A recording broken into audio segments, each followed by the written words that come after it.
I'm E.G. Marshall, shepherd of this far-flung flock that assembles regularly at this time and in this place to indulge in our mysterious devotions.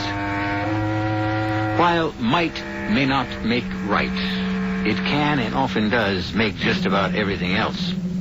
In a very real sense, the story of our alleged civilization is a story that has been created by armed men. Although the eminent Mr. Bulwer Lytton may have said that the pen is mightier than the sword, it should be noted that he used a knife to sharpen his quill. And after all, when you come to think of it, our country, and practically every other country in the world, still spends more money for guns than for almost everything else put together.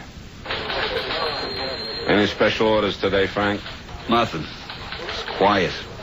This should be one of them nice, peaceful days, a policeman's delight.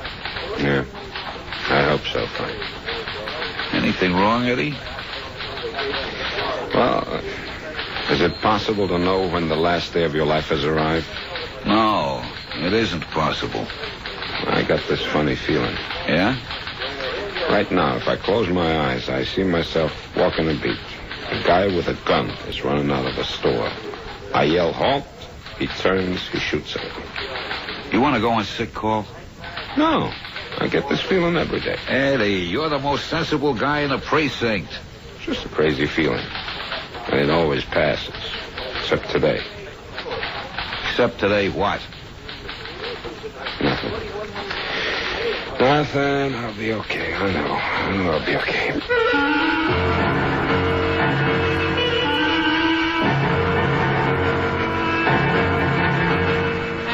Our mystery drama, Just One More Day, was written especially for the Mystery Theater by Sam Dan and stars Theodore Bickel.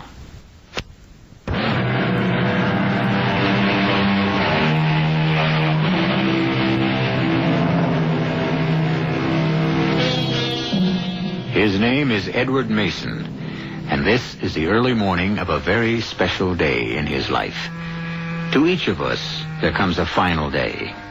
From time to time, a last day, a day which marks a divide. And today is one of those special days for Eddie, because it is the last day that Eddie will spend as a police officer. This is the 9,855th day that Eddie has spent on the force, and it marks a total of 27 years. Every routine act that Eddie performs today is something that he will do for the last time. Checking in, standing muster, walking his beat, making his reports, and checking out. But today, there may be one act that Eddie will be called upon to perform for the very first time in 9,855 days. For the first time in 27 years. Morning, darling. What are you doing so early? Oh, I heard you stirring around. Sorry I woke you. So I figured I'd come out to the kitchen and put up the coffee. Yeah. Oh, what's the matter, Eddie? Oh, nothing. Same dream, huh? Yeah, same dream. I've been dreaming that dream now for, I guess, for the last 6-8 months. But it's never been so real. You know what you ought to do with that vivid imagination of yours, Eddie?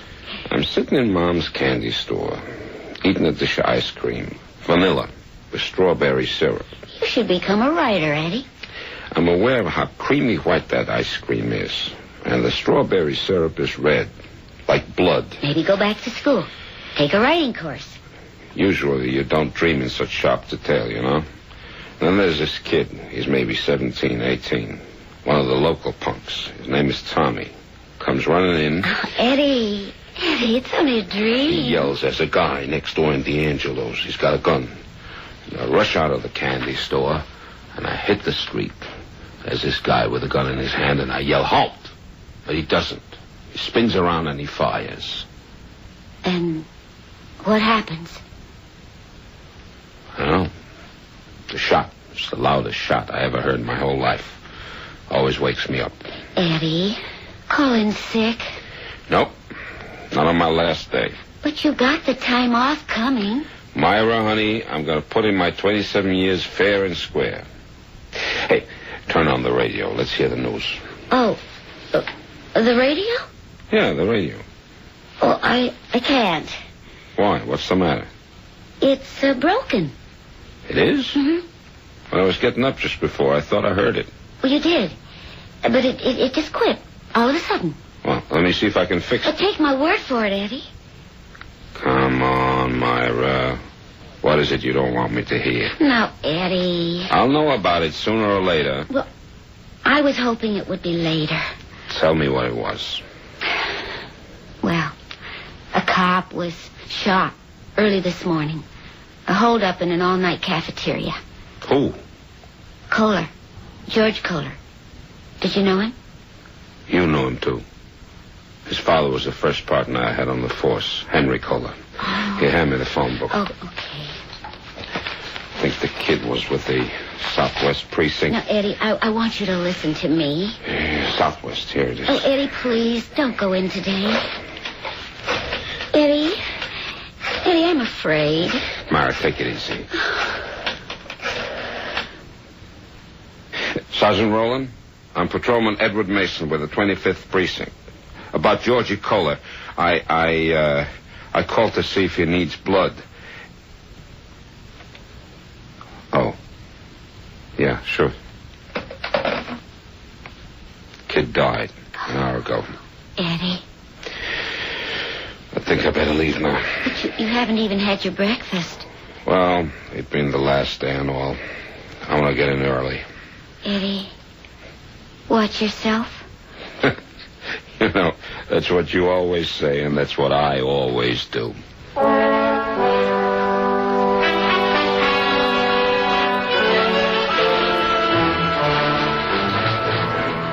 Eddie, I thought sure the captain was going to make a little speech this morning. About what? Oh, about this being your last day and all. Yeah, well, I asked him not to.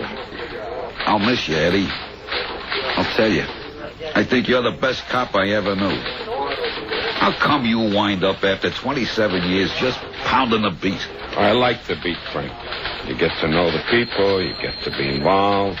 That's where I disagree, Eddie. It's a job. All I want to do is put in my 8 hours and get home. Especially now I'm getting married. Congratulations, Frank. Look at what she gives me for a wedding present. She says to me, honey, I want you well taken care of. Well, I must say, it's an unusual gift, a revolver. How can you just call this a revolver? It's like calling the Mona Lisa a picture. It's a custom-made .38 special. That butt isn't mother of pearl. It's pure ivory. The engraving. It's a work of art. Feel the balance. Here, trigger it. What do you say? All I can say is I wish we didn't have to carry guns. Are you nuts? How can you be a cop and not carry a gun? Cops don't carry guns in England. You're kidding. The cops there don't carry guns. So most of your criminals don't carry guns either. Look, Eddie, the very fact that you've got that revolver riding on your hip, don't it give you a sense of security? No. Oh, come on. All the times in the past 27 years that you had to go to the holster, where would you be if there was no gun there? But I've never gone to the holster, Frank. Never. What? That's right, Frank. Never. Are you telling me you've been a cop 27 years and not once in all that time did you ever have to draw your gun? In 27 years, I never have been forced to fire a single shot. I can't believe it. You got an arrest record as good as any man in the precinct. Some of your collars have been real rough characters. And you say you never went for the gun? I never once went for the gun. How do you bag half of these guys? Been lucky, I guess. That has got to be the most single sensational streak of luck. And I only hope it'll go on for one more day. That's what I'm praying for, Frank. Just one more day.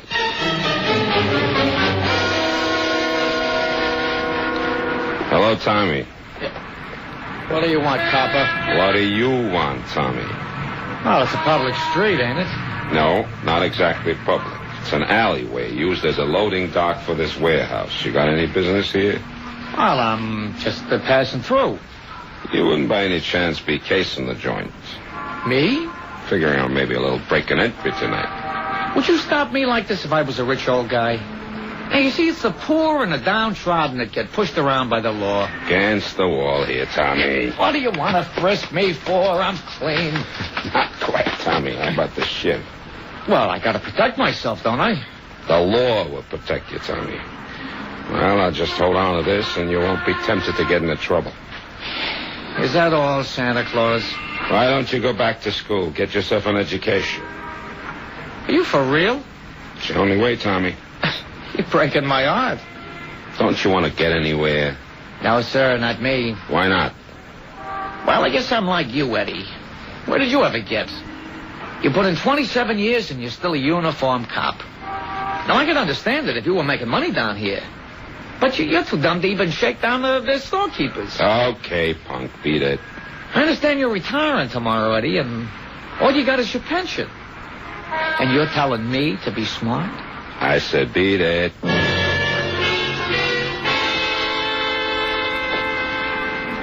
Well, good morning, Eddie. Good morning, Mom. Eddie, maybe you better come into the store for a minute. What is it, Mom? Well, I don't know. I got a funny feeling. You too? What do you mean, me too? What? Nothing. I was opening up the store this morning. You know, Benny's got the sciatica. Hey, did he go see this doctor I told you about? Did he ever go see a doctor in his life? So I just put out the papers on the stand, and this man, a youngish man, maybe 30 years old, he picks up a paper, throws down some money, and walks away. What about him, Mom? I don't know. His face was familiar. In what way? Well, you know me, I'm always looking at the papers. I recognized him. Some gangster, you know? Gangster? Yeah, crook. Hold-up man. I seen that face in the papers. But I can't remember the name. Wait. In what connection would you have seen him in the paper? Well, like, maybe, a man that escaped from jail. Try and think, Mom. I'll try. But it ain't no good. You know me, Eddie. Let something once fly out of my head, and wild horses couldn't drag it back. Benny, he says the same thing. But you know who could tell you? Who? This kid, Tommy. He eats breakfast with me here every morning. What can I do? The father's a drunk, and the mother, Tommy seen him, too. So I says to Tommy, Tommy, do you know who that is? And he says, no, I don't. But I could tell by the way he said, no, I don't. The answer was, yes, I do. Tommy, huh? Mm-hmm. Maybe I can get it out of him. Eddie, don't bother with it. What do you mean, don't bother with it? Well, in the first place, he ain't gonna tell you. And in the second place, it's your last day. On your last day, please, don't look for trouble.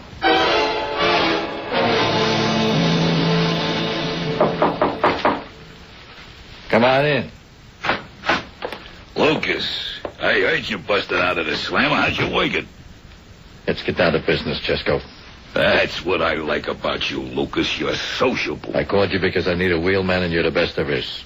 I used to be modest, but why fight it? You work 20, maybe 30 minutes. Tops. You get 25%. Of what? Come over by the window. Across the street. On the corner, you got a candy store. Next to it, see the sign?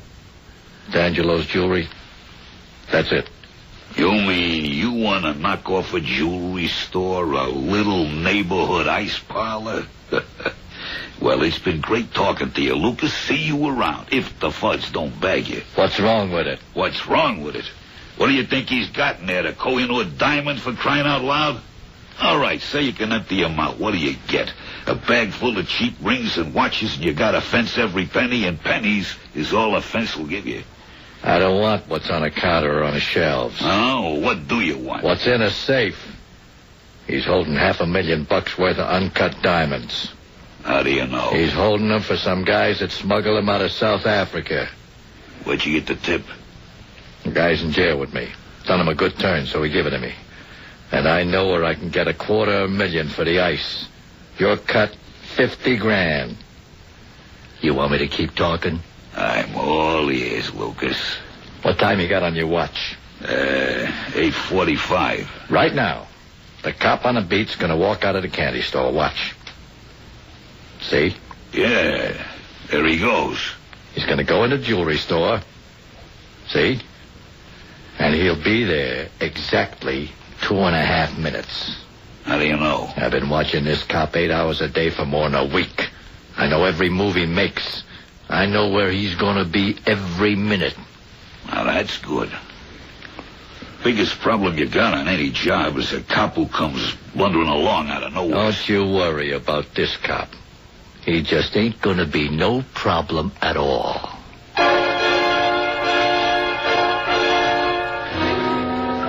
After 9,855 days on the job, will Patrolman Eddie Mason finally have to draw his service revolver in the line of duty? The two gentlemen whose conversation we have just overheard would seem to be the type who could very well make him do it. I shall return shortly with Act 2.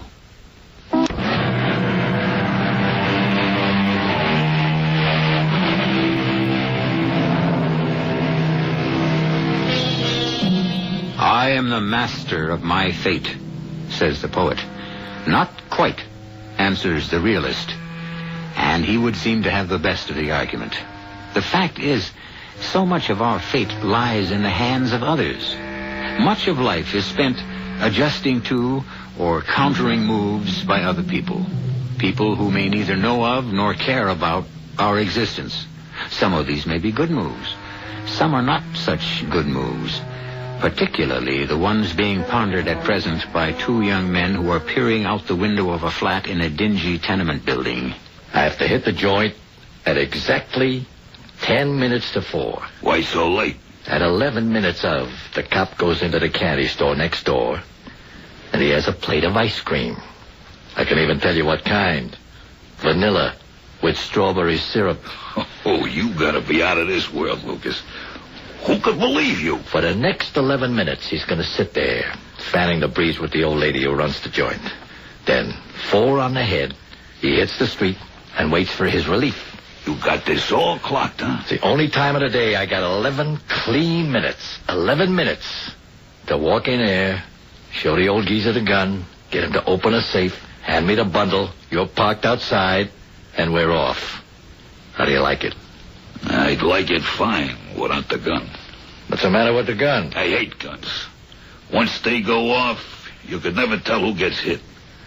Without a gun, if you get caught, a good mouthpiece can reduce any robbery rap to maybe 3 to 5.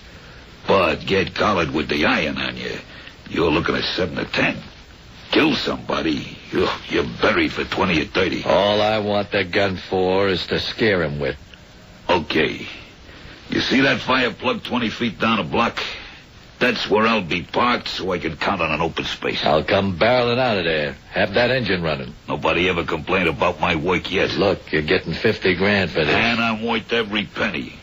So I'll be waiting for you anytime between 3:50 and 4 p.m. See you. Hey, where you going? Well, I gotta steal a car. Nice little sedan. Okay, we got a deal. Yeah, we got a deal. As long as I don't hear no shooting. I am very nervous. I have been known to panic at the sound of gunfire. I forget why I'm there. I just hit that gas pedal and I fly. I said there won't be no shooting. How many times do I have to tell you? If you mean it, you only have to tell me once.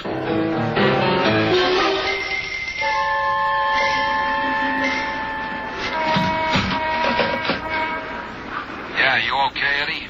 Sure. 9:30 check-in. You sure you're okay? Yeah. I'll mark it. Frank, listen. Mom Feldman, who has the candy store? Yeah, what about her? She's not sure. She thinks she spotted somebody this morning. Who? She's not sure. Look, why don't you get hold of the latest wanted circulars and bring them down here? How about this one, Mom? Nah, him I'm sure it ain't. This one?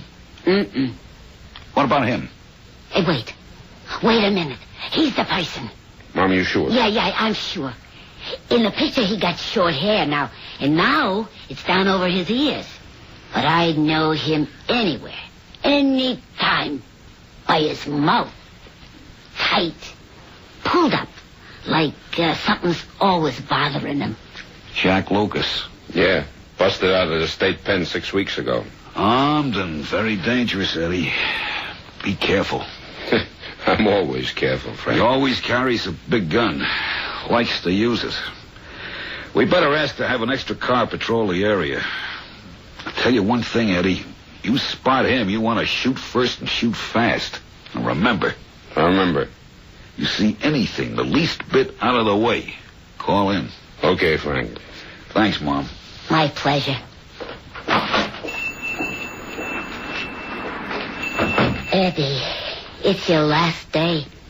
Why did you I have... have a job to do, Mom. I remember reading the name. Jack Lucas. Mad Dog Jackie. And he's here, in the neighborhood. Who says he has to be here? Maybe... Maybe what? Well, maybe he was just passing by. He could be miles away from here by now. Mom, he's here. Eddie, makes sense. Why would he be here? What's here? He's here, Mom. Why do you think I am wrong, Eddie? If I tell you, you'll say I'm crazy. Eddie, you crazy? It's impossible. Today is, the only thing I can think of to call it is, today's the day of the gun. The day of the gun? Now what is this, Eddie?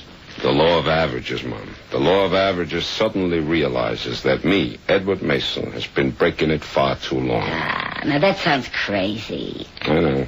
So today we have to have the day of the gun to make up for all the days we didn't have one. I wouldn't want to talk this way to anybody but you, Mom. Eddie, what is this about a gun? Wherever I turn today, I'm looking down the barrel of a gun. Last night, I dreamed about a gun. This morning, a cop I knew since he was a kid is gunned to death. Yeah, I heard it on the radio. I come to work, and Frank makes a big deal out of his brand-new custom-made service revolver. A gift from his fiancée, no less. What kind of gift? All right, to each his own. And now we have Mad Dog Jackie Lucas, who I think was weaned on a gun. Yeah, but what does he want here? I think he wants me. What kind of talk is this? Does he know you? No, Mom. And I don't know him either. Then what are you saying? I'm saying I got this feeling. I can't shake it. Just one more day. That's all I want. Just one more day. And I just know I can't have it. Listen, you say you saw this guy. Well, I could have been mistaken. That doesn't help. If he's in the neighborhood, I have to know. Could Tommy have seen where he went? Could Tommy have seen? Yeah, sure. And I'll tell you why. Because when I asked Tommy if he knew the fella, Tommy went to the door and he looked. So, wherever he went, Tommy would have seen him. Yeah, thanks, Mom. For what? I upset your whole day.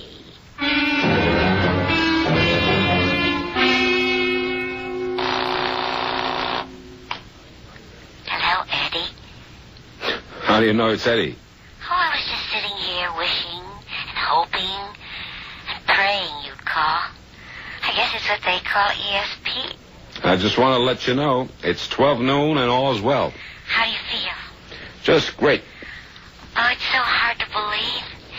You only have 4 more hours to be a police officer. We got to eat out tonight and celebrate. We've been invited out. Yeah? By who? Oh, some old friends. Eddie? What is it? I was going to suggest something, but I know you won't do it. Honey, you know I'd do anything for you. Well, I wish that you'd call in sick and come home right now. Ask me something else. Eddie, watch yourself. That's what you always say, and that's what I always do.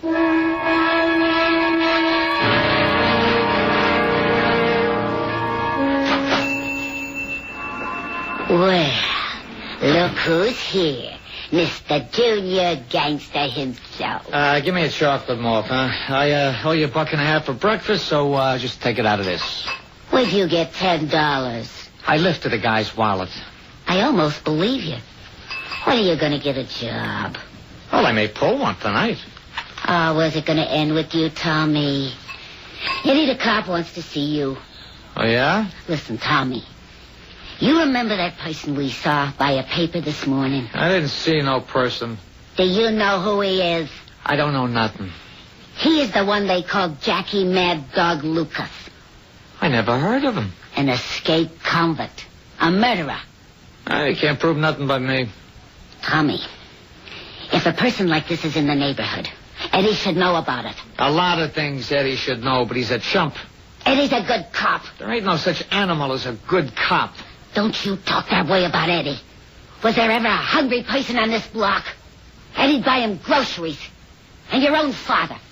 How many times does Eddie carry him upstairs when he's dead drunk? Why don't Eddie mind his own business and leave the old bum in a gutter? Tommy, you can't say that about your own father. Even if it's true? Believe me, Eddie's on your side. Hello, Tommy. Well, look who's here. Old Santa Claus in a blue coat. Yeah, what happened to your whiskers? I want you to look at the picture on this circular. Oh, glad to oblige. Glad, support the local fuzz all the way. That's my style. Look familiar? Of course. That's the person you and I saw this morning, Tommy. I never seen him before in all my life. Okay, you walked over to the door to get a better look. Who did? You did. Well, I may have walked to the door because a good-looking dame was walking past. Which way did he go? Which way did who go? The guy on the circular. The guy I'm looking for, Jack Lucas. How can I tell you which way he went when I never seen him? Okay, Tommy, have it your way. What do you mean, have it my way? What do you want from me? What am I, a cop? Am I supposed to go around looking for escaped cons? I don't get paid to wear a badge. Why do I have to do your work? Maybe if you spent more time being a cop and less time hustling drunks out of the gutter and helping a bunch of deadbeats pay the rent and quit being Big Daddy and good old Uncle Eddie. Maybe if you spent more time being a cop, a real cop, you'd find him yourself. Now I'm getting out of here. What's a real cop? Tommy's what they call a disturbed boy, Eddie. He doesn't respect me, Mom. Don't say that. It's the truth. You are the best cop on the whole force. No. I'd be the best cop if I opened somebody's skull with a billy club or gunned down some crook. That's what he's been taught to respect. Eddie, he really looks on you as a father. That's no compliment. Well, just think. Tomorrow, you'll be a retired man. Yeah. But that's tomorrow. Meanwhile, I still got today. Just one more day.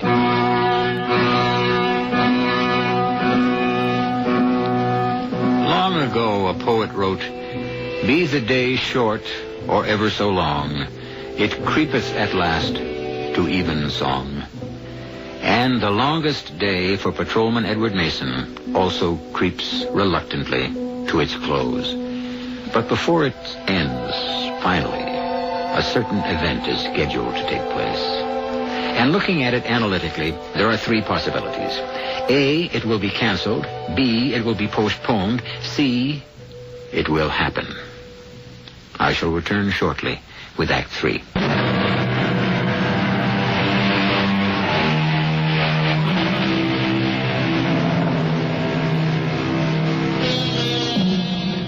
A dream is about to come true for Patrolman Edward Mason. The trouble is, he doesn't know which dream. He has two of them. The first is that he'll be able to complete 27 years as a police officer without firing a shot in the line of duty. And the second dream is that he won't. It is now 2 o'clock in the afternoon of his last day on the force, and he has 2 hours to go. All 27 years are now compressed into 2 hours, 120 minutes, 7,200 seconds, and Eddie can feel the beat of each of them. Ah, Eddie. Mom says you wanted to see me, Jimmy. Eddie. Look at you. I don't know. Should I laugh? Should I cry? Well, do both, Jimmy. See which you like better. I cry because 27 years, Eddie. Where did it go? Search me. But I laugh because tomorrow you are a retired man, a free man.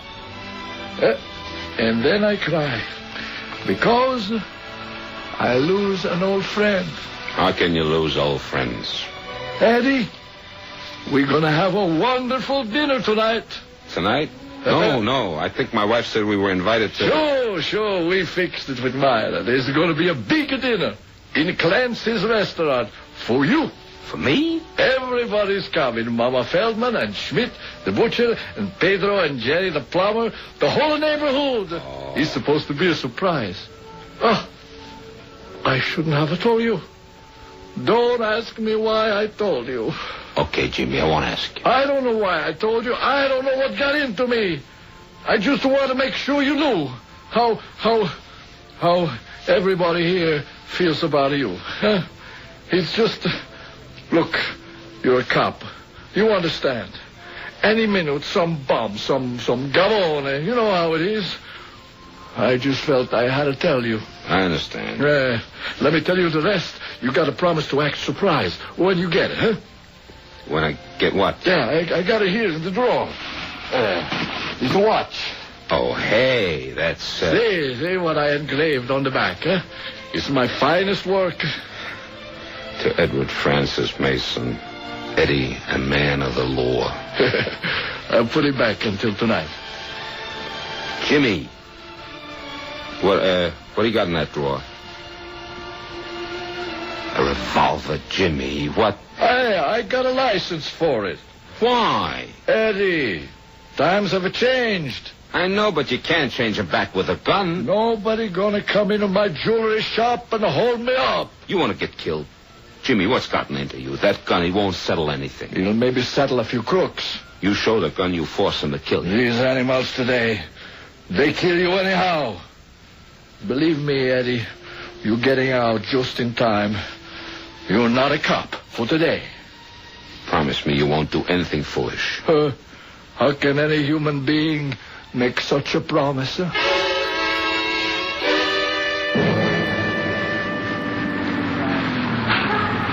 Hey, Eddie. What's up, Frank? Nothing. Crew's in the neighborhood. So's Rogers. Anyone spot anything? Not a smell. If Lucas is here, he's sacked up tight. I'll keep looking. Just think, Eddie. 40 more minutes. You're out of it forever. Why? Is it 20 after 3 already? As if you ain't clocking every second. I would say you're over the hump. 20 after 3.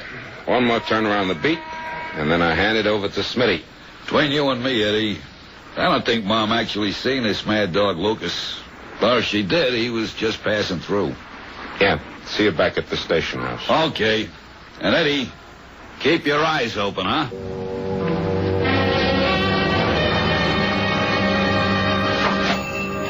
Give me a pack of cigarettes, huh? Tommy, you want to come to the dinner tonight? Me? Pay $5 to eat with a cop? I'll pay for you. Why don't you get off my back? Who's bothering with you? And don't ask me if I seen this guy. Who's asking? Because the answer is no. You got a phone booth? Right in the back. Thanks.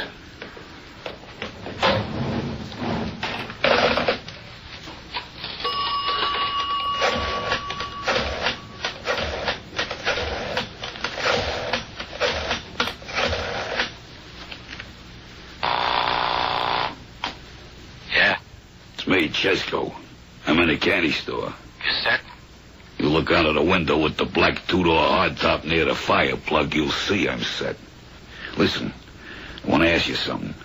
Is there a chance somebody could have fingered you? What do you mean? I mean, your picture's been in the paper. You could have been spotted. No way. And what was the prowl car doing outside? When? 2 minutes ago. The cop in the car was talking to the cop on the beat. They been talking about you? No way. You didn't say nothing about prowl cars. I thought you had it locked. I do. That was the 320 checkoff. What 320 checkoff? 20 minutes after every hour. A car comes down the street. I told you. I know every move these clowns make. All right, I'm just checking. You make sure that motor's running and ready. And you make sure I don't hear no shooting. Hot day, huh? Yeah. It's like yesterday it was winter, and today it's summer. What happened to spring? Don't ask me. What do you get for an ice cream soda? 40 cents. I can remember when they cost a quarter. I can remember when I sold them for a dime. 40 cents, huh? But you get 2 scoops. Give me a black and white. Think of the crime, the way prices are sky high today. Yeah, where will it end? Beats me. Tommy. I already paid the $5 for Benny. I said I ain't going. I just talked to Benny on the telephone. He can't even get out of bed. Why should the money go to waste? I'd starve to death first. I'll see you, Mom.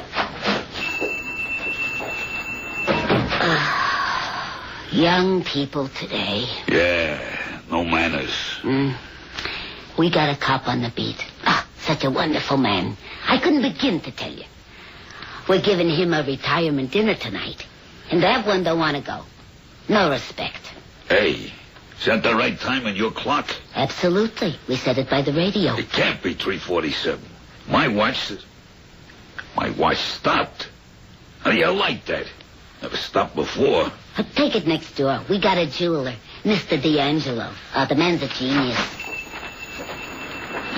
Eddie, you're 2 minutes early. That your car parked outside? Yeah, it is, officer. You're kind of close to the fire plug. Gotta be 12 feet away. Okay, officer, I'll take care of it. Thanks for telling me. No, you can finish your soda. It's okay. I'm on a diet anyhow. What a nice young fellow. The usual? Yeah, might as well. Go easy on the syrup, though. Eddie, I can't tell you how glad I am the day is over. Yeah, it's just about over. And I made it. And I am so happy for you. I made it, Mom. But I cheated. What are you talking about? It's like a pitcher in baseball who's trying for a no-hitter. You know what I mean? From baseball, I know nothing. Well, the first couple of innings, he doesn't realize it. But as the game goes on, he becomes aware of it. I still don't understand. The gun thing, I mean. It's become bigger than anything else. It would make me different. Give me something to brag about. Eddie, don't be so tough with yourself. This escaped gunman, Jack Lucas, I haven't really been looking for him.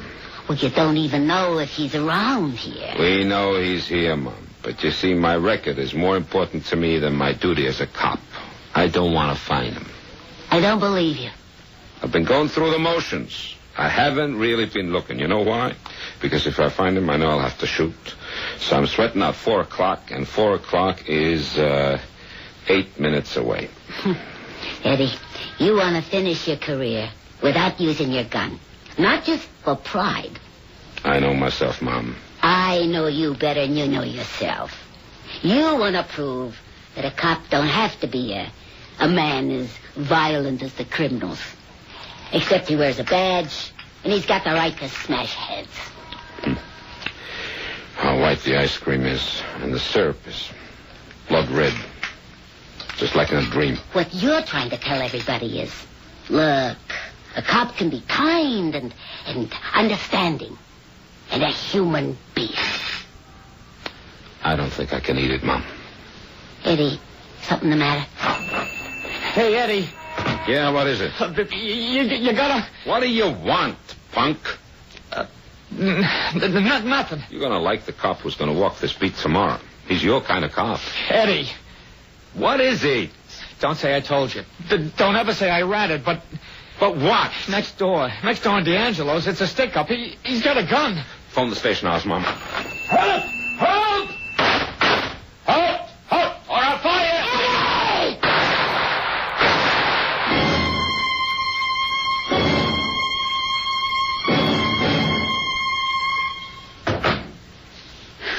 Eddie? Yeah. It was on the news. I heard. Frank called me, and the sergeant. And Mom.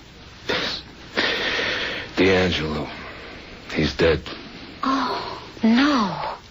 You see, he was willing to give up the diamonds, but... But what, Eddie? He wouldn't Lift the hood. Take the watch. Oh, This watch. Read what it says. I know what it says. I killed the guy. I know. He fired first. That's what everyone says. He's 32 years old. Spent 12 years in jail. He had to end like this one day. He was searching for this day. He was waiting for it. That's right, Eddie. Listen, I told the commissioner that since I'm still under 50, I can put in 30 years instead of 27. All right, Eddie. They need me on that beat. You don't mind, Myra? I don't mind. They need you, Eddie. See what it says? To Edward Francis Mason. Eddie, a man of the law. Guys like you are few, far between. Nah. There's lots of guys like me. Guys who pray for just one more day. Well, just because I didn't get it, don't mean I have to walk out. I'll just start all over again.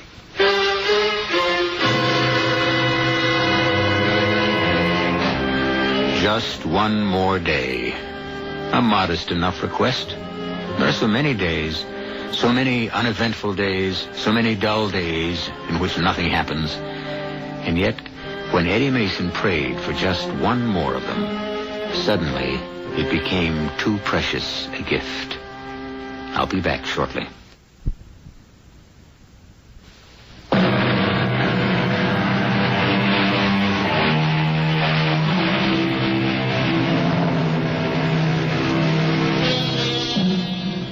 Because they come and go without effort, without notice, because one follows another swiftly and regularly, do not take your days for granted. Each is special.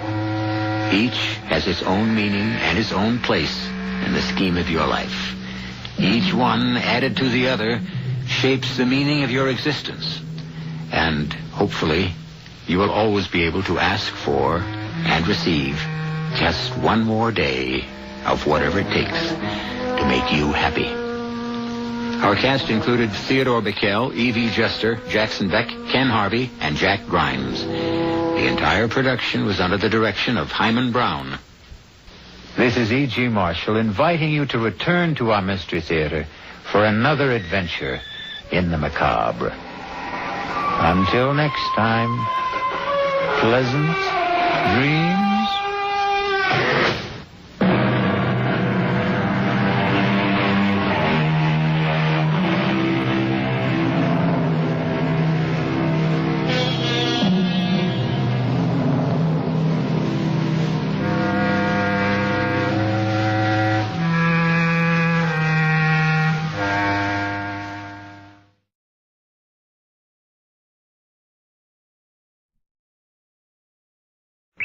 The CBS Radio Mystery Theater presents...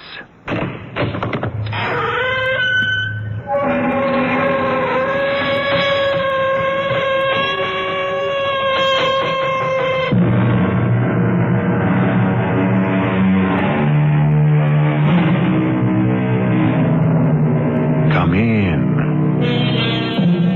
Welcome. I'm E.G. Marshall.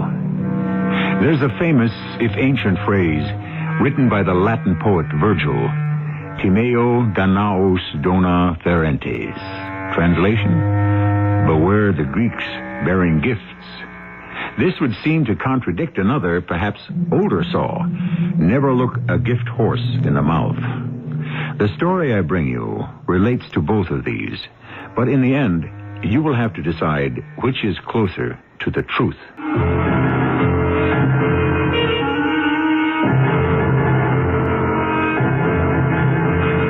Our mystery drama, The Gift House, was written especially for the Mystery Theater by Ian Martin and stars Joyce Gordon and Paul Hecht.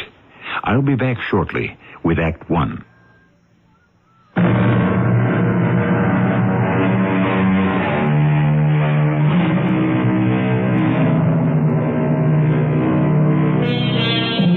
Until 6 months ago, she was one of the lucky ones. Her name was Nancy Ryan. She had come from the Midwest to conquer the theater and miraculously landed in the chorus of a top hit as a dancer. She thought then she was pretty lucky.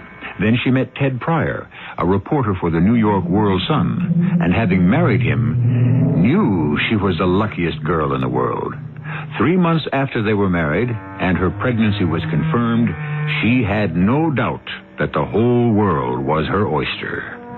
Then life decided to redress the balance. Oh, what? Oh, where are we? Oh, turn it off, Ted. What? The alarm, honey. Oh, yeah, sure. Oh, I'm sorry about that. I love you. Good morning. I love you, too, but... Oh, dear. What is it? Oh, same old morning problem. Comes with being pregnant. I'll see you later. Oh, Nancy, what have I done to you? And what are you going to do when you hear the bad news? Feel better, honey? No problems. It's the way girls are built. The baby's great. Well, that's good. Come here. That's nice. Let's snooze a little, huh? Oh, Ted, we can't. You'll be late at the paper. Oh, that's all right. They're not expecting me this morning.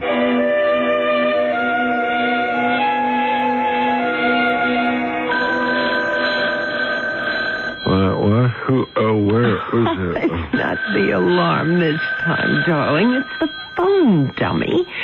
Here, I'll get it. No, it's okay. It's okay. I have it. Hello? Good morning. I trust I didn't disturb you. No. That's all right. Who is this? My name is G. Wellington Montgomery. I am a solicitor. Would I be talking to Mr. Edward Pryor? Yeah, this is Ted Pryor. Well, happy to make your acquaintance. But actually, I think it's your wife I wish to speak with. Was she the former Nancy Ryan? Yeah, I guess so. From Ponca City, Oklahoma? That's right, yeah. Nancy Evans Ryan? No, wait a minute. Mr. Montgomery, what is all this about? Well, I think perhaps it would be better if I talked to your wife directly. I may have some information for her that would be greatly to her benefit.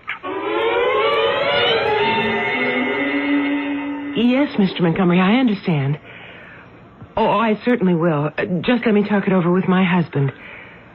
Oh, of course. I'll get back to you as soon as I can and let you know our plans. Thank you. Well, can I know just what this is all about? Oh, didn't you hear? Well, yes, some uncle of yours or relative or whatever he was died and left you something? That's right. Oh, I forgot he was even around. He was a cousin or something of my mother's. I never even met him. But, honey, he's left me everything as his sole heir. What's everything? Well, just an old house, I guess. Mr. Montgomery said there was only a couple of $100 in cash. Well, where is the house? Kuguntuck. How's that again? Kuguntuck. It's an Indian name. Oh. It's not that far away. It's right out on Long Island near Montauk. Is that where this Montgomery lawyer is at? Yes. I mean, he lives in Montauk. Oh. So, what happens now? Well, there are papers to sign giving us title to the house and all that. And once that's all cleared away, it's ours to do whatever we want with. Yeah. Yours. Well, what do you mean mine? Everything we have, we share. Yeah. Well, that's the trouble. What do you mean, Ted? I haven't anything to share as of now. Honey, I still don't understand. No, of course you don't. You see, darling, I don't have a job. I mean, I haven't had one for almost 2 weeks. The paper fired you? Well, it's just that circulation's fallen off. Last in, first out. That was me. I mean, how do we swing this apartment with no one working, afford a baby, and come up roses? I think we better do what the lawyer suggested. Like what? Like, rather than try to do all this by mail, we drive out to Quantuck and take a look at the house I inherited. Sure. Great.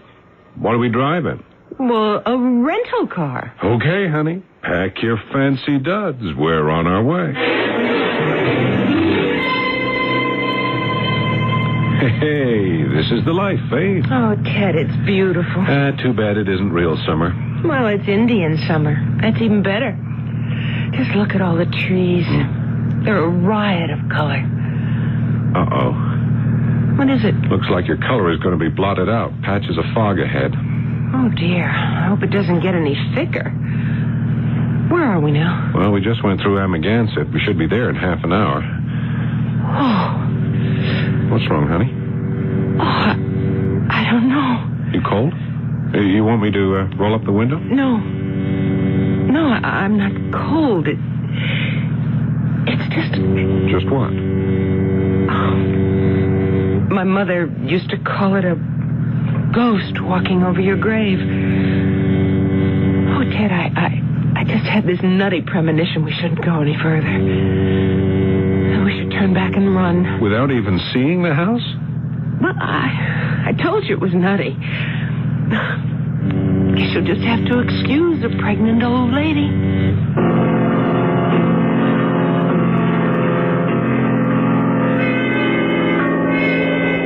Well, I certainly am grateful the fog lifted.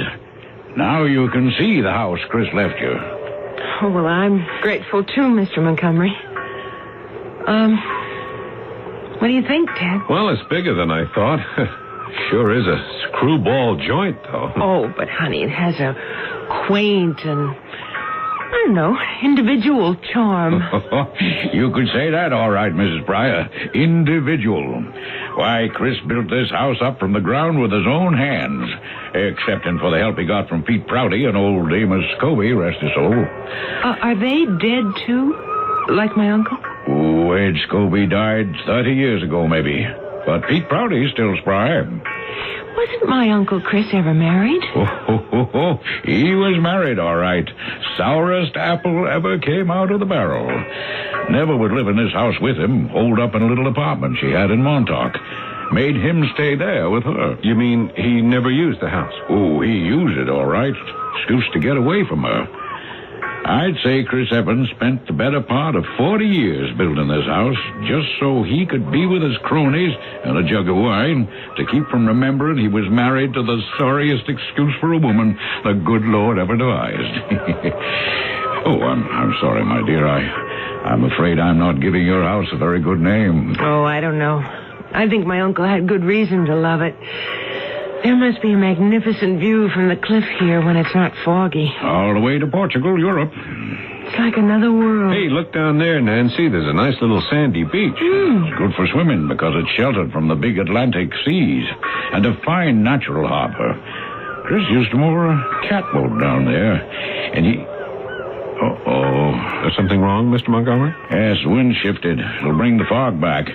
Besides, it's after sunset and the light goes fast these fall days. If you want to see anything in this house of yours, we'd better get on with it. Hey, is that a car in the garage there? Yeah, that's Chris's old Packard station wagon. Runs like a dream. Or at least it did up to the day he died. Is that part of my inheritance? Sure is.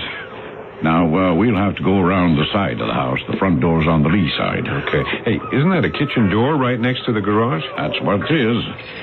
But we can't get in that way. It looks as though you have enough keys there to open everything. I surely do. But there's only one that's important. This fella. What a funny, fat little key. What's it for? Burglar alarm.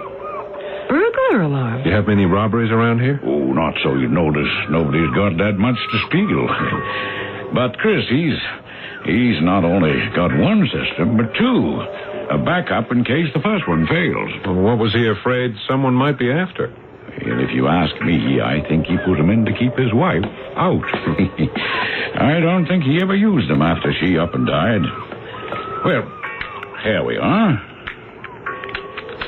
That's the alarm. And now for the door.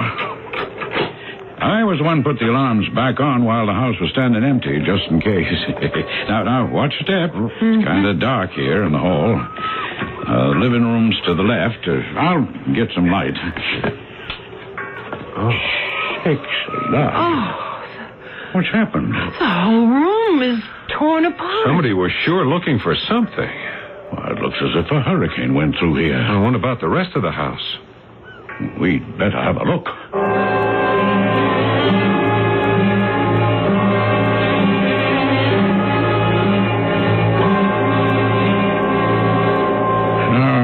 I am mortified at all the damage. Fortunately, there is some insurance. I'll get busy on that first thing in the morning. You know, what I'd like to know is that what whoever it was looking for must have been something pretty valuable. Oh, couldn't have been anything like that. I've handled Chris Evans' affairs all my life. And I tell you, he was a man who lived up to every penny he made.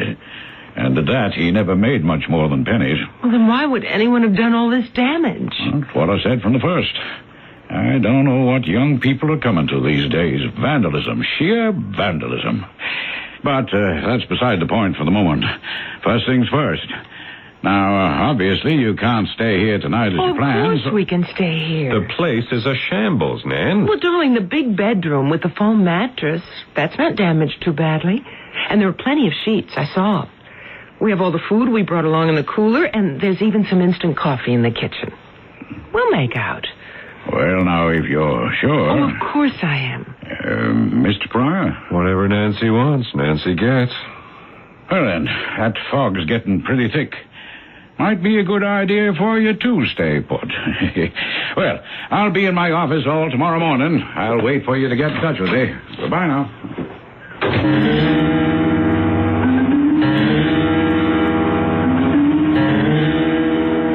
Nancy, are you awake? Shh. What is it? I thought I heard something. Listen. Holy cow, it's the alarms. Well, where are you going? I'm going to turn off that racket. Oh, no, you're not. Are you crazy? You've got nothing to defend yourself with. Those alarms didn't go off by themselves, Ted. There's someone else in the house.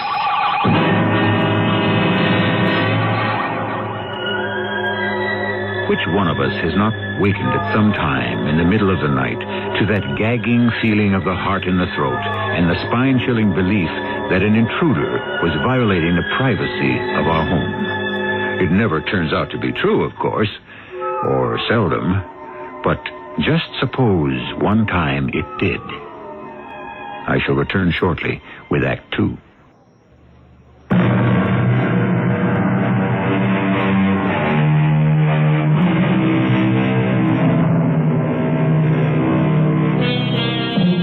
Whatever present or imagined terror might be stalking the house, there was a point at which even Nancy had to agree with Ted that the awful jangle and scream of the burglar alarms simply had to be stilled. Once Ted armed himself with a heavy wrought iron doorstop, Nancy was persuaded to allow him to go downstairs and turn them off. It just doesn't figure, Nancy. What, Ted? The two of us have checked every window, every door, every contact in the house, and everything is sewed up tight. What could have set off the alarm? Well, couldn't it have, short-circuited? Well, possibly. Except after I turned it off, I flicked it back on, and it was operating fine. Well, what does that mean? Well, I don't know. Maybe a speck of dust, a leak, a bird flew against the window too hard. I don't know. I don't want to speculate on anything else. Oh, Ted, you mean like someone really tried to break in? Well, if he did, he didn't make it. We've searched this house from top to bottom. We know there's only the two of us. Well, now what do we do? Well, we have no phone to call for help, but we do have a nice stout bolt on the inside of our bedroom door. Hey, let's go crawl back into bed, Lock the door, pull the covers over our head, and cross our fingers we can get what's left of a good night's sleep.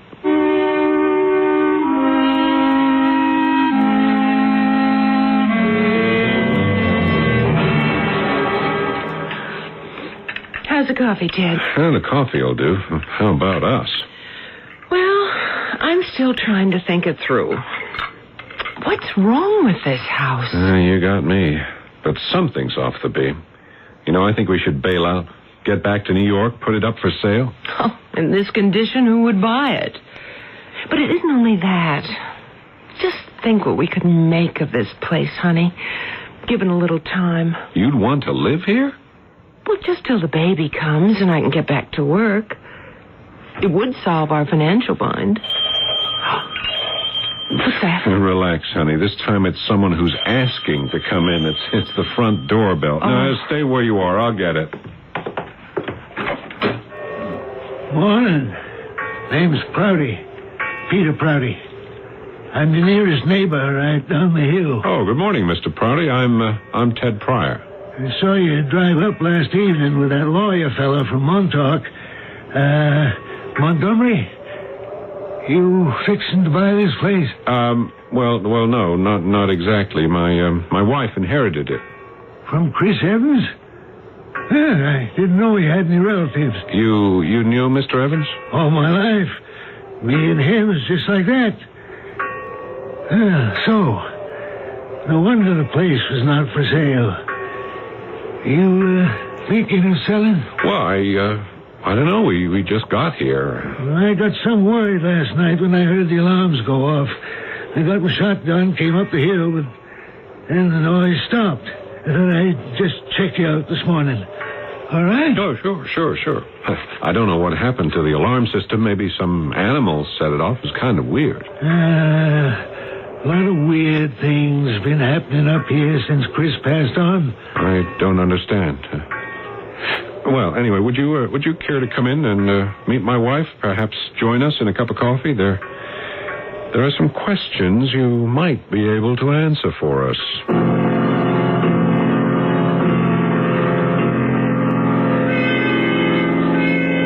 And in spite of all the damage, you don't believe that someone broke in here? No, I don't. Well, now, how can you say that when you see the mess? What I think is maybe someone tried to get out. Get out? Who? Ghosts, maybe. That's all we need now to find out that this place is haunted. Oh, I don't believe in ghosts. Well, it isn't a matter of believing or not, little lady. This one just is. Maybe old Chris himself, too. What do you mean, just is? Martha, his wife. She come a-whiffling and a-snuffling around here 3 years back. The anniversary of her death it was. In the fog. We had a real pea souper that weekend. All you could do was see the nose in front of your face. Like last night. Oh, bless you. It was just a whisk. The real ones wrap around you like a blanket. Maybe a shroud. Anyways, that Saturday night, Chris and me was sitting right here at this kitchen table, playing casino, when... Oh, what was that? You didn't think you'd get away from me. You didn't think you'd get away. That's Martha. Oh, it can't be Martha. She's dead. But not peaceful in the grave. Where is she? I can't see her. Is she a ghost? Why not? She haunted me all her life. Why shouldn't she now? She's dead. I'll haunt you till you're buried. You and your cheap women. You stole my pride. You stole my life. But I will have my revenge. Stop her, Pete. Hold her back. I can't. I don't see her. Where? There, with the knife in her hand. Look out! Die!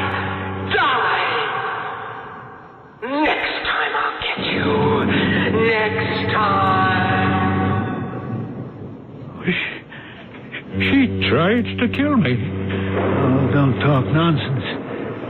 There was no one here but us. If there wasn't, what's that? Driven into the wall. Halfway up to the haft.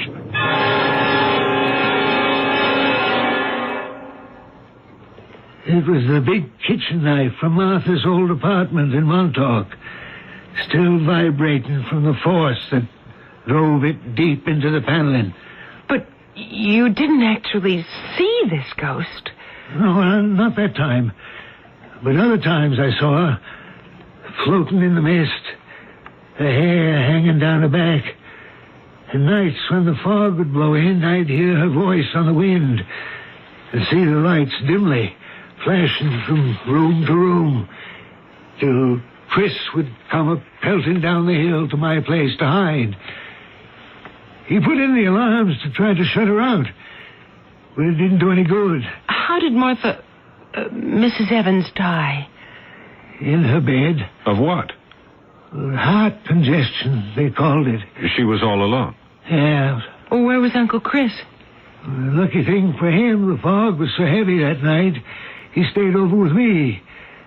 Else he might have been accused of helping her along. Although no one would have blamed him if he had. But he was with you all that night. That's what I told the police. And Chris, my uncle, how did he die? He cut his throat. Or had it cut for him. Oh, good heavens. What a lot of bosh. Peter Prouty is the town drunk, and he's a bigger gossip than most women. Well, then how did Uncle Chris die?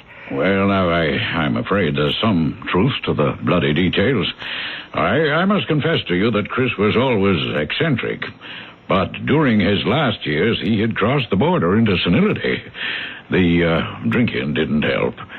He and Pete were always a few sheets to the wind. And the Lord knows what wild fancies they hallucinated between them. But you still haven't told me how he died. Well, I'm afraid he cut his wrist, my dear. Oh. So no one could have been responsible for his death except himself. That's right. And his wife? Oh, she outlived all our expectations. She had a very bad heart for years. Well, that's a relief. And you say, Mr. Montgomery, you've checked with the insurance and the damage is all covered? Absolutely. The adjuster's coming by tomorrow to estimate costs. But I can handle that for you. Why? Well, aren't you going back to the city? Oh, Ted is. I'm not. What? Well, you know we have to get the rental car back. No, why don't you come back with me, darling? Because I'm going to be a very busy girl. I want to see the adjuster, and Mr. Montgomery's going to help me to have Uncle Chris's car put in condition. I'm going to drive it in tomorrow so we can pack up and get out of that apartment before we get socked any more rent. Now, Nancy, you're in no condition... I feel fine. And the sooner I get settled in my own house, I can really enjoy having this baby. Darling, now's the time. We need a roof over our heads. Yeah, besides, if there is anyone around here looking for something spelled M-O-N-E-Y, maybe we ought to be finders keepers. Oh, if there was, it would be peanuts. Oh, Chris used to make some $2 bets on the horses, and if he won, he had the habit of folding a 10 or a 5 into old newspapers in the cellars and forgetting all about it. I helped him find many a one. You think that's why the house was broken into, huh? Well, now, I was mulling it over in my mind, and I thought that could be the reason. You know how stories grow, particularly with a solitary person like Chris. But if money is the motive, which is tying you to the house, I beg you to forget it. You'd only be disappointed.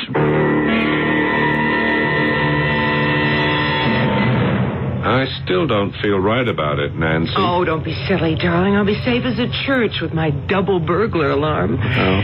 Anyway, if anyone is looking for anything, it's not for me. Well, that's where you're wrong. I am. Oh, hey, that's my line. I'm going to find what I'm looking for when I drive to New York tomorrow afternoon. Now, I'll see you at the apartment, and if there's any hang-up, I'll phone you. You don't have a phone. Well, not tonight, but Mr. Montgomery's arranged for them to connect it in the morning. Now, come on. It's beginning to get dark. Goodbye, darling. Goodbye. Go to bed. Get a good rest. I'll do that, little thing. Drive carefully. Oh, not to worry. I wish I was as brave as I'm pretending to be. Hello, Miss Pryor. Oh, you gave me a start, Mr. Prouty. Where did you drop in from? Well, I was out for a walk, and I thought I saw you preparing to leave. No, only my husband. You planning to stay a while? More or less permanently. Uh-huh. In spite of what I told you? Pete, you are a big teller of tall tales. I think you get carried away by your own imagination. It could be. Still in all, I wouldn't like to see you in any danger. Me? What danger could I be in? Are you trying to chase me away from here? Oh, perish the thought. I was just concerned about you. A little woman all alone with no one to protect her. I can manage by myself, thank you. Of course you can. But you batten down all the hatches and hold snug. Looks like we're in for a real northeaster.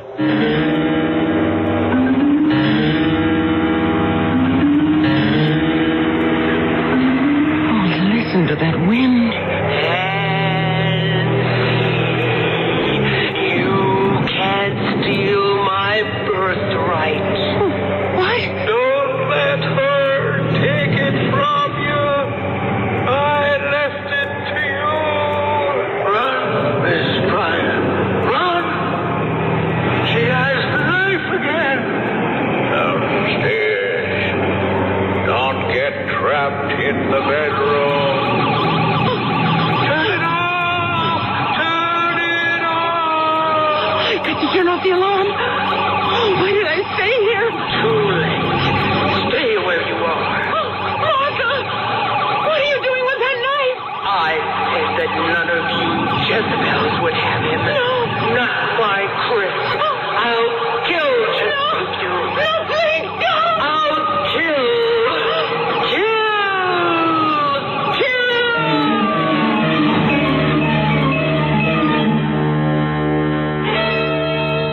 Well, now, everything seems to have come to a climax. If we had not allowed ourselves to become involved, we might pretend to be totally disengaged and say, how does the heroine of such tales allow herself to become so involved? But since we have followed her this far and permitted her to be involved, the question is, how does she escape? We won't know that, of course, until I return with the conclusion in Act 3.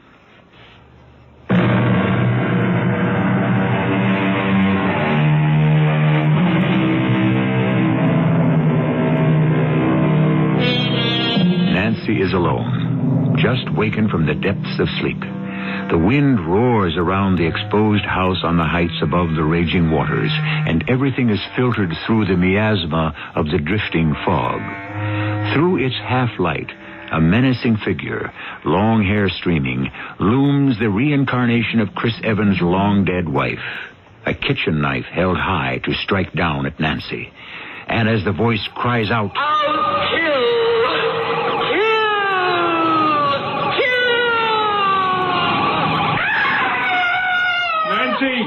Nancy, where are you? Here by the kitchen.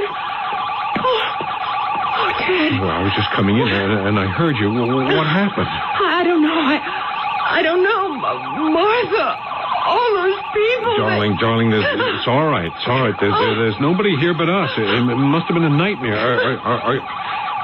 Are you okay for a minute? Where are you going? I'm just going to turn off the alarms. It's all right. I'm right here. Okay. All right, here we are now.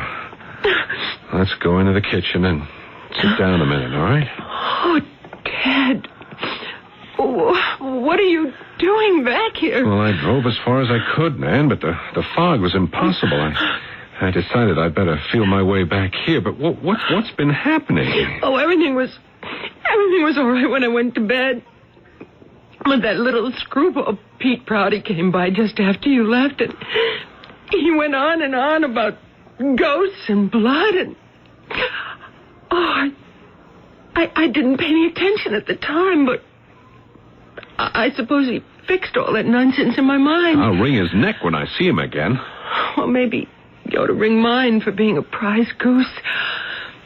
I went to sleep, but then I woke up and I heard all these voices, and I was sure someone was in the house. Well, there couldn't have been. I set off the alarm when I came in. I know, but I can't tell you how real it was. Ted, I saw. Saw what? There was a figure. A woman with long hair and a knife in her hand. And She said she was going to kill me. Okay. Honey, look, take it easy, will you? Oh, I feel like such a fool. It's not like me to imagine things. Now, look, it's this house and your condition. Look, we've got to get out of here, Nancy. No. I didn't imagine it, Ted. I'm not that much of a ninny. Something funny is going on here. But it's not supernatural. Do you know what I think? Someone's trying to run us out of this house before we find out what its secret is.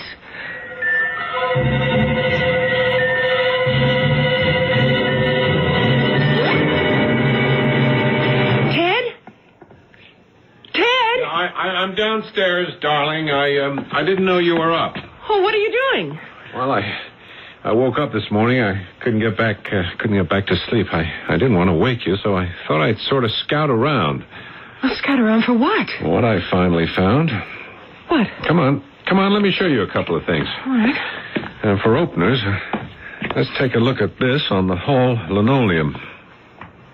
What's a footprint? Yep, somebody's shoe. But see all those squiggly marks inside the outline? Oh, neither of us have anything like that. Right, go to the head of the class. That's the kind of print a Storm or a Wellington boot might make. Now, look at this. Mm-hmm. Nothing shows up on the rug, but right here, beside this back hall closet, there's a heel mark with the same pattern. Someone was hiding in the closet. No, because there was no dampness or trace of mud on the rug. Well, then it all doesn't add up. Well, it didn't until I turned back the rug and looked underneath. Like this. A trap door. Mm-hmm. Well, where does it go to? Let's open it. No, I've already checked it out. It leads to a short staircase down to a long, twisting tunnel that descends into a cave that lets out onto the beach.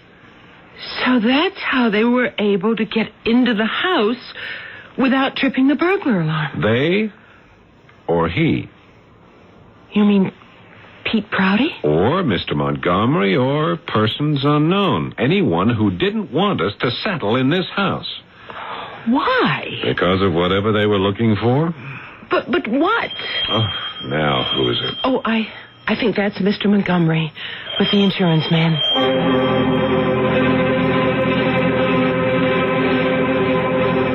Well, now, I feel the insurance company offered a very fair settlement. As your lawyer, I'd advise you to agree to it. Well, we think it was fair, Mr. Montgomery. And I think the house can be put back together very nicely with the money they'll pay. Well, certainly in shape to sell, which, if you'll forgive me, is what I urge you to do. Mr. Montgomery, I'm going to be very frank with you. There's something in this house someone wants. I hope you're not suggesting it could be me. Oh, I give you my word, I had no idea there was any other access to this house than through the keys that were left in Chris Evans' effects. And I can't imagine what he could have had that was of any value beyond the house itself. Even knowing about the secret passage? And what was it for? Oh, my guess is it was built in the 30s when everyone was doing a little mild rum running during Prohibition. But I don't imagine there was a fortune in that. Then you don't think Uncle Chris could have amassed any money? My dear, I knew Chris Evans as well as my own brother. And I assure you, there's no way he could have amassed any secret amounts of money. Unless he'd won the Irish sweepstake. And you can't exactly keep that a secret.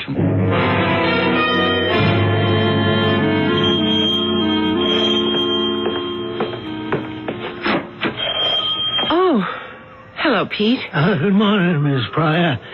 I come up a little earlier to see how you were, but then I saw you had visitors, so I backed off. Oh, that was Mr. Montgomery and the insurance man for the damage. Are you going to take care of it? Oh, yes. Well, I just wanted to check up on you. Having to spend the night alone in the house. As it happened, she didn't. I came back. Well, now, that's a surprise. Is it? Don't know what you mean. You have a pair of storm boots? Wellington style? I've got several. We see some pretty rough winters. Why? Did you know there was a secret passage from the back hall closet all the way down to the beach? Why, Dad, I most forgot that. It's been sealed up for most 25 years. How did you and my uncle meet? Oh, that was a long time ago. My family were fishermen, but I thought I ought to give show business a whirl. That's how I met Chris. He was the electrician in the first theater I got a job in. You were an actor? Kinda. I had an act in vaudeville. Well, I was the one coaxed him out here to Montauk. I helped him build this house. I always felt it was kind of part mine. Is that why you used the old passage from the beach to break in and tear it apart? You should have left the house to me. It was half mine. I'm even willing to buy it from you, if you give me a decent price. Why, Pete? What are you looking for here? Nothing. Just my due. Oh? And what's your due? The money, if there was any. But now I've looked for it everywhere. I know there isn't any. It was probably just another Chris's big lies. So I'll see you around. Well, I guess that's that. Disappointed? No. All I ever wanted was the house free and clear. Seems to be that way. Now all we have to do is to figure out how we can keep it that way. Well, I refuse to worry about that now. Oh, it's such a lovely day. Oh, who's this? Well, it can't be the contractor this fast. Mrs. Nancy Evans Pryor? Yes? A.Q. Sprit. IRS. Internal Revenue Service. Oh, well, how do you do, Mr. Sprit? This is my husband, Ted Pryor. Ah, yes. Taking a little time to catch up with you, Mrs. Pryor. Are you the sole heir of Christopher Xavier Evans? I never knew Uncle Chris's middle name. Well, now you do. I checked already with Montgomery, your lawyer. Let me see. On the 14th of April this year, Mr. Evans laid off a three-way parlay at Battleground Racetrack on the dogs. The dogs? Yes. Racing type. Like horses. Oh. Said parlay paid off on a $10 bet at 2,500 to 1, making a return of $250,000 fully taxable by the federal income tax. My uncle won all that money on a dog race? It happens, ma'am. Not very often, but it happens. You've got to be lucky. And you didn't collect the tax on it? That was a slip-up in our Florida office. Happens, too. But we catch up. So, I'm here to collect it. Well, how much? With penalties and interest, figure about $125,000. That's how we like to round it off. Oh, we haven't any money like that. All my uncle left was his house. So I gather from your lawyer. So that if there isn't any money, I guess we'll just have to possess the house. I'm sorry. That's the law. We all packed, Nancy? It didn't take long. We scarcely moved in. Oh, I'm sorry. I'm the one who should be sorry. At least if I had an inheritance, it shouldn't have been a minus. $250,000. No wonder Pete was ready to tear the house apart to find it. Only he didn't. I hate to leave it. Damaged goods as it is, it's a house, and I'm going to have a baby. And I'd like to have started him off, at least, in a real home. I know, Nan. Just don't push it. I can't help it, Ted. I know. Somehow I just know Uncle Chris wanted someone to be happy here. Only something went wrong. What are you talking about? Well, his will was made long before he took his life. That was an impulse. I think he would have wanted us to know what he did with the money, but he just forgot at the last moment. Yeah, if he hadn't already spent it. You know what I feel terrible about? No, what? That I couldn't just have put things in shape while I was here. Well, that's the little homemaker in you. Or at least taken down these sleazy, dirt-stiff old drapes and washed them. Gosh, they feel as if they'd been starched. They're so starched. What is it? Ted. Yeah? Get me a kitchen knife, quick. Okay, what for? Mr. Montgomery said that Uncle Chris had a habit of stashing away his racing winnings between newspaper pages. Well, how about sewing them in between a curtain drape and the lining? Oh, here's the knife. Oh, good. Just let me cut this running basting stitch. There. Well? Ted. What? A $100 bill. Another one. 3 stuck together. Woo-hoo. Oh, Ted, darling. We're not only going to make Uncle Sam rich, but we're going to be the same. And hang on to the house, too.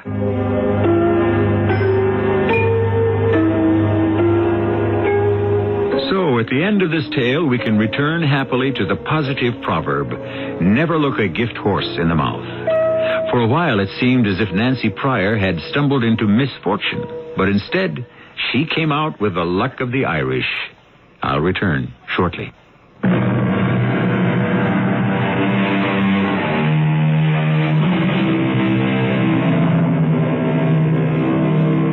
A year brings many changes. Peter Prouty died, unlamented, of acute alcoholism. Christopher Evans has a namesake in a fine baby boy born to Nancy and Ted. Ted has a job with the county newspaper, and the family has settled down to enjoy the local society, into whose circle they have been welcomed after being sponsored by Mr. Montgomery. Nancy Pryor would be the last person to subscribe to Virgil's warning, beware the Greeks bearing gifts. May everyone be so lucky. Our cast included Joyce Gordon, Paul Hecht, Robert Dryden, and Ian Martin. The entire production was under the direction of Hyman Brown. This is E.G. Marshall inviting you to return to our Mystery Theater for another adventure in the macabre. Until next time, pleasant dreams.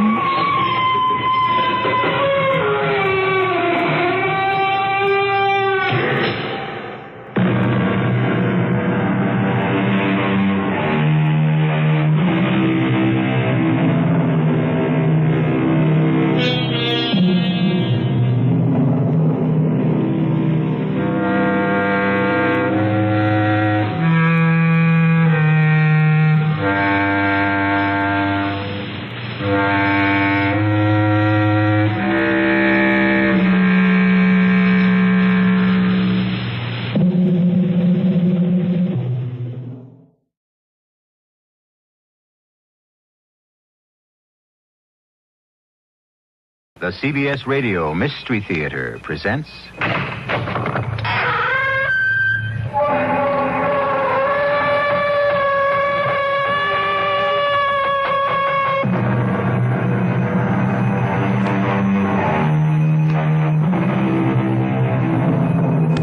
Come in.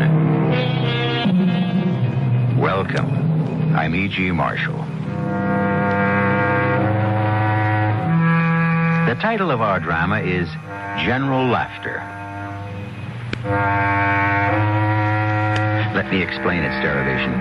In other times, playwrights often ended their comedic works with the overall stage direction, exit all amid general laughter. That meant that the characters at the finale should joyously troop off the stage the quickest way they could, thus leaving the audience with a warm glow of satisfaction that everything had, after all, turned out all right. However, by so informing you at the start as to our play's title, we by no means intend to reassure you as to its outcome.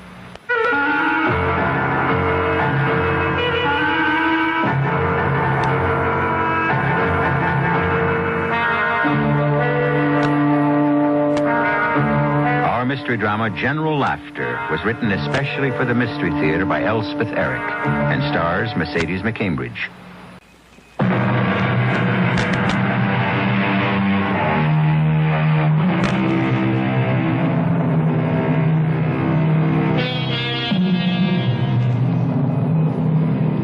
Let me set the scene for you. We are in someone's living room, high on the 11th floor of a modern apartment building. It's an attractive room. tastefully decorated in beige and white with blue accents in the pillows and an occasional chair. There are long windows at one end which give onto a balcony just big enough for 2 outdoor chairs and a tiny table between them. The kitchenette is at the other end of the room, partially hidden by a serving shelf. In front of the shelf are 2 high stools. On the shelf is a tape recorder.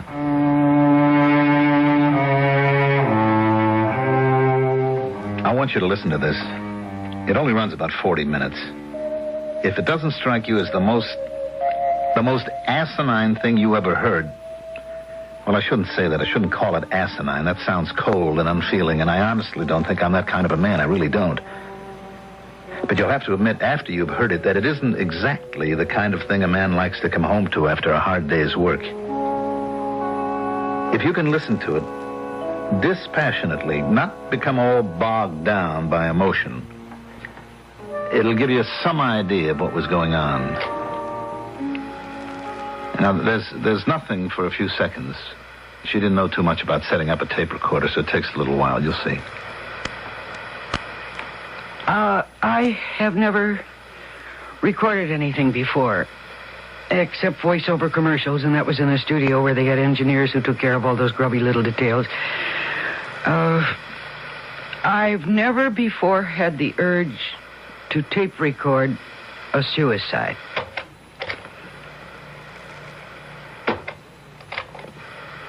I've never before had the urge to tape record a suicide. Okay, it works. Things mechanical scare me. I always expect them to blow up right in my face. But then I expect everything to blow up right in my face. I get a part in a play, I expect the theater to burn down. I get a commercial, I expect the company to go out of business. I get a running part on a soap opera, I expect to be written out by the end of the week. I think failure. I chase success, but I think failure. So please don't let me fail at this. Whatever saint is in charge of suicide, please, please, please don't let me fail at this. Now, I got the 1, 2, 3 bottles of sleeping pills. That ought to do it. I don't know how many pills to take. There's nobody I can call up and ask. I really came to this little rendezvous unprepared. See what I mean? I forgot a glass of water to wash the pills down. Honestly, I'm dumb. I'm dumb, right to the end. The tape runs on here with nothing for less than a minute. Doesn't take long to get a glass of water. I want you to understand that there was absolutely nothing I could have done to stop this thing. I mean, I'm not God. I have my limitations. Boy, do I ever. There are days when I'm just one big bunch of limitations. Nothing else, when the most I can do is get up, get dressed, and go to work. And when I get to the station house, habit or memory or something will take over because I sure can't. Well, you don't want to listen to my tale of woe. All right, that was the water glass being set down. Now it starts again. Okay, all set. 1 big glass of water, 3 little bottles of pills. So, take a pill, madam. Go ahead, take one. Take a lot. Take 2. As my grandmother used to say when she passed the cookies. And we all thought that was terribly funny, no matter how many times we'd heard it before. Take a lot. Take 2. Okay, so I'll take a lot. I'll take 2. That was easy. Now, the purpose of this tape recording is to, it's to record my last thoughts, I guess. If any. Yeah, there are some. And they keep chasing round and round in my brain. Still, what I would like is to tell the truth. For once. I have days when I'm not sure I haven't been lying from sunup to sundown. Even my dreams are lies. That's some days. Other days? No. You know what Sarah Siddons wanted chiseled on her tombstone? The words, "I was an honest actress." Just that. Nothing more. Well, I tried to be an honest actress. And now at the very end of my life, I would like to try to be an honest person. You know? I mean, not to hold back anything, just to let it all hang out, as the kids say these days. I don't know why they talk so funny. Why can't they just say, speak the truth? I want you to know that, I want you to know why I have to do this, why I think I'm driven to it. Not that I know why I don't. But maybe if I keep on talking, something will surface. I've chosen to put this on tape instead of writing it down, because when you write things down, there's always the temptation to go back and read it over and change it, make it look better, make it read better. I don't want to do that. See, what I want is for every word to register precisely as it comes out of my mouth, out of my head. And that's why the tape. So, to begin with, I don't feel anything. Maybe a little music could help. Wish I had a record of Peggy Lee's Is That All There Is? That'd be perfect. That'd be the absolutely perfect thing for right now. Is that all there is? Is that all there is? If that's all there is, my friend, let's keep dancing. I ought to have that record. I could go down to the store and get it right now. No. That's an excuse not to go through with this. You're dodging and ducking just the way you've always dodged and ducked. Is that all there is? Is that all there is? If that's all there is, my friend, it isn't enough. If that's all there is, it isn't enough. I can't go on any longer. Who was that Hollywood mogul who said in the ambulance on the way to the hospital, he said he looked up at his wife and he said, "It's too tough, it's just too tough," and he died. Right then and there he died. I think it was Harry Cohn who said that. Well, Harry Cohn, I'm with you. I'm crying. What am I crying for, Harry Cohn? I never even met Harry Cohn. I was never in Hollywood. I was always a New York actress. New York actresses are devoted to the theater. I couldn't go to Hollywood. I had to stay here where the theater was. That was the reason. That and the fact that Hollywood never made me an offer. It's truth-telling time, all right. I never had a decent offer anywhere. What's more, the last time I saw anybody about any kind of a part in the theater was almost 6 months ago. A little pipsqueak of a producer nobody ever heard of said to me, "I see nothing for you in my first 3 productions." Jiminy. So I am reduced to parts on daytime television where I never know the lines, not really, no matter how hard I study them. And I know what he'd say. He'd say, "Nobody's forcing you to be an actress." Of course, as usual, he's right. Only I know that as long as I live, I'll never be able to stop trying. Ergo, stop living. Which brings me right back to where I started, with the pills. Why don't I feel sleepy, at least? I don't. I feel wide awake and I feel hungry. Oh, no. I can't feel hungry. Nobody in the process of taking her own life ought to be hungry. Now, that's too much. That's embarrassing. Nevertheless. Time out here for a minute or so. It's true. I did used to say, nobody's forcing you to be an actress. I admit it. I wasn't always sympathetic. Actually, I hardly ever was. Because to begin with, it's always seemed to me that being an actress is 9/10 suffering and hardly any joy at all. In fact, you have to be pretty much of a masochist to even think about being an actress. All that being rejected over and over and over again. I know I couldn't stand it. I wouldn't stand it. I'd kill somebody first and go to jail. Here she starts up again. There are 2 saltines. That shouldn't interfere with anything. And I'll think better if my stomach isn't empty. Maybe. I suppose if you feel hungry, you don't really want to die. That's what all the smart people would say. They'd say, don't be silly. If you can eat 2 saltines, you can go on living. Well, smart people, poo-poo to you. It's not so easy to end everything. Not easy at all. And maybe that's my last message to the world. If you think ending it all is a snap, you better think again and think hard, because that's what it is, hard. It isn't just slipping out of the world the way you slip out of a room at a party you found boring. Why don't I feel something? Drowsiness or wooziness or something. I never felt so clear-headed in my life. I ought to feel something. I didn't even eat the second cracker. Didn't eat any breakfast, no lunch. I ought to feel something. Oh, Lord. They're not going to trick me up on this, too. Not the last gesture of my life. They're not going to make this ridiculous, too. Like everything else, they're not going to make me a failure in this, too. I won't stand for that. I won't. I'll take the rest of the pills. I'll take all of the pills. Where's the bottle? The other bottle. This one's empty. What does that say there? 1 capsule 3 times a day for longer, stronger nails? What nails? Oh, no. Oh, no.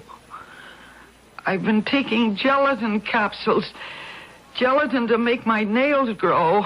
Oh, no. I couldn't be that dumb. I'm not that dumb. Silly gelatin things have been in the medicine cabinet for years. That's just too much, trying to kill myself with gelatin. I can't even do it right when it comes to something like... Oh, I could almost laugh myself. Well, anyhow, when I do finally bump myself off, I'll probably have nice long nails. Lovely corpse, beautiful nails. That's the old joke about the 2 men looking at their friend in the coffin, and one says, he looks wonderful, and the other one says, why shouldn't he? He just got back from Florida. That's a joke. That's a real joke. I wonder if somebody will look at my dead body and say she has lovely nails, and somebody else say, why not? She just took a whole bottle of gelatin pills. Gee, I hope so. I hope somebody says that, because that's really pretty funny. I'd laugh myself, only I seem to be crying.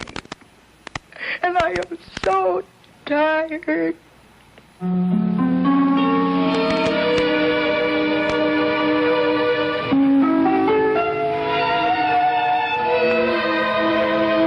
Once upon a time, a poet wrote, I am tired of tears and laughter, and men that laugh and weep. Of what may come hereafter for men that sow and reap. I am weary of days and hours, blown buds of barren flowers, desires and dreams and powers, and everything but sleep. We'll come back to you shortly with Act 2.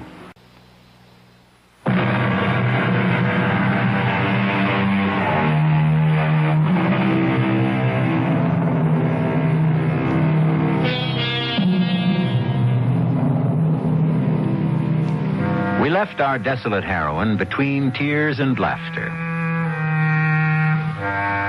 Midway in the supposed act of taking her own life, she discovered that the bottle she had thought held sleeping pills contained instead gelatin capsules. Gelatin to make the nails grow long. This is a most distressing discovery to make when one has embarked on the drastic enterprise of suicide. We pick up her story where she left off, between tears and laughter. Now I have to start the whole silly business all over again because I took the wrong pills. But these little fellas, these are the right ones, because it says right on the bottle, 1 capsule as needed for sleep. That's what it says, so I'm not wrong this time. Only I drank up all the water, see? It's always something. Now I gotta get some more water. Let me tell you, I haven't been married to an actress for 12 years without learning something. You know, people generally think actors are very conceited, always showing off, always looking for applause. That's only partly true. The rest of the truth is that their little egos are so shaky that the only way they can get through life is by pretending to be somebody else. They can't wait to stop being themselves and start being some other person. I don't understand that. I never have, I never will, but I swear to you it's true. What I said about actors is true, and don't forget it. They're shadow people, living in the light of the imaginary people that they pretend to be. Personally, I think that's very sad.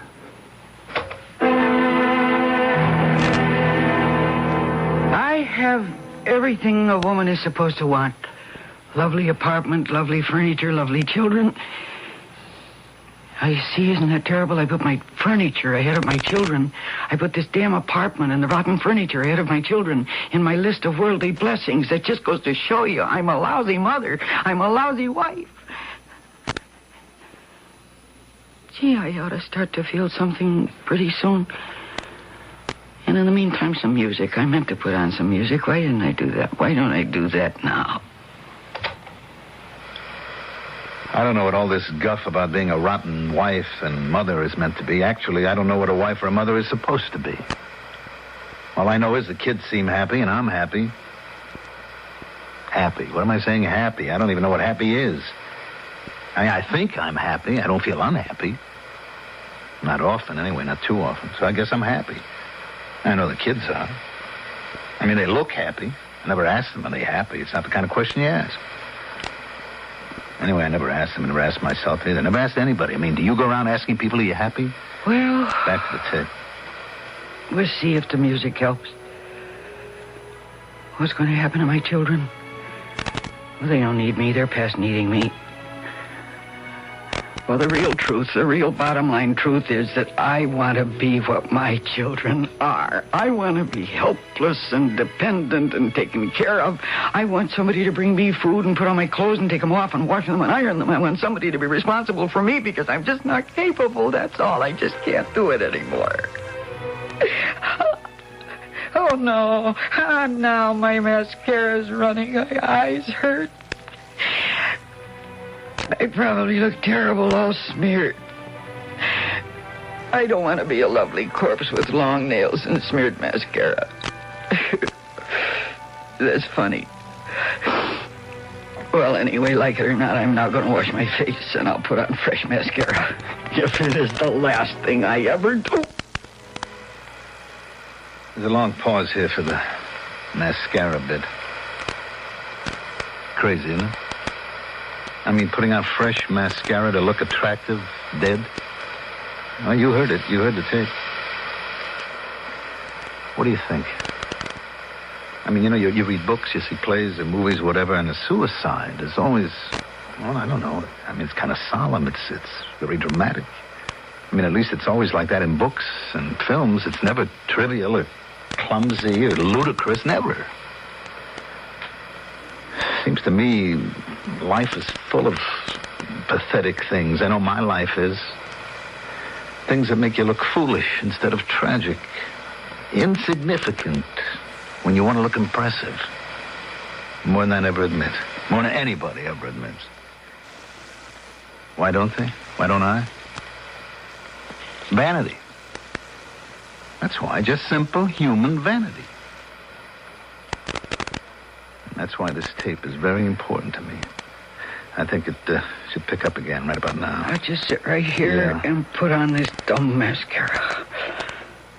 Oh, boy. My hands are shaking.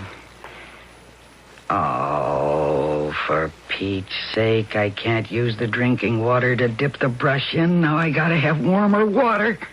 I tell you, it's not easy, this. It's not easy at all to leave this earth. You see what I mean? Silly things like warmer water. I mean, it's childish, isn't it? I don't mean that it isn't serious. I don't mean to put anybody down if they've got to the point where life is so hard that they'd even think of something like suicide. But life is hard.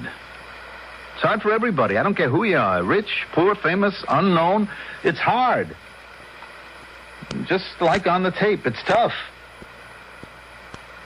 And I guess sometimes for some people it's just too tough.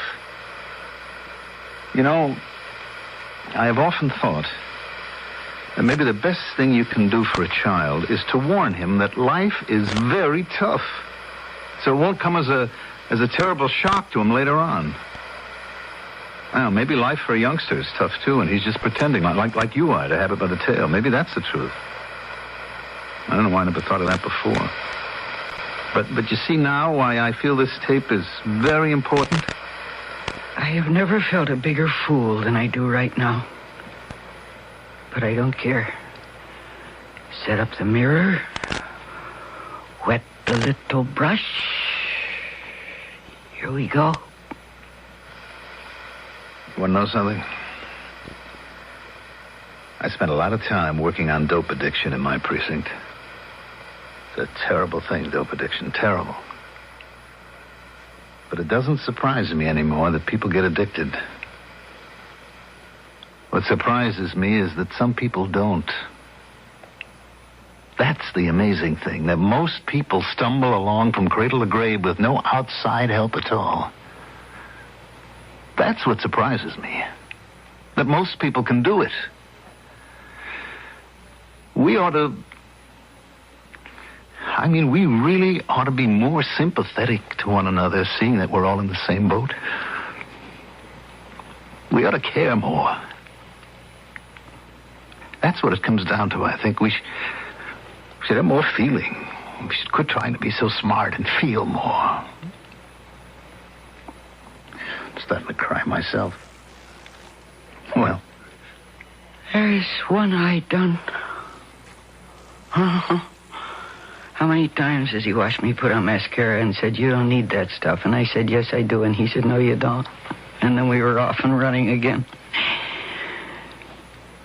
Gee, this is taking too long. I could just jump off the balcony, 11 stories up. That'd be quick. That'd be easy. Yeah, that's the idea. I could leave him a note. What could I say to my dear husband? Just stepped out for a minute.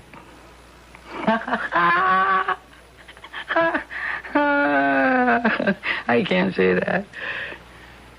Oh, what's the matter with me? I'm trying to be flip. I'm trying to be funny. I'm crazy. I must be crazy.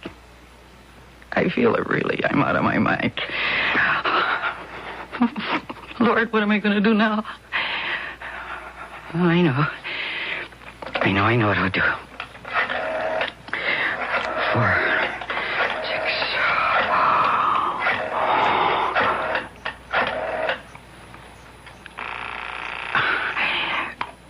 21st Precinct. Is that you?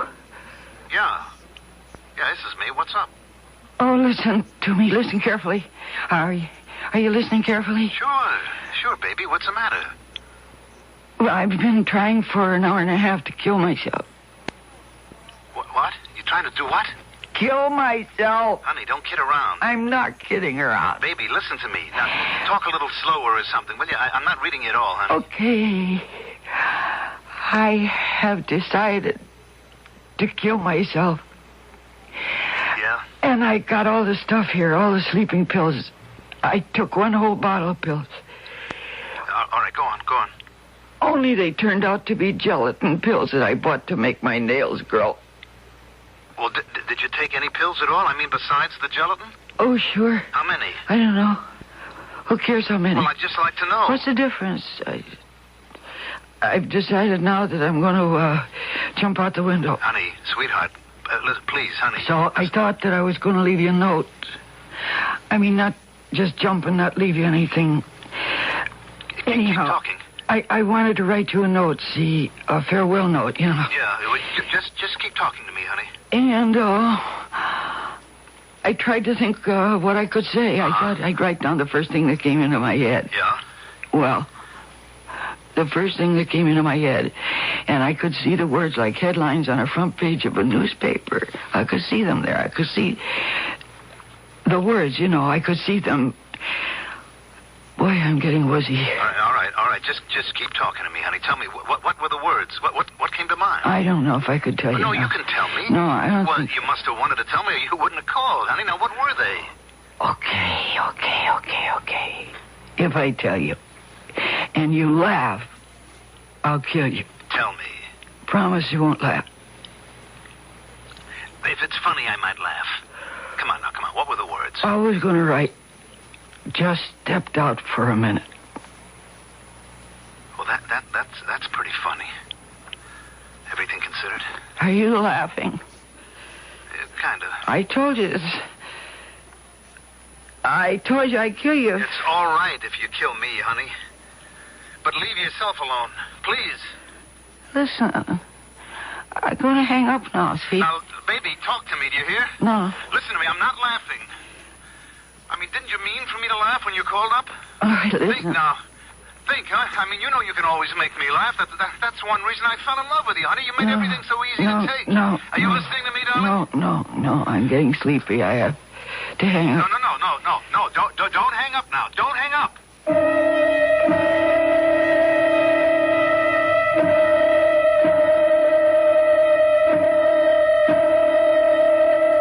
Is there anyone whose ego has never despaired, who has never been overwhelmed by the sensation of helplessness and the inability to go on with the arduous business of living? Even some animals, we are told, faced with unbearable pain or unbearable loss, stop taking nourishment and rather quickly die. I'll be back shortly with Act 3.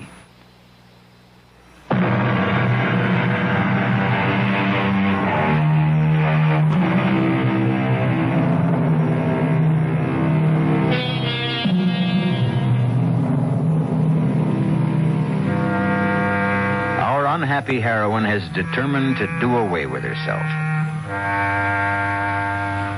In addition, to record her thoughts on tape during the process of self-destruction. Firm though her intent may have been at the start, she has run into difficulties. Difficulties of her own making, to be sure, but nonetheless, effective little roadblocks. Somebody in there? Anybody home? It's Harry from downstairs. The doorman, Harry. You want to let me in? I'm using the pass key in case you... Anybody home? Your husband called me, told me to come up here. Anybody home? What's that noise? I hear something. What do you know, a tape recorder. What's that on for? It must be some reason. Somebody turned it on and went out. That's not like... Oh, love of... Lady, what is it? You faint or what? Oh, she's breathing. She's not dead. What do I do? Call the super. House phone. We're in the kitchen. Yeah. Call the super. Oh, boy. Mr. Shattuck, this is Harry. I'm an 11K. Listen, there's a lady... Yeah, the lady that lives here. I don't know her name. They're new in the building. Listen, her husband called me a while back, said to come up here, see if there was anything wrong. Oh, she's passed out on the floor. I think she's sick. She fainted or something. There's a tape recorder going. She's some kind of an actress. Well, what do I do now? Call a doctor? Well, her husband's a police lieutenant. Do I call him? Well, maybe I better, huh? Oh, Mr. Shattuck, I think I hear somebody at the door. Yeah, I do. Maybe it's him. I hope so. It's him, Mr. Shattuck. Harry. It's your wife. She's fainted or something. See, over there? Good Lord. And this tape recorder was running when I came in. Turn it off, Harry. Unplug it.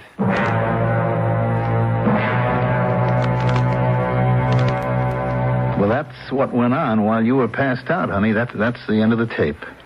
What do you think, Terrible. Terrible. Oh, I don't know. I do. I just thought you should hear it. Terrible. Why? Why is it terrible? Because I couldn't do it. You sure tried. And I couldn't do it. I loused up the whole thing. I couldn't even take my own life. I couldn't even do that right. I never do anything right. Oh, come on now. I don't know about that. Well, I do. No, you don't. Lots of things you don't know. You can say that again. Why didn't you just let me die? Oh, come on. I couldn't do that. I'm a policeman. Oh, what's that got to do with it? Well, killing yourself is against the law. You're kidding. No, I'm not. It's on the statute books. Nobody is supposed to commit suicide. It's illegal. What do they do? Send you to jail? Give you the death penalty? Suicide is punishable by death. How do you like that? You feeling a little better, honey? Oh, I think so. Kids will be home from school pretty soon. Oh, don't tell them. Oh, no. No. I mean, they wouldn't understand. They're too young. There's somebody at the door. Better see who it is.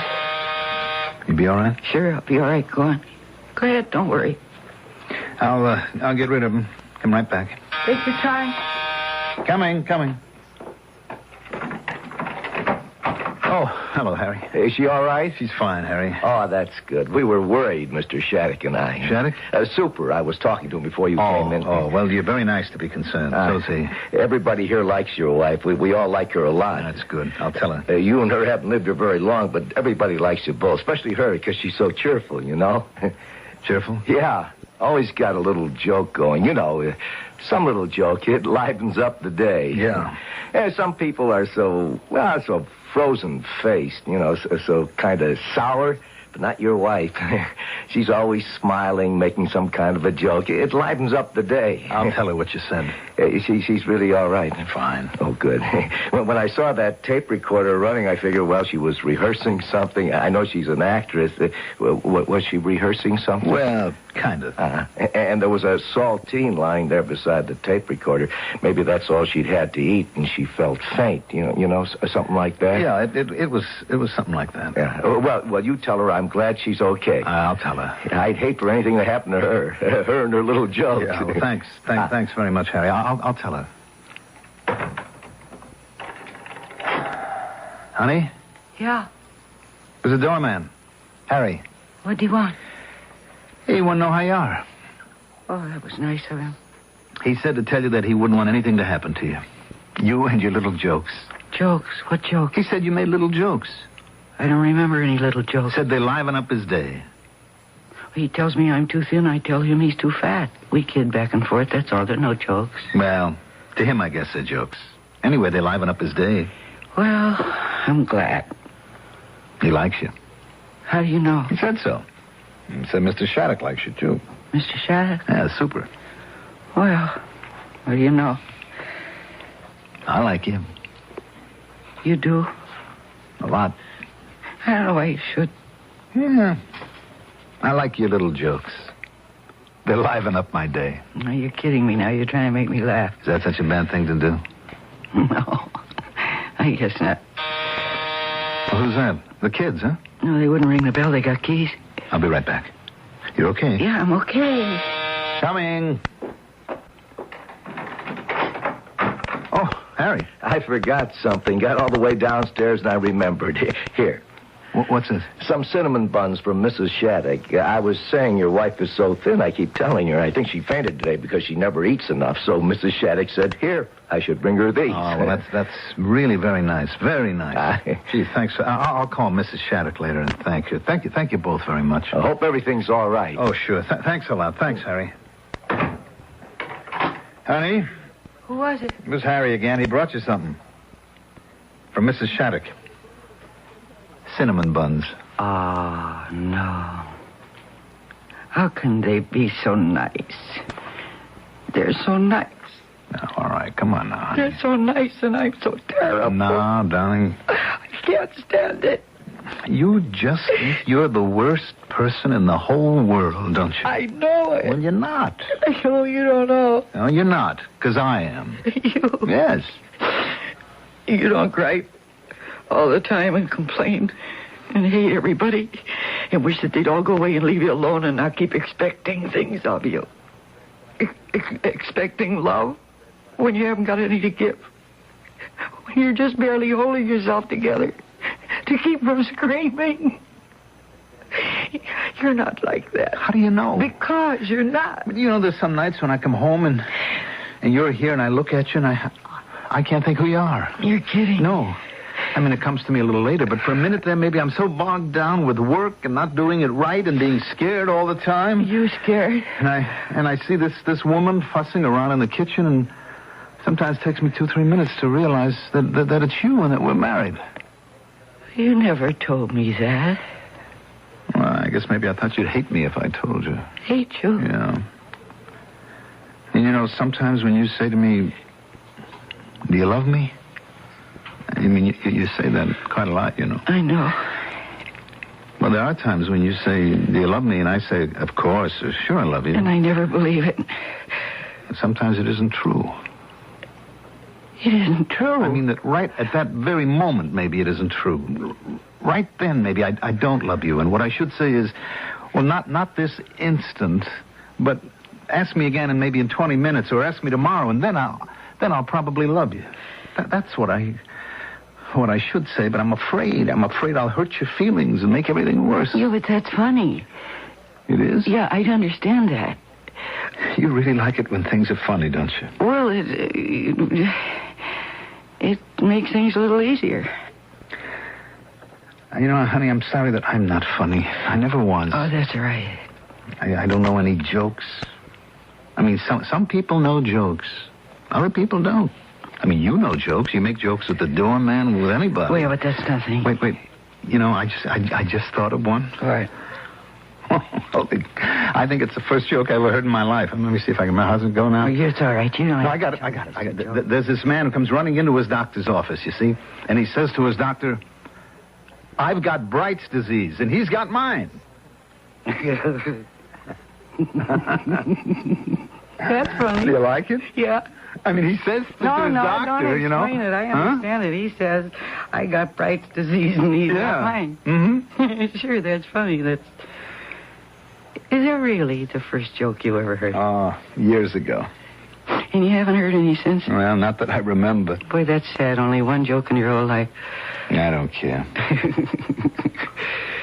How do you feel now? Better. You look better. Well, I had a good cry and I heard a good joke. You don't want to die anymore, do you? Not right this minute. Ask me again tomorrow. Honey. I'm so miserable. I know you are. Sure you are. I feel so lost. Oh. Darling, honey, you think maybe if you gave up the acting business... What? Give it up?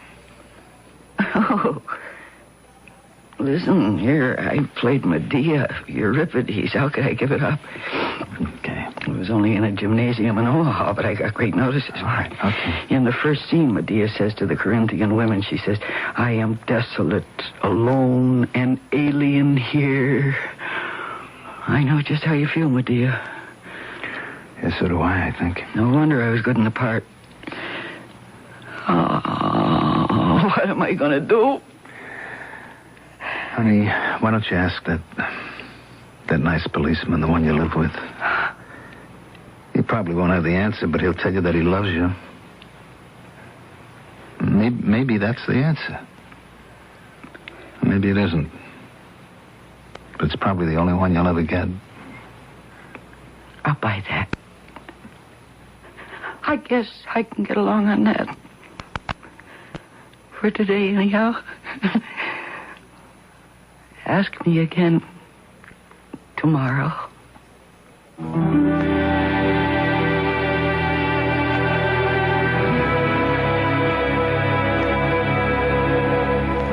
The great philosopher Friedrich Nietzsche, who died at the start of this century, who had such great aspirations for mankind and such disappointment in himself that he went mad.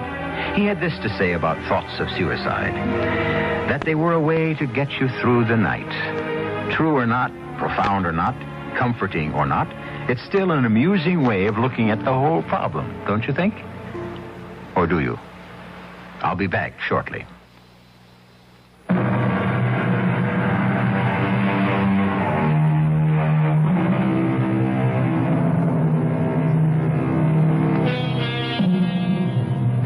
I trust we haven't depressed you with our little tale of attempted suicide. Personally, I don't find it depressing at all, either the story or the fact. It's another reflection of man's wish to have his say in the big crises of his life. And like so many of his ardent human wishes, he is often deterred not by morality, not by illegality, not by any deep considerations, but by the pathetic and very endearing fear of simply failing and looking ridiculous. Our cast included Mercedes McCambridge, Mandel Kramer, and Sam Gray. The entire production was under the direction of Hyman Brown. This is E.G. Marshall inviting you to return to our Mystery Theater for another adventure in the macabre. Until next time, pleasant dreams.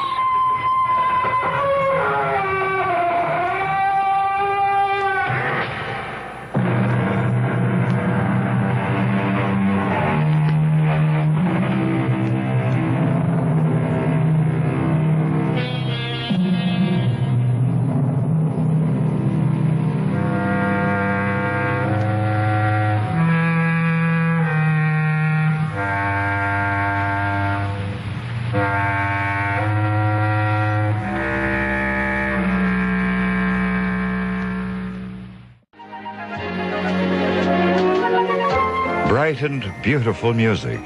This is KIXI, AM and FM, Seattle. From CBS News next, it's now 10 o'clock. CBS News. Former President Nixon has departed Peking after 4 days in the Chinese capital, and with controversy over foreign policy statements he made in China running high in the United States, has traveled to the southern resort city of Guilin.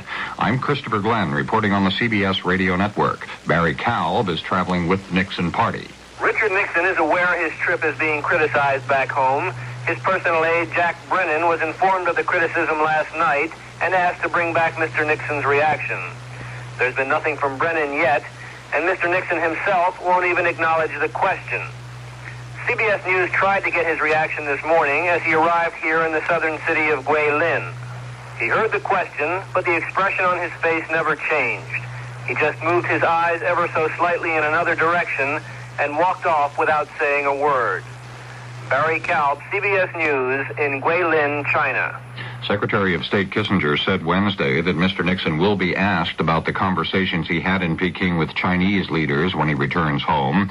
President Ford said he hesitates to evaluate the effect, good or bad, of the Nixon journey on the Ford campaign. And Senator Barry Goldwater suggested the former president might do the U.S. a favor if he stays in China. Mr. and Mrs. Nixon plan to visit Canton before returning to California on Saturday. A flu epidemic is plaguing the Memphis area. We'll have that story and more CBS News after this. Flu has grown to epidemic proportions in the Memphis area, causing at least 3 deaths and contributing to 5 other fatalities. Dr. Joe Levy, director of the Memphis Shelby County Health Department, says 10,000 cases of the A. Victoria strain have been reported this month. We have in Memphis on the average of 40 or 50 cases a week throughout the year.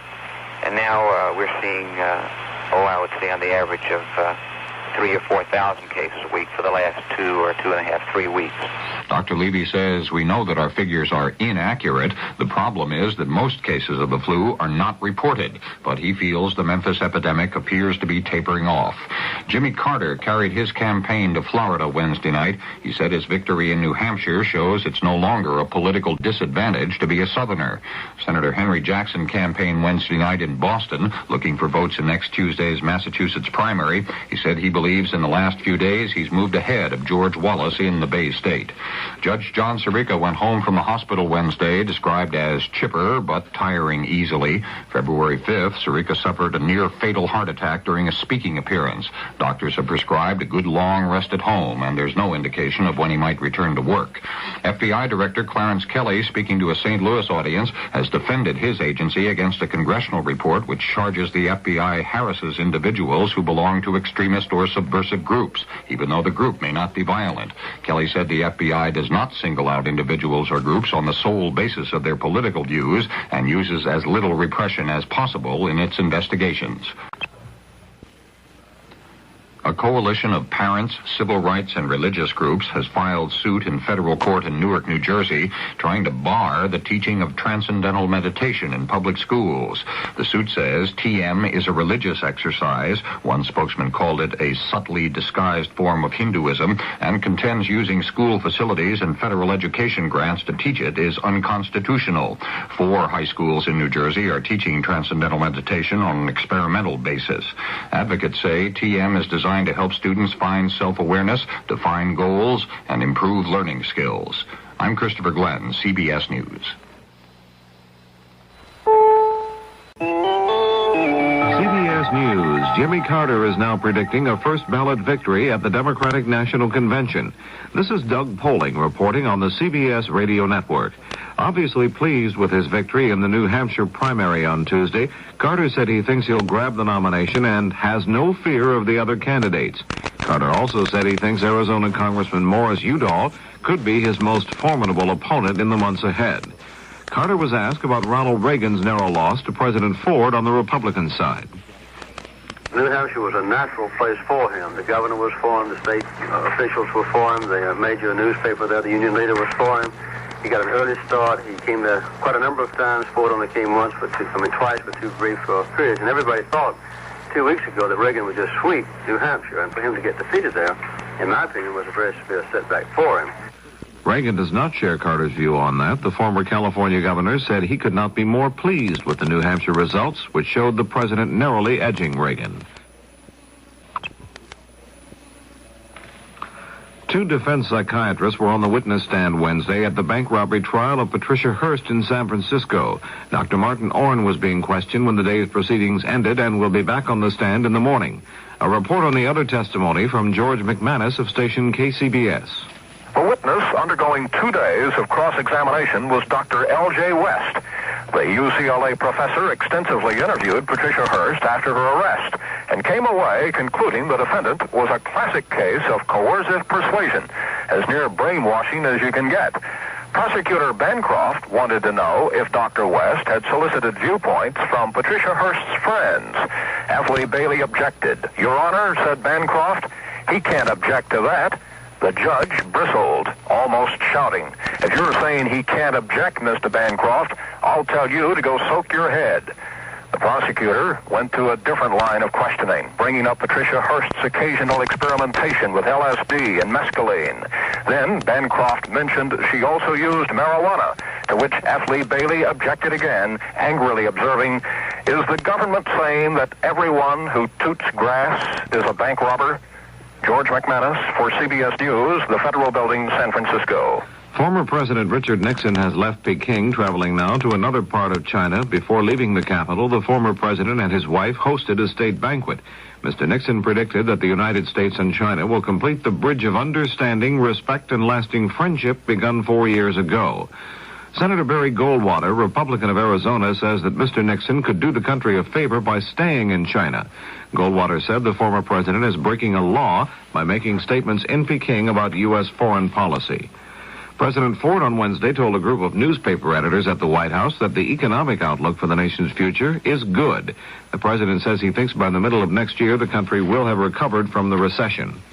3 senators have urged President Ford to propose an immediate U.S.-Soviet moratorium on the testing of long-range cruise missiles.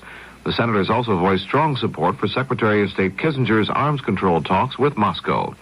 The senators, Democrats Edward Kennedy and Hubert Humphrey, and Republican Jacob Javits, said their appeal is an effort to stop what Javits called ultra-conservative criticism of strategic arms talks with Russia. The General Accounting Office of Congress reports that the 800-mile Alaska oil pipeline should be completed by the target date of July 1st of next year. The cost of this project is hard to pin down, but the government says it appears to be around $6.4 billion. This is Doug Poling, CBS News.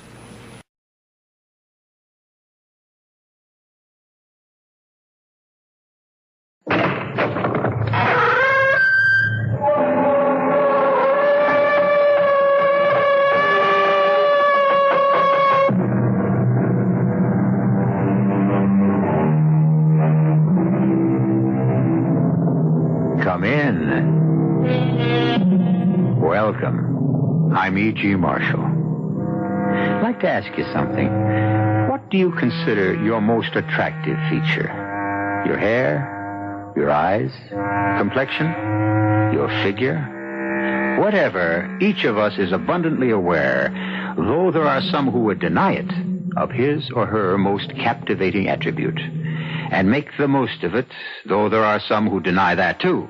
Be all this as it may, we're about to hear of a woman whose most beguiling characteristic was her smile, and because of it, the horrible thing that happened.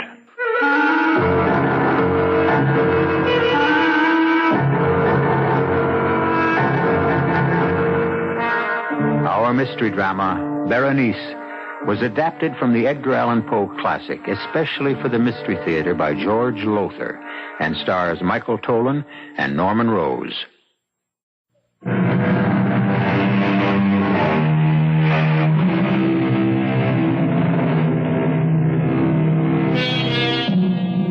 What we call a fixation, an idée fixe, is one of the most extraordinary and mystifying aspects of the human mind.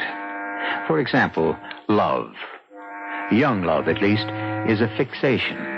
For the lover cannot get the loved one out of his thoughts. He thinks of her night and day, or she of him. And there is, I need scarcely say, no more wondrous person in all the world. What cure can be found for a fixation? Well, when it comes to love, and I don't mean to sound cynical, I suppose marriage. But when it came to Ernest Montresor and his wife Berenice, well, that's our story. Do not tell me, Anthony, what I must do or must not do. Ernest, please. You are my friend. You are my attorney. You have come here to Mangrove Manor to straighten out whatever legal matters attend Berenice's death, and that is all. Ernest, I didn't mean to offend you. I am not offended. I am irritated. You can sit there and say, Ernest, your wife is dying. Try not to hate her as you do. Let me tell you something, my good friend.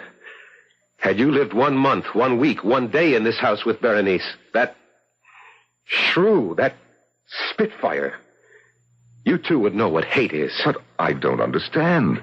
I was at your wedding a little over a year ago, here at Mangrove, and you were deliriously in love with her. Not her. Her smile. What? I know you'll find it hard to believe, but that is the truth. Oh, there were other qualities that attracted me. Her charm, her gentle manner, her warmth. But these vanished quickly once we were married. I soon learned that her charm was a veneer, her gentle manner a mask that concealed a vicious temper. I am sorry. I didn't want to hate her. For months I put all feelings of hate from me, the while asking myself how and why I still went on loving her. That's when I realized it was her smile. I still fail to understand. Look at Berenice closely, and you will see that she's really very plain, almost ugly. But one doesn't look closely at first. I didn't, surely, because of her smile, of what her smile was then. She had teeth so even, so white, so perfect, they are as matched pearls. As for her lips, nowhere will you find lips so beautifully modeled, so sensuously inviting, so absolutely enthralling. I remember, yes. But Anthony, soon after our marriage, her smile changed too. The lovely contour of her lips became an ugly sneer. She no longer smiled. She bared her teeth like a vicious animal. But there must have been a reason, something that impelled her to... I'll give you a reason if you must have it. Constance. Berenice's younger sister? Yes. You know she came to live here at Mangrove when her husband died. I settled the estate, yes. Not, I'm afraid, that there was much to settle. He left her penniless. Precisely why she lived here. Berenice began to think... Go no further, Ernest. I am well acquainted with what is termed the eternal triangle. In this case, there was no triangle. Not then. But there is now. Constance is what Berenice pretended to be. Gentle, innocent, loving. Yes, I have fallen in love with her, and she with me. But you may believe me, as Berenice never has, when I tell you that our love is and has ever been platonic. Neither of us has betrayed Berenice in any way. Yes, come? Oh, Constance, my dear. We were just speaking of you. You remember Anthony Lamb? With pleasure. You were such a help and comfort to me when my husband died, Mr. Lamb. I did what I could. You look upset, Constance. Berenice wants to see you, and she's in one of her blackest moods, I'm afraid. Is she ever in any other? Try not to be harsh on her, Ernest. She's dying, you know. I shall try. If you'll excuse us, Anthony. Perhaps I should come along. I have to discuss certain legal matters with Berenice, and it will be best if she knows I'm here. Come, then. But I warn you, my friend, you'll regret every moment spent with her.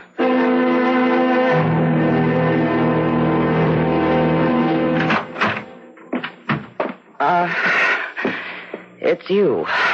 You wanted to see me, Berenice. You. Not this army you've brought with you. Get out of here, Constance. Of course. And who are you? I've seen you somewhere. I remember you. I'm Anthony Lamb, Berenice. I don't blame you for not recognizing me. It's been over a year. Oh, yes. Yes, I remember you now. Ernest's friend, the pettifogging lawyer, the shyster. Why are you here? Well, now Yes? Well, Ernest asked me to come because... Well, Berenice, I'm told you're quite ill, and at such times it's best to... To make sure that all will be legally neat and tidy when I'm cold in my coffin. Oh, you put it much... The only way it can be put. I'm dying, and I know I'm dying, and so do you. If you don't, you must be blind. And if you want proof of it, look. Once my smile was the most ravishing smile on earth. Look at it now.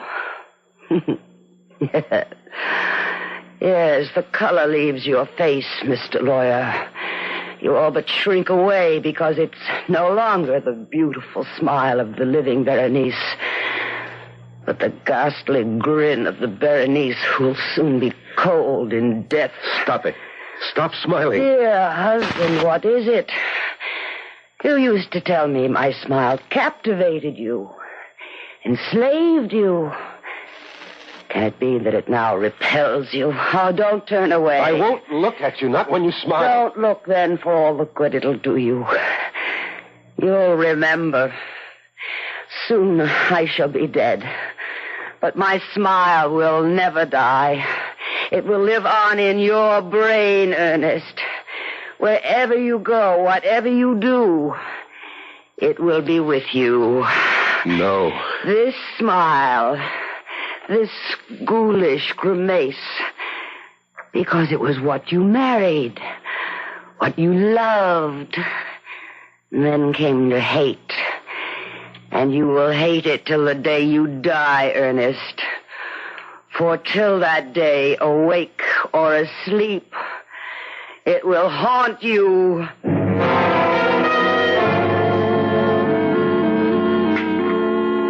Would you care for more of the shrimp, Mr. Lamb? Well, thank you. No, Constance. Oh, and do call me Anthony, won't you? It'll make me feel so much younger. If you wish. Ernest, won't you eat? You haven't touched a morsel. Not hungry. But you must keep up your strength. If you're not careful, you'll be having nightmares again. Nightmares, Ernest? The most horrible you can imagine. Berenice has all but ruined my health. Ruined it. Hush now, we mustn't talk that way. What other way is there? No more wine, Ernest. Another glass can do no harm. No more, dear. For my sake. For your sake, anything. Anything except to lie about my true feelings. You, Constance, you have lived in this house for nearly a year. You know the hell she has made of my life. You know that I could not mourn her passing.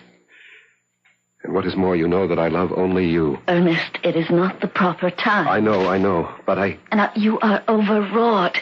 It is not you speaking, but your nerves. Listen to me. Constance. My sister lies upstairs dying. Whatever you think of her, in these last days of her life, though we cannot in truth love her, we can, in all dignity and honor, try at least not to hate her. You must try, Ernest. You must. Yes. And with your help, I shall. But you will not succeed. Berenice. How did you get here, out of bed? I rang my bell, but no one came.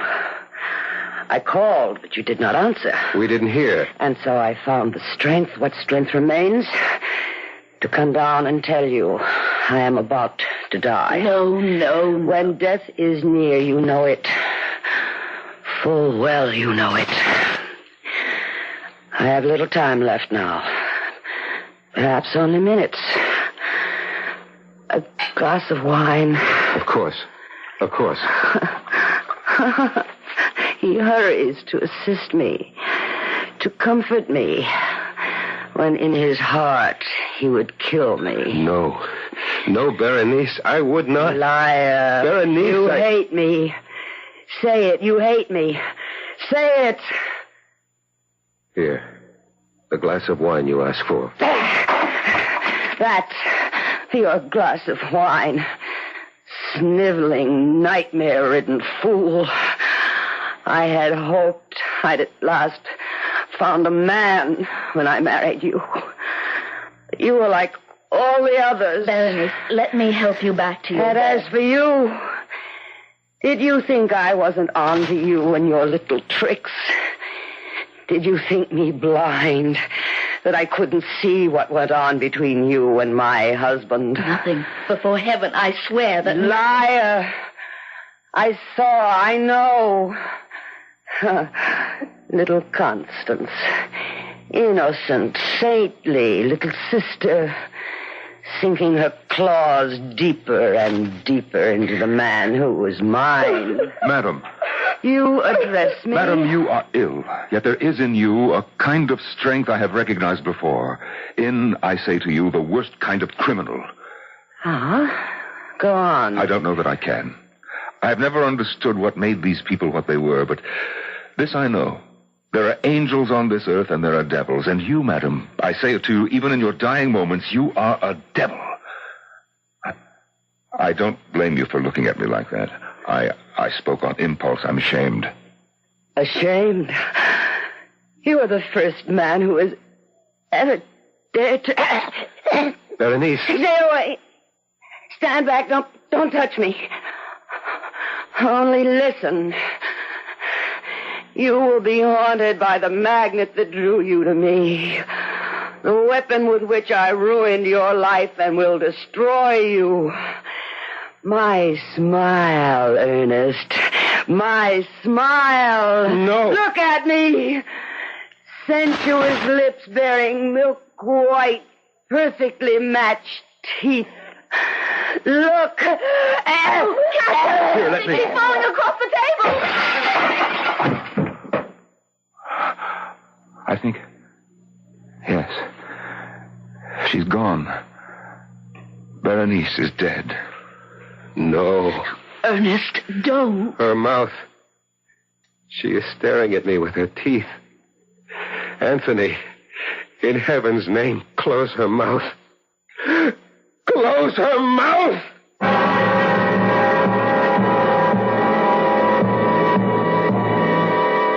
I said at the outset, you'll recall, that because of Berenice's smile, a horrible thing happened.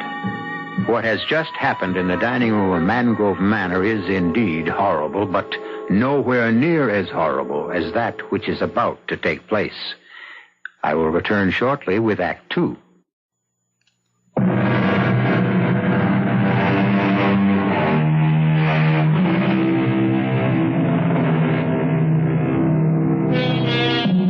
I think it was Sir Winston Churchill who said that when the human brain grabs hold of a thing, a worry, a concern of some sort, an anxiety, It grips that thing as in an iron fist and will not let it go.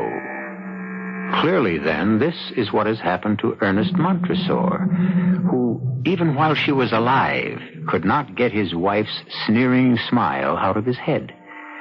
And now that she has been placed in the family vault on the estate near Baton Rouge, Louisiana, well, listen. Ernest. Yes, Anthony, what? It's more than half an hour since everyone left. Constance and I are getting chilled to the bone here in the vault. Let's go back to the house. Not till I'm sure the lid of Berenice's casket is nailed tight. But you are sure? It's madness, I know, Anthony. But I have the fear that somehow, in some way, she'll get out of her coffin and haunt me. You're letting your imagination run away with you, Ernest. You're tired, overwrought. My sister is dead. She'll not get out of her coffin. Come now. Ernest. Yes. Let us return to the house.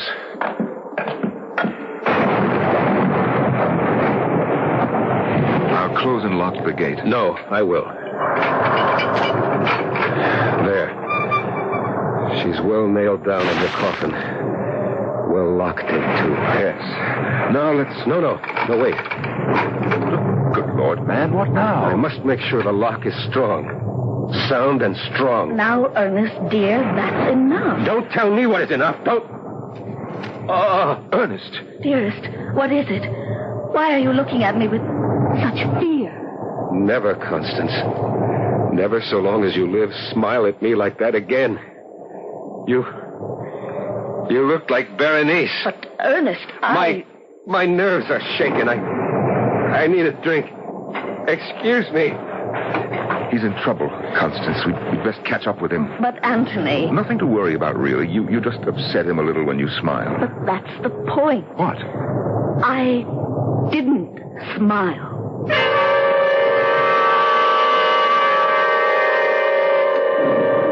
Will you take another brandy, Anthony? Thank you, no, Constance. As they say, one is as good as more. I wish Ernest thought so. Yes, he is drinking a bit too much, though he doesn't show it. His nerves burn up the spirits quickly. I have never seen him in such a nervous condition, never so exhausted. Let's hope he's having a good, deep, restful sleep. Speaking of what is good for Ernest, I hope you'll be able to stay with us a while, Anthony. I should like to, but I have pressing business in Baton Rouge. A few days?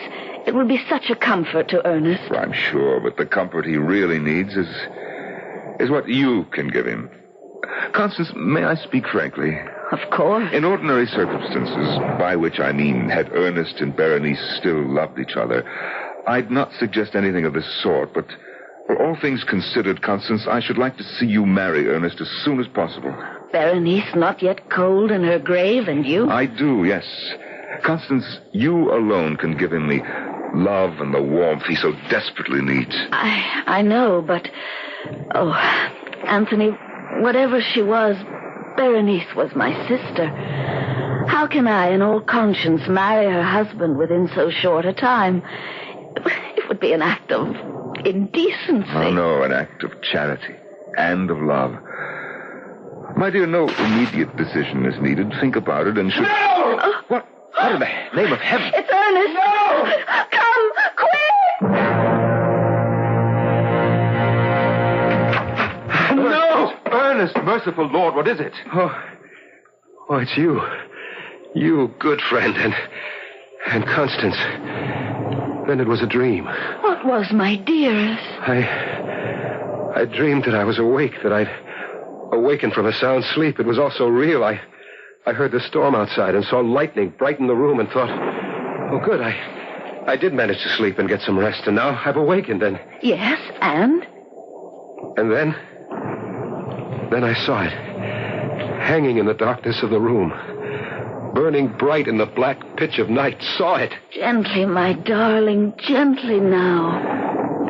Saw what? Her smile. Berenice's smile, her disembodied smile, nothing else.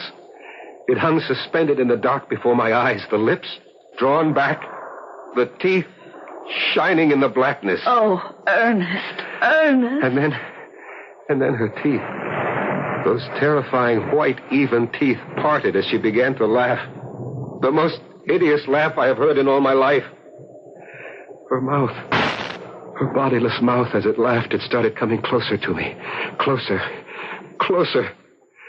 And I screamed. Anthony, what's to be done? We must fetch the doctor, and at once.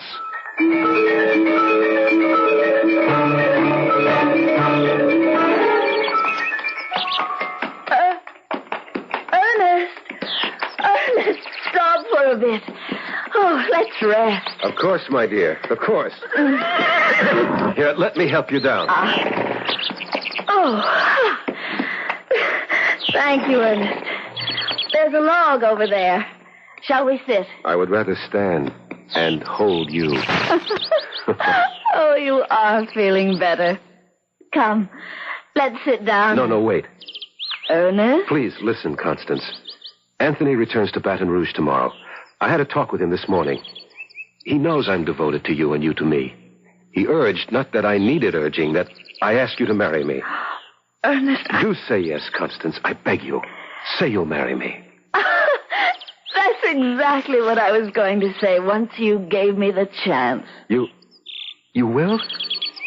You'll marry me? Oh, I will. Oh, I will. Constance. Oh, Constance. Let's hurry back and tell Anthony. Yes, that dear good friend of yours will be relieved to know, I'm sure. Here, I'll give you a hand up. There. Oh, Ernest, my horse. Oh, Ernest, he's running away with me.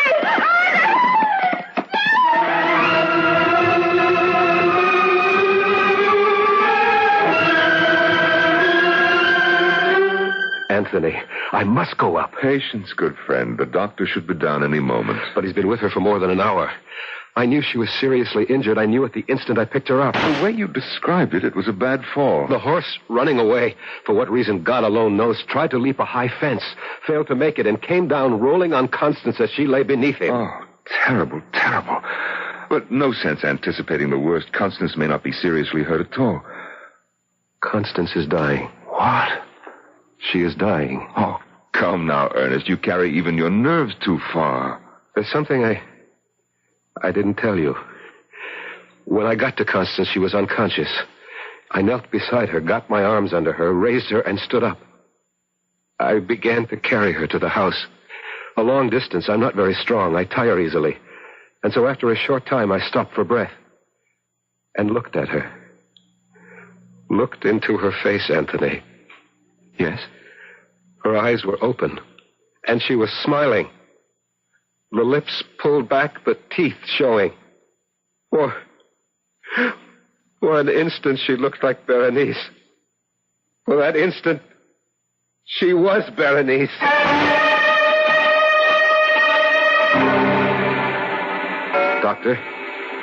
Doctor, is she... Don't bother him now, Ernest. But I can bear no more of this waiting, this interminable waiting. Look at her. So deathly white, scarcely breathing, if at all. Ernest? She called my name. Oh, Constance. Oh, my own dear Constance. Hush now.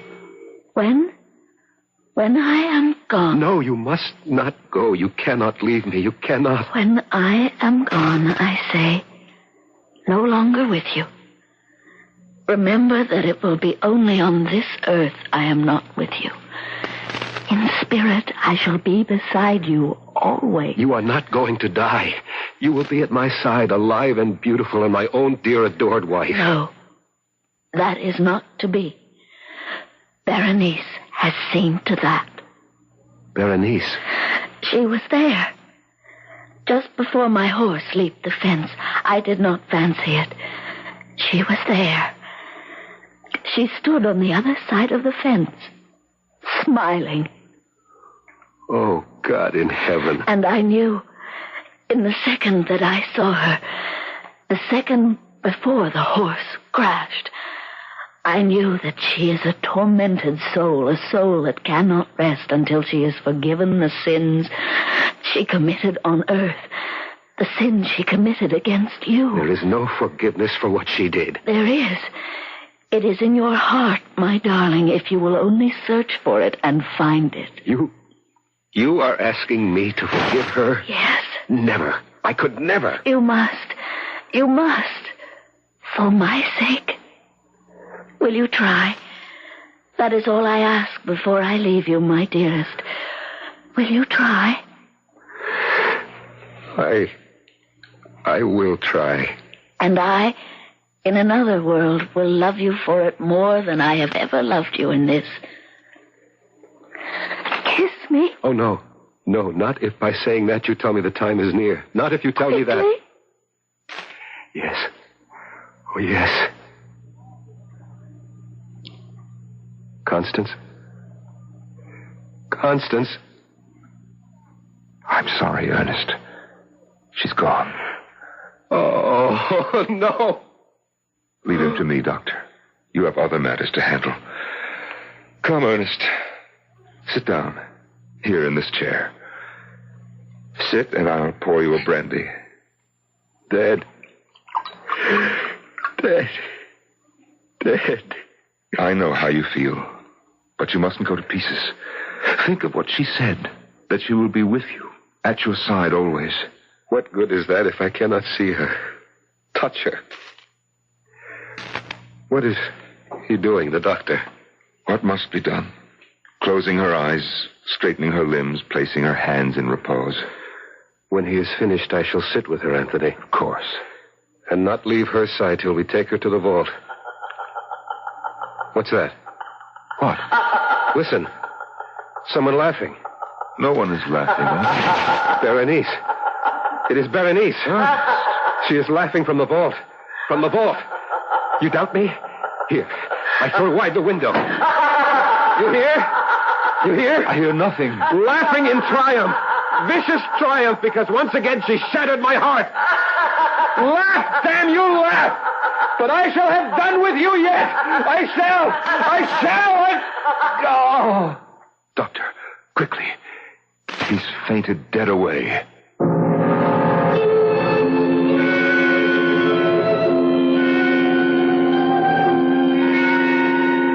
So, in fevered imagination, in the sickened mental state brought on by unbearable grief, Ernest fancies he hears the hideous laughter of Berenice, pursuing him, haunting him, driving him mad in death as she did in life. Or is it fancy? We'll know more about that when I return for Act 3.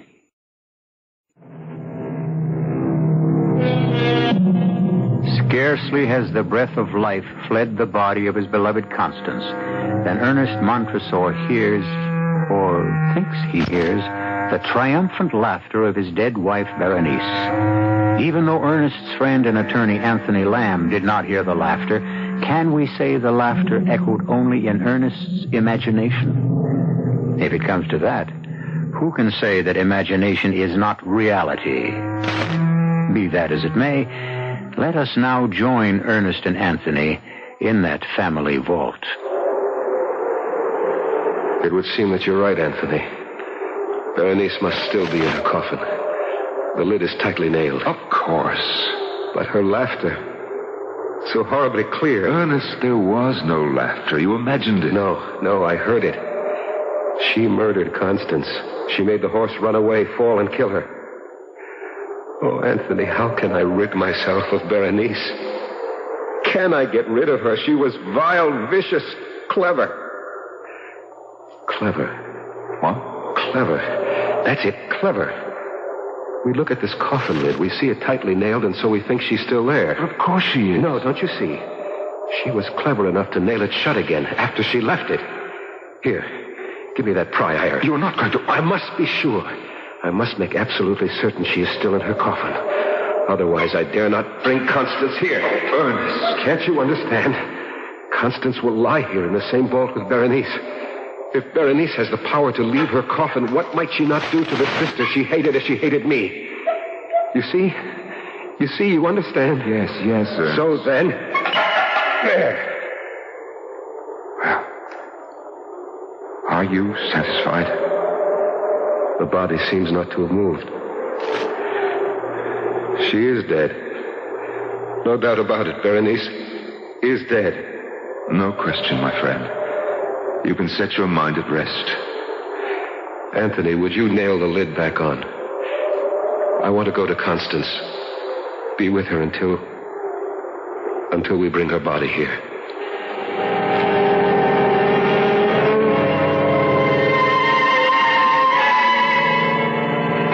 Ernest. Yes, Anthony. Ernest, it's 2:00 in the morning.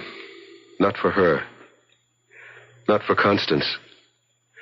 For Constance, there is no time now. Ernest, please go to bed. To bed? To dream? Once again to ride a nightmare? I asked the doctor to give me a sedative for you. Now, if you'll take it... will do no good. More harm than good. I've taken them before, and I cannot leave Constance alone. Not to the awful loneliness of death. I will stay with her. No. I will. I must. Ernest, hear me now. You will drive yourself mad if you go on like this. As your friend, What? You heard it? I am not hearing things. That sigh. It was Constance. And look, Ernest, look. Color.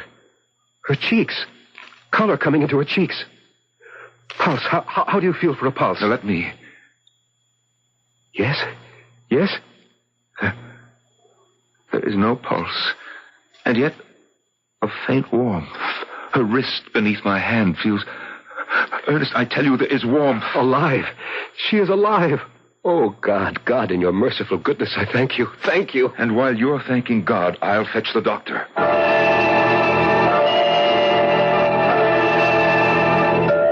Thank you, Doctor. I'm sorry to have put you through all this trouble. Thank you, and good night.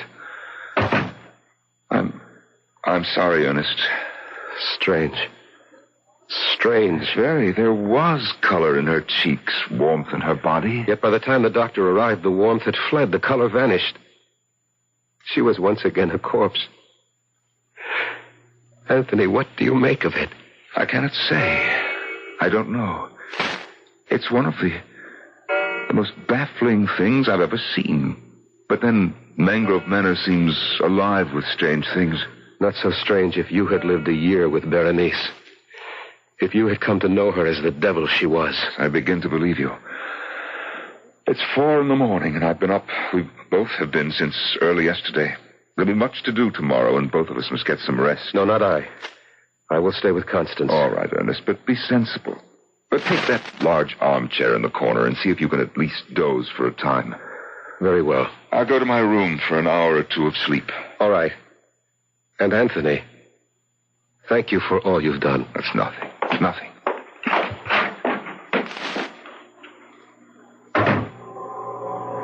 Constance. My lovely Constance. I'll not leave you. I shall be there in that chair across the room. In this chair, Constance, still very near you. Still watching you, waiting with you, through the long silence of death. Again? It was you? Again? You are sitting up. You are leaving the bed and coming toward me. You are not dead. You live. Oh, let me see your face. I cannot see it. The shadows and burial shroud hiding it from me. Take the burial shroud from your face. Let me see you. Constance, beloved, let me see you. Why do you laugh, my darling? Why? Is it happiness at finding yourself alive? Is it joy in knowing you're not dead after all? Here, let me take away the shroud. There. What? The teeth. Berenice. You are Berenice in Constance's body.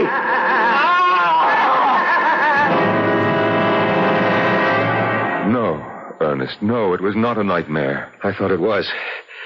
I thought I'd had another horrible dream, that I'd gone to sleep in the chair and dreamed it all. I might have thought so, too, if I'd only found you lying on the floor unconscious. But, my dear friend, I cannot describe my shock. Constance's body was sprawled across yours. Constance's body. But Berenice's spirit. Don't think about it. Put it out of your head. Impossible. It is etched in acid in my memory. I shall see it in every moment of my life, waking or sleeping. The lips curled back in that fearful sneer. The teeth. The terrifying teeth. If only I could blot them from my mind, but I can't. Perhaps you can. Perhaps there is a way. What? If, as you think, Berenice is using Constance's body to haunt you, torment you... She is. Then all we need do is what we must do in any case. Bury Constance in the vault. But of course, I sicken at the thought of placing my own dear, lovely Constance in that cold, moldy chamber. And yet it must be done. And with her body locked within the vault, Berenice will be unable to haunt me. But I must leave, Ernest. I have stayed as long as I can, far longer than I anticipated, and I do have other business, pressing business in Baton Rouge. The thought of being alone in this huge and empty house, is there no way to persuade you? I'm sorry, Ernest, but there isn't. I've done all I can for you. You know I have. Of course I know it. There is no better friend in all the world than you, and I have no right to urge you to stay, none at all. But I am afraid. Afraid to be alone. Afraid. Of all things, it is a madness. Afraid of Berenice's teeth. I suppose it is a form of madness. Berenice is dead and buried. Constance is dead and buried, and so Berenice cannot inhabit her corpse to torture you. She'll find a way. She will not. She will. She lies in that vault out there, and in time her body will rot. But teeth do not. And so long as a tooth remains in her skull... Ernest, it's 10 o'clock. I have a long, hard ride ahead of me tomorrow. I must get to bed, and so must you. We are both very much in need of rest. Rest. So long as I live, there will never again be any rest for me.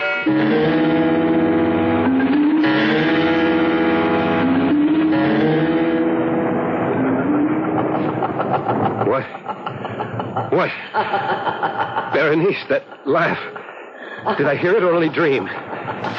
Open the window and listen. Nothing. A dream, another nightmare. To bed, Ernest, too. But what is this? I'm wet to the skin. My nightclothes are drenched. My feet caked with mud. Oh, wait, it comes back to me now. The dream. The nightmare. Was it a dream or did I? Anthony! I'm coming. Good Lord, man, what is it now? Come into my room. Yes, but what is it? What's happened? Another of your awful nightmares? Well?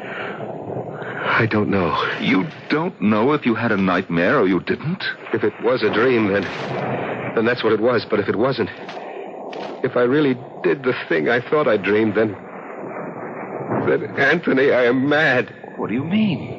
I mean that if I really did it, I've done something so horrible it could only be the work of a madman. Ernest, what did you do? I dreamed. Oh, make it a dream. But look at me.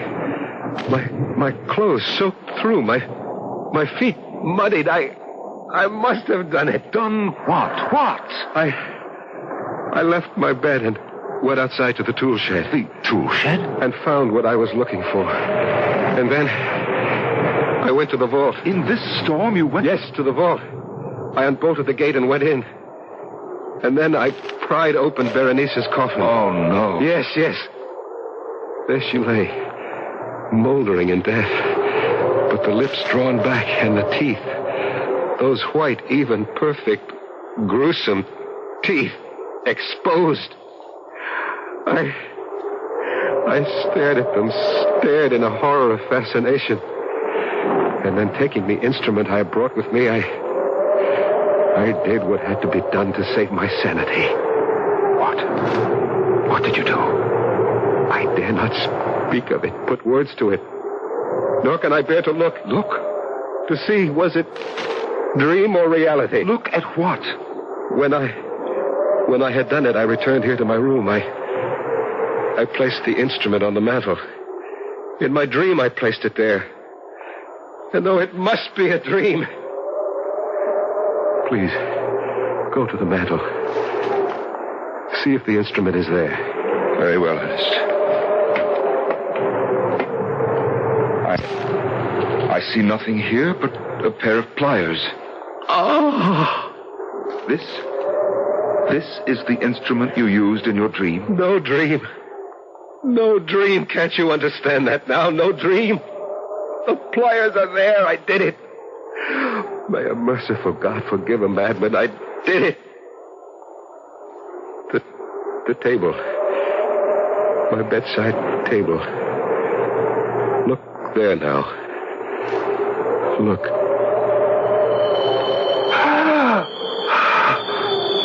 They are there.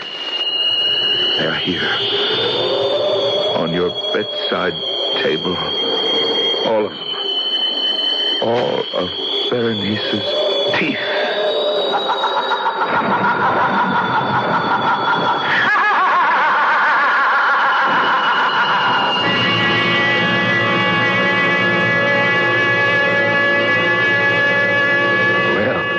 A toothsome tale, was it not? Something to let your imagination chew on? Sorry, couldn't resist that. Seriously, though, this story, as many another, reflects that certain mystery which has puzzled mankind since the first tick of time. Which is the reality of our lives? Which the dream? You got me. I'll be back shortly.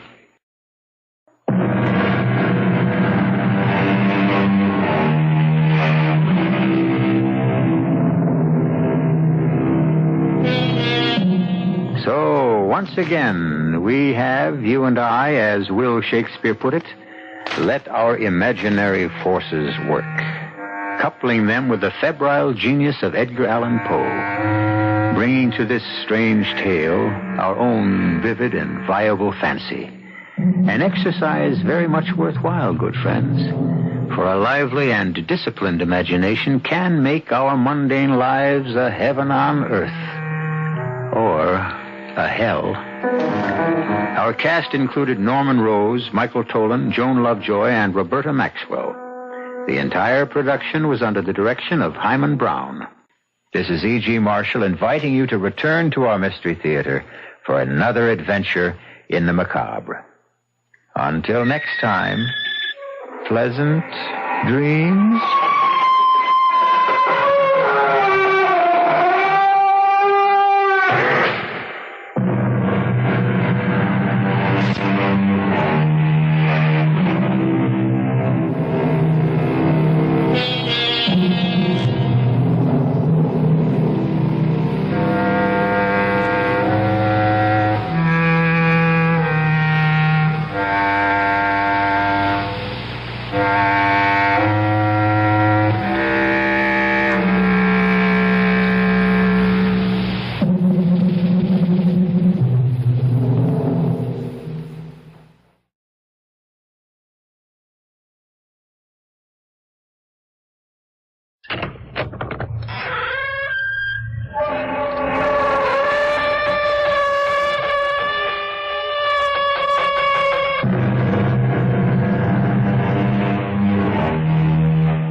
Come in. Welcome. I'm E.G. Marshall.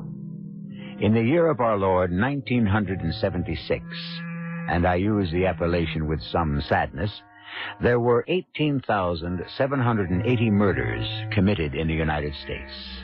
These are the latest figures from the FBI, and the only pleasant thing about them is the fact that the rate decreased 8.3% from the previous year. A trend I fervently hope will continue. But where murder seems the only way out, there is always a story. This is one of them.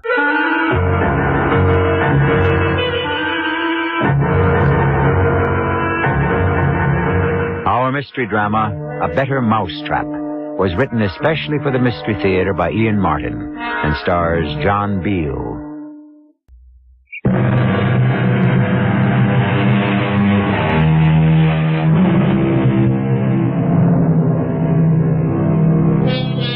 While on the subject of statistics, here's one for you. 1970 was the last year most metropolises in the U.S. enjoyed a population advance. Ever since then, the amount of people in the cities has been declining. Where have they gone? Mostly to the suburbs. Here's Ralph Lester, a typical suburbanite. He moved out of New York before 1970.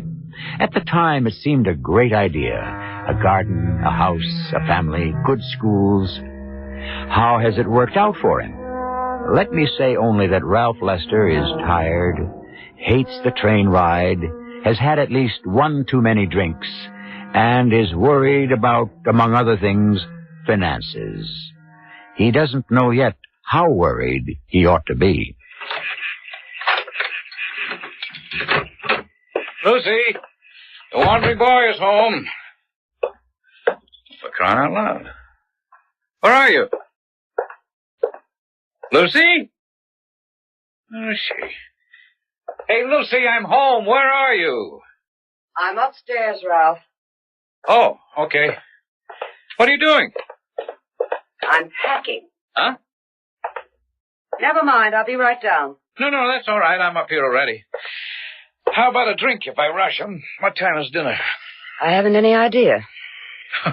Well, what does that mean? Dinner is your problem, Ralph. Oh, you mean you've eaten already or something? No, I haven't. Well, did I forget? Are we going out?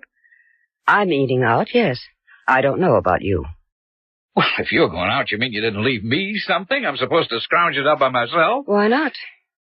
I think it might make good practice. Good practice for what?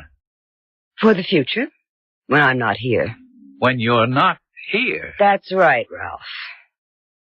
I'm leaving you. Leaving me? What for? It isn't so much what for as why. Yes, I think that's the correct question. All right, then why? Two things. Money and Gloria. Gloria? Your, secretary. That's the politest term I can think of. Well, you can't think that there's anything between me and Gloria. I don't think I know. Oh, how do you know? Well, I'm ashamed to say it, but I hired a man to follow you. Oh, brother, I think I better get that drink. I wouldn't. Not quite yet. You'll need a clear head for the other discussion. What discussion? Money, Ralph. My money. I hope you still have it because I want it. And if you don't have it, I'll make you account for every penny, no matter what court I drag you through. Oh, now, wait a minute, Lucy. Wait a minute. I'm really bushed tonight. It was a tough day. Just give me a chance to pull myself together so I can... So you can what? Make up some new lies? Now, just hold up. I don't know what kind of lies people have been telling you. And if that dried-up, middle-aged old witch next door... Don't you take off on Ellie Pratt. She's the best friend I have in this stupid town, maybe the only one. The whole thing is going to be brought out in the open. Unless you can convince me in black and white that you haven't been cheating on me two ways. Robbing me blind and carrying on with another woman. Oh, Lucy, I swear I don't know what you're talking about. Don't lie to me anymore. You talked me into giving you $300,000 worth of bearer bonds to turn into cash. Sure, it's a time to stay liquid. The minute I decide the market's right, we can jump in and make a joint... It's my money. You know what I mean. No, Ralph, I don't. Because, you see, I've been checking into something else about all the money Father left me. And that you were holding, building into a fortune. What do you mean? I got Father's old lawyer to dig into just what securities I hold. The ones you were supposed to have bought for me. What happened to those securities, Ralph? Where are they? You know the firm is holding them for you in your account. Mr. Stearns couldn't find any record of them. Oh, for heaven's sakes, Lucy, the old man is senile. I have all the proof and the documentation. It may be too late to get my money back. But I'm going to fix it so you get punished for stealing it, and I'm not going to let you have a chance to squander any of it on that cheap little tart you pretend is your secretary. Look, you don't understand. It's been a difficult period, Lucy. I've had to try to cover short sales and option deals, and if there was any question now, I could be ruined, Lucy. I could be sent to jail. Oh, I know, Ralph. That's just where I'd like to send you. Lucy, please. Listen, you don't know what a spot I'm in right at the moment. You mean you embezzled other people's funds, too? Well, it isn't embezzling. You don't understand business and the market. It's just that sometimes you have to manipulate. And now, just at the moment, just while the market turns, I'm in such terrible shape it would be the end for me. But I promise you. I wouldn't believe you whatever you told me. And I'm going to tell you, no matter what it costs me, I'm going to call the turn. I'm going to shout it out. Oh, no, you're not. Yes, just watch me. Don't think... Let go of me. What are you doing? I'm trying to shut your mouth if you won't. Ralph, be careful. You're choking. Lucy, are you going to ride along with me until I get out I'll of here? see you in hell first. Oh, Ralph, you're trying to... Now, not until you promise. Are you going to promise to button up? Lucy, if you think for one moment that I'm going to let you nail me to the wall, you get another guess coming. After all I've put up with, an older woman mewling and scolding just because you thought you had the whip hand of money, just because you...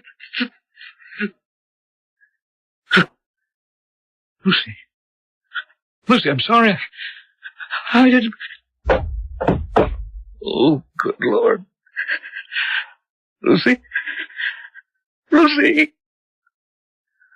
Oh, no. No, she can't be. She's dead. Oh.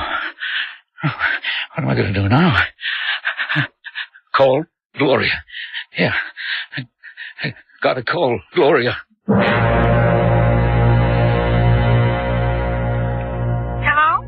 Hello? Gloria? Yeah, Ralphie. Hey, you sound kind of funny. What is it? She's dead. Who? My wife, Lucy. Gee, that's terrible. Well, honey, I'm sorry and all, but, honey bun, it solves a lot of trouble for us, doesn't it? No, not a bit. Only makes it worse. What do you mean? Oh, Gloria, she didn't just up and die for herself to make it convenient for us. Well, then what? I killed her. You what? I didn't mean to. It was an accident. I mean, she found out about us, and I lost my head, and You murdered her? But she was threatening to scream out about us, and I wanted to keep her quiet. All I did was put my hands on her throat, and before I knew it... Ralphie, I don't want to hear any more. I'm getting out of it. You can't. Oh, no, you're in it up to your neck. You, me, how we've been kiting accounts. You can't involve me in that. Can you? Ralphie, what are we going to do? Well, I got a notion, a real crazy notion. It's the only way I can see out of it. Yeah? What is it? We'll have to kidnap her. How do you kidnap someone who's already dead? I don't mean for real, Gloria. I mean pretend to. No one else knows she's dead yet. Yoo-hoo, Lucy. Where are you, darling? Pete's sake. What is it? Ralph? That silly old snoop L.A. Pratt from next door. I gotta hang up. Nobody home? Oh, she's in the house. For the love of Mike, she's on her way upstairs. I'll call you back. Yoo-hoo! Gloria, the woman is in the house. I'll call you right back. I know you're there. I hope I'm not interrupting anything. Oh, brother. That you, Ellie? In the flesh, not a picture. Can I come up? Oh, no. I'll be right down. Don't slip on the soap. Soap. Yeah. And you'll never know how tempted I am to invite you up here to the bathroom and drown you, Ellie.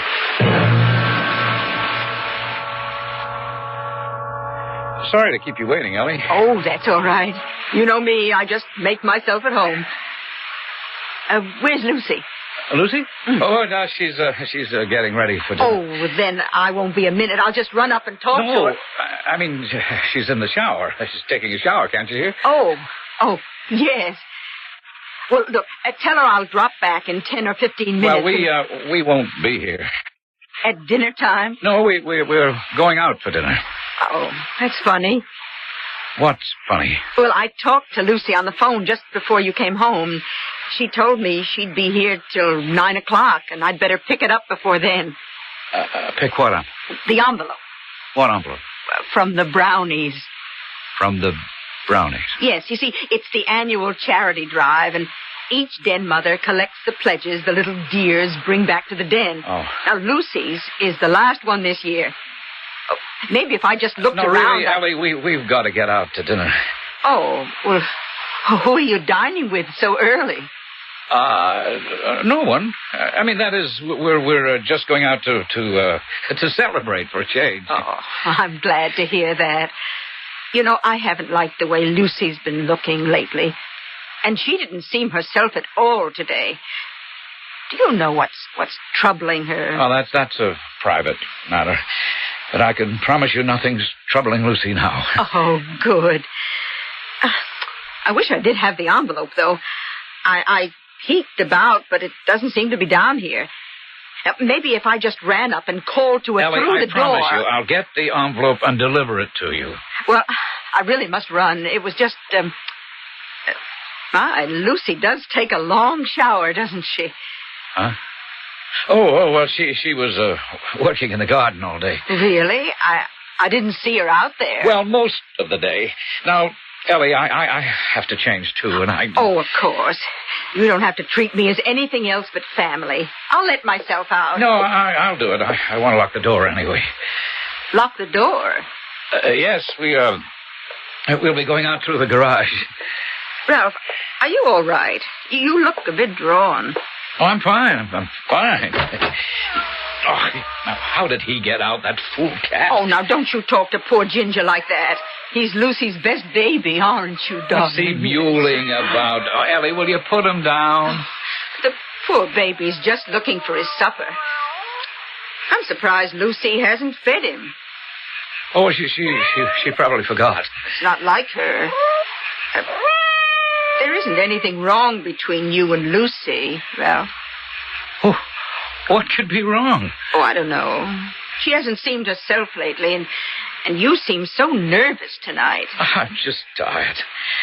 Look, Ellie, I don't want to keep Lucy waiting. Yeah, of course. I'll run along. Now, tell Lucy I'll drop by first thing in the morning to pick up the envelope. No, there's no need. I'll drop it in your mailbox on my way to the train. Oh, shut up. I don't need any trouble from you. What am I going to do? What am I going to do?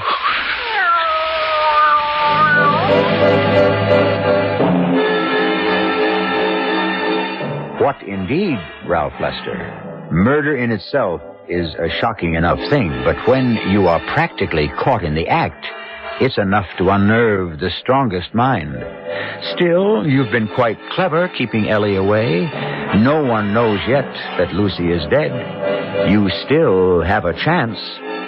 But, and that's the large question, how are you going to use it? I shall return shortly with Act Two.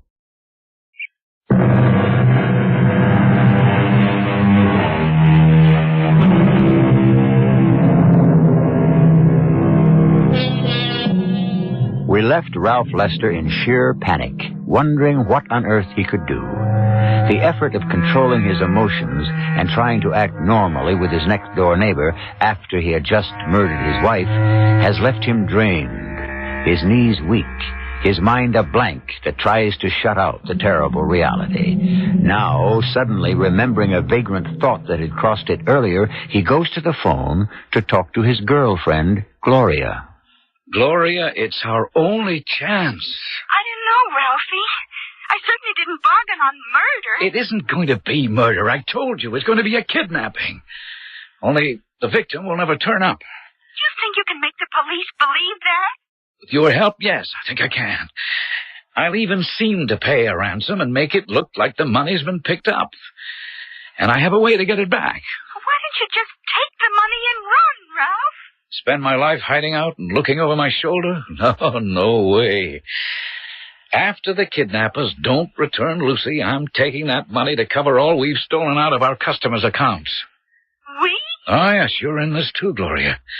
You try to sit back and let me get hooked for murder, and I'll drag you in with me. You wouldn't do that to me. Don't tempt me. Look, Gloria, baby, don't you see? As soon as the heat's off, her will leaves everything to me. so you and I can live like royalty the rest of our lives. We'd still be that rich? Lucy was rolling in money. Honey, don't let me down. Oh, of course, I'm with you. Now, just tell me what I have to do. Okay, here it is. I want you to send a letter a very special way, but it's important that the postmark is New York. What do you mean, a special way? I want you to take a bunch of old newspapers, magazines, circulars, anything with print, and cut out the letters to spell out the message. And now, here's what it should say. Yeah, this is Fairbairn Police. Detective Sergeant Castelli speaking. Yes, sir. Could I have the name and address, please? That's Ralph Lester. L-E-S-T. Yeah. Check. And, you just got home. You're quite sure your wife is missing? Just for the record, you got back at what time? 12:05. All right. Now, try not to worry, sir. Your wife may have been scared and run to the neighbors. Yes, sir. We'll be there right away. You want me to use the siren, Lieutenant? No, Sergeant Castelli. No sense waking up the whole community this time of night. You think this is just a false alarm, huh? A break-in? Nope. The wife, who knows? Could be some domestic squabble. Oh, the guy sounded cold-sober, Lieutenant. And I figure you must think there's more to it than that since you hiked along. Ralph Lester's an important citizen in this town, Ricky. He pays enough taxes he could expect VIP treatment. Yeah, rich neighborhood. Yep. He's a big stockbroker in New York. And his wife was the daughter of A.B. Trumbull. Cosmetic business. Millions. It could just be she was snatched. Kidnapped? Huh? I thought you figured she just walked out. I don't figure nothing till I get all the facts. Or as many of them as I can. Better take Long Point Road. We make better time. And, Mr. Lester, when you got back from the movie, you found that the house had been broken into. And your wife was missing, huh? Yeah, that's right, Lieutenant. What movie did you see? It was at the Fine Arts Theater. Mm-hmm. And you went alone, huh? Well, it was the last night the film was going to be showing. But you and Mrs. Lester had dinner together, huh? In a manner of speaking. Sir? Well, you see, we started to go out because I thought Lucy was looking tired. But on the way to the restaurant, she decided she didn't feel up to dining out. So I just got some roast beef and coleslaw and that sort of thing, and we came back home to eat. I was a little worried about Lucy. Yes, sir. And then you went out to the movie by yourself, huh? Well, she didn't want me to miss the film. She'd been to it earlier in the week, as a matter of fact, with a friend of hers. Oh. A friend? Mrs. Eleanor Pratt. She lives next door. Well, then perhaps she might have seen something. Oh, I doubt it. They broke in on the side of the house away from her. And besides, there's quite a bit of vegetation screening us from each other. Oh, we'll check that out later. Can you think of any reason why your wife might have been kidnapped? Well, not really, except that, of course, her father was a very prominent man. But he's been dead for many years, hasn't he? Yes, nearly 7 years now. But, of course, my wife was his sole heir. So you're more or less convinced that that's what happened? I beg pardon? I mean, there isn't any possibility that the break-in and your wife's disappearance are not connected. I don't follow you. You don't think Mrs. Lester could have just left by herself? Walked out? Oh, why? I mean, we've been married for nearly 20 years. We were happy. I'm sorry, sir. My job is to ask questions. And to find your wife as fast as I can. Now, look, if there's any danger to her life in any way, I don't want police interference. We'll work with you, Mr. Lester, as carefully as we can, if it's a kidnapping. What else can it be? We'll know that soon enough. One way or another. Now, you say, Mrs. Pratt, it is Mrs., correct? That's right. I'm a widow. My husband died almost 10 years ago. I'm sorry. So am I. Mrs. Lester didn't say anything to you by any chance about going away? No. Why should she? Well, I thought you were the best of friends. We are, but I didn't mean that. I meant, why would she want to go away? Oh, any number of reasons. Mr. and Mrs. Lester didn't have any marital problems, did they? Well, I never heard of it. Lucy never said anything at all like that to me. I didn't say that they had. It's just something we always ask. She's a little older than him, isn't she? Yes, nearer my age. When was the last time you saw Mrs. Lester? Oh, the day before yesterday. Oh? I did run over just before dinner tonight to pick up something from her, but I didn't get it, and I couldn't see her. Why not? Well, you see, she was taking a shower, and Ralph and she were getting ready to go out. Ralph seemed to be a bit nervous and in kind of a hurry, so I didn't stay. Mm-hmm. What was it you were going to pick up? Oh, just some money for the Girl Scouts. But Ralph promised to drop it by tomorrow morning. You think Lucy was kidnapped? All the evidence points that way. But if she was, we'll all know soon enough. Or at least Mr. Lester will. Thank you, Mrs. Pratt. I don't think we'll have to bother you again.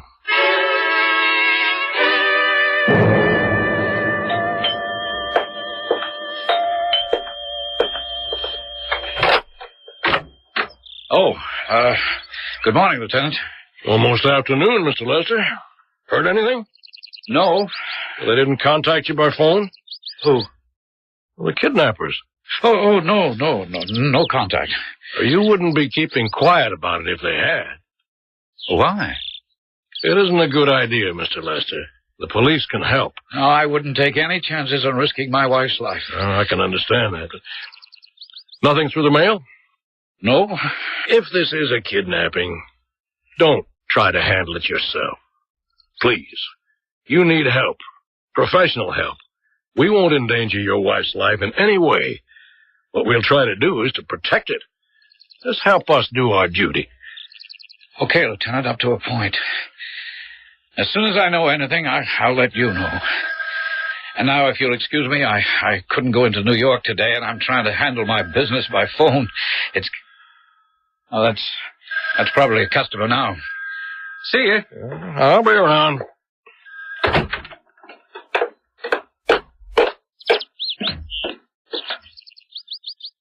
Okay, Sergeant Castelli. No news yet. Where to now, Lute? Let's take a short hop next door to Mrs. Pratt.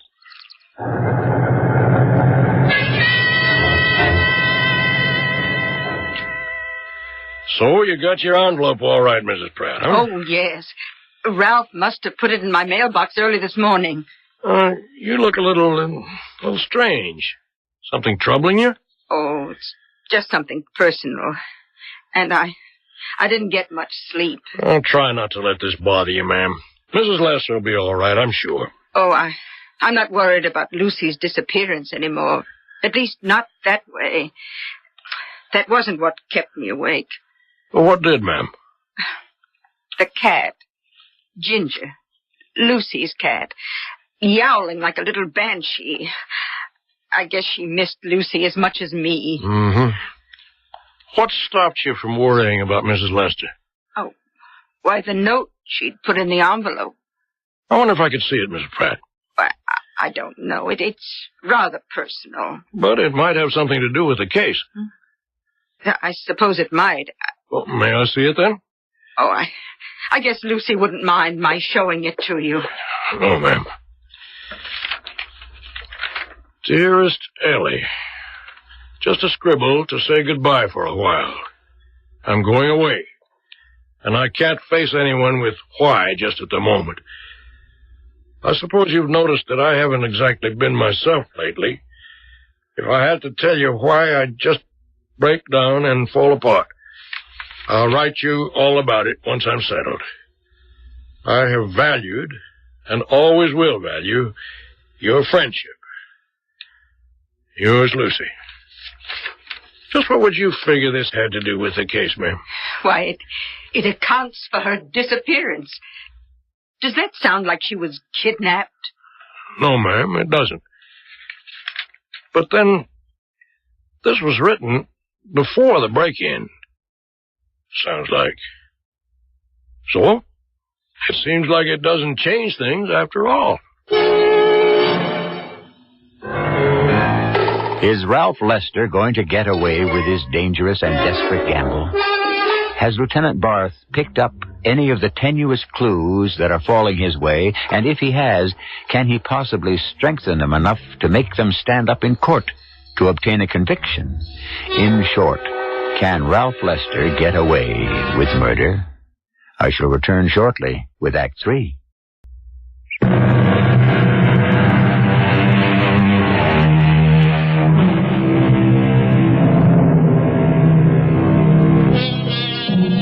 There is a very simple and totally laid out suspense to this story. Can a man who has committed a murder cover his tracks by making it seem to be a kidnapping from which the victim never returned? In the first act, we witnessed the crime. In the second act, we watched the investigation. Now in the third, we are watching, or listening, if you will, to the big question. Can Ralph Lester get away with murder?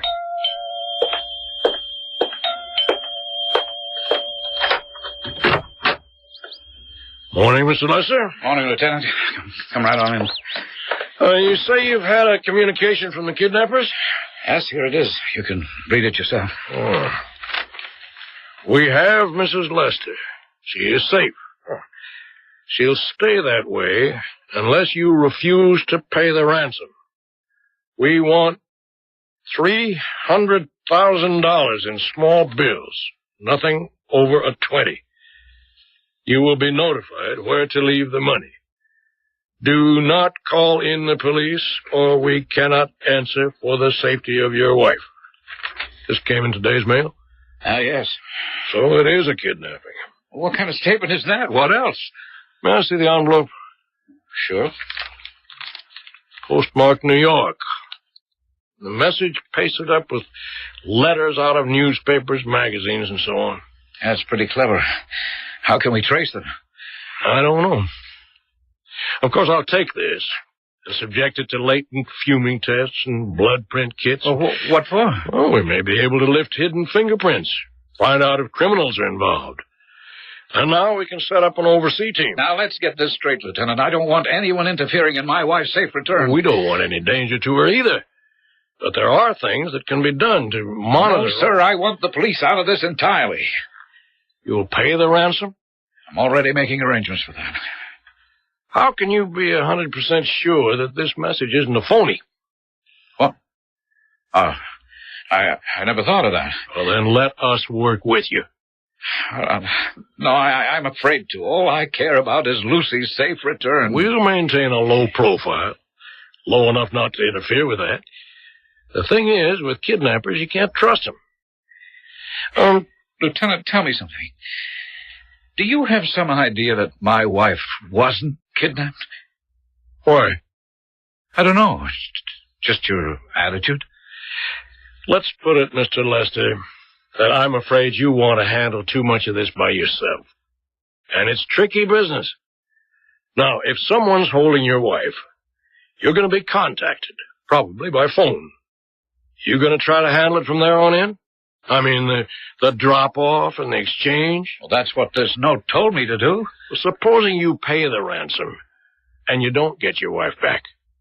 If you don't work with us, who's to know what happened? Oh. Okay, I'll work with you. Check. Well, the normal thing is you'll get a phone call. We'll try to trace it. But I'd guess no chance. Whatever they tell you, we'll take it from there, okay? And what we wait for is a phone call.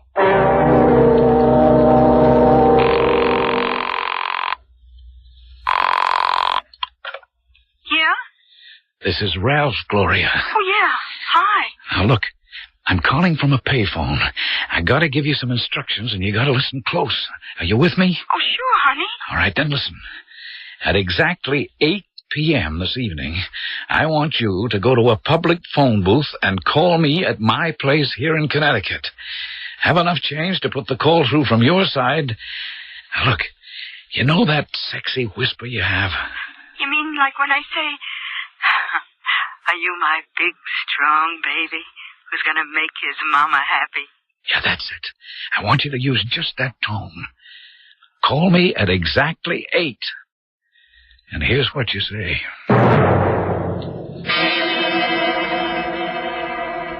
Tomorrow morning, you will take the train, arriving Grand Central, 9:42. You will have the money with you. You will go to box 431, which you will find open. The money must be in a brown paper bag. Put it there and shut the box. Walk away immediately. Obey us, or your wife's life is on your conscience. Did you hear that, Lieutenant? Yeah, I heard it. Any chance of tracing it? None. Not long enough. Was that a man or a woman? Hard to tell with the whisper. You recognize the voice? No. What are you going to do? Well, leave the money exactly as I was told to do. And I want the police out of this. I'm not taking any chances on Lucy's life. It'd be better to have us standing by. No. You can talk us out of it, Mr. Lester, but the FBI is another story. The FBI? Well, more than one state is involved now. They have to be called in. But if they interfere, it could be my wife's life. They're very discreet. They won't move openly until your wife is returned. Or until they know they can rescue her. Well, I don't like it. Maybe I'll just call off the whole thing. Don't you want your wife back? Well, of course. Well, then you'd just better follow along the way they tell you. I don't know. I have a strange hunch that... No, I can't say it. You don't think that your wife is dead already, do you? It is a possibility, isn't it? Yes, it's always a possibility. Well, I have to get back to the station house. Good luck tomorrow. I guess I'll need it.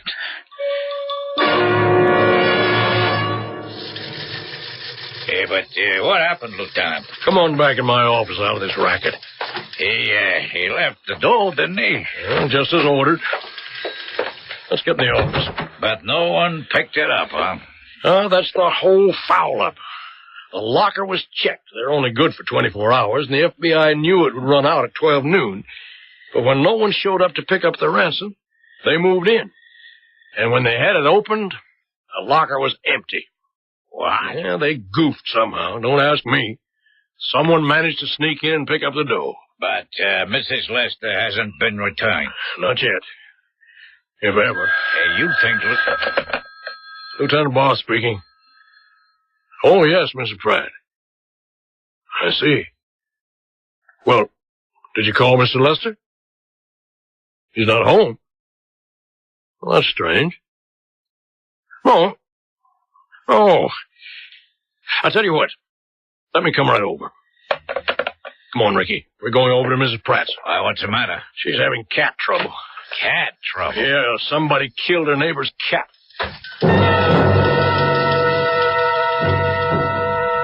And you say you heard the cat all last night till about 1 this morning? That's right, Lieutenant. Crying as if his heart would break. Crying? Oh, he was really howling up a storm.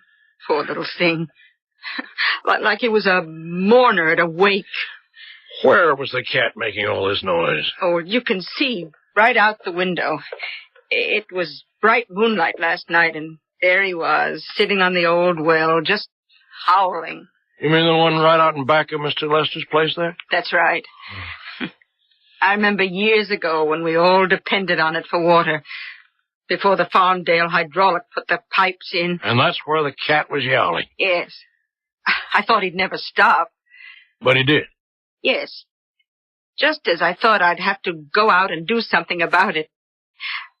Poor little pussycat, mourning Lucy not being here. And then this afternoon, you found the cat's body? Yes. In the bushes between your property and Mr. Lester's? Yes. Strangled? Yes. No possibility another animal could have killed him? I don't see how. There wasn't a mark on him otherwise. Who do you think would kill a cat like that, Mrs. Pratt? I don't know. There'd have to be some motive other than the fact that the poor animal was making a noise. That's what occurred to me. I think we both guessed what it was, but proving it is something else again. Would you be willing to help me? Any way I can. Do you think you could sound like the late Mrs. Lester? Well, I suppose you must know that we found her body there. Do you think that you could sound like Mrs. Lester? But why is this necessary? If Ralph killed Lucy and you found her and you know it, why don't you just arrest him? Well, the kidnap plot was very clever. How could we ever prove that the supposed kidnappers didn't kill her? The only way we can be sure he gets punished is if he convicts himself out of his own mouth. I think if you help, we can make him do that. Then for Lucy's sake, count me in.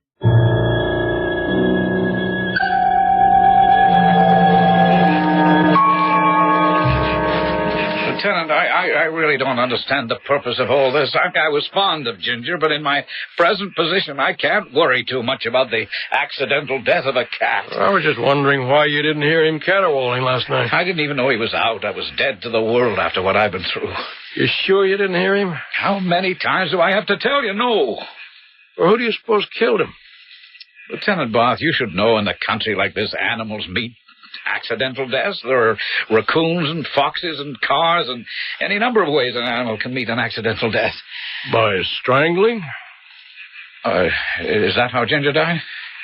Apparently. Now, suppose you tell me why the cat picked this particular spot to howl. I'm sure I don't know. You know who we found in this well, Mr. Lester? Also strangled, but about 20 hours before? Your wife. Lucy? Oh, that's awful. How did you find her? The police are not fools, Mr. Lester. And you're not so smart. Ever since you killed her, you've left a trail of clues. I didn't kill her. You'll never prove that. Then who did? The kidnappers, of course. They never intended to let her go. What kidnappers? Try and prove there weren't any. I can do that for you, Lieutenant. What? What did you say? Who? It's me, Ralph. Lucy. But it can't be. You're dead. How can you be so sure? Because I killed you. I killed you myself. You were dead before I threw you in the well. Not quite dead, Ralph. Kept alive long enough to convict you and make you and Gloria pay for my death. Now that you have convicted yourself out of your own mouth, I can rest at peace.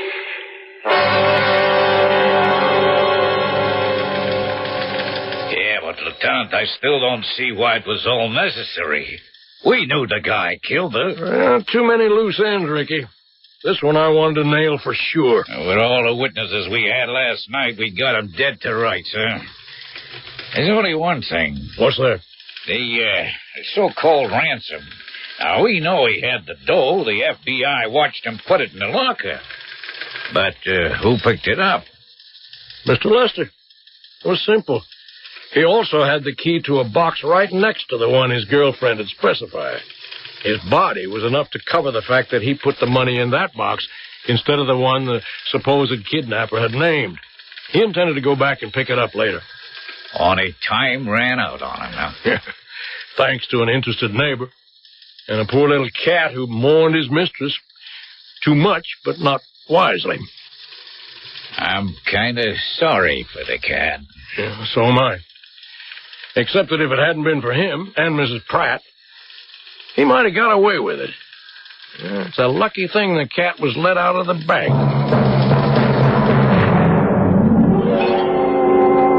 The best laid plans of mice and men, etc., etc. But then mice are notoriously unlucky where cats are concerned. And any man that marries an older woman for her money is scarcely a lion. Ralph Lester was a mouse who tried to roar, but didn't quite have the native ability or cleverness. he ended up in his own mousetrap, and deservedly so. I'll be back shortly.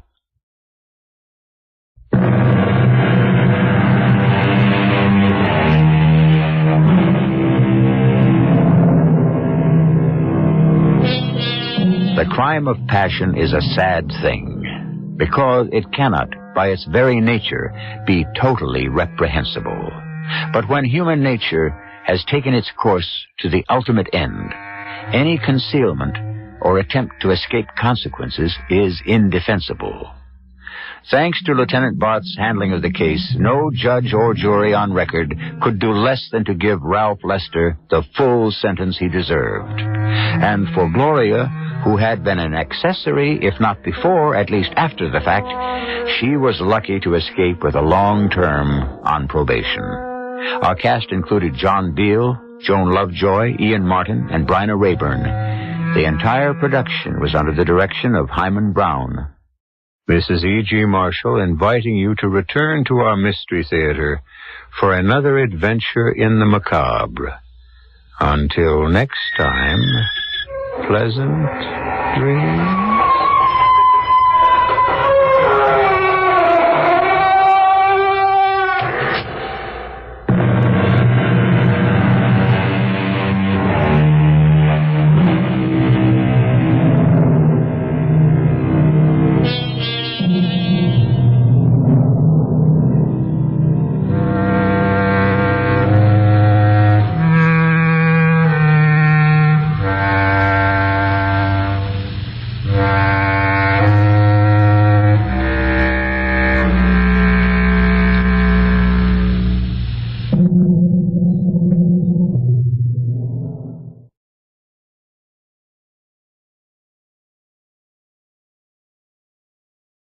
The CBS Radio Mystery Theater presents...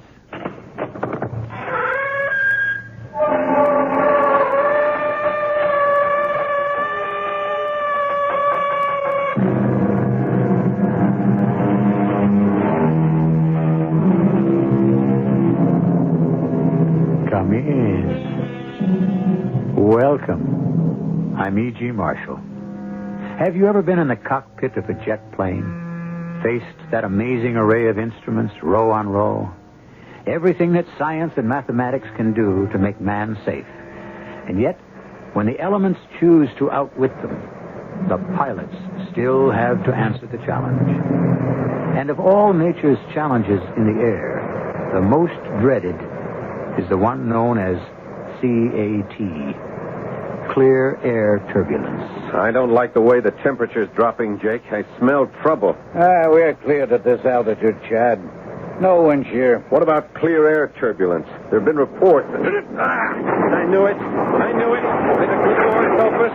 The cat's got us by the tail.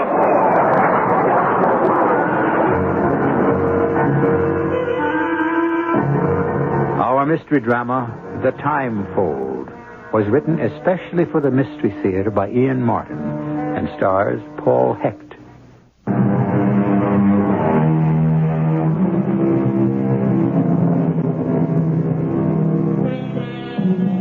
In the field of private executive airplanes, number one is the Silver Streak, a twin-engine jet designed to seat 12 in the utmost luxury, capable of flying 3,000 miles without refueling, fully automatic, a jewel. Feed its computer, the size of a small camera, and except for takeoff and landing, you could rely on automatic pilot. The Barracuda, as this plane is named, is a corporate plane, but no one ever uses it except J. Bruce Proctor. He is the only passenger, with the exception of Meg Chatham, his secretary. Flying the plane are number one and two boys, pilot Chad Stevens, co-pilot Jake Slade. How's the weather, Jake? Wild, Chad, wild. What? We got a front eating up the sky. 6-0. It's the big mother. Well, not so long as we stay clear. This doesn't bother me. It's the other. Huh? What? Hold it a minute. XN 743 to Little Rock, VOR. Do you have a weather update, my flight path? Roger, XN 743. Stand by. What's a good word? Well, he put in his nickel. Now we wait for Charlie Computer to answer. Is that possible? CAT canceled? What do you have to ask for? You can see what's up front. Well, it isn't always what's up front that counts. Like who's going through that? Oh, like you said, we bypass. Yeah, only which way? VOR, this is 2743. I read you. Cancel the CAT. Well, what about those pilot reports? No sweat. Light turbulence, 1900 hours, central. Commercial 747 to 350, this side of Kansas City. Ditto corporate pilot flying jet over Shreveport at 280-2010 central. All other flights report no turbulence. Will you follow machine plan or file new flight plan? Notify. I'll get back to you, VOR. Chad, what's eating you? Anytime I hear anything about clear air turbulence, I get goosebumps. You ever ridden any out? Nope. Well, me neither. I'm not anxious to try. So why play Lone Ranger? You got a clean bill of health if you pick up the new MFP. Yeah, which will bring us into New York pretty near an hour late. I'll be later if you try to go around the front the other way. I guess. Okay, I'll swallow my hunches and follow the rest of the sheep. You better tell our boss, the great shepherd, that his little sheep are going to be late tonight. Yeah, look, why don't you tell Proctor? You handle him better than me. Not anymore, I don't. Not after the last few flights and the way he's handled Meg. Hey, hold up, lover boy. Anybody got an eye for that lady, it's got to be me. You're married up and all. Yeah, don't remind me. Gone sour again? Still.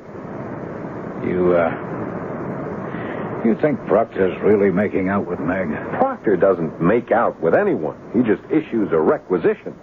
He owns us all, body and soul. Oh, he doesn't own me. Okay, free spirit, then what are you wasting your life up here in this old cockpit playing second fiddle to Mr. Proctor's uniformed air chauffeur? Well, you can't knock the pay, and I like to hang loose. There's too much red tape with the airlines. Well, you could call your life your own. You don't like it? Why don't you check out? Don't knock your elders. I'm too old to go into commercial flying. At 35? 37. It'd take too long to get seniority and haul down that captain's pay. I have a wife keeps me in debt, remember? All right, go back and tell the boss man we're going to be behind schedule. He'll blow his stack. Money can't buy everything. Yeah, just try to tell him that. You're the diplomat. Besides, I want some privacy. For what? I want to call the wife. Meg, build me another scotch. Yes, J.D. How about one for you? Oh, no, not while I'm working. I mean, as a secretary. 1 hour out of Houston, and we're still working on these merger papers. Oh, why bother with New York steel and casing? That's small potatoes. Because once I get that pokey little firm in my hip pocket, then International's got to come to me on its knees. And once I get them, I'm pretty near as big as I want to be. And how big is big? The most. Number one. I got a hind end don't fit too comfortable in anything short of the catbird seat. I guess we all ought to know that by now. Here's a drink.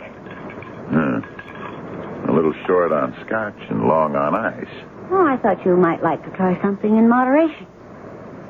Tell me, what are you going to do when you die, J.B.? What the devil are you talking about? I'm not planning to die. Oh, I don't mean right away, but that's one deal you can't buy yourself out of, as it must to all men. You know, I don't know what the Samhills got into you lately, Meg, but I'll tell you one thing. I don't lay out all I do on you to get sniped at. If you think you can... Yes, Slade, what do you want? Excuse me, sir, but Skipper asked me to tell you we've got some weather we got to go around. We're going to get into New York about an hour late. No, that's no good. I got a meeting with my lawyer as soon as the plane lands. Can't we climb over the stuff? It's too high, Mr. Proctor. This is a 60,000-foot front. Then go through it. You're in that much hurry to mount the throne? Forget it, Meg. This is business. Business is time, and time is money. Slade, no way we can beat it. When the man upstairs makes the deal, no, sir. No shortcuts. Well, you'd have to talk that over with the skipper. I might just do that right now. Give him a couple of minutes, sir. He's just busy realigning the course.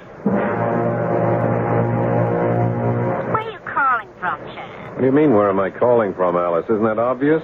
33,000 feet over Shreveport. And would you mind telling me where you were when I called before you left Houston? Minding my own business, I expect. Yeah, you were so tied up you couldn't answer the phone, huh? Maybe I wasn't home. Look, let's not play games. Just wanted to let you know we should be at LaGuardia around 11 and to ask you to please pick me up at the usual place. Wow, just like that. I expected you home for dinner. Did you? And why didn't you answer the phone when I tried to call you to tell you I wouldn't make it? I went down to the store for cigarettes or something. Or something, Alice, huh? You're not drinking again, hmm? Same old thing. You can't trust me. Alice, are you going to meet me at the field? Maybe. I've nothing better to do. Ah, never mind. I'll grab the limo or a cab, but I'll be home in a few hours. And then we can... Well, don't hurry on my account. Maybe I'll be around, maybe not. What difference does it make anymore? We got nothing left. Oh, we back to that again. We never left it. Well, why don't you come right out and say it? You want a divorce. Only on my terms, lover. You can't expect me to sit back and let you take me 6 ways from nowhere. Why not? Didn't you me? Alice, come on. Just because we've lost whatever we once had, we don't have to fight dirty, do we? Not us. Then cut me loose. On your terms. Only on my terms. I want it all, lover. Now, why don't you find your own way home? Alice? Alice? It's kicking up. Whew. Look at that. Hey, Jake. Yes, Skip, right there. Hey, how's it going? I don't know. Maybe we're kicking around quite a bit on my way up for it. Now, that's just loose turbulence around the edge of the front. That doesn't matter. Yeah, so what does? I don't know. Get your phones on. Pull on Kansas City and get me a weather update. Roger. Look, what's got you so steamed? Hunch. The wrong vibes. Look at that outside temperature, how it's dropping. So what? Why should No, forget it. Just get me that weather report. Roger. This is XN 743 to Flight Service Station. Request weather information on our new heading. We are at 330, bearing 320. Repeat, that is 320. Are we still at same segment? Data 4.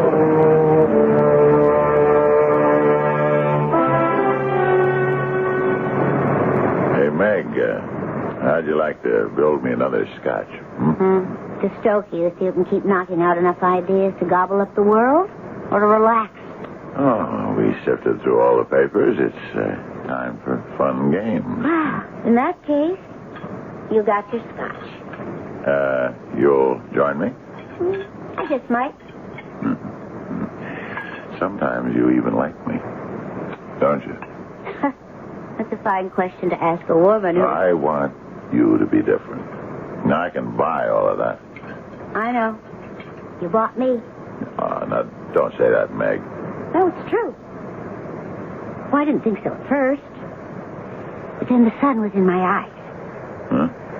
There's a wild glory in absolute power, J.B. It dazzles the subjects. Like Louis XIV did. You're trying to make fun of me again. No, not really. Here. Want to drink a toast? Sure. To what? To thanks. So many thanks. And farewell. To who? To me. No way. Oh, why not, J.B.? We're at a dead end. It didn't work for us. It works for me as long as I say it does. No one walks out on me. Well, I'm not walking out. I just want to shake hands and agree to end a bargain. Not until I'm ready. You know too much about me, lover. You're too dangerous to let go. How can you stop me if I want to? You'd be surprised how many ways, if I ever made up my mind to use them.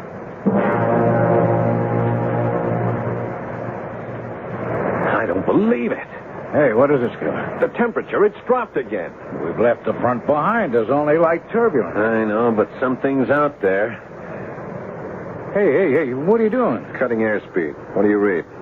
Mach 8, 245. But with all the hurry, what... Did you press the call button, Chad? Yeah, Meg, I want you to secure everything back in the cabin and the galley. Belt yourself in with the big boss. Oh, I just mixed a drink. Well, dump it. Get rid of the glasses and do as I say. But we just passed the front. The sky's as blue as the 4th of July. Let's not mess around, Meg. I'm preparing for severe air turbulence, and you'd better get back inside pronto. Yes, sir, Captain. Hey, come on, Chad. What's eating you? It's a hunch. You know where I got my schooling? Barnstorming, stunt flying, ever since I came out of Korea and went civilian. I love all these instruments. And for all they feed into my brain, I still fly by what's at the other end of my spine. And when that aches, when I feel my backside's in a bucket, I'll fly by that every time.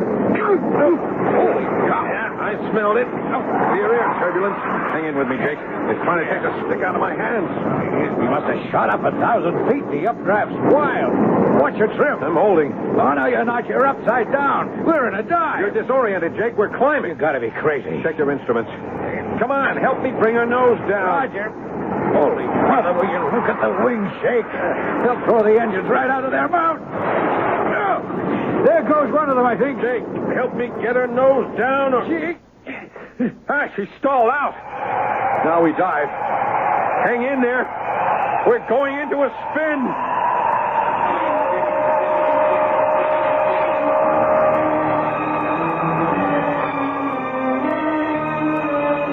Four people in a modern aircraft, equipped with every safety device and instrument to protect lives, caught in the pilot's dread, the phenomenon known as clear air turbulence, or more simply, CAT, spinning as helplessly as a bullet, but without any destination or target, and doomed to end up in a world beyond our own. I shall return shortly with Act 2.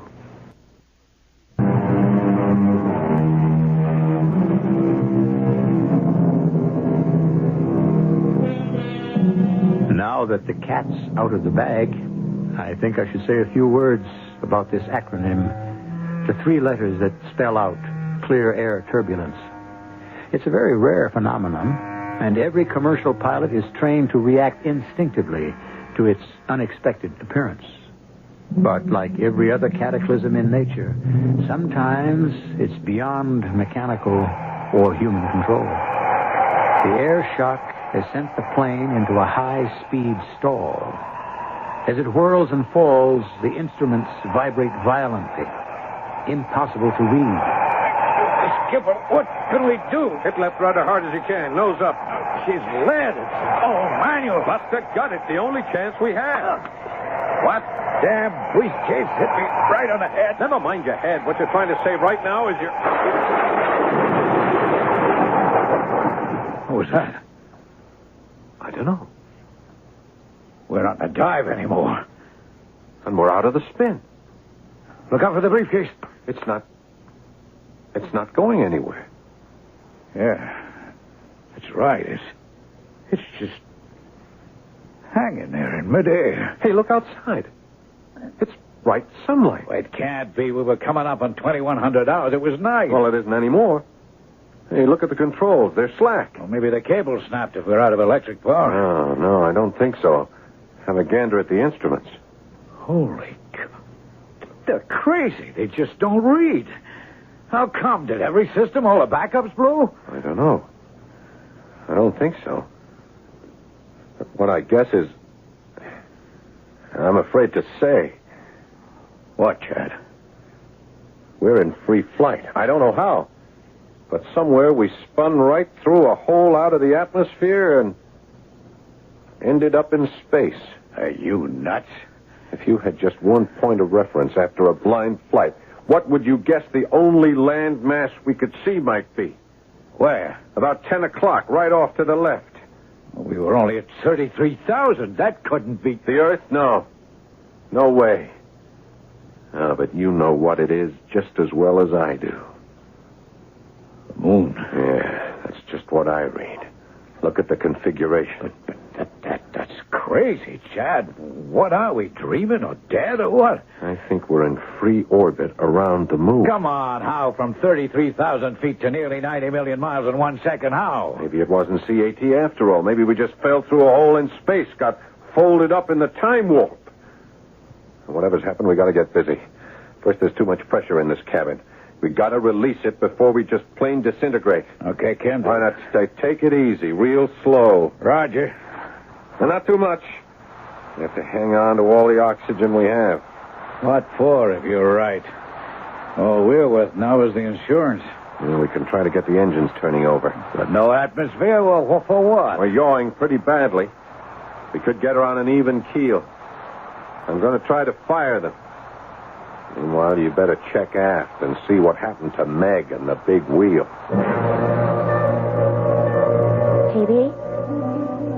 JB? Huh? You all right? Yeah, certainly. Yeah, there was some kicking around. I'm going to have a few words with Chad Stevens. Oh, why do you have to automatically blame Chad? He's flying the plane, isn't he? Who else would I blame? Well, it seems to me, thanks to Chad's foresight in belting us in, that we're lucky to be alive. Yeah, it's what I pay him for. And I pay him enough so he doesn't have to get caught in them.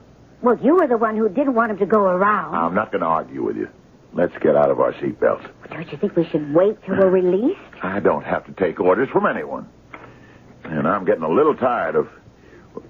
JB, what is it? What the devil? Well, now, what's wrong? It's like I'm floating.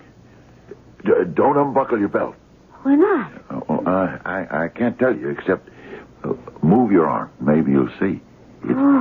It's as if we didn't have any weight at all anymore. Yeah, I see what you mean. But what...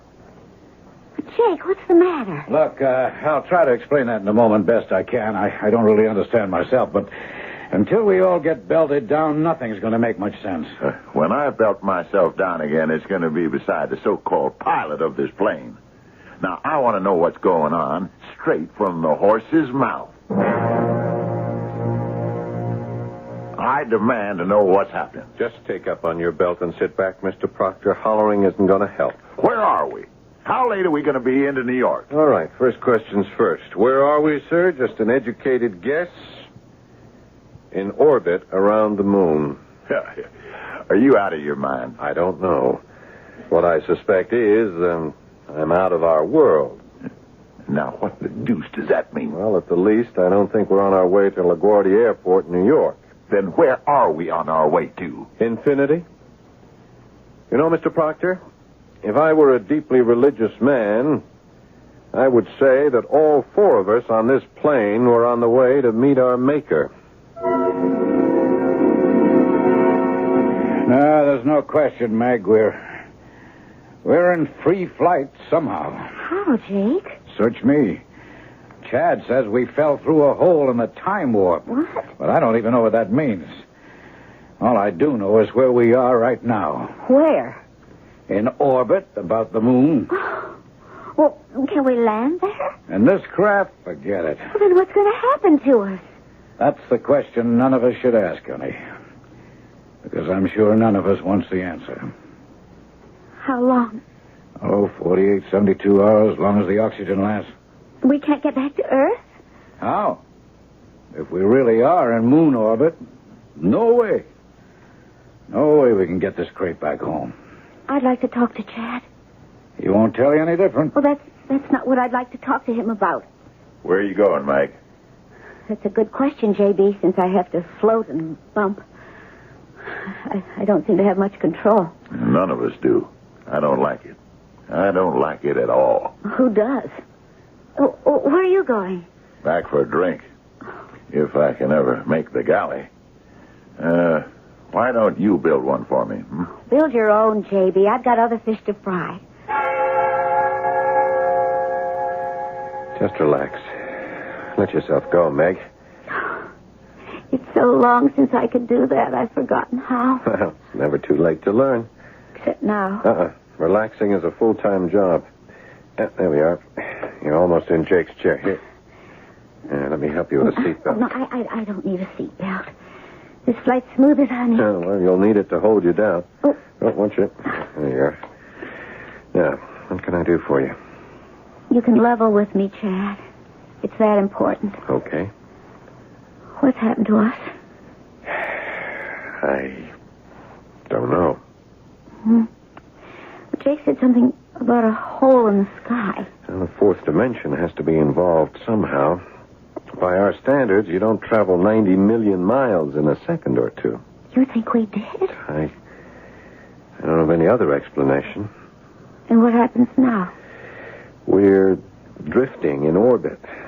Now, even if I had the kind of engines I need in this aircraft under normal conditions, we couldn't re-enter the Earth's atmosphere, or even the moon. What?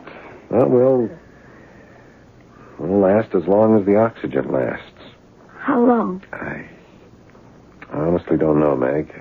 24 hours, maybe, not more than 48. Then we're going to die? You don't expect me to answer that. Except you did. It was something I had to know. Chad? Yeah? We could have fussed around, as we have. And nothing would ever have happened because neither of us could make it happen. Chad? Yeah? Do you know what I'm talking about? Yeah. But I couldn't start it. Oh, you had to wait for me. I guess maybe I just prayed. It wasn't because I was scared of him. And what? You and your conscience. What you were married to. Well, she is my wife. In name. What do you owe her? Everything I own. Oh, well, give it to her. What does it matter? Do you own yourself? What? I didn't. I sold myself. And I want to buy it back. My self-respect. Is that all? Oh, no. My whole soul. Just what you ought to do, Chad. So we can be together for good. I'm not ashamed. If there ever was a time and a place to say it, it's now. I love you. And in whatever time is left, I wish to heaven you could say it back to me that you love me. I never thought I'd have the chance, but... Yes, now I have. Hold it. Hold it a minute. What? What is that? What is it? I've raised something on the radio. Yes? Yes, would you repeat, please? This is Major Alexander speaking. Goodspeed 1, Moon Constellation. Welcome. Acknowledge. We welcome contact. We thought we'd bought it. Would you repeat that, please? We thought we were out of touch with anyone. We have oxygen supply for less than 2 days. You are our only hope of survival. What are you, military, pro-craft, commercial flight? No, none of these. We've had an accident. A private flight, lost in unaccountable weather conditions. As we know, we have suspected that you were sucked in through the horn. What? Repeat, please. The horn. We will not explain now. We must make preparations for your landing. Where? On the moon? You could not maintain life there. Besides, you will need some approximation of Earth's atmosphere to land your obsolete craft. Obsolete? That's something else we can discuss later. Do you have reserve fuel? Well, enough for, say, 1.5 hours of normal flying under conditions as I understand them. Then you have more than enough to land at Goodspeed 1. I am not familiar with that airport. Not surprising. Where is it located? The Earth? The Moon? Neither. It is a self-contained space station, one of the worlds of the future. I don't understand. We don't expect you to. Just put yourselves in our hands, and you will be safe. You realize that I am apparently in space in an aircraft not equipped to handle this medium. That is no problem for us. Let us bring you in by electric magnetic force field controls. Hey, Chad, did you see it? There's some great big UFO right off the starboard. It's spinning like a top. Well, I not only see it, I'm talking with it. How do I identify you? Goodspeed 1. Release all your controls, and we will bring you home. Stand by your radio to start engines once we are inside the envelope. The envelope? Certainly. You need air to land just as much as you need it to breathe. So do we. Keep this channel open.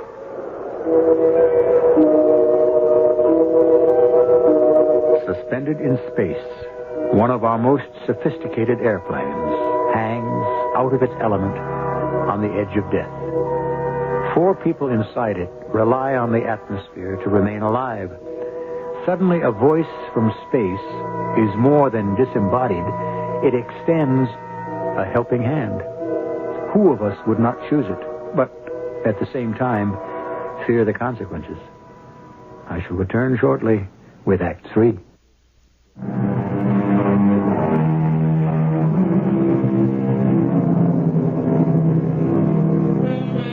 Can you imagine the terror of having been catapulted into an accident in the air, only to find that instead of crashing to Earth in flames and disaster, you are somehow suspended in space, in a vehicle not suited for this element, and with a rapidly diminishing supply of the air you need to breathe? Small wonder that you would grasp at any hope of staying alive. Now you are inside the envelope, XN743. You are now in normal flight posture. Activate your engines. Roger. How about that? Very good. Now take your normal declination and follow the tower's instructions in. Where am I landing? As I told you before, station Goodspeed 1. And have no fears. We may be new to you in space, but believe me, we are very little different once you bring your spacecraft to our land. If you want it, you are coming home.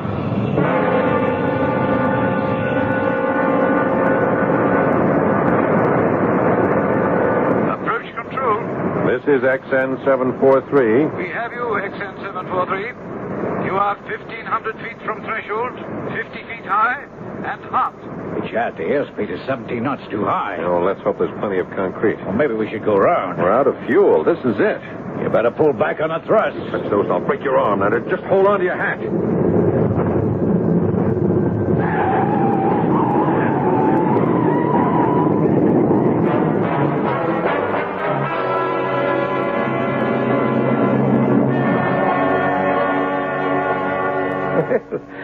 Welcome to Goodspeed 1.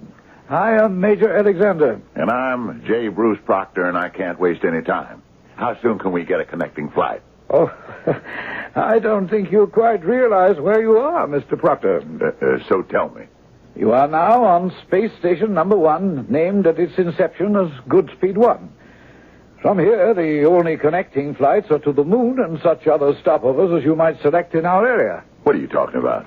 I want to get home to Earth. Many other people in your position have. I don't think you quite understand. Tomorrow morning, I have a meeting with my lawyers and all the other people from International Ore and Carbide. My deal has to be firmed up by the end of May. And that's the day after tomorrow. Oh, what year is that? Oh, come on, don't be ridiculous. This year, 1978. Oh, then I think you can stop worrying about the whole deal. It's ancient history. You see, this is 2978. What? But last night before I fled, what did you say? 2978.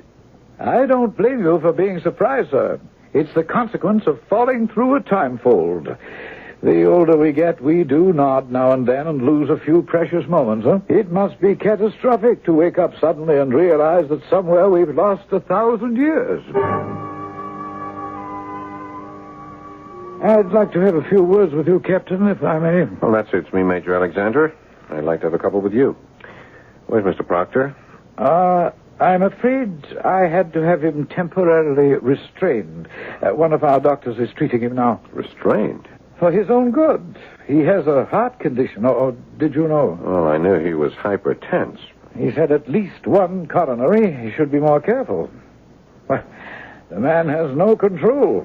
What's bugging him now? His belief that we are making a prisoner out of him. That is not true. I hope you understand that. Well, we are confined to the plane. You are quarantined, Captain Stevens, that is all. You must understand that this is a controlled environment. After nearly 1,000 years, we have finally managed to make our population almost 100% disease-free. We have no infectious or contagious disorders and have made gigantic strides against the normal systemic ravages of old age. This is a far different world from yours, with its poisons, its savage wear and tear, its bent for destruction. What is your world like out there, Major? Let's see. You are from the 20th century, 1978, correct? Yeah. Then you know nothing, of course, of the history of space stations like this, or colony orbits, as we call them. No. There's been talk and speculation about establishing them, but, of course, none have ever been started. Hadn't been before. I can understand your problem with time folds. Even we are just getting used to them. I beg your pardon? Intergalactic flights are just moving out of the experimental stage now. It's possible to go to Centauri 4 now, for example. But the time lag there is really a bummer. Knocks you out. It's approximately another 1,000 years. You're kidding. Not at all. Well, you were going to tell me something about the history of, what do you call this? Goodspeed 1. Yeah. We were the first station, you see. When was that? Oh, back in your millennium, around 1990, I think. Maybe a couple of years later. Of course, it was nothing like it is now. Then it was just an experiment to collect and store solar power to bring cheap energy to Earth. You deliver energy to Earth now? Earth? That burnt-out cinder for what? Burnt-out cinder? Well, I'm afraid Earth moved too late to develop energy. By the middle of the 21st century, it choked itself to death on ecological poison. Well, how did you and the other colonies you mentioned grow so large? Well, what would your choice have been? Our colonies grew by leaps and bounds. The waiting list grew longer and longer. Here on Goodspeed, we rotate at such a controlled speed that gravity is reproduced within the envelope that encloses us. Our grass is always green. We live in a temperature like that of Hawaii, and the air we breathe is pure. We are, insofar as it is possible, all of one class. We're as close to utopia, I suppose, as man can come. And we can be part of this. Once you are decontaminated, I would think so. Oh, our immigration laws are necessarily strict, but yours is an unusual case. However, the question may be academic. Oh, why? Because your employer is adamant that he must return to Earth. The burnt-out cinder. Not that Earth, no. The one you left. Yes, but that's impossible. Not if you move quickly. I won't go into scientific details, but that is why I wanted to talk to you. If we are to take advantage of the time fold that brought you here to return you, there is no time to lose. Now, as captain of the ship, it is entirely up to you. I can give you 1 hour to talk it over with the others, but no more. You're not going to try to get back, Chad? The big man's orders, Meg. He pays my salary.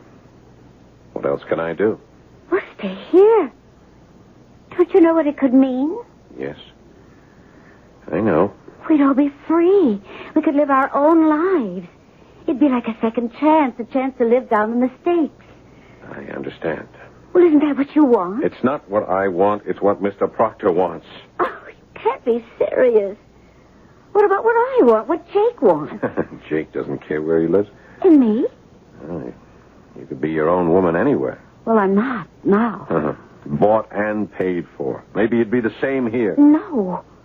Oh, Chad, don't you see? I'd be free here. He can't control me. And you're not free if you go back. You're only going back to her. To Alice? Oh, no. Oh, never. That's over. Well, she'll take you for everything you have. Okay, let her. We could manage, somehow. If you stole me from J.B., he'd break us both, grind us to powder. We can still take the chance. Why, Chad? Why? Because if you and I are going anywhere, Meg, it has to be because we fought for it, not ran away from it. It has to be a matter of conscience. I have to go back. I have to live with myself. Maybe you should stay. No. No, darling. You're right. I have a conscience, too, that needs quite a bit of polishing. No, we'll go back together and face whatever has to be. God willing, it'll work out for us.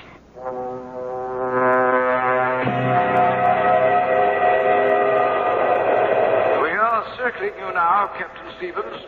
and drawing you by magnetic field toward the time fold. Roger, I read you. Now, we cannot guarantee your safe re-entry back to the last century. So, if you, or any of you, wish to change your mind, this is it. What's he saying? What's he saying? He's giving us a last chance to back out, sir. Tell him absolutely not. We don't belong in this Jim Crack fantasy world. We belong in the real one. Well, that's your decision, J.B. The others are entitled to theirs. Meg?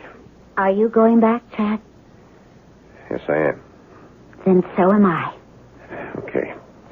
Jake? How can you fly a plane through all that flak without me, old buddy?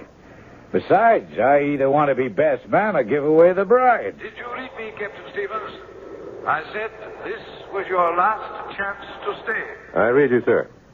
And our thanks for all you have done. But our decision is to return. Very well. Fire up your engines. Roger.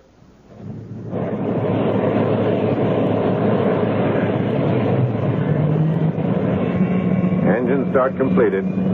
We'll start the countdown at 30. Bon voyage and good luck. Are you ready? Ready, sir. Synchronize. Coming up 30 on zip. Read 30. 29. 28. Get back and get belted in. J.B., Meg? Go ahead, Meg. I heard what your co-pilot buddy said, Stevens. I just want you to know, if we get back, I'll break you in two before I ever let you take Meg away from me.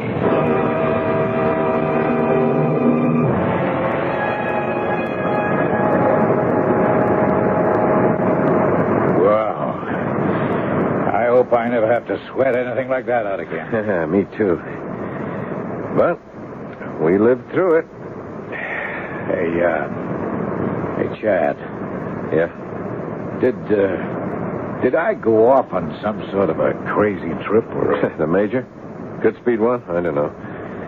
Doesn't seem very real now, does it? Oh, hazy, man, hazy. Only, what about you and Meg? Oh, that? That's for real. How are you going to handle the heavyweight? I don't know. Take over. I'd better check back in the cabin. Okay, take your time. I feel 1,000 years younger and ready for anything. Chad, quick. What is it, Meg? J.B., I think it was his heart. It was just too much. What? Is he dead? Well, right after we hit the turbulence, he just sort of hunched over. He made this terrible sound and slumped. The way we were being thrown around, I couldn't get to him. Oh, Chad. Yes, dear. I feel terrible. I wished him dead so often. Oh, Meg, he wished this on himself. I wonder. What do you mean? It's like a gift from God. For us. Yeah. Or the answer to a prayer. You know, you said, God willing, it'll work out for us. Meg, it seems like 1,000 years, but we finally found our way home.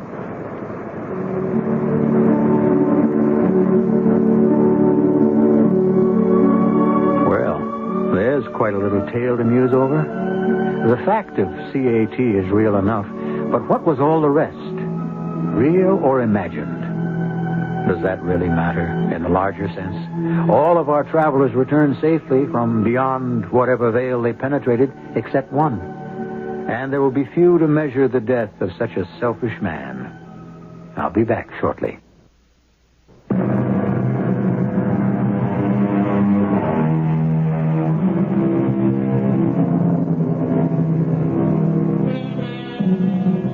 By the time you hear this program, or shortly after, the first experimental space station should have been placed in orbit. Of course, it'll be small, but it's a beginning.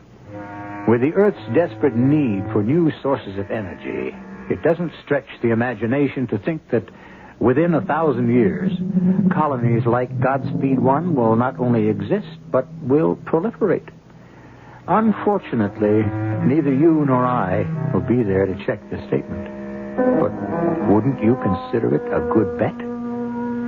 Our cast included Paul Hecht, Ian Martin, Evie Juster, and Fred Gwynn. The entire production was under the direction of Hyman Brown. This is E.G. Marshall inviting you to return to our Mystery Theater for another adventure in the macabre. Until next time, pleasant dreams.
Welcome. I'm E.G. Marshall. Caesar said it. Let me have fat men around me. A fat cat is a contented cat. Fat people are jolly people. Sure. We know all the old cliches, don't we? Including everybody loves a fat man. But does everybody love a fat girl? Not, it would seem, from this.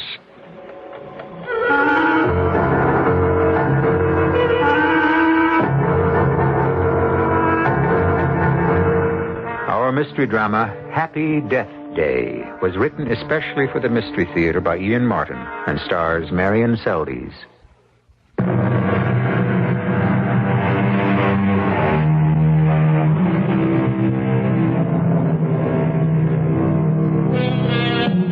Dreams. Waking and sleeping, they are so much a part of all our lives.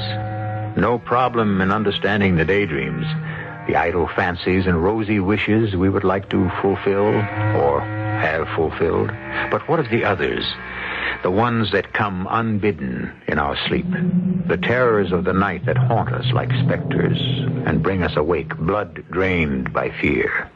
The silent scream distending the throat. Is there any explanation for them? Any reason? And can they forecast the future? Even a person's death.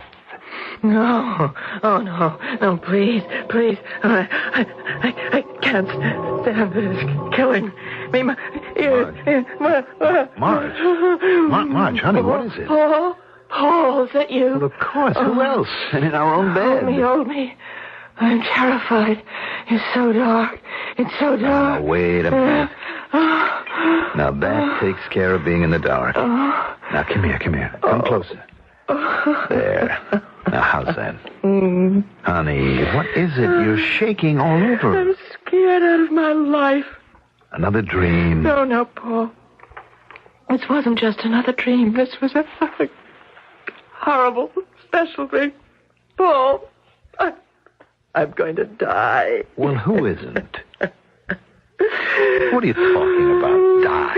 I dreamt it, I know it. Dreams don't mean anything. Just one bit. Well, how? Because it told me when I'm going to die. Well, then maybe you better tell me about it. Only two things about the dream. What you'd say, factual, I guess. I mean, they were totally clear, unmistakable. What, Marge? That it was just before midnight, and that it was my 28th birthday. Well, it doesn't seem so frightening. I didn't talk about the third thing, which I hope isn't real. At midnight was the exact moment that I died. Died? Yes. Oh, Paul. Honey, do I have to talk about it? I think I'd like to... To forget it.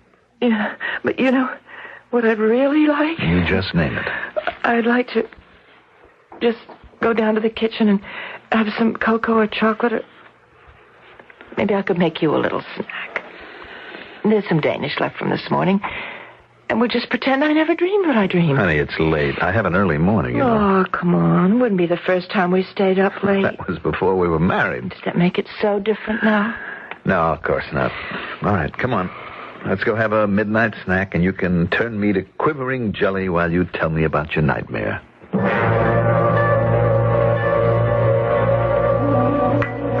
You sure you would like a little mocha cream cake? No, thanks, dear. Well, all you had was coffee. Which I'm out of my mind to be having at 1 o'clock in the morning. Ah, then why did you have it? I just wanted to keep you company. Marge? Mm-hmm. You're not going to eat any more cake or stuff, hmm? Why not? You think it isn't good for me? No, I didn't say that. I just meant... Look, I don't want to get involved tonight. Just drink your chocolate and eat that gooey cake, and let's get back to bed. Hmm? I don't think you're being very fair. Well, neither do I, but I'm just tired now. Why can't we go back to sleep? Because I'm scared to go to sleep, that's why. Because of the nightmare? Yes. Come on now, baby, be reasonable. It was just a dream. How bad could it be? Well, so far, you haven't cared enough to be interested. I'm sorry. I did ask you to tell me about it. A little more than that, hubby love. You suggested that I turn you into a quivering jelly while I related it. Okay, convert me to aspic right now. Oh, I wish I thought there was anything funny about it. But I don't. No gags, no cracks. Now lay it on me quietly. What did you dream? I was in this place. It was dark and shadowy. The sort of space where there are only elevators and stairs. I mean, staircases going up. The elevators weren't running, and so you had to go up the stairs. But first off, you had to go down a long, dark corridor, and then there was the door, and the staircases began. And you started climbing because you knew that something was behind you, treading on your heels, ready to smother you, kill you. And then the panic began because it was getting closer and closer. So I started climbing faster. But no matter how many stairs I climbed, there were more and more. And no matter how fast I climbed, the steps came closer and closer. And then, at last, I was on a high place where you could look out over the world. I was no longer closed in. But that presence, it was right behind me. If I had to escape, I'd have to run back down all those steps that went on forever and ever, or jump all the way down to the distant lights below. So I turned to face whoever it was that was dogging my heels, and it was so terrifying because whoever it was, he had no face. Everything else was a man, but no face. And he kept coming towards me. He was like a leper. I couldn't bear to have him touch me. So what else was there left for me to do but to jump? And did you? What? Jump. In my dream? Well, of course. What else? I don't know. That's when I woke up. And now you're safe. Yeah. Come on, darling. You had a bad dream, but you're awake now. Yeah. The lights are on, and you're in your husband's arms.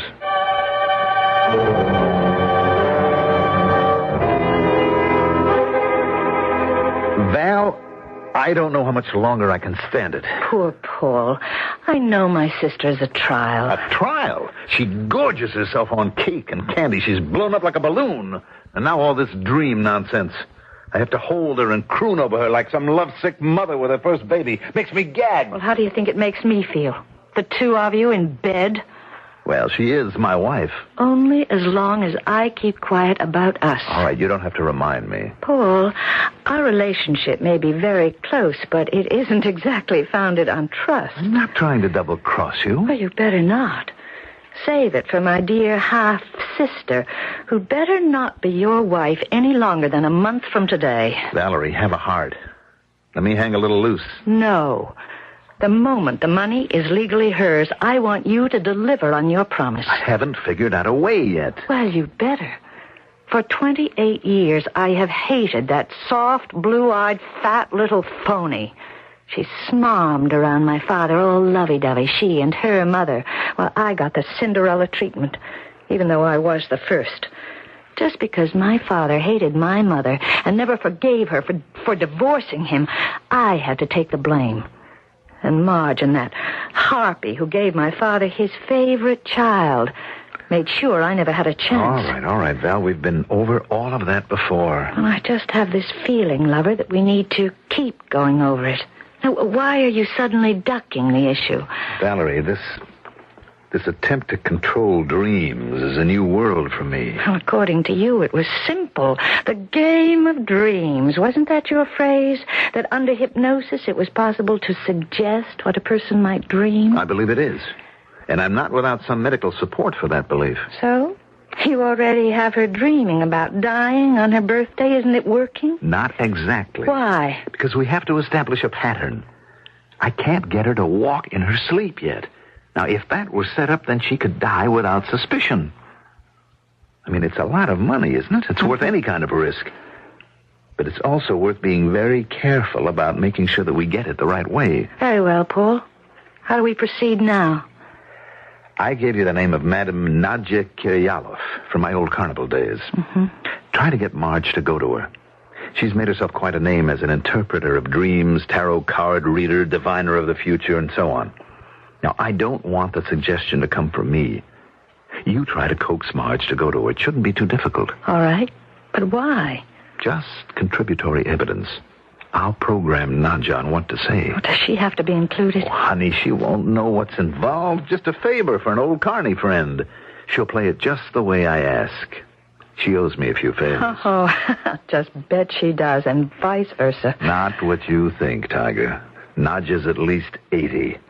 And if she turned out to be 102, it wouldn't surprise me. Now, will you just steer Marge her way?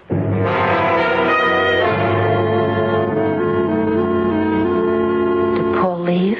Yes, I think so. He said something about a luncheon appointment. Oh, yes, that's business. He thinks it'll be a job offer. Oh, good. I'll make you some fresh coffee if you like. I didn't make any more because I thought you were still asleep. No, I couldn't sleep. I was afraid. Afraid of what, Marge? Oh, afraid I might dream it again. Oh, come on. What's so scary about dreams? Well, let me make you some nice hot coffee. That'll wash away the cobwebs. No, not these cobwebs, not this dream. What does it mean when you dream you're going to die, Val? Nothing. Dreams don't always mean something. But wouldn't it mean something to you if you dreamed that in just about a month on your birthday you were going to die? Why would I dream a thing like that? What does it mean? Oh, Marge, how can I tell? But there are people who, well, you know, read dreams, sort of, I don't know, divine what they're all about. I wish I knew someone like that. Someone I could go to. I'm so... Val, there's a box of chocolates on the table. Hand them to me, will you? Oh, sure. But shouldn't you... I know. I eat too many, but it helps me to calm down. It's like smoking, you know. Mm-hmm. Well, there's this girl who works at the office with me. She was having all these terrible dreams, and they were giving her migraine headaches. And then somehow she found out about a Madame Kiryalov. Mm-hmm. Well, she's kind of a seer-like. And she can read dreams and explain them so you understand and you don't have to be afraid of them. Where is she? Where can I get to see her? Well, I could find out from my friend. Oh, wait a minute. I think she gave me a card. I'll go look for it. You think she could tell me I wasn't going to die? Oh, she might. But supposing she told me that my dream was going to come true. Oh, well, she'd never do a thing like that, even if it was? Oh, well, just the same, I think I'd like to go and find out.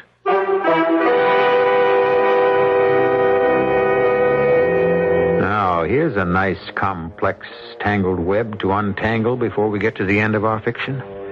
A girl threatened by money, murder, and madness, any one of which may lead her to her doom before her approaching birthday.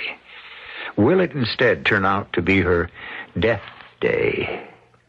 I shall return shortly with Act 2.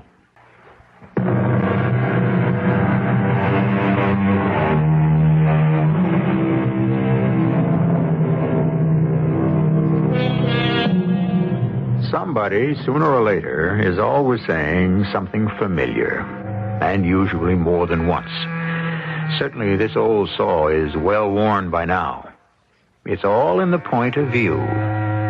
We're already pretty well acquainted with Paul and Valerie's point of view, so let's examine Marge's a little more closely. Or rather, listen to her examine it herself.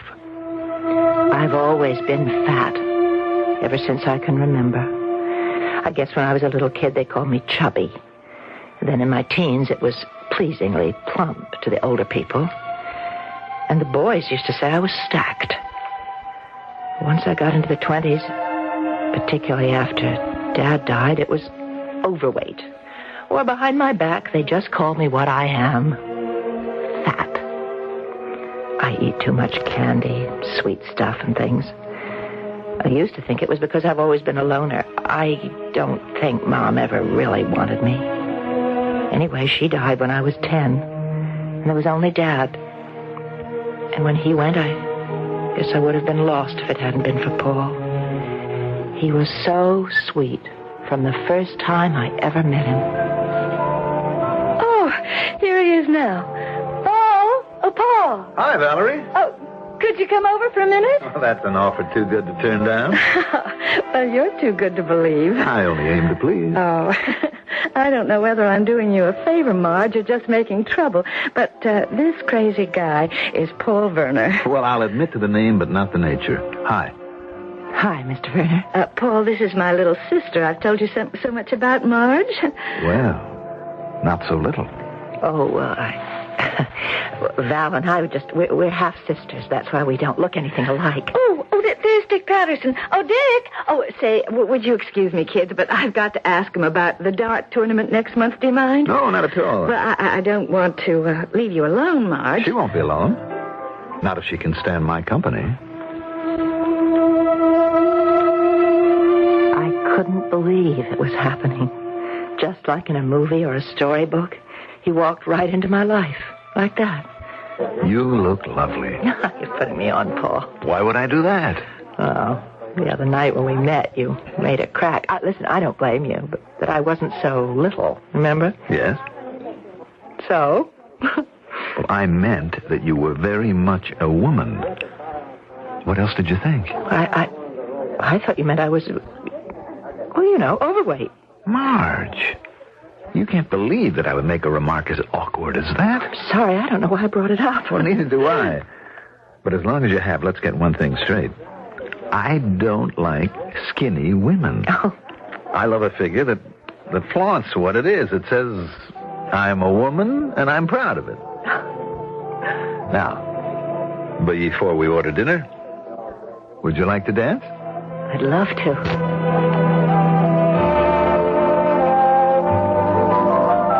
In his arms, I forgot my weight. I was floating. He was a marvelous dancer, and his body, lean and strong against mine as he held me close, put thoughts in my mind I was less ashamed of than thrilled by. You're marvelously light on your feet. I used to dance with my father. I always thought he was the best dancer in the world. Till now. You must be a professional. No. But I do love to dance. What do you do? Oh, that's a good question. I suppose I was spoiled being left so much money, but I traveled a good deal. I became, what shall I say, jack of all trades. But I decided to become at least master of one, so I'm a promoter. What do you promote? Well, that really would be a bore. It all has to do with money. Investing, managing, finding the right tax shelters, protection of capital growth plans, you know. But that isn't anything to talk about on a romantic evening. I don't want to bore you. I want to charm you. You don't bore me. In a little over a year, I'll have quite a bit of money of my own. Maybe you could help me with some kind of investment plan. Look, I couldn't care less about that. I have other plans for us in which you might share. Or will, I hope. Now, let me hold you close, and let's dance.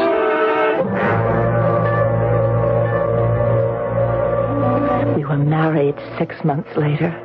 Paul gave me the most beautiful engagement and wedding rings, and I promised myself that my present to him was going to be to slim down. But somehow I never quite seemed to manage, just as I never seemed to be able to stop my dreams.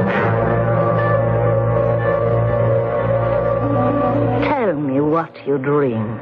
Well, Madame Kyriolov, sometimes I dream I'm in a room with this snake, and I'm afraid of him, and I run all about the room, but the walls are smooth, with no doors or windows. And the snake keeps writhing towards me, and then he reaches up, coiling on his tail, and just as he strikes out at me, I wake up. And that is so difficult to interpret. He is the symbol of man, of fertility. And I think you must not be afraid. You love your husband very much, no? Yes, I do. And you would like to have his child? I suppose so. But you are a little afraid since you never had a child yet. So that is all the meaning. Now, what other dreams? Oh, there's so many.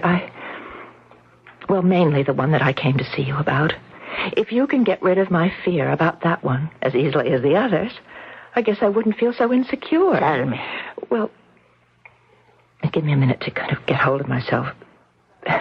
This one is so real, it's hard even to talk about it.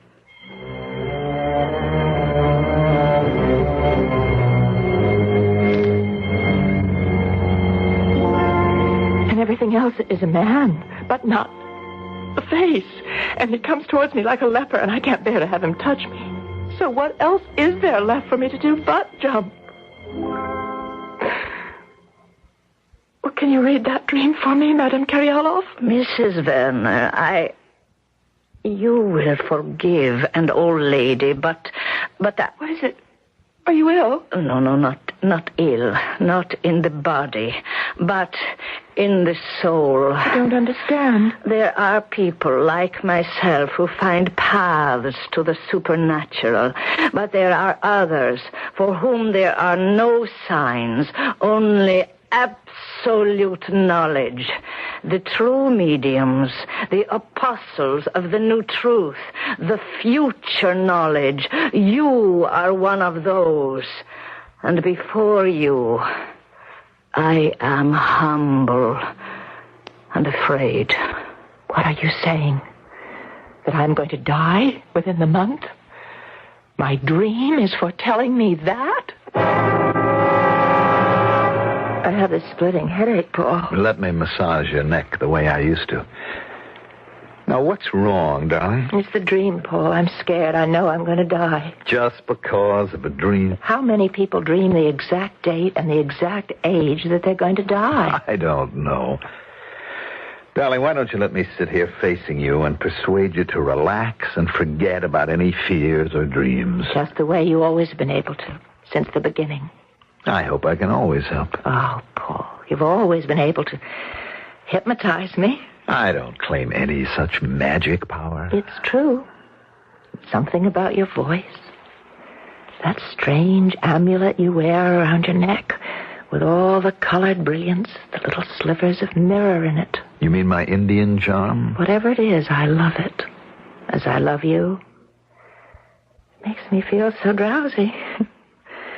Sometimes I think it swings back and forth like a pendulum. The mark of time. The measure of the tiny bridge we all can cross between the waking and the sleeping. I can feel all the tensions drain away. As they should. As they should. You're falling softly, softly into the transition between the conscious and the subconscious. But you want to forget everything but the peace of being in suspension. Go to sleep. Sleep. Sleep.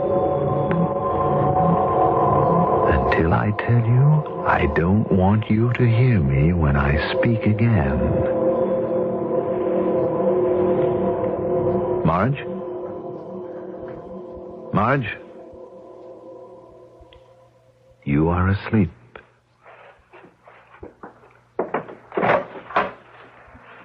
All right, Val, come in. I don't want to wake her. You can't. Only I can do that. Come in. What are you going to do? You'll see.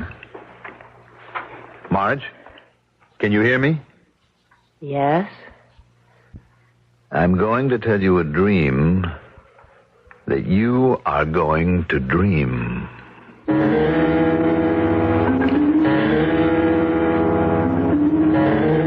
But you will not stop to look at the man or whoever is following you, right?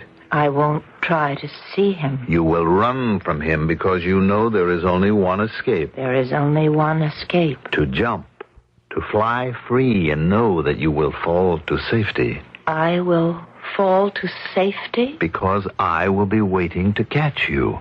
There is no danger. You will be safe. You must try it tonight. Tonight, Paul? It's too soon. Val, it's only the first of a few times. We need to set it up so that it might happen.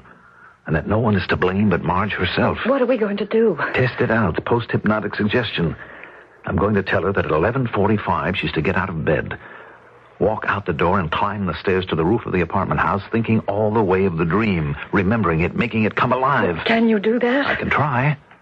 She's very susceptible to any hypnotic suggestion. But suppose it works. Suppose she gets up there and she does jump. It's too soon. She doesn't inherit if she... Don't worry. Once she moves out of bed, I'll have the doorman and the elevator man and the superintendent notified so fast there'll be no chance of anything happening, except establishing an alibi for the night when it really happens. Paul, will it really work? Is it that easy? You plant the idea in her mind and she'll just jump? Wouldn't it be delightful if that's all there was to it? Of course not. You can plant any sort of an idea in the subject's head, and within reason they'll follow instructions, as long as it is not against their own nature or desire. Well, then what's the point of all this? Look, neither of us want to be arrested for murder, do we? Not together. The night it happens, we can establish an alibi. But it will only hold up if Marge's suicide is not unexpected, if it seems logical and natural. Because in order to make sure she goes off that roof and her inheritance comes to me as her husband, I'll have to be there to make sure that she doesn't hold back. Now, leave me alone. Before I bring her out of the trance, I want to induce her to dream her dream again.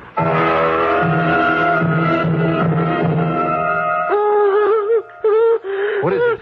What is it, darling? Dream. That terrible dream. How did it get? Oh, Marge, dear, it's just a dream. Now go back to sleep. Oh, thank heaven you're here to take care of me. Oh, Paul. Do you love me? Of course I do. I don't know how you could.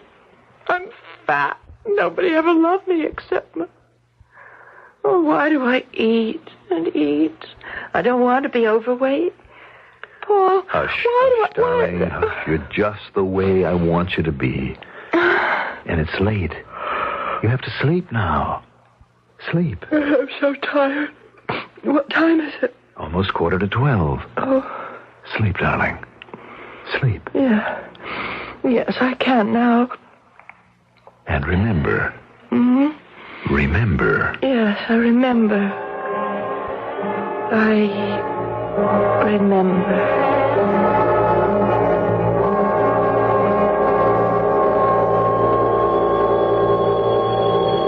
Get up. I must get up. Put on my robe. Have to go to the roof. The roof. Oh, mustn't wake anyone. No. Not the elevator. The stairs. The stairs. Then when I climb them to the open sky, no more bad dreams. No more defeats.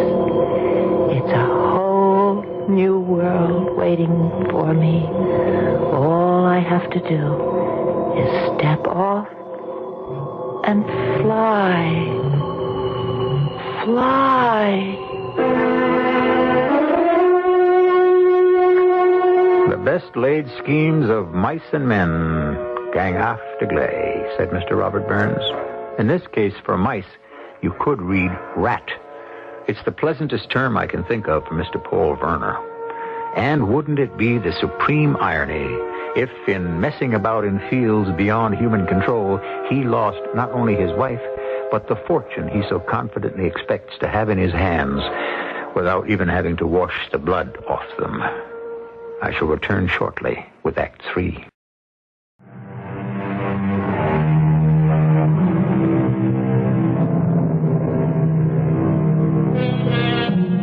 Murder, for all it is the most unforgivable of crimes, is seldom planned. Most murders are committed in the heat of ungovernable rage, by accident, in the heat of some passion. Murder in the second degree. But first-degree murder, the coldly contemplated ending of another person's life, is more complex. And the closer the final moment comes, the more exact and infallible the plans must prove to be. Yeah, Superintendent speaking. This is Mr. Werner, apartment 11A. My wife is sleepwalking again. Send the elevator man to the top floor and meet me there just in case. Good Lord, you don't think... Yeah, Mr. Viner, right away. Help, Mrs. Shook, quick. Her sister's with her, but... Right with you, Mr. Viner. No, Marge, you can't. You're asleep. You don't know what you're doing. Leon, I can fly. I can fly. All right, Mr. Viner, I got her. I have her, too. What? Marge. What? Marge, what are you trying to do now? Wake up, darling. Come on. Wake up. Well... Wake up now. Come on. Paul! What am I doing here? All right, Marge. You were walking in your sleep again. This happened before, Mr. Viner? No, just once or twice. There's nothing to worry about. She's never gotten this far before. It's real dangerous with someone like... I mean, fire laws. We have to have the doors able to be opened from inside to the room. Yes, I know. It won't happen again. We'll make sure of that. Just get us an elevator to bring her back down to the apartment. I didn't dream again that night because I never went to sleep. I was afraid to. I knew I needed help. Someone beyond even my darling Paul or my sister. Professional help. I was going to see a psychiatrist. Mrs. Werner, have you any idea why you dreamed this dream? No, Doctor. A lady that I went to that divines dreams, she... I don't. Tell me. Well, she really made me afraid. She said that my powers of divination were stronger than hers.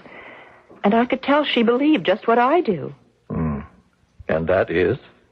That in a few weeks, when I'm 28, I'm going to die. Well, let's just see if we can't change your mind.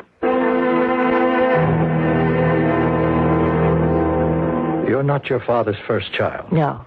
Valerie was, except by another mother. I mean, he was married before. But you were the only child your father and his second wife had. Yes. And your mother died. When? When I was just 10 years old. Your father didn't remarry? No. He'd already been married twice. So you were an only child? Well, no. There was Val. By another mother? Yes. You were your father's only child by his second wife. The one who didn't divorce him. You were special. You were his favorite? I guess. He left you all his money, didn't he? Nothing to Valerie, your sister? Yes, that's right. Did you feel guilty about that? No, I don't think so. Today, most of us believe that dreams are generally the result of something we've done or experienced in the past 24 to 48 hours. I don't understand.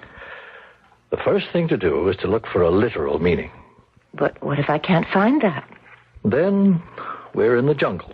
We must take each dream as it comes and try to interpret it. Well, what about my dream? I mean, the one I have again and again. I think it's wholly symbolic. How? I'm going to be very frank, Mrs. Werner.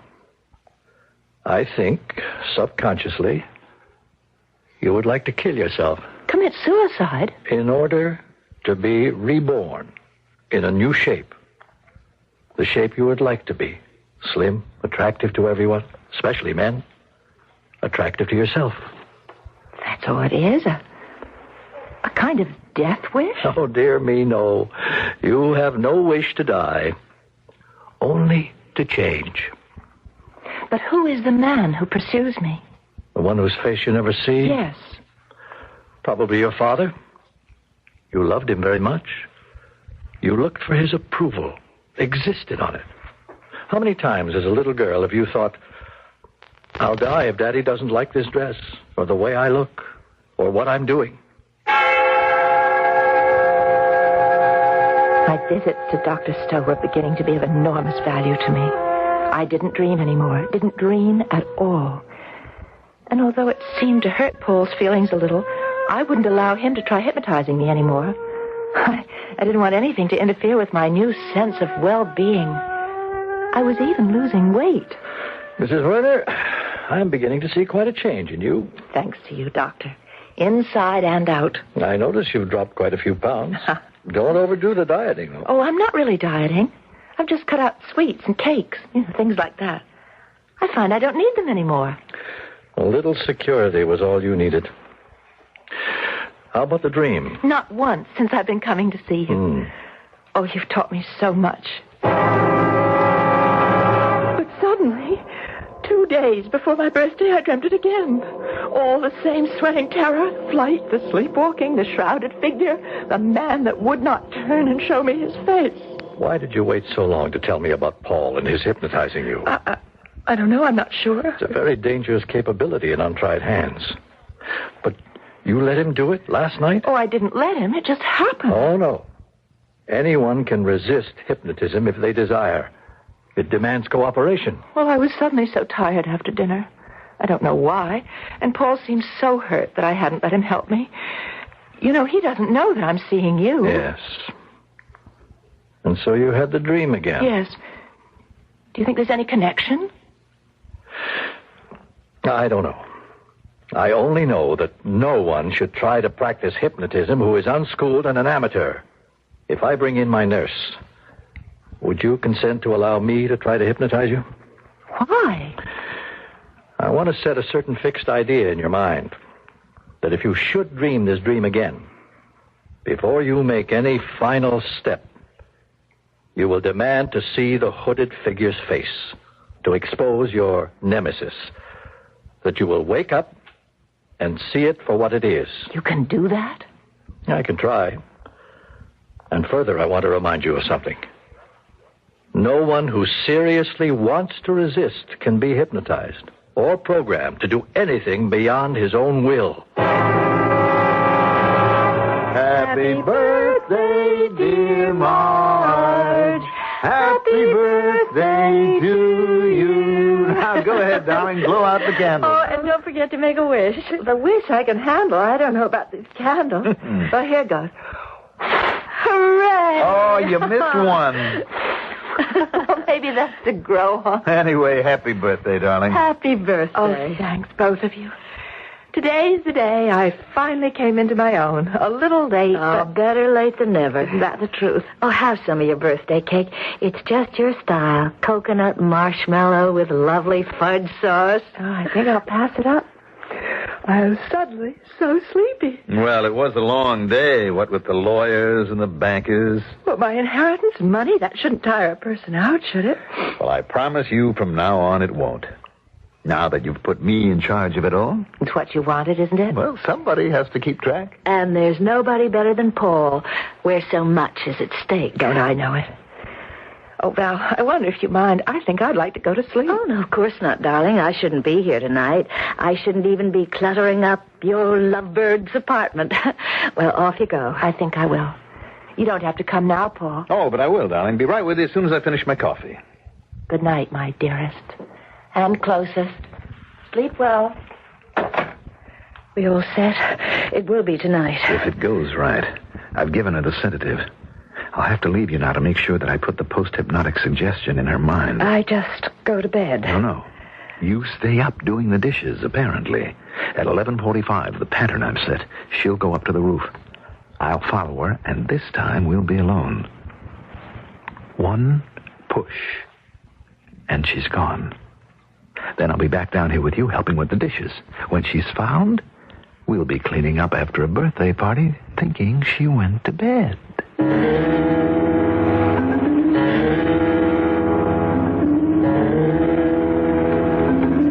Get up. I must get up. Put on my robe. I have to go to the roof. the roof. Mustn't wake anyone. Not the elevator. Stairs. Climb them to the open sky. No more bad dreams. And then I can fly. Fly.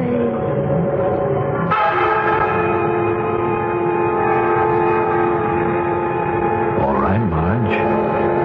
Time to fly. Why don't you jump? Help me. Help me. All right. If it has to be that way. But it won't be the way you wanted it. Fly yourself. Sorry, Paul. I didn't want to wake up and see your face, of all people. But thank God I woke up in time.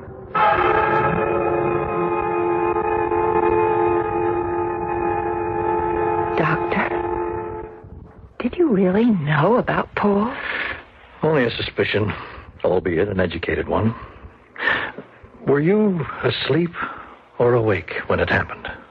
I don't know.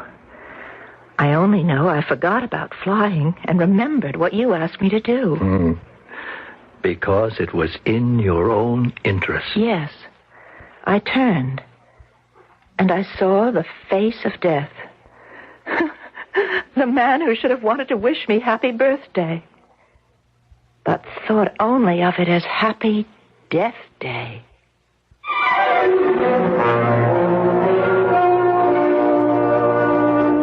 Little more to add. The story is told. Mr. Shakespeare said, "We are such stuff as dreams are made on, and our little life is rounded with a sleep." Not quite Marge's experience. All she needed was to wake up to life, and apparently that she has done. I'll be back shortly.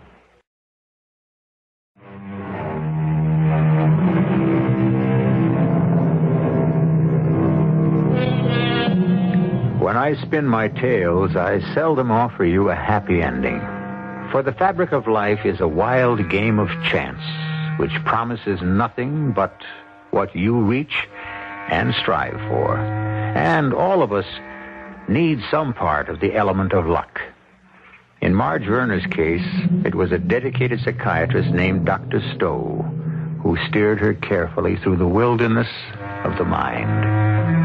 Our cast included Marion Seldes, Mandel Kramer, Carol Teitel, and Ken Harvey. The entire production was under the direction of Hyman Brown. This is E.G. Marshall inviting you to return to our Mystery Theater for another adventure in the macabre. Until next time, pleasant dreams.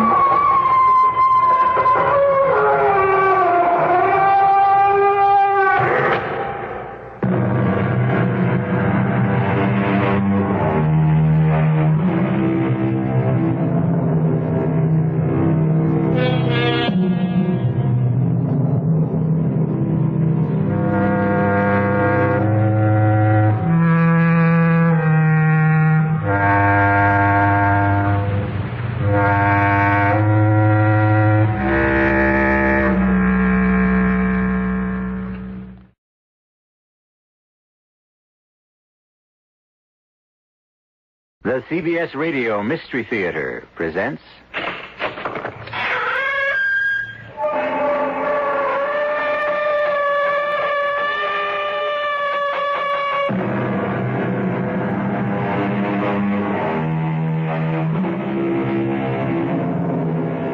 Come in. Welcome. I'm E.G. Marshall. What is terror? It's really only a word, unless you've experienced it. And once you've experienced it, there's no word for it. It defies description. There are all forms of terror. Extreme fear of physical injury, for one. Paralyzing fear of insupportable pain, physical or mental. mental. This, I'm told, can be the most horrifying form of terror of them all.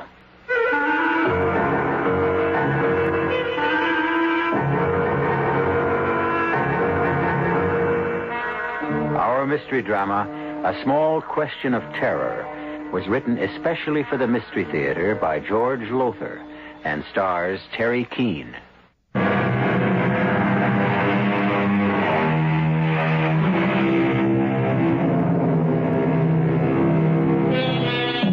As I said at the outset, terror can take many forms, disguises. Consider the case of Alexis Meade, a young woman, intelligent, attractive, occupation, sales clerk, engaged to be married, lives with her widowed mother, Emily, whom she supports. The place? An apartment in, a city. A city in, a country. Time? Could be today, could be tomorrow. Not important. What's important is, it happened. And it could happen again. But, Mother, what does the Bureau of Human Affairs want with me? What could this... What's his name? Where's the letter? Oh, here it is. Gilbert Stainer. What could he possibly want with me? Well, now, if you ask me, Alexis, it's probably nothing at all. Some little unimportant matter about, I don't know. Nothing to get upset about, dear. Mother, this is from the Bureau of Human Affairs, which is just a cover for the secret police. And this man Stainer is titled here under the signature. He's director of interrogation. In heaven's name, what could he want to interrogate me about? Well, I can't imagine. I really can't. Unless you did something you shouldn't have done. Did you, Alexis? Like, I don't know, complain to someone, maybe at the office, that we haven't enough to eat? That the protector, our glorious protector, has called for austerity measures? Mother, please, stop running on. Oh, I'm sorry, dear. I do talk too much. I know. Mother, you didn't complain about something. Anything? Did you? Me? Complain? Say anything that somebody might have reported. Oh, no, really, Alexis. Oh, I do talk too much. I do, I know. But, my dear, you know better than to ask me that. Well, you know better than to even think I'd be foolish enough to say anything critical of our protector or the government or anything. Mother. Sorry, dear. The letter gives no reason why this Mr. Sturmer wants to see you. Stainer. No. It just says I'm to appear at his office Monday at 3 p.m. Well, you'll find out then what it is he wants when you get there. That's 4 days from now, Mother. I've got to wait and worry for 4 solid days, to say nothing of nights. Worry?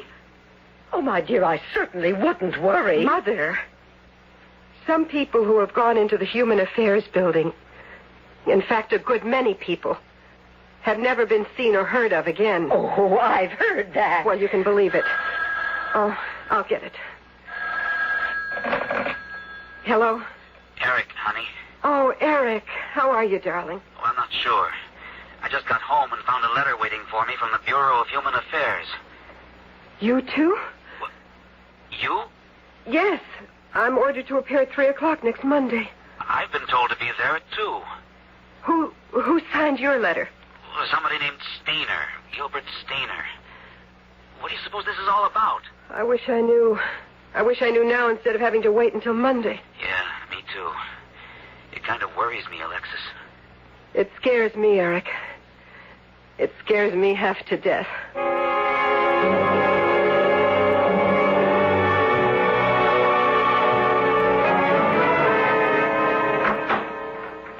Yes? My name is Alexis Meade, and I... Oh, yes. You're here to see Mr. Stainer at 3 o'clock. Yes. You're early. Oh, I was afraid of being late. Afraid? What would you be afraid of, Miss Meade? Well, I didn't mean afraid, exactly. But that's what you said. There's nothing to be afraid of, Miss Meade, if you have nothing to fear. I haven't. Well, then. Eric. Alexis. What did he want? Stainer, what did he ask you? You're next, Miss Meade. I'll see you later, Alexis. Come to dinner tonight? Okay. Miss Meade is here, Mr. Stainer. Thank you, Miss Peters. Do come in, Miss Meade. Thank you. And sit down, please. That chair in front of my desk. Well, now, Miss Meade, first let me say I'm sorry if you've been put to any inconvenience. Oh, no. But you did have to take off from your job early. I'm told you'll lose 2 hours' pay. Who told you? It's so, isn't it? Well, yes, but The Bureau will see that you're reimbursed for any loss of pay you incurred today, or may incur in the future. The future? I'll be coming here again? That'll depend entirely on you. How is your mother? My mother is fine, thank you, fine. That arthritis flare-up she suffered last week, that's over with? Yes. Delighted to hear it. A cup of coffee? No, thank you, Mr. Stainer. I'd like to know why... A cigarette? Thank you, I don't smoke. Oh, that's right. You gave up cigarettes several months ago. Too expensive. What with the tax, the surtax and all, I believe you said. I don't recall saying anything like that. No? No. But that is why you quit. Yes.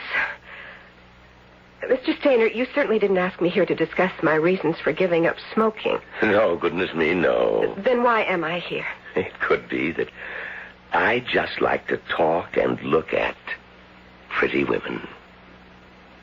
I beg your pardon. A joke, a little joke. Although you are extremely attractive, you know. Thank you. Well, now, I asked you to come here today because... Because? I thought there might be something you cared to tell me. Something I cared to tell you? Something you might care to tell me. Such as? I don't know. Well, if you don't know, I'm sure I don't. Mm-hmm. I mean, what could I know? If you could give me some idea of what it is you're after... I'm not after anything, Miss Meade. The way you put it, what is it you're after? You make it sound as if I'm pursuing you, trying to hound No, you. I didn't mean it that way. No, of course you didn't. Well? Well? Is there something you might care to tell the Bureau? Tell me? I can't think of anything, Mr. Stainer. You're sure? I'm positive. Perhaps if you gave it some thought. What thought? How can I think about something when I don't know what to think about? It will come to you. Think about it long enough, and it'll come. It might be in the morning when you're at work, or during mealtime, or in the middle of the night in bed. You'll suddenly say to yourself, that's it. That's what I had to tell the Bureau. Mr. Stainer, I'm sorry, but I can't imagine... You'll see. Now, you just go away and think about it a while, and you'll see. Let me escort you to the door. Mr. Stainer, please, I assure you, believe me, there is nothing I know of, can think of. Your hand, Mr. Stainer. Oh, sorry. Your coat. I was only admiring the cloth. I like the feel of cloth like this. So soft. So pleasurable to the touch. Soft as a woman's skin. Good day, Mr. Stainer. Good day, Miss Meade. Do some thinking now. See what you can come up with before our next meeting.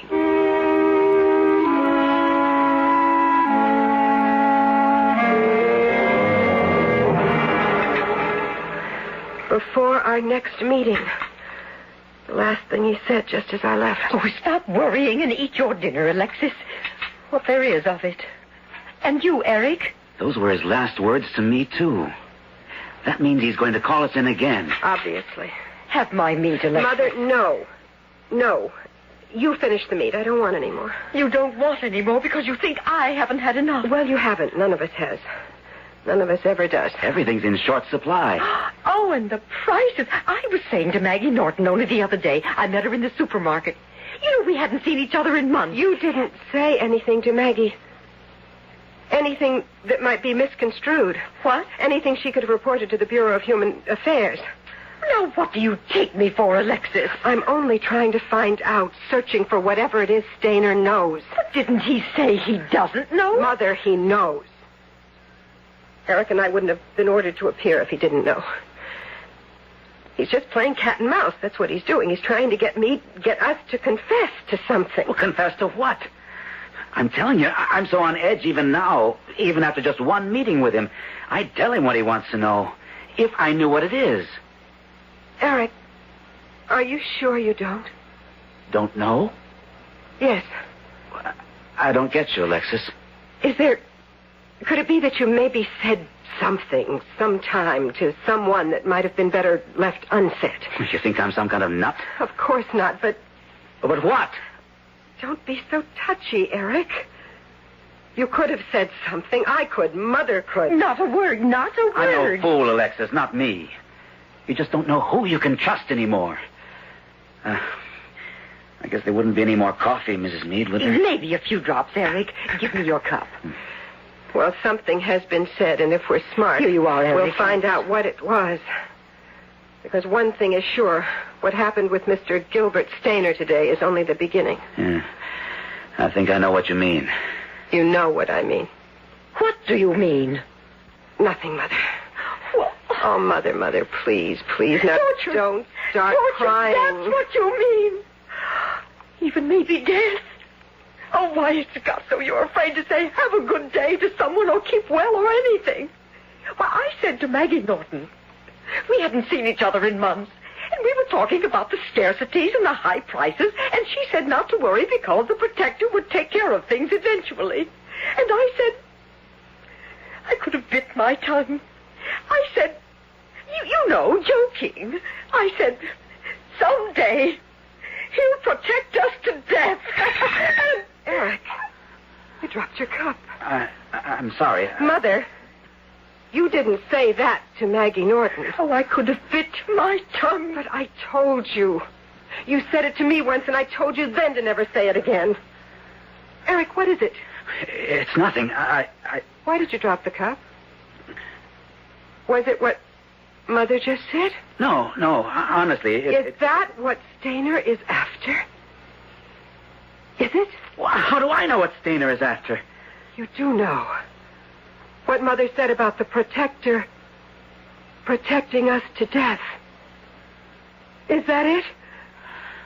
Eric, for heaven's sake, tell me. I can't stand not knowing. I can't stand it.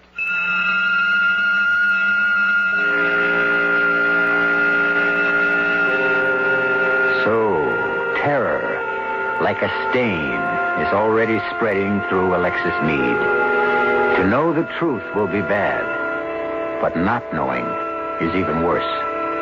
As Gilbert Stainer is well aware, a human being can face what he knows, but fear of the unknown is the most corrosive destroyer of the human spirit yet discovered. I'll return shortly with Act 2.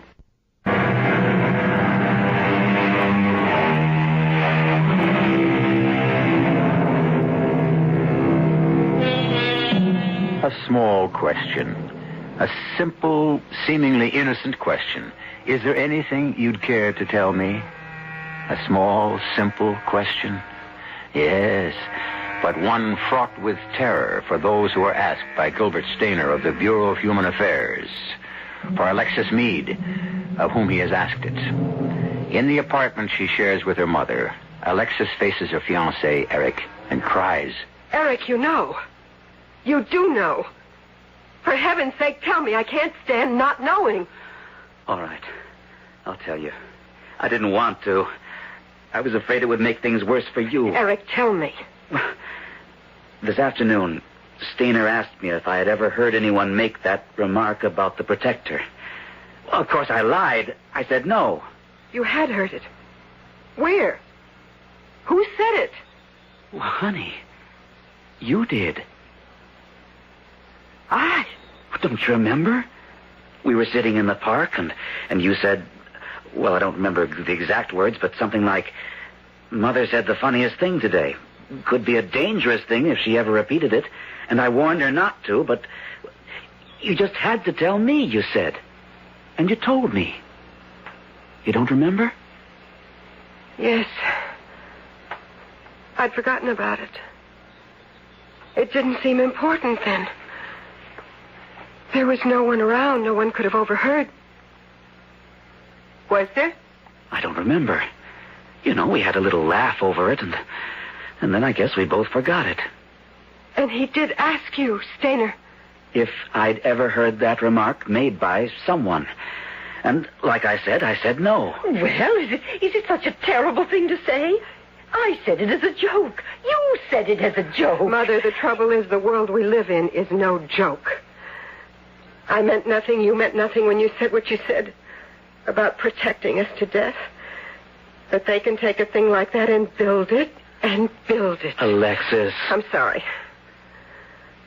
So that's what he's after. He wants me to say, perhaps you mean a remark my mother once made about the protector protecting us to death. Would they torture me then? Kill me? They'll never torture you, Mother, because they're never going to find out. Eric didn't tell Stainer where he'd heard it. And I'll certainly never tell him. Under torture? Not under the worst torture they can think of. Eric? Don't worry, Mrs. Meade. They'll get nothing out of me. I promise you that. Oh, thank you, Eric, thank you. I'll make a little more coffee. Not much, but we can have a little. Eric? Yes? Keep that promise. My mother, she's old and she's sick. And I love her. Keep your promise, Eric.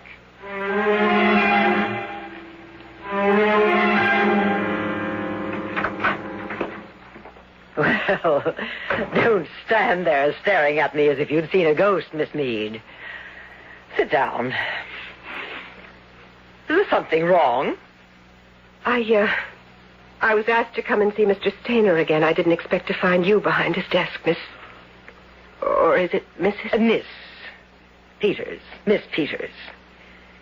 Mr. Stainer was called away unexpectedly. I'm taking over for him temporarily. I am his assistant, you know. I didn't know. Yes. And perhaps it's just as well, his being needed elsewhere at the moment. He himself thought, he mentioned, that you might speak more openly to me. You know, woman to woman.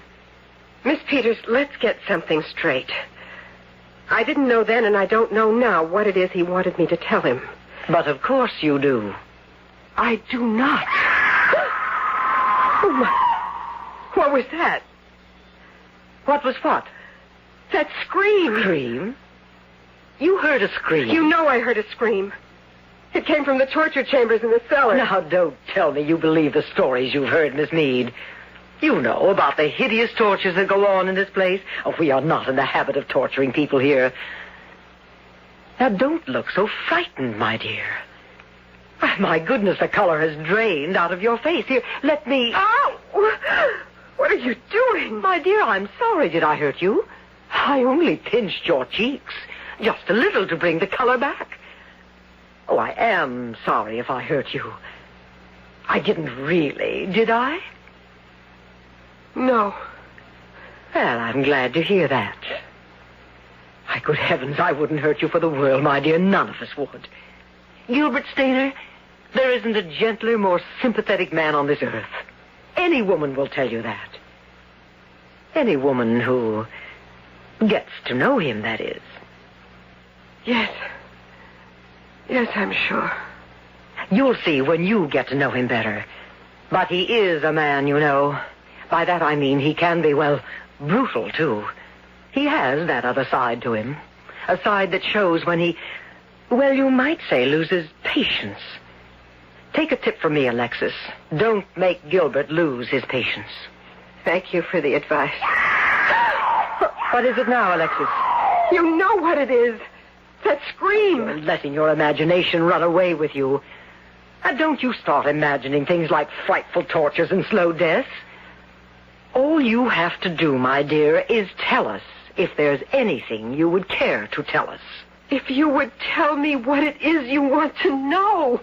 But how could we know what it is you'd care to tell us? Oh, this is impossible. This is just plain simply impossible. No, you're tired, my dear. And those screams you thought you heard are still bothering you. I tell you what. You go home and think things over. I don't have to. But you do. Gilbert and I have been through this many times before, Alexis. Believe me, we have. And always, people come back and say, is this what you wanted to know? And it always is. You'll remember. I know you will. You'll remember.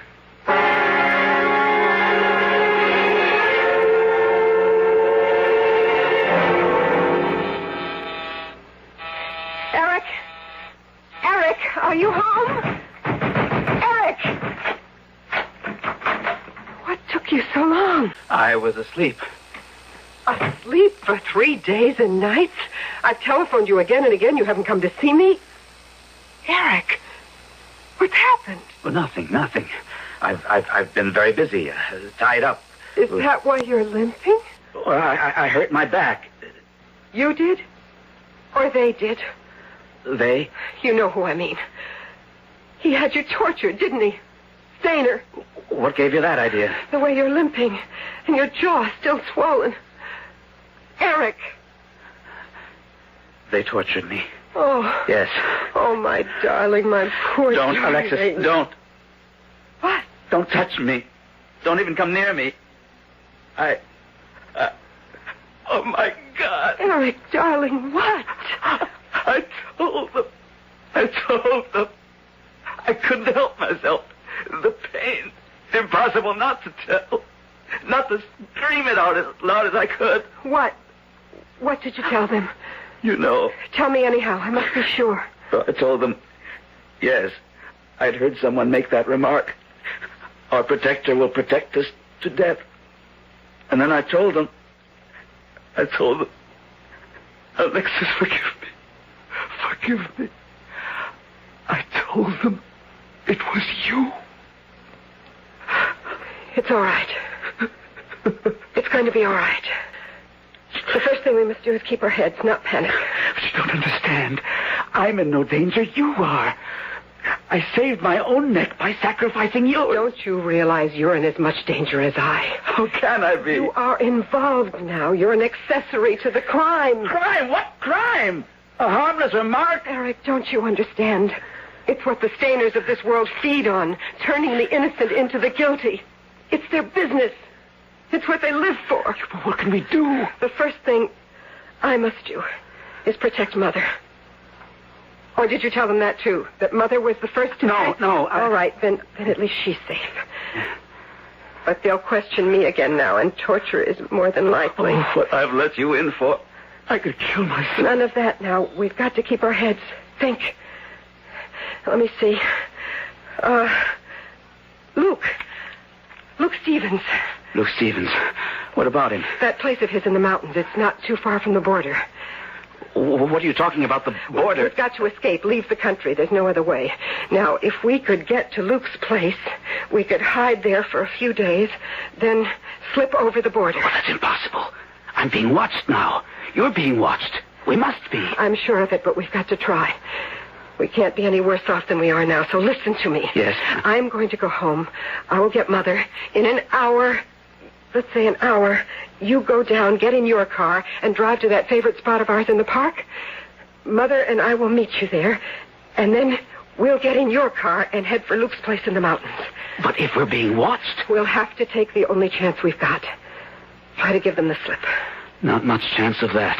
No. But it is the only chance we've got.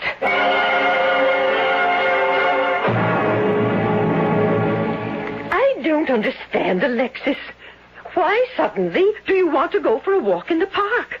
I don't feel like going for a walk. Mother, please don't argue. I want to go for a walk, and I want you to come with me. Well, you're acting very strangely, Alexis. And here, what are you stuffing in your handbag? Mother, please. Toothbrushes? Half a candy bar? The candy we've been saving for a special treat? Alexis, what is this? I will tell you later. You tell me now, or I will not step 1 foot out of this apartment. Mother, please trust me. Oh, my goodness, it seems we have visitors. Yes, I'm afraid we do. Yes? Are you Alexis Meade? Yes? Is that your mother there? Yes. both of you to come with me, please. Where? And why are we to come with you? I can't answer that. You don't have to. I know where. And why.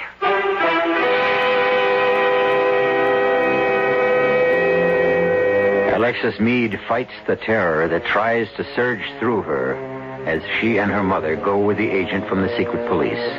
To what? Torture? Death? We'll find out when I return shortly with Act 3.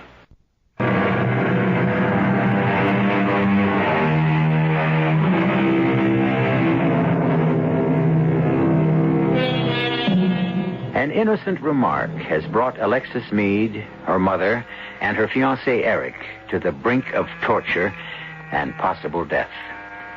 Eric, breaking under the torture's exquisite pain, revealed he'd heard the remark from Alexis.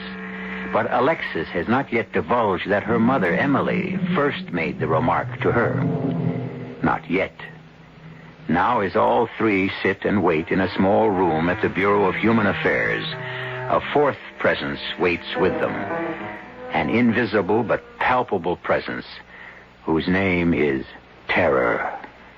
2 hours. They've kept us waiting 2 hours. Why? Why? For the same reason they picked you up and brought you here with Mother and me. So we could break each other down with our personal fears and tensions. Alexis, I want you to be honest with me. All this, it's because of that remark, that silly, joking remark I made. No. I'm sure it is. What else could it be? I don't know what remark you're talking about, Mother. You never made any remark to me that I know of. Did. The one about the problem, Alexis. What are you doing to me? I am trying to silence you, Mother. But I might have known that's impossible. Room could be bugged. Bugs? Bugs? Hidden microphones, Mother. Now, please, please don't say another word. You, come with me. Me? Where are you taking her? Come along. But I... No. I... Wait a minute, please. My mother is old. She's old and she's sick. Wait, please, wait. Eric. Oh, God, what are they going to do to her? I don't like to think. I can't stand it. Not to know what they're going to do to her. They're doing this to break me down. They know what my mother means to me. They're using fear, my fear, of what they may do to her to break me. You can't be sure of that. You, this way. What for? Just come along, please. They're going to torture me again. I won't be able to stand it. Alexis! Come along now. Alexis! Alexis! Oh, my God. Oh, God. Yes. Yes, God. Oh, I go on my knees and I beg you to help me. I've never asked help of you in the past, but I need you now. Be with me, I beg you. If there's a way out, a way to escape, show it to me, not for my sake, but theirs, Mother's and Eric's. I'm not begging for myself, but for them, because I love them. Why, Miss Meade, what on earth are you doing on your knees? I'm praying, Miss Peters. Oh, come now. You don't really believe in God, do you? I don't know. Come along. Gilbert, Mr. Stainer is ready to see you now. I've told him all I know. Which was that you knew nothing. A lie, of course, but never mind. He has something to tell you. What? Come along, my dear. Find out for yourself.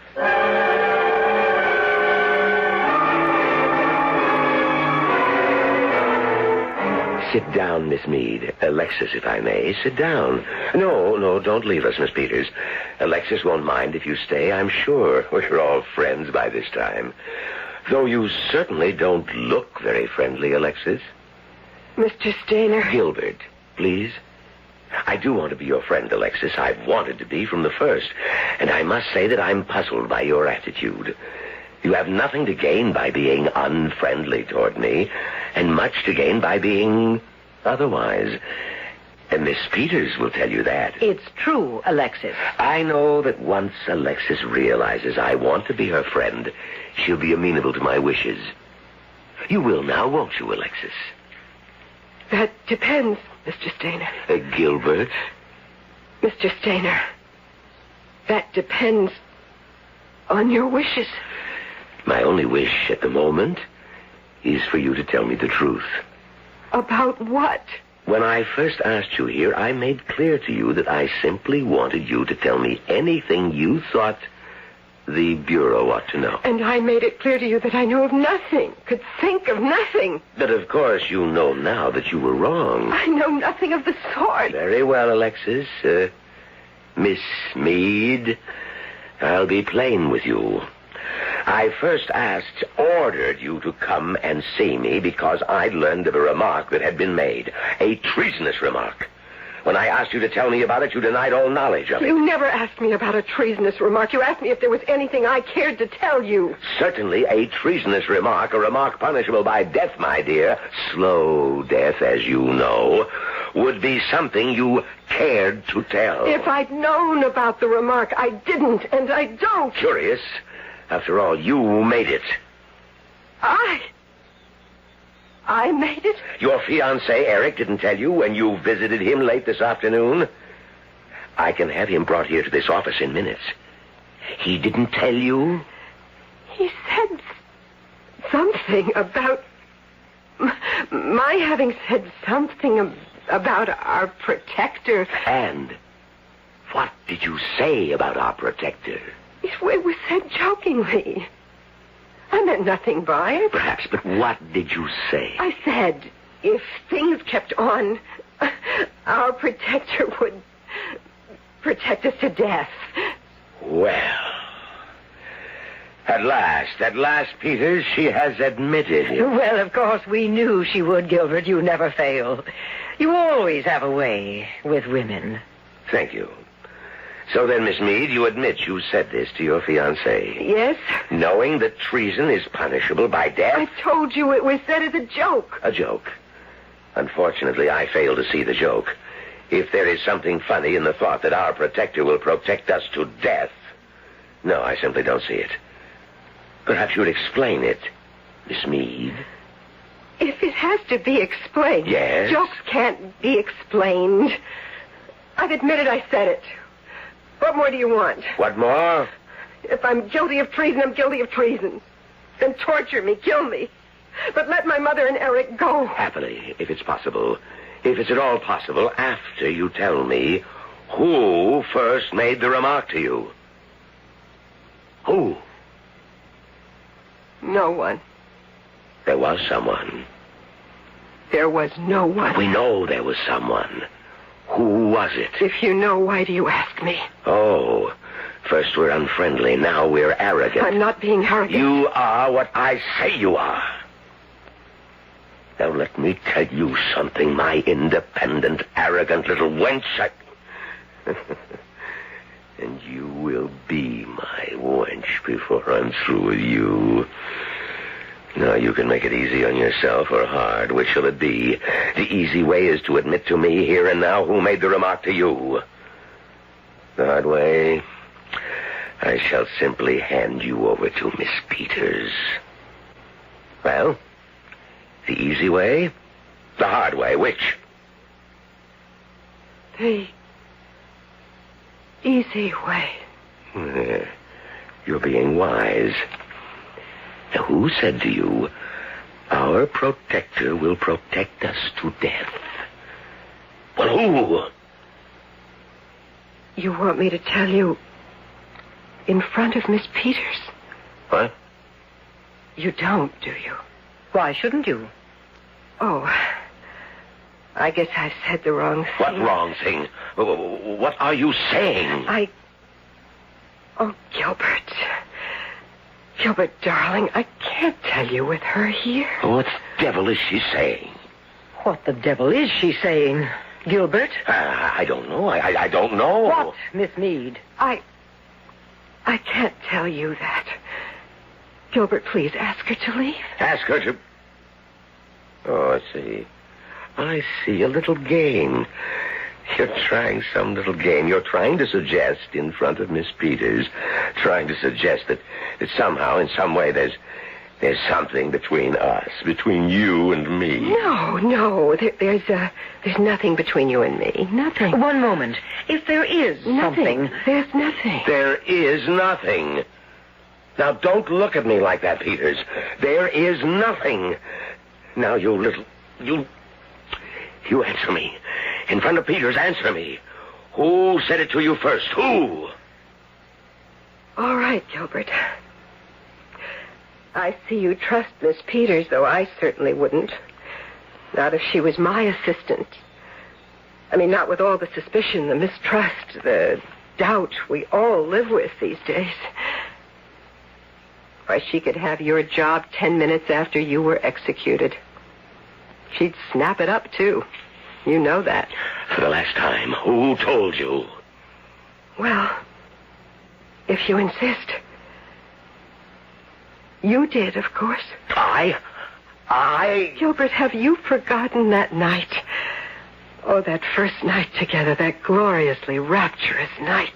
What in the name of... Of course, I know you were, you weren't drunk, but you know, you talked a little too much, maybe. Said some things you'd not have said if... No, she's lying, Peters. I swear she's lying. If you say so, I suppose she is, but... But what? It's well known, Gilbert, Mr. Stainer, that you have a way with women. Not this woman. Not this little conniving trollop. Believe me, Peters. Now believe me. I believe you, Mr. Stainer. And I'm sure our protector will, too. What do you mean, our protector will? He'll believe that everything I say in my letter is a lie. Nothing but a lie. Say what's in your letter? What letter? Gilbert, darling, I'm sorry. I'm really sorry. But we do live in an age of terrible mistrust and suspicion, and, a girl has to protect herself, and so I wrote a letter to our protector telling him all about us. There is nothing to tell about us. If you said there was, you lied. You lied. No, darling, but let's hope he thinks so. When did you send this letter? Oh, I didn't. You didn't send it? Gilbert, of course not. Would I want any harm to come to you after what we've been to each other? Weeks of torture? Slow death? Would I want that for you? Where is this letter? I have it. A friend of mine has it. What friend? Gilbert, if I told you that... Well, of course I can't. But you needn't worry about it. My friend won't send it unless something happens to me. Unless... A shrewd little wench, Peters. A very shrewd little wench. There is nothing between us. And there is no letter, I'm sure of that.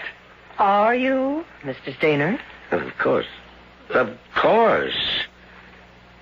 Still, this has all been... It's crossed my mind more than once. A tempest in a teapot, mountains out of molehills. The remark that was made, we've taken it too seriously. We? Well, you. Well, why, then?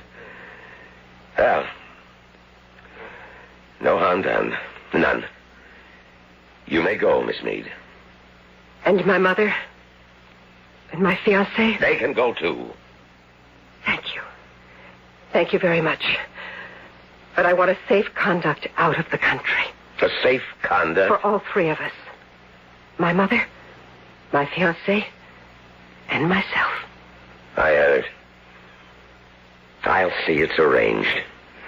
Good day. Goodbye. Goodbye. Oh, and to you, Miss Peters. I think I said to you a little earlier. I think I said I didn't know whether I believed in God or not. Yes? I believe in him now, Miss Peters. I believe in him now.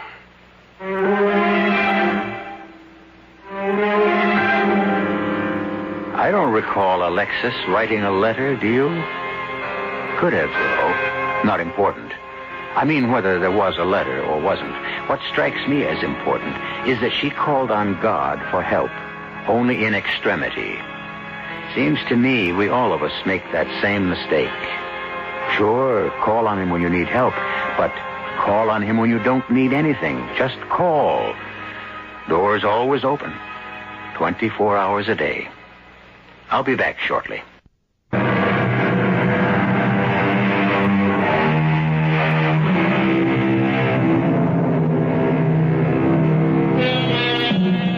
All is well. Alexis and Eric are married now, living contented lives in this country. Alexis' mother's well, too. Talking a blue streak as always. There's a difference, though. In this country, she can say what she wants to say, and does, without worrying about it. Our cast included Terry Keane, Gordon Gould, Joan Shea, and Leon Janney.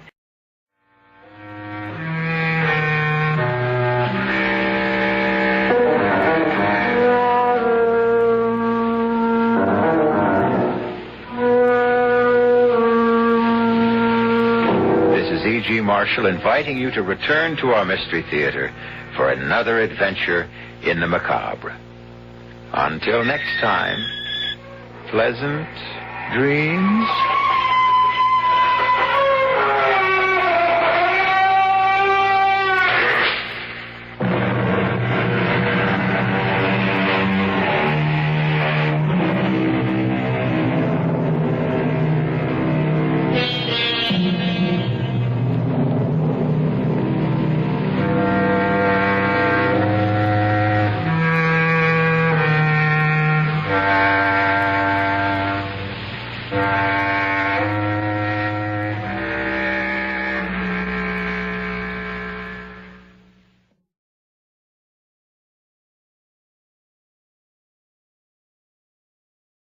The CBS Radio Mystery Theater presents...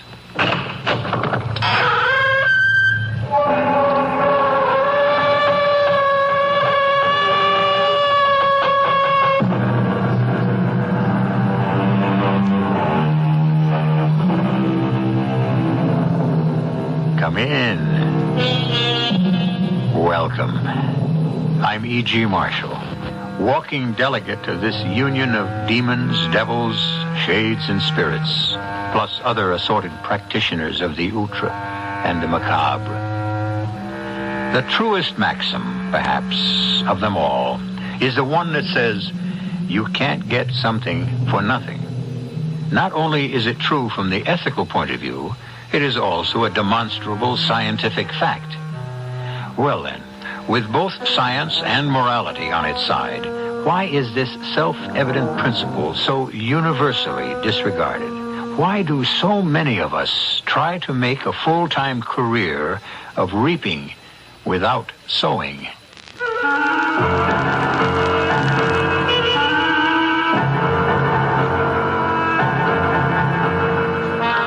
Our mystery drama, You Can Change Your Life, was written especially for the Mystery Theater by Sam Dan and stars Ralph Bell.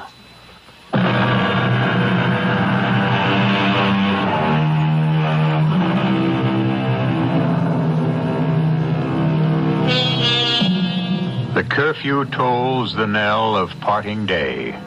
The lowing herd winds slowly o'er the lea. The plowman homeward plods his weary way and leaves the world to darkness and to me. As it happens, the darkness is not only left to the poet. Darkness is available to whoever cares to make use of it. By their very nature, some deeds can only be performed in the darkness, such as one you're about to witness. Maria Concepcion Valdez gets off the bus. She stands on the dark, fog-shrouded street corner. Where is Arturo? He always meets her here when she works late. Neither he nor she is happy that she must walk a long, lonely block at this hour. Maria smiles, and her smile is something to see. At 40, she is still slender, trim, and beautiful. Perhaps Arturo has forgotten. But how could he forget? He didn't. Arturo, the Did you fall asleep? Oh, excuse me. I thought you were my husband, Arturo. Excuse me. Are you Mrs. Maria Concepcion Valdez? Oh, that's Maria Concepcion. Oh, I stand corrected. My name is Eugene Parmenter. Yes? And I wonder, Ms. Valdez, do you remember me? Oh, do I remember you? Mm-hmm. No, I cannot say that I do. This would go back 11 years? 11 years ago? Mm-hmm. Oh, my. For me, that would have been another world. For me, too. Well, Mr. Parmenter, what is it you wish? Well, it's... I find it inconceivable that you wouldn't remember me. Well, sir, perhaps if you were to tell me... You changed the entire course of my life. Oh, me? Yes. But how? You judged me. Oh, no. No, that cannot be. No, you are making a mistake. You are confusing me, perhaps, with someone else. No. There's no mistake. But I have never been a judge. Indeed, I would never be a judge. Think back. 11 years. A night filled with music, with laughter, in a great hall with brilliant lights. I really... Parmenter. Eugene Parmenter. Do you remember me?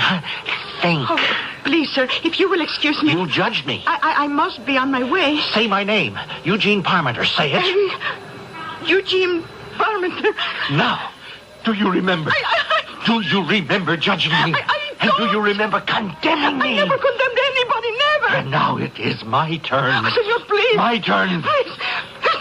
Don't kill me. Not with a knife. No. Help me.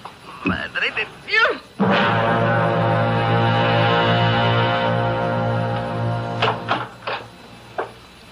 What do you want?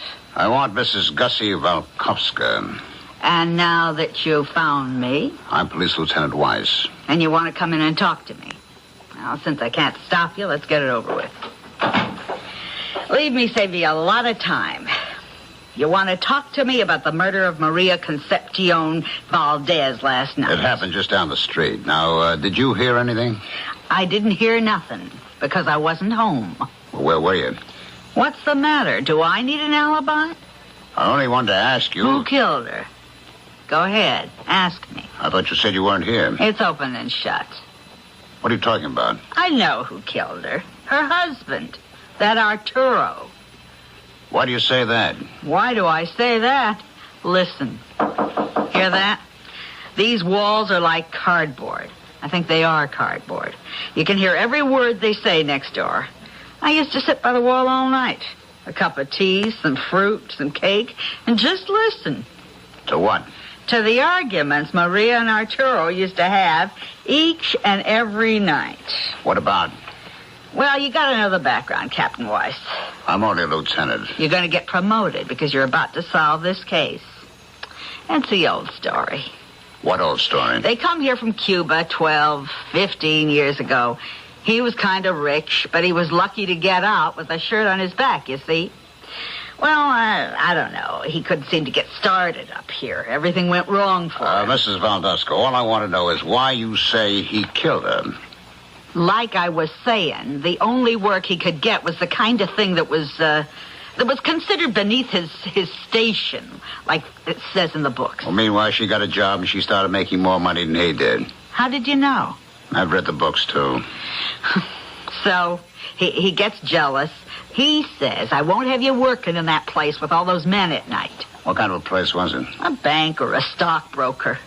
He said he was dishonored that his wife worked at night in an office with men. And she asked, why did he feel dishonored that his wife had to work, period? And he accused her of being sweet on one of the guys, and she laughed at him. And he said if she didn't quit, he'd kill her. He said he would kill her, those words? Those exact words. When did this argument take place? The argument, in the sense that they was having a difference of opinion, had been going on for years. But it didn't start getting hot till she got this new job. Let's see, last month. And you distinctly heard him say, I'll kill you. Yes, sir. And I even says to her, listen, Maria, this guy sounds like he could do it, too. But she only laughed and said, poor Arturo. And then she sighed and and said I may have outgrown him. Thank you, Mrs. Waldowska. Thank you very much.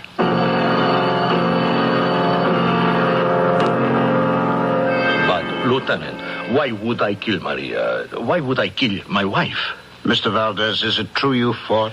Yes, we fought, but all married couple fight. Continuously, bitterly? What did you fight about? There are those things between a man and wife which need not be discussed with strangers.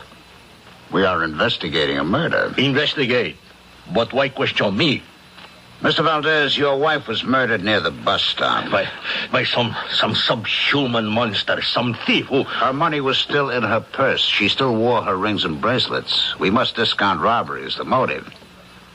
What'd you fight about with your wife, Mr. Valdez? I am not required to tell you. All right, shall I tell you? She was making more money than you. You resented it. And she was beginning to resent it, too. Your marriage was coming apart. That's a lie.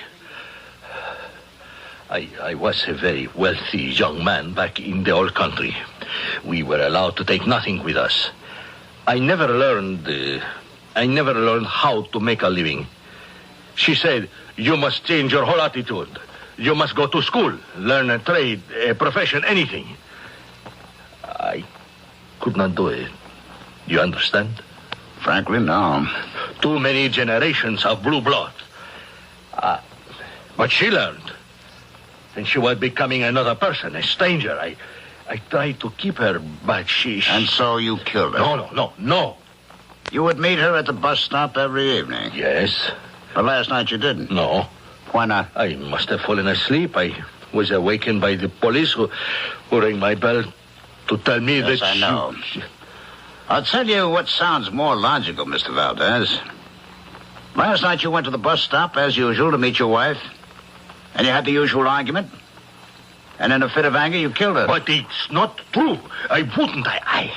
I couldn't kill Maria Concepcion. Where were you? I was home. I told you I had fallen asleep. Had it ever happened before? Had you ever missed meeting her at the bus stop? I was very tired. I just fell asleep. Which means you have no alibi. No. You must believe me. Now, Mr. Valdez, you could have gone to the bus stop last night. But I did. You could have waited for her, had the fight, the usual fight. But I tell you, I reached that terrible point where you lost control and killed her. No. When you realized what you had done, you became horrified. You ran from the spot. But I was not... You raced back to your home, to the security of your room. No. Now, you went to sleep because you wanted to believe that you had been asleep all the time. It's a lie. Well, you asked me, Mr. Valdez. I'm telling you what happens to many people who commit murder. But people like you who are not professional criminals, who will only kill perhaps once in their lives, and only when they're driven beyond all endurance. No, I didn't kill her. I tell you, I didn't kill her. Yes. You probably believe you didn't kill her. Lieutenant, what am I going to do? If I were you, I'd get a lawyer.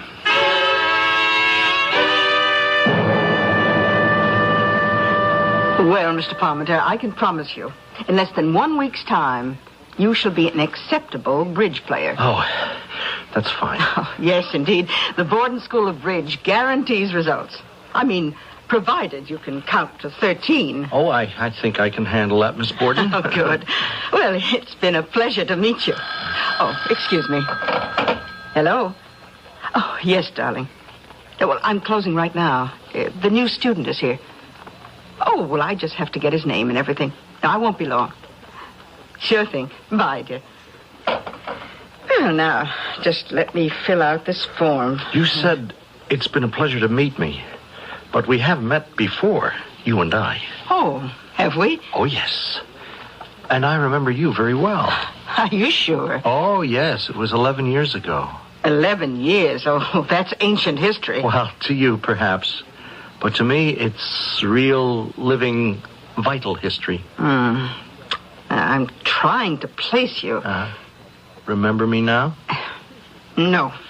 And my name? Eugene Parmenter? Means nothing? Oh, I'm sorry. I suppose I should. You changed the entire course of my life. Oh, well, how can you say that? Yes, you sat in judgment. I'm afraid I can't follow that at all. You judged me and found me wanting. Well, how is it I don't remember any of that? To you, it meant nothing. Oh, no. But to me, it was my life. You condemned me. Oh, Mr. Parmenter, are you sure you have the right... Look at me closely. Look at me. Now look at me. Sir, I'm afraid I must ask you to leave. Now look at me, you stupid woman. No, see here. No, don't. Please don't point that knife at me. I'm going to kill you. Why? Because you sentenced me to misery for 10 years. You won't get away with it. Or perhaps I wouldn't if I used a gun. You know as well as I do there's no one here. You'll be caught. With a gun, they can identify bullets. A knife leaves no trace at all. Why? Look at me closely. Now, do you remember? Eugene Parmenter. Yes, I remember. Good. Now you won't die in ignorance. But I didn't do anything. You condemned me. No, don't.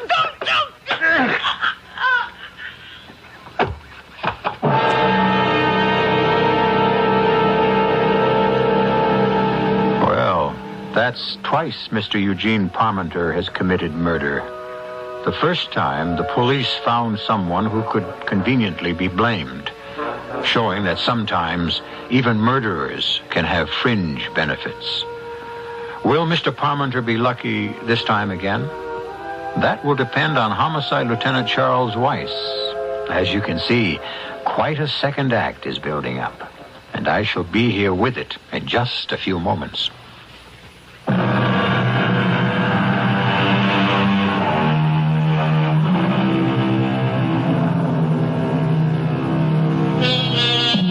Mr. Eugene Parmenter has been busy recently, settling what appears to be some old grievances. What makes this of interest to the police is the fact that he has been settling them with a knife. Of course, the police don't know about Mr. Parmenter yet.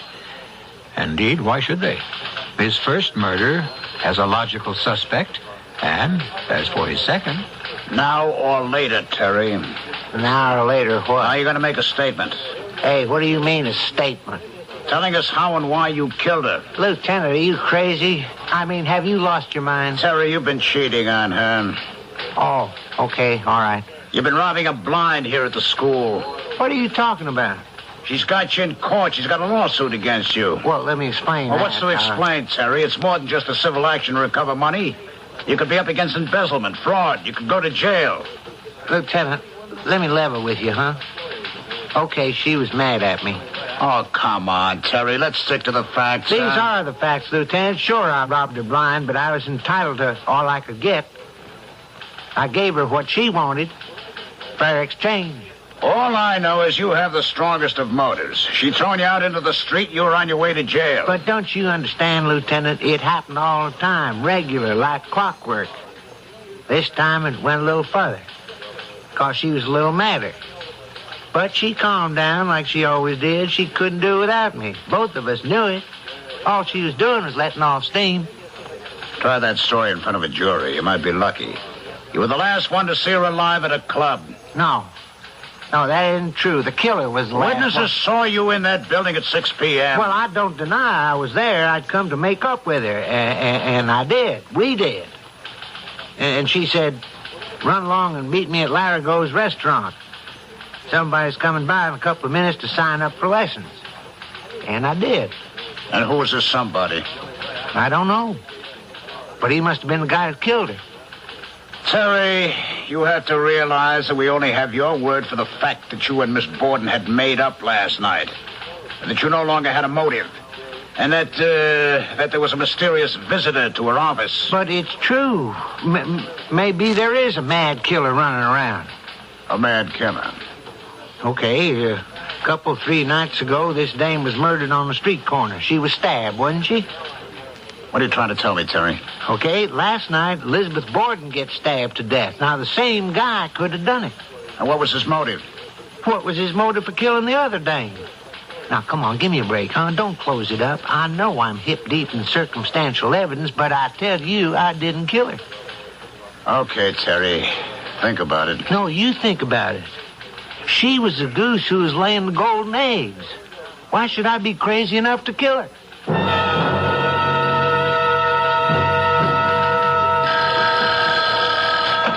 Homicide, Lieutenant Weiss. Yes, Doctor. Right. This Miss Elizabeth Borden was murdered the other night. Is there any way at all we can tell if it was with the same knife that killed the Valdez woman? Mm-hmm. Well, then the wound, is there anything about it that could tell us if it was administered by the same person? Uh-huh. You said the position was exactly the same. I see. Yes, I know it's not conclusive. Well, okay, Doc, thanks.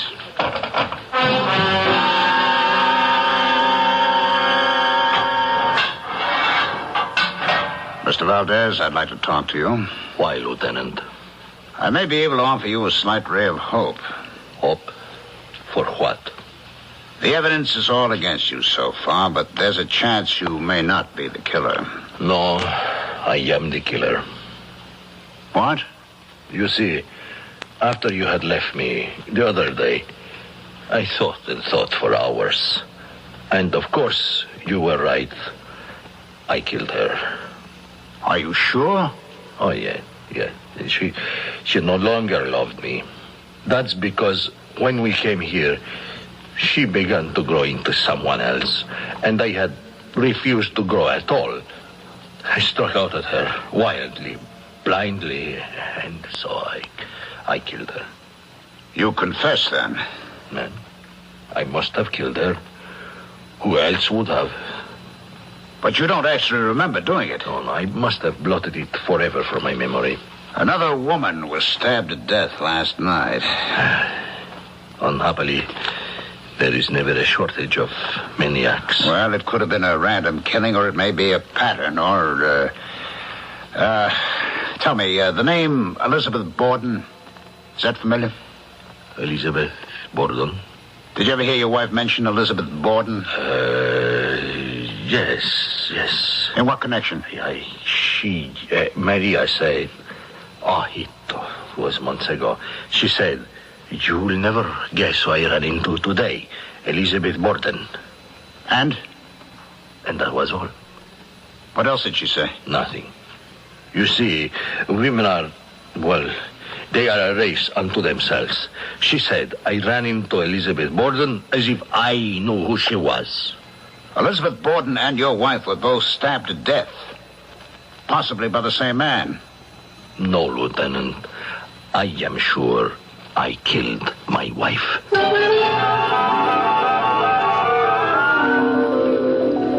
What do you want to look in the apartment for, Lieutenant? Ain't the case closed? Did you ever hear Mrs. Valdez speak of an Elizabeth Borden? Elizabeth Borden. Say, ain't she the one that was murdered? Hey, you figure the same guy... But, I could have sworn old Arturo was the culprit. You never heard her mention Elizabeth Borden? Never. What are you looking for? Anything that might give me a lead. You ain't happy with Arturo, huh? As long as there's a possibility that... You think she was good looking now? Here's a picture. I can tell by the hairstyle and the dress. It's got to be 10, 11 years ago. Look at her. Wasn't she gorgeous? Who are these other two dames in the picture? Now, wait a minute. The one in the middle. Why does she look familiar, too? The one in the middle? Yeah. I've seen that face before. Yeah, so have I. Wait a second. In the paper. Just recent. Well, she's a good 10 years younger, but that's got to be. Elizabeth Borden. The two of them. They're connected. Sure. The one on the left, that's Maria Concepcion. The one in the middle, that's got to be Elizabeth Borden. But the third one, the lady on the right, who's she? Hello? Are you Penelope Simpson? Well, my name is Eugene Parmenter. I hope you remember me. Oh, you don't? Well, look, we're having a get-together of the You Can Change Your Life alumni. Well, I guess alumni is not quite the word. Oh, hey, do you remember any of the other girls? Look, I happen to be at the Rathskellers. It's just a block away from your office, and, well, I know this is short notice, but it's 5 o'clock. Could you meet me here for a drink on your way home, and we can talk about it? Oh, don't worry. No, I remember what you look like. How could I ever forget? Now, Mr. Valdez, I know you told me you never heard of Elizabeth Borden. Now, this is her picture. Does she look familiar? No, Lieutenant.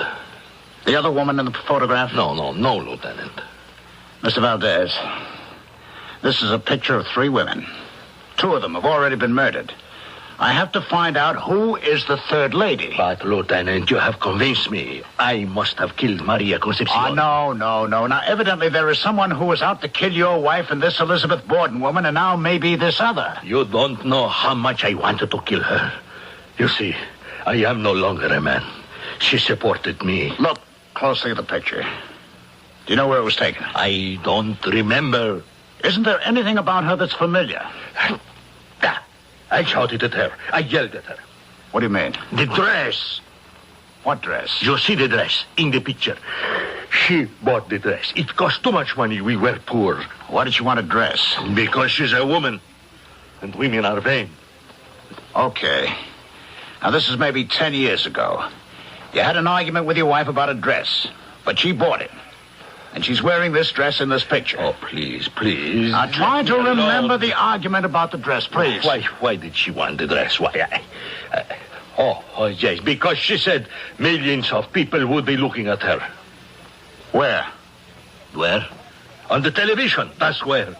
It was a program, how you call it, a giveaway program. It was called, I don't remember. All right, tell me everything you do remember. Yeah. She had written a letter. I did not hold with such foolishness. She had applied to be a judge. What kind of a judge? A judge who would judge the people, the contestants. And she was accepted, and that is why she wanted the dress. Is it possible that these women were also on the program? Is it possible? Let me look again. Oh, let me try to remember. She was sitting behind a huge desk with 2 other women. And she was wearing this dress. Yes, it could be. These might have been the other women. Hold it a minute. Lieutenant Weiss. Yes. What's her name? Penelope Simpson. Same kind of wound, huh? All right, I'll get right on over there. The name Penelope Simpson, Valdez, does that mean anything to you? No, Lieutenant. Are you going to put me back in my cell? Now, Mr. Valdez, how many times must I tell you you did not kill your wife? You're free. Now, there's no point in your coming around here anymore. Nobody's going to arrest you.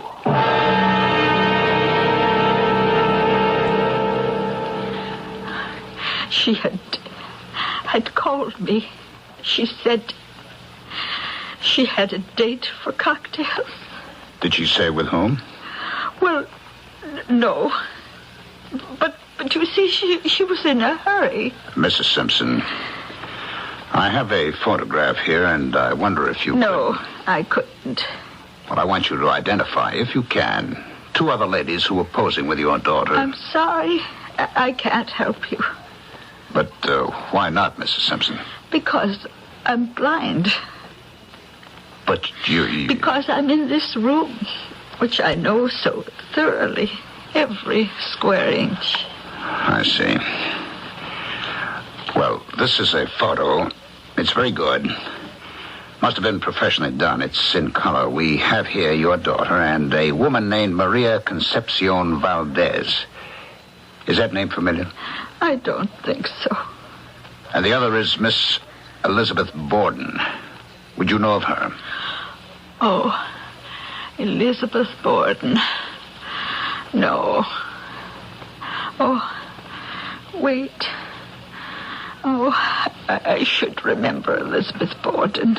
Why?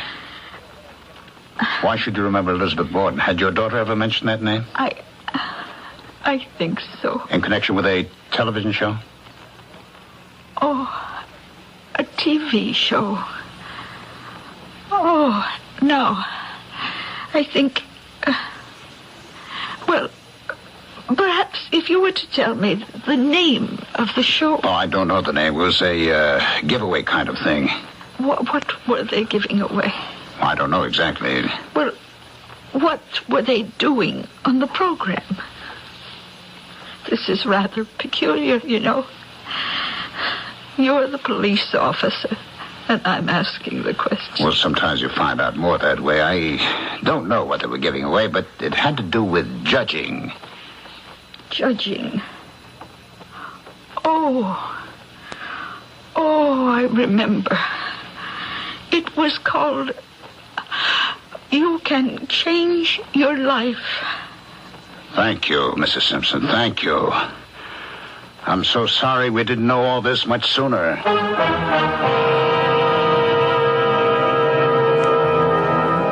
Well, what is it that we do know? We know that 3 women who may have been on a TV program more than a decade ago have come to a violent end.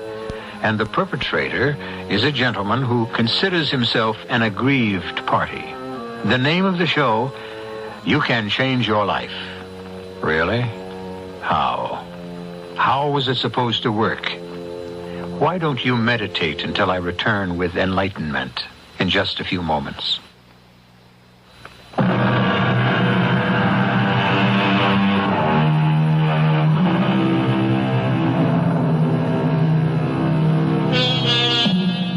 Three women of completely different backgrounds murdered. Offhand, there is no connection between them. It could have been a mad, random killer. But Police Lieutenant Charles Weiss realized that there is always a method to madness and an order to randomness. And he has succeeded in placing all 3 women in the same place at the same time. And your daughter was on this program, Mrs. Simpson? Yes. She had written in and she had asked to be a judge. They paid each judge $500. Oh, the floodgates have opened. I remember everything. But what does this You have can to do? change your life. Now, who was the... Star. Oh, you don't remember Ted Tinker? No, I can't say that I do. The show went off the air, 8, 9 years ago, because Ted Tinker had a stroke. Oh, he was such a lovely person, so gentle, so kind, so humane, so involved.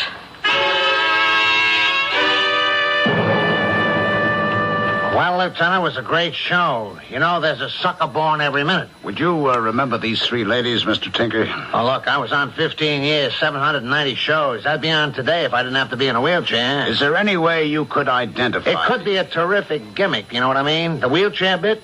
Look at the career Lionel Barrymore had for himself. But the agencies don't buy it. About these 3 ladies... Look, Lieutenant, I'm organized. Organization, that's how you run show business. Each one of my judges, she gets a picture, $500, a smile, a sincere thank you. There's a letter and a number on the back of that picture. Yes, K1. All right, in back of you, that row of drawers, the one marked K. All right, I got it. Now, there's a folder marked 1. Take it out. All right, hand it over. So, what do we got here? K is 1965. Now, here we are. And 1 is the first show. Judges, your 3 ladies. Maria Conception Valdez, Elizabeth Borden, tall skinny dame, and Penelope Simpson. Uh-huh. What was their function on the show? They gave away $25,000 every week. And every week we had 3 new judges. And this particular week they were the judges. How did it work? Well, it was a sob story program. You mean you never watched it? No. What were you doing? Living in exile someplace? You know the ratings I had? What did they do? Every week, 2 creeps would come on the show. You think you run into weirdos in your business? So these 2 characters each week would say how they could change their lives for the better if they had $25,000. And that was it. It's the gimmick. It was good for 15 years till I got sick and... And the judges, I would suppose, decided who would receive the prize, eh? Yeah. But don't brush off the genuine, authentic grassroots appeal.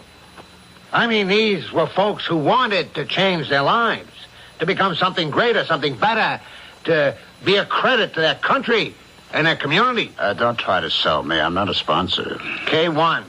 We had these 3 women as judges, and the contestants were... Oh, you should have seen the neck on this guy. He was one of the contestants. I called him Ichabod Crane. The audience broke up. What was his name? Jerry Dawson. And the other guy, a very quiet-looking creep named Eugene Parmenter. Who was the winner? The jury decided in favor of the neck, Jerry Dawson.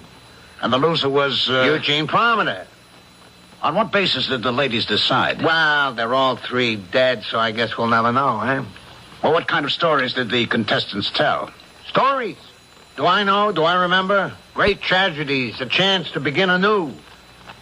Are you saying I had a sore loser that night and he was mad enough to kill the judges? No, it's only a hypothesis. So why does that crumb wait 10 years? I don't know. Hey, wait a minute. I remember. He went to jail. For what? It was a month after the show. I remember, it was in the paper. He stole a lot of money from some company he worked for. And he went to jail? He got 10 years. Which means he just got out, and just in time to kill those 3 ladies. Hey, sure, it figures. He was sore at them. 10 years. That's a long jail term just for stealing. Well, there was some assault wound up in it, too. You see, when the cops come after him, he put up a fight. Pretty violent guy. I remember he started a bad scene after the show was over. I had to call the cops. Parmenter. Eugene Parmenter.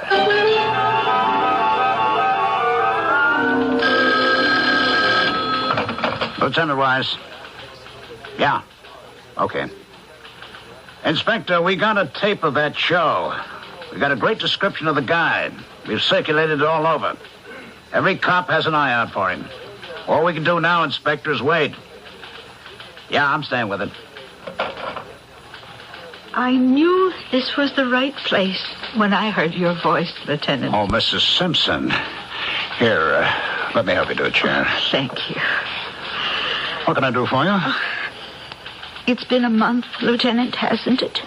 Since the murder of my daughter and those 2 other ladies? I'm sorry. We're doing the best we can. Crimes are solved by routine. I don't think you will ever find Eugene Parmenter that way. That's the only way we have.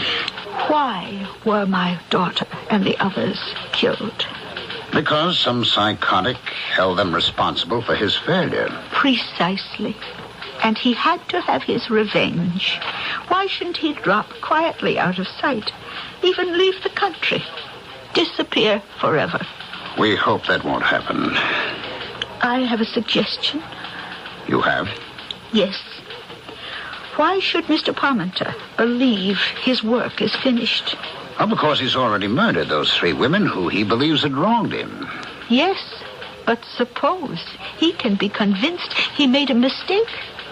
I don't follow that. Suppose it should turn out that he had killed them for nothing. Then what?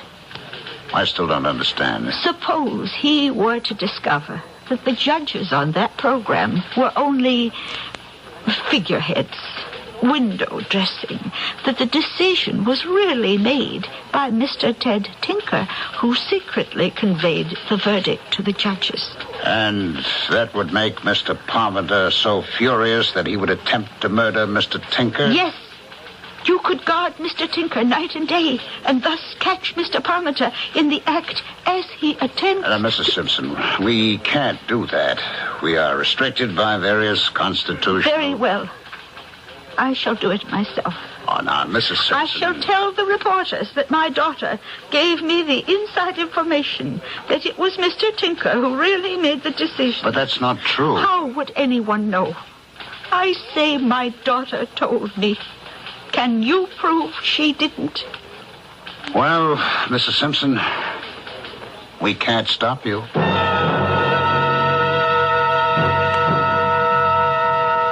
I'm so glad to be on the evening news over your station. Penelope told me everything about that old-time show. They were not really the judges. They were just there to look pretty. Mr. Ted Tinker told them what to do. That's not true. That is not true. Mr. Tinker decided in advance who the winner would be. That is a lie. And the girls, of course, were willing to go along with it. You're lying. I suppose it can be told now. This poor, demented man, he killed them for nothing. What do you mean I killed them for nothing? I killed them because they wouldn't give me a chance to win. I killed them for nothing? Oh, no. No, it was Ted. Ted Tinker. He fooled me. He was the one. He was the one who could have changed my life. He was the one. I am going to sue your station for every nickel you've got. And that stupid reporter. I never said who the winner should be, and I can prove it. I got witnesses, my director, my scriptwriters. You're in bad trouble, baby. The next voice you hear will be my lawyer. Hello, Mr. Tinker? What? Who are you? Huh? How'd you get in here? You don't remember me? I'm Eugene Parmenter. No. Nah, you ain't. I remember what you look like. I changed my face just enough.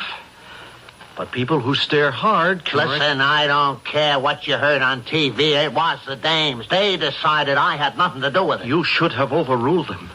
After all, my case was so obviously more worthy. Now, look, don't do anything crazy. I needed the money in order that I may not drop into the searing fires of shame. Now, I said I needed it to right a wrong, and everybody laughed. I didn't laugh.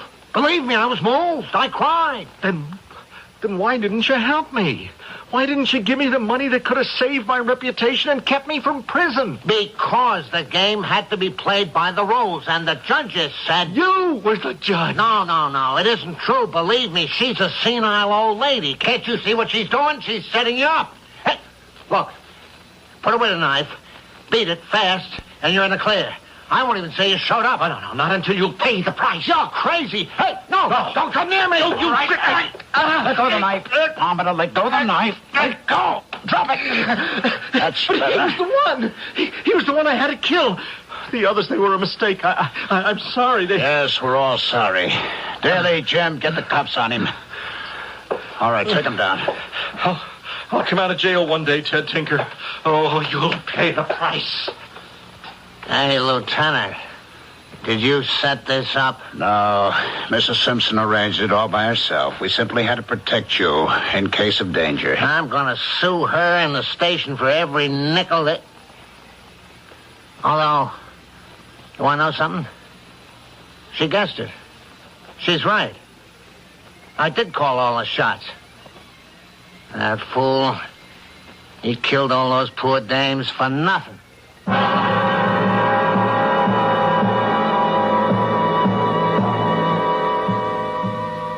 Which is what most murders are done for. Nothing. Considering death is so final, couldn't there be a better way? Well, I have suggestions for many better ways, but first you listen to some messages, and then I shall return.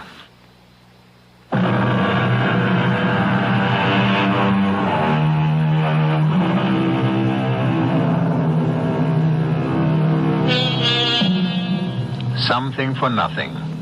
A change of the entire direction of your life in one grand moment.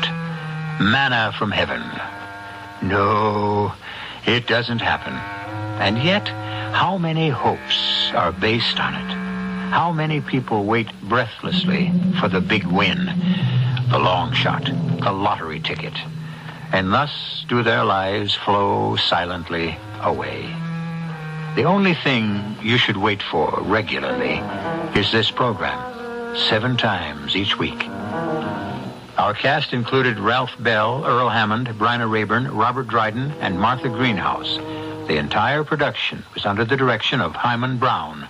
This is E.G. Marshall inviting you to return to our Mystery Theater for another adventure in the macabre. Until next time, pleasant dreams.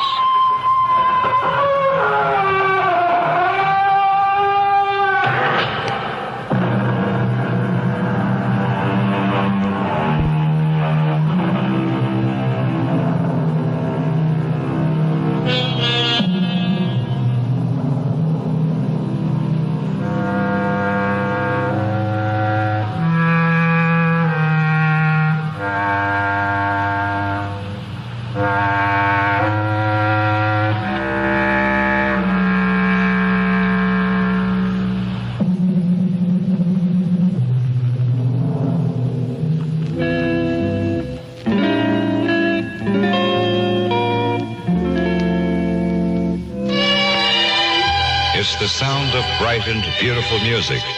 This is KIXI, Seattle.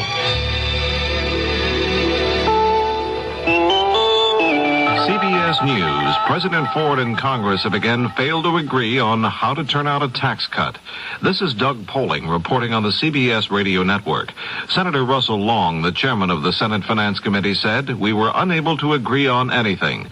That statement came after congressional leaders met with the president Thursday night. Both sides were after a compromise on a bill to continue this year's tax cuts into 1976 and cut taxes some more.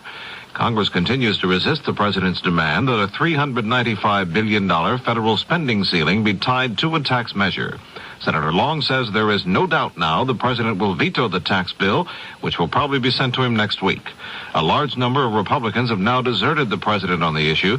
Democrats say they think they can override if the president does veto the bill.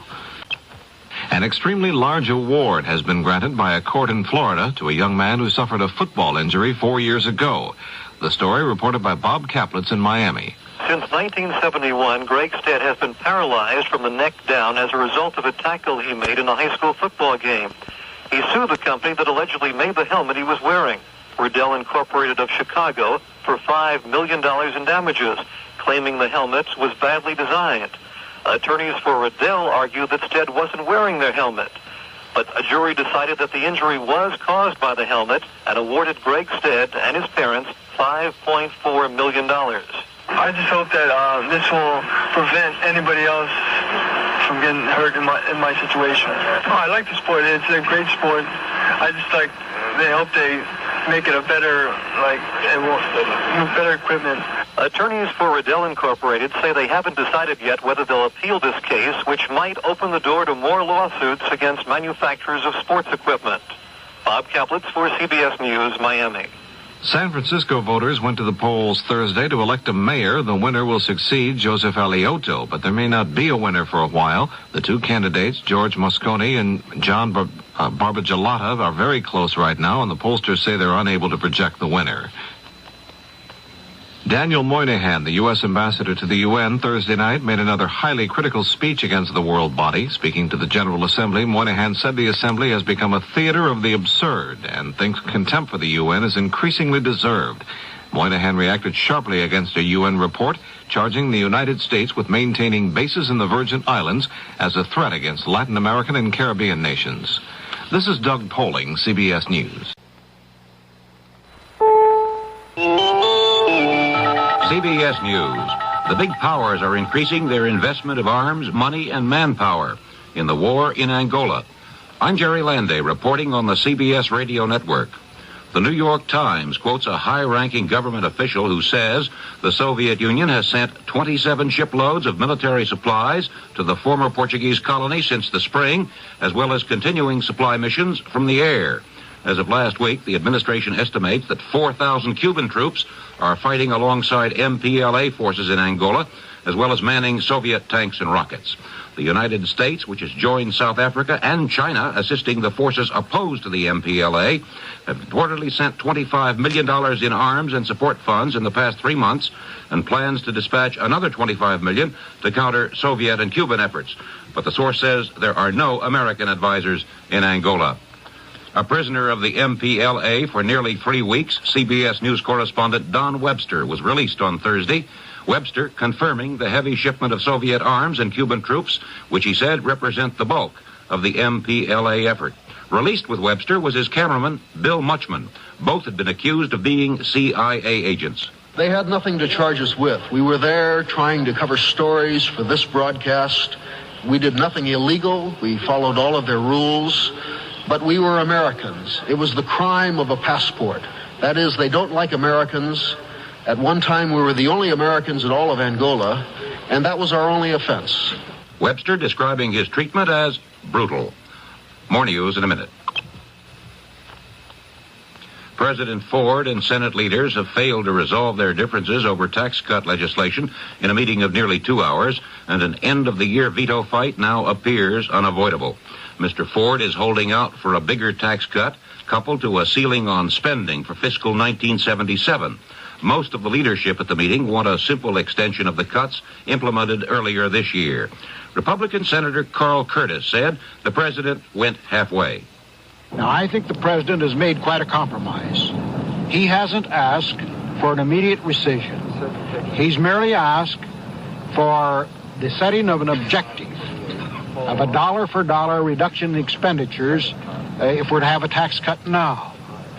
If the Congress in its wisdom has to modify that later, the president can't veto it. I think he's gone a long way in compromise. He's gone farther than I would. A Republican colleague disagrees with Curtis. Senator Henry Bellman says Congress should not agree to spending cuts before it sees what the president proposes to spend in the next fiscal budget. Senator Edward Kennedy has told a news agency he will file an affidavit removing his name from the Democratic list in the Massachusetts presidential primary. According to a new Gallup poll, more independent and registered Republican voters who were surveyed now favor Ronald Reagan for the GOP nomination over President Ford. 6 weeks ago, Reagan trailed the president by 6% among independents. In a sharp reversal, Reagan now leads Mr. Ford by a slim margin of 2% in that category. Among Republicans, Mr. Ford's 23-point lead of mid-October has now become an 8-point deficit. Now this. As new as this minute, that's Reporter at Large, Sundays on most of these stations. I'm Leslie Stahl, CBS News. I've been given free rein by CBS News to pick my own story, follow it up, and report to you on Reporter at Large. And you can be sure I'll go after those stories that have the most significance and bearing on today, in everything from A to Z, from the arts to zoology. Join me, your Reporter at Large, Sundays on most of these CBS radio network stations. An American professor of geophysics reports that a Soviet-American research team has developed a computer model which will let scientists predict roughly when and where large earthquakes may strike, though not the exact time or size of the quake. In preliminary tests, the model is said to have predicted large tremors with an accuracy of 80%.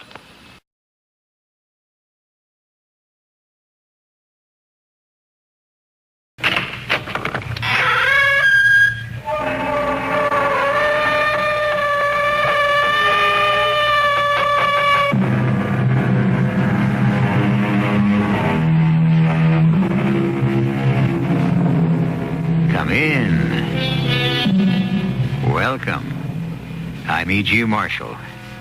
Welcome to the halls of mystery, the corridors of terror, where the impossible becomes the probable, and the unexpected becomes the accepted.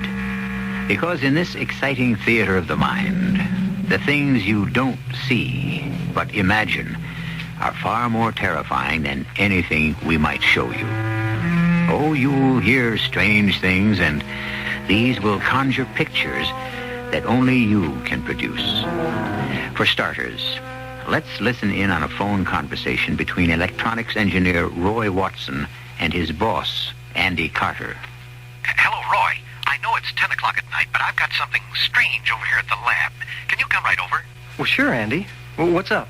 It's something on the L43 tape recorder. The one I brought home the other night? Yeah, and while you were using it, it picked up those sounds you've been telling me about. Well, the mice? I don't know what you've got in those walls of yours, but they're sure not mice. I want you to get over here and listen to them.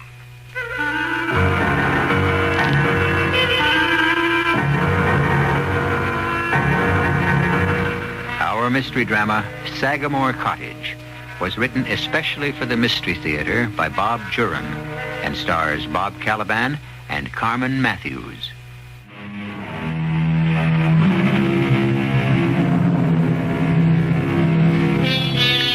Large houses have large shadows and large secrets. Far out on Long Island, New York, sits a large house with very large shadows. The Sagamore Estate, once the showplace of the island. The estate still stands, but the happy days have died with the generations. To make ends meet in maintaining the estate, Miss Eleanor Sagamore, the last remaining family member, rents out a small cottage, the caretaker's cottage in better days. And it's to this cottage and this foreboding estate that young Roy and Peggy Watson are now traveling. Two destinies are fast approaching each other, and what will happen, only time can tell. Well, we ought to be within sight of it soon. The real estate agent said it was only 10 miles. Roy, did you think he acted funny? About our renting the cottage? Yes. Well, frankly, I did. He insisted there were better and more attractive places, but not for the price. We don't have to take it. Oh, there, up ahead. That must be it. Oh, it has to be it. From the description we got. We'll be there in a minute. I don't see any cottage yet. It must be behind the house. Yeah, it probably is. The gatehouses were near the front of the estates. The caretakers live back in the gardens. It's been some time since anyone cared for these grounds. Well, I imagine the old girl has little enough to live on without expensive gardeners. Oh, the house doesn't look too bad. But I'm sure it's nothing like it was. Let's go. She must have seen us arriving. It's so still. How does she stand it all alone? That's her problem. Come on.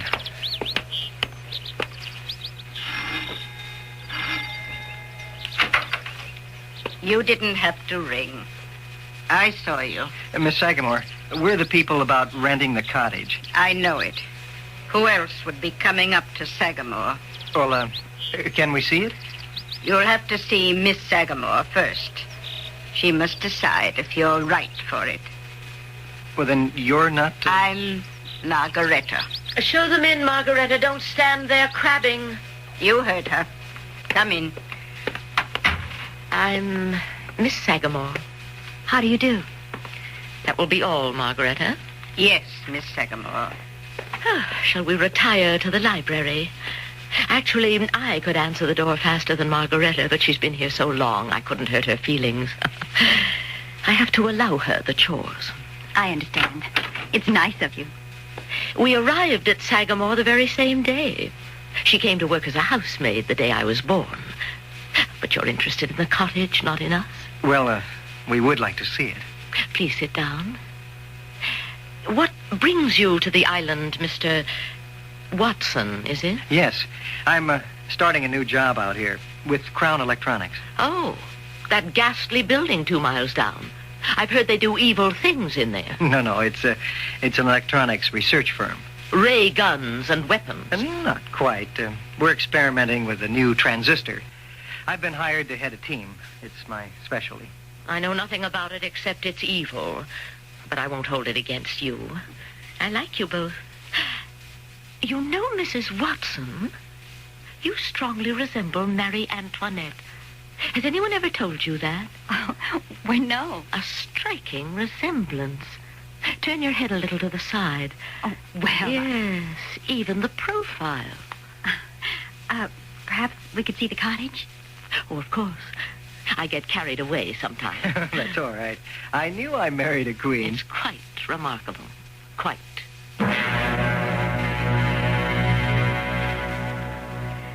Well, what do you think? It's absolutely charming. Oh, suits me fine.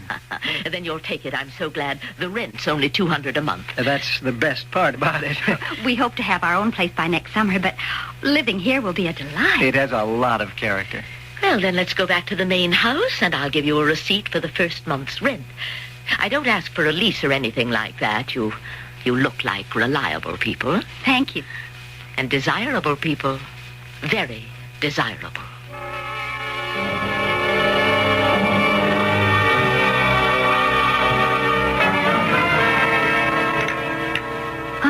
Even the china's expensive, Roy. Limoges yet. In a rental cottage. First class all the way. Look, you get settled in. I'm going to run over to the labs and let Andy know I've arrived. Okay. The place is so clean, there's not much to do. I'll see you later, my queen. Roy, she gave me the creeps when she told me I looked like Marie Antoinette. Why? I thought it was a compliment. Well, probably was, but the way she looked at me... Scrutinized is the word. I felt so uncomfortable. Forget it. She probably won't mention it again.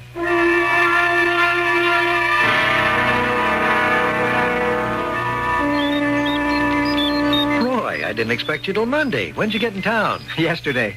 We wanted to get settled first, so we drove in and got us a place to stay. Great. But you don't have to be on the job till Monday. Oh, I thought I'd take a couple of days to look around, get familiar with the plant ahead of time. I like that kind of attitude. I think we're going to work well together. Well, that's why I took the job. Come on this way.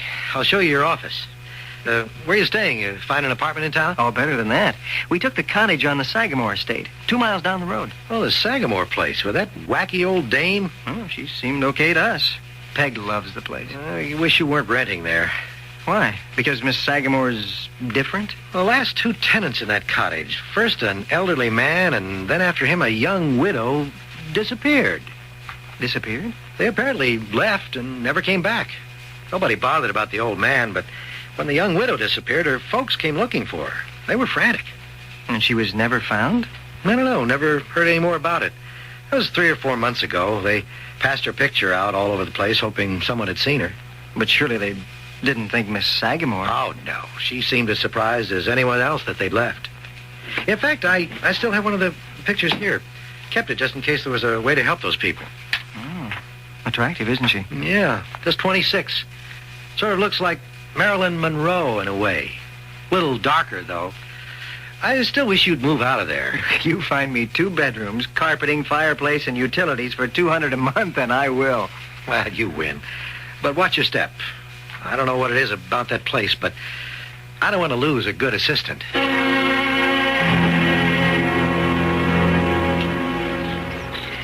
Hello. May I come up? Oh, Miss Sagamore, of course. Well, I just stopped by to see if everything's all right. Just perfect. It's beautiful. Yes, it is a charming cottage. And it's so nice to have someone in it again. It's been vacant for several months. I can't imagine why. It's so lovely. People around here have strange ideas. Oh, I did want to mention, Mrs. Watson, not to let Margaretta bother you. Sometimes she says and does things that, she's getting on in years. I understand. Oh, and by the way, should you hear music from the main house tonight, it's just a little party I'm having. I do hope you won't feel offended that I haven't invited you. It's just some very close friends. Oh, of course I won't. We've only just met. I wouldn't expect... I do love my little parties. I'll have you and Mr. Watson over soon. Oh, that's very kind, but I expect he'll be working late a lot with the new job and all. Oh, of course. Well, there's lots of time. I must get back. I don't like to leave Margaretta alone too long. Thanks for coming by. Oh, Mr. Watson's coming up the drive. Oh, he's home sooner than I expected. I'm so glad to have you both, my dear. My Marie Antoinette. I hope you'll stay a long, long time. Certainly, till we get a place of our own. Hi, honey. Hi, Roy. Well, I'll leave you two to each other. Good day, Mrs. Watson. Oh, hi, Miss Sagamore. Good day, Mr. Watson. You're back early. Oh, not really. Andy and I went over the plant, and I'll go back early tomorrow. Yeah. What did Miss Sagamore want? Oh, just to see if everything was all right. Oh. What's the matter? Nothing. Why? You look... Well, a cloud passed over your face. Oh, just thinking about the new job, I guess. Come on. Let's go out for dinner. You should eat your potatoes. I'm not hungry. You know I never eat very much before a party. I don't know why you insist on filling my plate with a lot of food I won't eat. It's not the party. It's them, isn't it? Yes. Do you think it's wise so soon? I don't care. I must. Do you want me to begin? You can start the preparations. But I want to think a little more about him. Oh, I'm bushed. I'm not even going to watch the news. That sounds as though things are in full swing at the main house. You said she was having a party, huh? Mm-hmm. Some close friends. She apologized for not inviting us. That's funny. I didn't see any cars parked out there. I'll get the light. I wonder why she has a party on the second floor. Looks like there's dancing going on behind the curtains. With a house that size, she's probably got 10 living rooms. Unzip, please, huh? I want to get an early start at the plant tomorrow. I still wonder why there weren't any cars out front. What? If Miss Sagamore's having a party, well, wouldn't there be cars? Well, you'd think so, but who knows? Maybe they all came in one car, parked in the garage. I'm too tired to care. Maybe I'll take the train into New York City next week. I'm dying to see Fifth Avenue. Oh, you'll love it.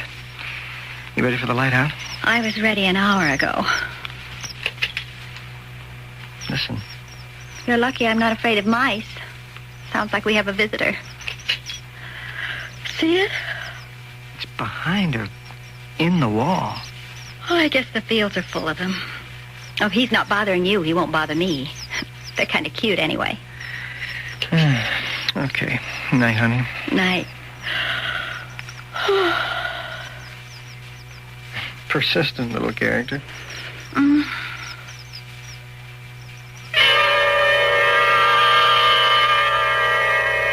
It seems that Sagamore Cottage has more than Peggy and Roy Watson for tenants. But then, as Peggy said, field mice are kind of cute. They're really not undesirable, and they generally mind their own business. So Roy and Peggy really have nothing to worry about with a field mouse in the walls. That is, if it is only a field mouse. We'll return to Sagamore Cottage shortly with Act 2.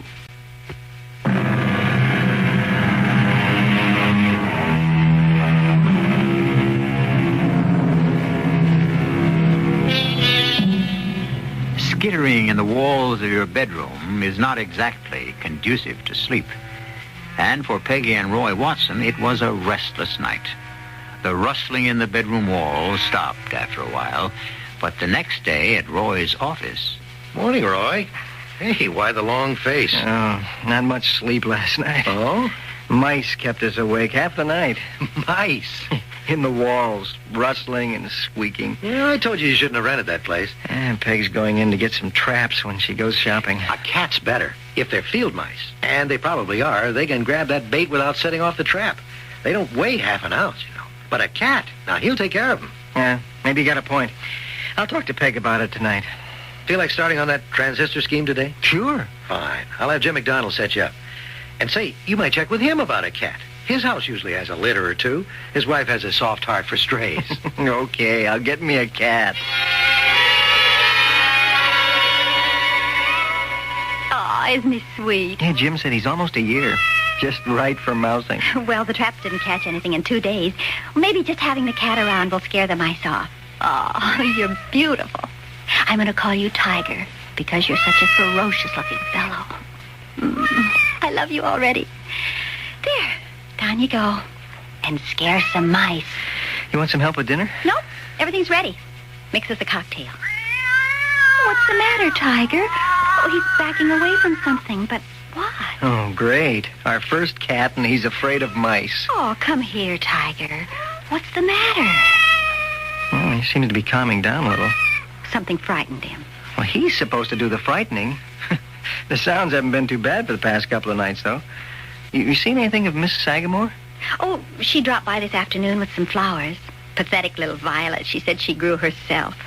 I think they're growing wild all around the property. She talks too much, but she's really very pleasant. That housekeeper gives me the willies, though. I don't know how she stands her.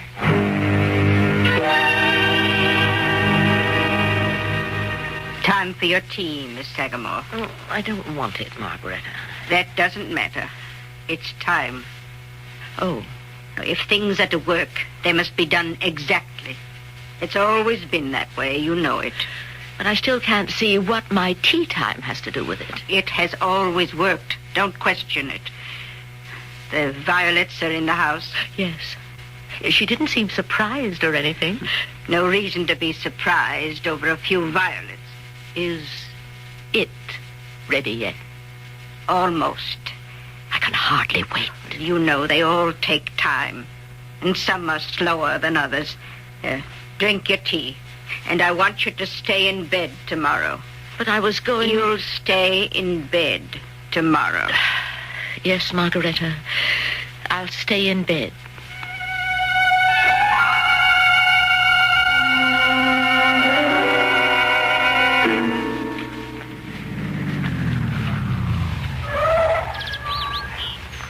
That's strange.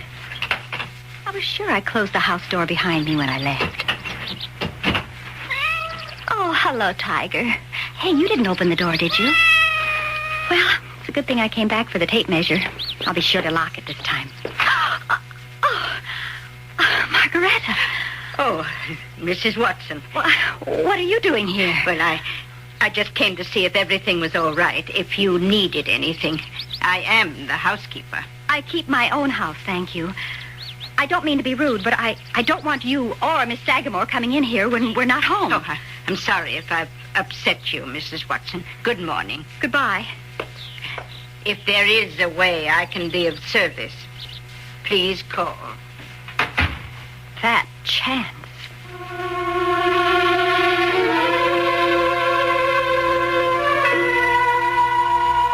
I don't like that woman.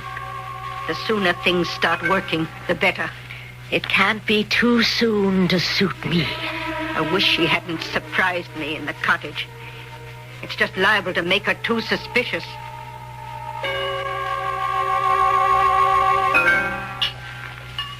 I suppose I was rude, but I didn't like her snooping. And I'm sure that's what it was, snooping. You want me to speak to Miss Sagamore? Oh, no, I don't think we'll have any more trouble with Margaretta. I let her know how I felt. What's the matter, dear? Do you notice a funny odor? No, not really. Sort of like seaweed. Well, a little, now that you've got me thinking about it. But this is Long Island. Nothing but salt air and seaweed. Yeah, I suppose. I just hadn't noticed it before. Here's your drink. Thanks. Good grief, my rings. I've heard of throwing your weight around, but not your rings. That's never happened before. My engagement and my wedding ring, both. They just slipped off when I reached for the glass. Here they are. Oh, they're usually too snug. Roy, look how they slide on my finger. I don't understand it all of a sudden. Beats me. I don't see how they could get larger just like that. You'll have to have a jeweler put those doohickeys on them to make them smaller. Well, I'd better keep them off for now. I'll lose them if I try to wear them like this.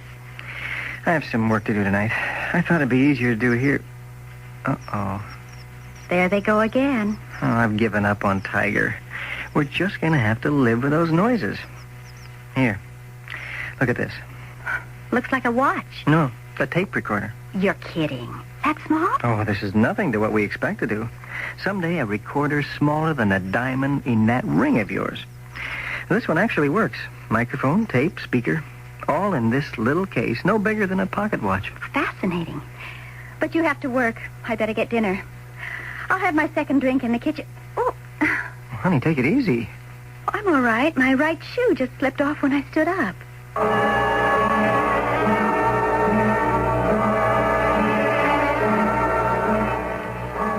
Oh, good morning, Mrs. Watson. I hope you don't mind a visit. No, of course not. I want to apologize for Margaretta being here yesterday. As I told you, she's getting on in years, and sometimes, well, she's set in her ways. Always has to have someone or something to care for. Well, I'm sorry if I was rude to her, but I didn't like her being in the house that way. How are you feeling? Feeling? Fine. Why? You're looking a little thinner. You notice? Well, I'm afraid so, but, then it's probably just the change, the adjustment to a new life.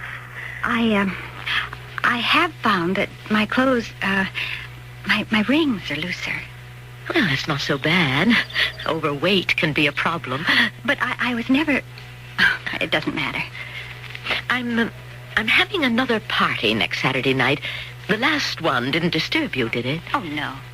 Good. One of these days, you and Mr. Watson must come to the ballroom. You particularly. I know you'll find it enchanting someday. You'll see. Yes, that's very nice of you. Well, I must go. Margaretta gets nervous when I'm out of her sight for too long. Good day, Mrs. Watson.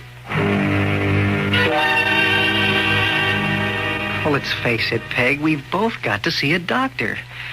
This weight loss isn't natural. I know.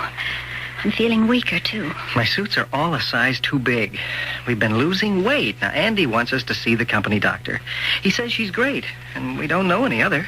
She? Yeah, a lady doctor. She has a private practice in town, but she treats all the company employees. Well, all right. Maybe we'd better. Maybe it's a virus or something.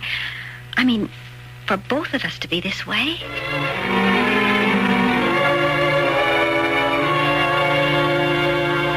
Every test is negative, Mr. Watson. No anemia, no tumors, no blood infection, no problem in the digestive tract. Nothing that would produce such a weight loss in you and Mrs. Watson. Well, it's encouraging, Doctor, to know we're healthy, but we are getting thinner. Yes, well, the only thing I can suggest is going into the hospital for extended observation. Oh, no. I can't do that. Well, Andy will give you the time off if I feel it's necessary. I don't see what more you can do. You've made all the tests, and there's nothing wrong. Oh, there is something wrong, but we have to search further than the lab tests and x-rays. There seems to be no pathological cause for your condition. Well, I don't want to go into the hospital now. We'll wait a while. If we keep losing, well, then we may think differently, but it's probably just fatigue. Roy starting the new job and the change for me. Mm-hmm. It's possible, but look, if the condition persists, I urge you to do it my way.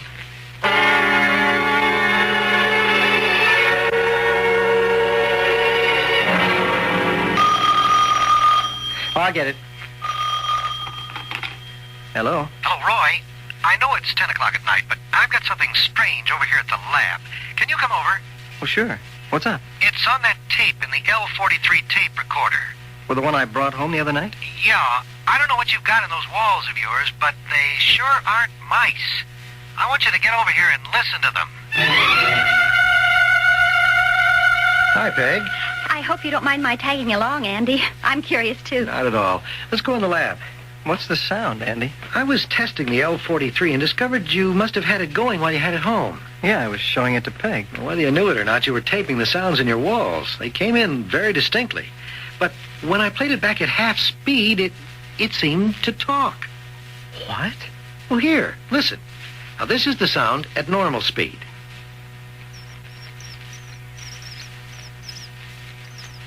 Now, at half.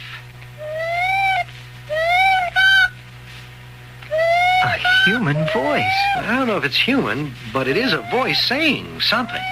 We can't slow the L43 anymore, but if we re-record and slowed the master tape further, we might understand it. But what can it be? There's no one behind the wall, unless they're ghosts. Or coincidence. Variable speeds on tape recorders can produce curious sounds. I'd like to do some more taping in the cottage, Roy, with more refined equipment. Well, I have no objections. Well, how about tomorrow night? The sounds get going at nighttime, don't they? Usually. I'll bring over the M2400 model. It's the most sensitive recorder we've got. Okay. Well, there's no harm in experimenting. If you two insist, then come for dinner, Andy. You can have your fun over brandy.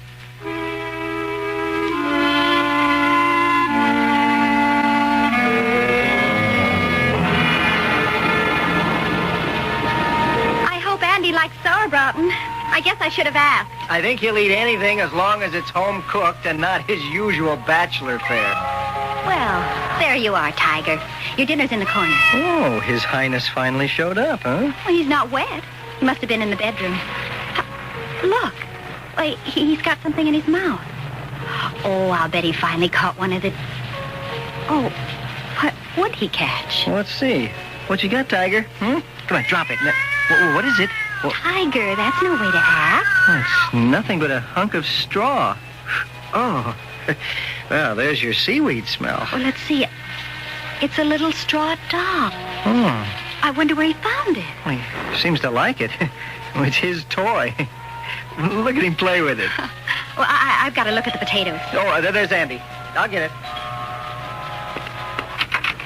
Hi, Roy. Not too early, I hope. No, never. Come on in. Yeah, where can I put this tape machine? Over here on the table. We'll set it up after dinner. Oh, things have been quiet tonight. Hi, Andy. The cook will be with you for cocktails in a minute. Yeah, good time. Charming little place here, all right. What's going on up at the main house? Oh, another of Miss Sagamore's parties, probably. I thought I heard music up there. Fix the drinks, Roy. I'll be right in. Andy? Scotch is fine. Something wrong? Just an odor. I've smelled somewhere before. Oh, yeah. That's Peg's sauerbraten. No, it's not that. What is it, Andy? Well, you must have noticed it. Oh, that damp seaweed smell. Yeah, we have it all the time. We've gotten used to it. You can't live near the beach without sea smell. Andy, what's the matter, for heaven's sake? That's not seaweed. It's straw. An unmistakable odor. And there's only one thing that smells like that. Just exactly like that. What? The straw in a voodoo doll.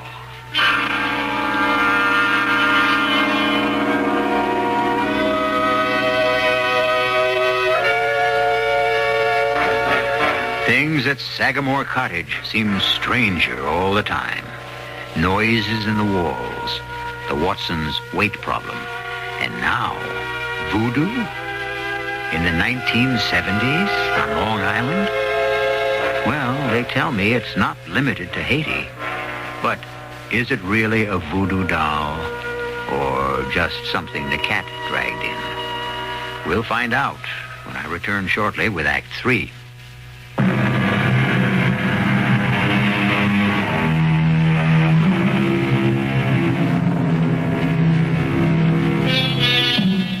Good rentals are hard to come by these days.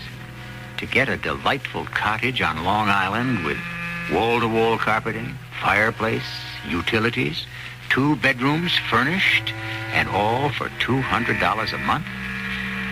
Well, you've got to expect some drawbacks, like noises in the walls and perhaps voodoo dolls the cat brings in.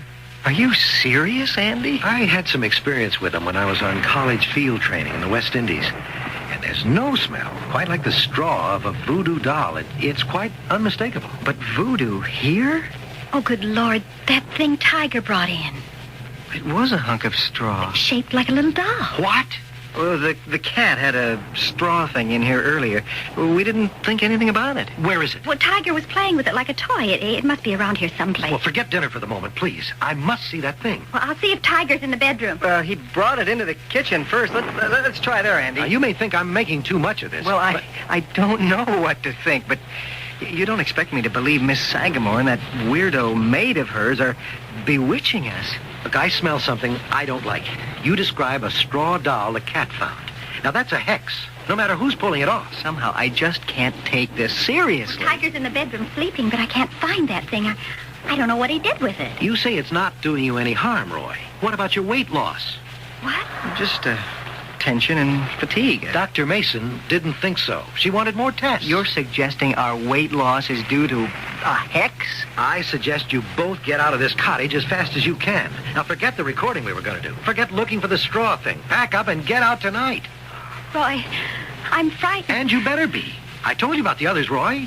What others? I never told her. An older man who lived here before, and then a young girl after him. Both disappeared. Never a trace.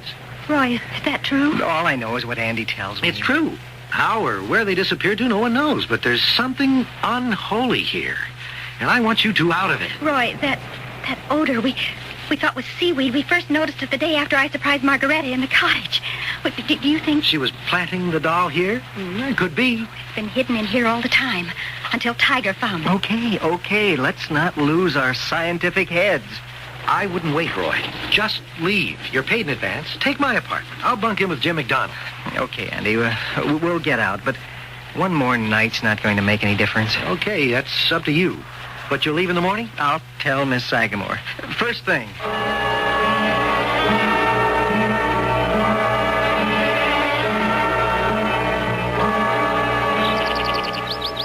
What a heavenly morning. It makes last night seem like a nightmare. Yeah, I'll go up and tell Miss Sagamore we're leaving. I'll come. You don't have to. You're not leaving me alone. That's too bad we couldn't get any more tapings last night. Not a sound in the walls. Frankly, I don't care. I'm sorry to leave this charming cottage. We won't find another one as pretty, but I hope we don't find another one as sinister. Oh, come on, Peg. I don't think there's anything sinister here. I really don't understand Andy. For a scientist like him to go ape over what he thinks might be voodoo. That is what frightens me. Andy's a reasonable, logical man, and he's concerned. He's no superstitious kook. Well, we'll have done with it. Goodbye, Miss Sagamore. I looked all over for that straw thing this morning. I couldn't find it. Oh, Tiger probably took it out in the rain and it's gone. I can't believe neither of them aren't home. I'll try the door. It's not locked. Miss Sagamore? Hello? Still as a tomb. Miss Sagamore? Should we go in? Oh, no reason to. I'll leave a note in the cottage. Well, they're evidently not here. But I would love to see upstairs before we go. Now who's snooping? You're right. But let's just take a peek, huh? Okay. Maybe they're upstairs and didn't hear us. Yeah, I still think we should leave a note. Miss Sagamore! This place is like a museum. Oh, I can't imagine living here. How does she stand it? I guess in its day it was fantastic. Now it's just old and dingy. Let's go upstairs. I've just got to see that ballroom.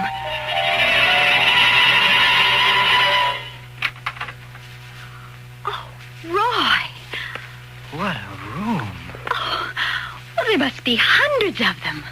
Is this where she holds her parties? I don't see how she'd dare with all this china. Hundreds and hundreds of figurines. But we saw people dancing. There's shadows on the curtains. Maybe this isn't the same room. It has to be. Oh, look. On the table by the window. The clowns? Pierrot and Pirouette from the old Italian Commedia dell'arte. The figures are so lifelike. So smooth. Oh, I wouldn't touch it if I were you. Oh, it's a music box. They dance. Those must have been the shadows we saw against the curtains. These are Miss Sagamore's party guests? Oh, she's an old woman lost in her memories and souvenirs. I think we ought to get going. These things are all so beautiful. Oh, this table seems to be all fairy tale characters. And over there, a complete English drawing room. Well, look, even Bo Peep's sheep look real. Except for the size. Oh, I'm going to take a chance and hold Bo Peep. Oh, it's just perfect. But no name. Usually the designer's mark is on the bottom. But such perfect features. She sort of looks like Marilyn Monroe, only darker. What? What's the matter? You've gone white as a sheet. Let me see that.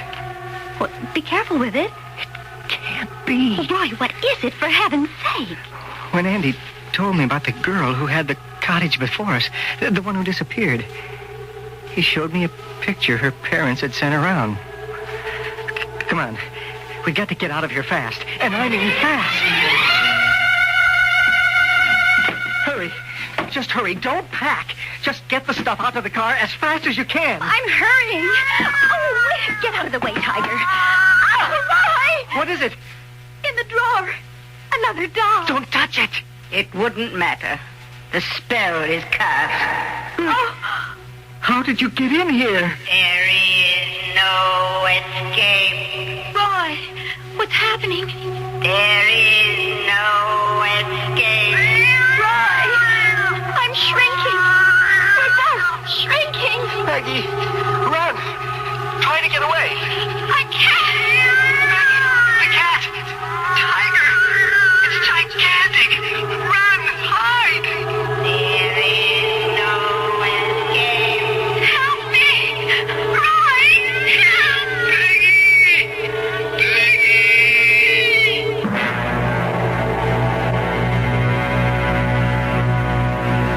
You'll be all right. Lucky I got you in here. Sorry I couldn't get your wife in time. What is this? Where am I? Behind the baseboard in the bedroom. What? You're only 4 inches high, as I am. Margaretta's voodoo works well. I'm sorry about your wife, though. She got to her before I could help. She? Margaretta. I'm dreaming. I'm in the middle of a nightmare. It's too much listening to Andy. It is nightmarish. I tried so hard to warn you. Who are you? George Dobert's the name.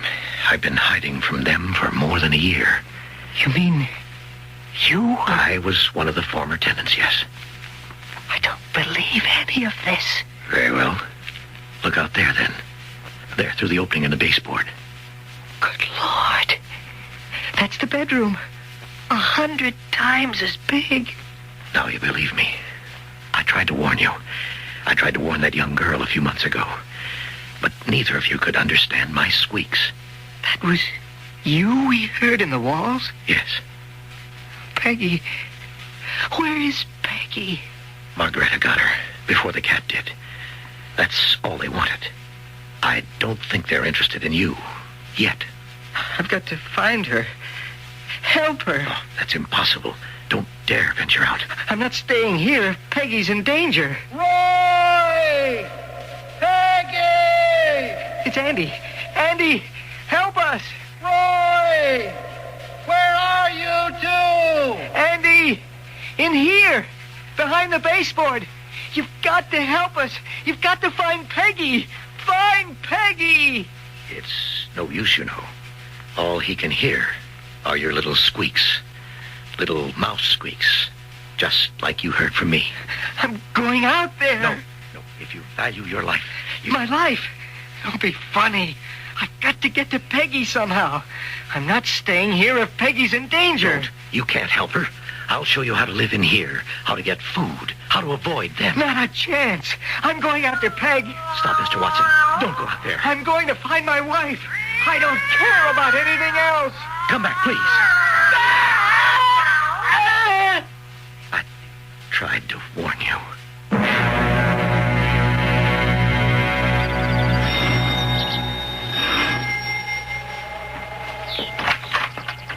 Yes? Miss Sagamore? Oh, you're from the weapons factory. I remember you. Forget about our past differences. I want to know what happened to the Watsons. What happened? What do you... Don't play games, Miss Sagamore. I was there in the cottage last night. I know about the voodoo doll. And now they're gone. Gone? I warned them to get out, but all their things are still in the cottage. They didn't leave of their own accord. Well, I'm sure I don't know. I don't keep track of my tenants coming and going. Okay, Miss Sagamore. Have it your way. But you haven't heard the end of this. They were friends of mine. And I'm following this one up. You should have let me handle him. Perhaps I will. He was always a bother, and now it appears he's becoming troublesome. Besides, I do need a taller Louis XIV for my Marie. Is she ready? Here. Margareta, she's perfect. One of your best to date. I'm pleased with it myself. The glaze is particularly good, I think. Her, Margareta. Her. Not it. My Marie Antoinette. My beautiful Marie Antoinette. Your court is waiting, my dear. Over here, by the window. And soon we'll have a nice, tall, handsome Louis XIV for you.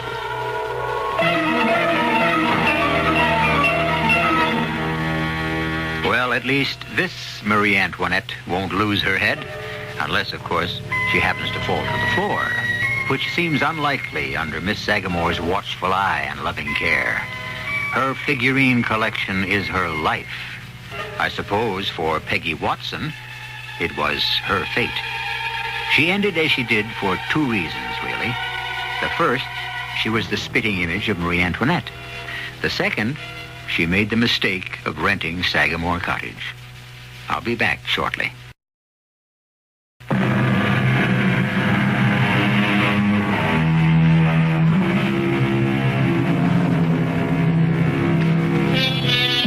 And there lies our tale. Except for one thing that bothers me a little. Tiger. Now that Roy and Peggy won't be around to care for him, he's going to find it tough going. I do hope someone remembers to feed him, poor kitten. He hasn't had a thing since Roy. Our cast included Bob Caliban, Carmen Matthews, Janet Waldo, Bryna Rayburn, and Robert Maxwell. The entire production was under the direction of Hyman Brown. This is E.G. Marshall inviting you to return to our Mystery Theater for another adventure in the macabre. Until next time, pleasant dreams.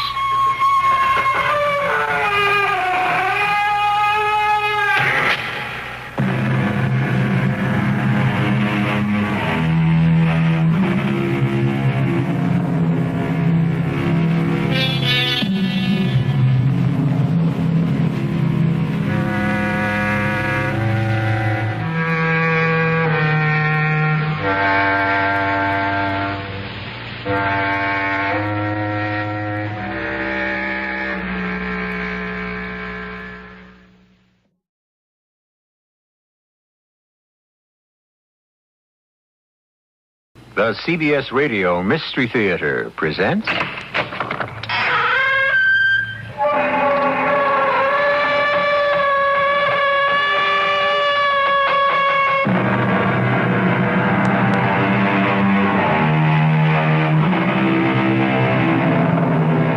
Come in. Welcome. I'm E.G. Marshall. Is there anything more insidiously disturbing, awake or asleep, than the slow drip, drip, drip of a faucet with a worn washer, a tap not quite turned off, an unknown leak somewhere in the plumbing? Particularly in the far reaches of the night, it can murder sleep better than Macbeth.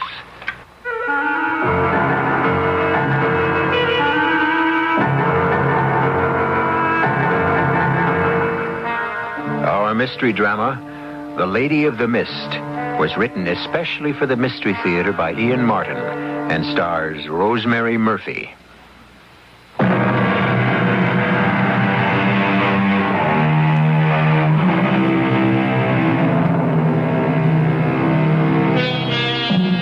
Drayton Manor is not nearly as old as the House of Drayton itself.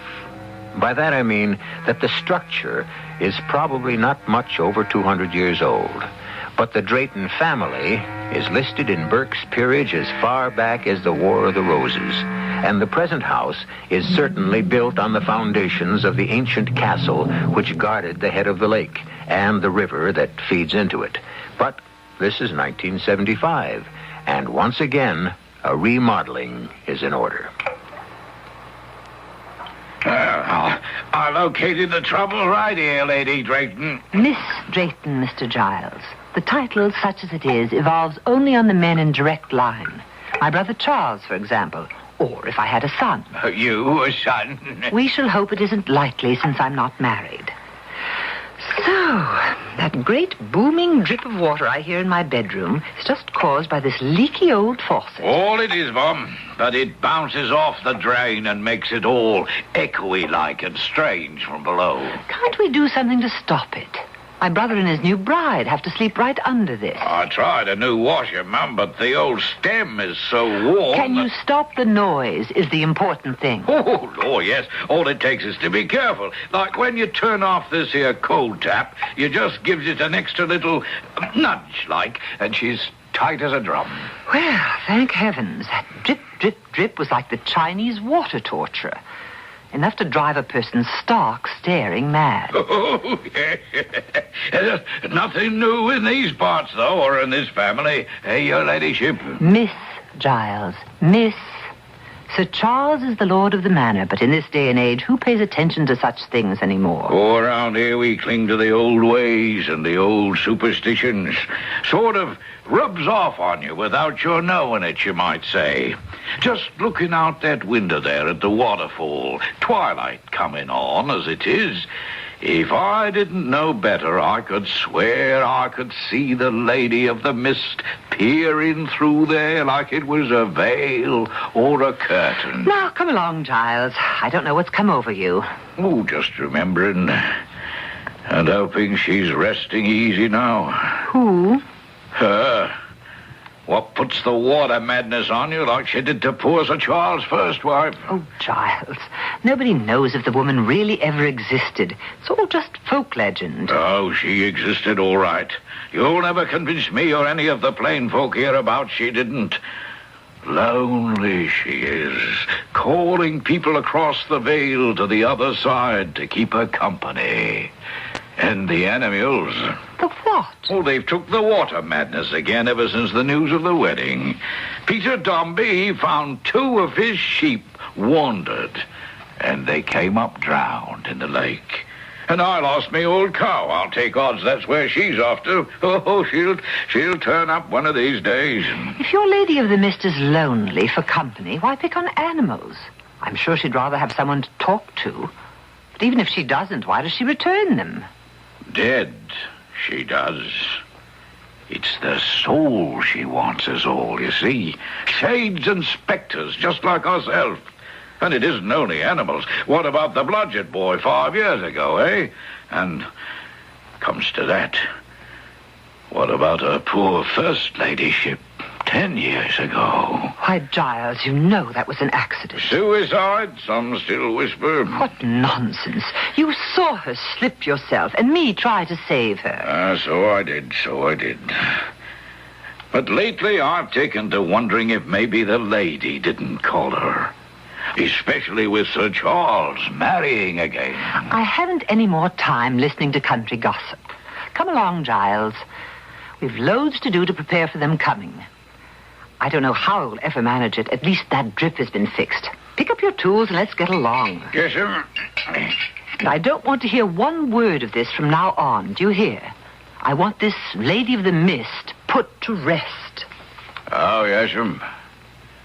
If only she'll stay there.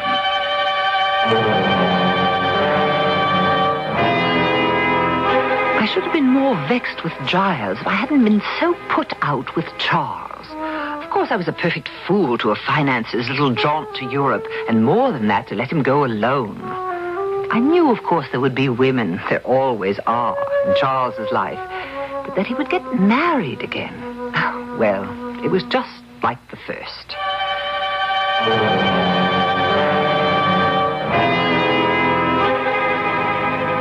I hope you'll take to Meg, Vanessa, darling. Oh, I know I will. I mean, how couldn't I, since she's your sister? Well, she's quite a bit older than I, you know, and Margaret, Meg, is sort of county, if that means anything. You mean Grosse Pointe, Michigan, Philadelphia Main Line, that sort of thing? Do I? Yes, well, I can live with that. It's how I was brought up. Oh, I can't imagine it. You, Tweedy, stuffy, and old-fashioned. Oh, no, not me. I'm kind of a heller, matter of fact. You? Oh, I warned you before we got married that I'm not quite the real me. I mean, I'm just still so shook up after Mom and Dad totaled themselves in that car wreck. Oh, darling. You know, until I met you, I thought I'd never be myself again. But thanks to you, I'm on the way. You know, I feel a little guilty about it. But, Charles, I've never been so happy in my whole life. Well, just give me the chance and I'll make you that always. You know, I was just thinking. What? The manor is pretty far out and sort of isolated. Oh, but while I'm getting my head put together again, it's just what I need. To be alone with you. Well, we shan't be exactly alone. I mean, there's always Meg. Oh, darling, I don't mind at all about sharing the house with her. You're the one I'm going to be selfish enough not to want to share with anyone. Oh, come on, Charles. I'm dying to get there. Meg, this is Vanessa. How do you do? I'm so glad to meet you.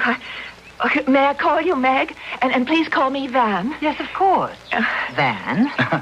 Well, I must say, I've never seen you so bowled over, Meg. Of course, Vanessa is radiantly beautiful, but... It isn't that. Of course she is, but you didn't warn me that she'd be so incredibly like... I'm sorry. Perhaps I put my foot in it. Oh, that's all right, Meg. I know Charles was married before. He told me all about it. He did? Of course I did. Thing to do, after all. Van and I have no secrets. Brenda never was strong, and the pneumonia was just too much for her. Do I really look so much like her, Meg? My dear, time dims memories. There is a resemblance, but just for a moment. And one can see that there's nothing weak about you. Pity I was silly enough to bring the whole subject up. Now, come along in and let's see about getting you settled. But I was lying, of course. The resemblance to me was startling. So startling that for a moment it had taken my breath away. And I had found my heart pounding in my head as if saying, she's come back. Not again. Oh, no, not again. Couldn't be again. But the pleasant, familiar process of dinner and after-dinner coffee buried such thoughts below the veneer of normal hospitality. It wasn't till Charles went out to put the car away and close up the garage that they started to sneak back insidiously. More coffee, Meg? Oh, I didn't mean to sound as if I were taking over. I just... Oh, my dear, it's your house now. Oh, our house, I hope. You can't know what it is to have a family again, feel cared for, and not alone. You took your mother and father's death very hard, I suspect. I flipped. It was so sudden. Well, I mean, everyone knows that in the normal course of events, you're going to lose your father and your mother, but you think, or I guess in hindsight, I thought there'd be some advanced warning. It wouldn't just happen like one minute they were there and the next minute they were gone forever. We have to take these things in our stride. Yes, but do you know it happened on my 18th birthday? No, I didn't. They were hurrying to get back in time to spend it with me. My birthday surprise. And instead, the surprise I got was 6 months in a psychiatric clinic and another year on the couch. Good heavens. Oh, don't look so shocked. It's all behind me now. I'm an old lady of 20 now with her head just about screwed back on straight. And Charles. Well, Charles is the one who'll complete my cure. Now that I've got him, I don't need anything else. I just hope I can be woman enough to make him feel the same about me. Well, you girls get acquainted while the old man's back was turned. I hope so. I'm sure I learned a great deal. Now, I think I should leave you two alone. Oh, you don't have to move, Meg. I was going to suggest to Van that we go on up to our room. It's been a long day. All right, Van? Oh, yes, dear. Let's go up to our room. Our room. 2 words like a scalpel which opened up the wound and let me look at it openly for the first time since the news of the marriage. Our room. Why, that was my room, which I had to vacate to accommodate this intruder. Worse than that, an intruder returned almost as a ghost to haunt me. Brenda, as she was 10 years ago. I crossed to the window and looked out. The park was bathed in bright moonlight. At the end of it, the beams glistened and bounced off the silver lake, and the mist of the waterfall that fell from the cliff into it. I couldn't hear Charles and Van, of course, but later I was to know a part of their conversation which charted my course. Charles, come here to the window. Huh? What are you looking at, darling? How peaceful and lovely it all is. And that curtain of stars falling down to the lake. Every drop of water in the moonlight looks like a star. Yes, my dear. Now, come away. Let's get to bed. Just one moment. Let me soak it all in. Look, Charles. Isn't it strange? What? The waterfall. If you look at it long enough, you could swear that column of mist looks like the figure of a white lady looking out from her window into the night, like me. For heaven's sake, come away from the window, Brenda. Brenda? I'm sorry. I meant Vanessa. Oh, forgive me, my darling. That's Meg's fault, talking about her tonight. I won't ever make such a slip again, I promise you. Everything's going to be all right.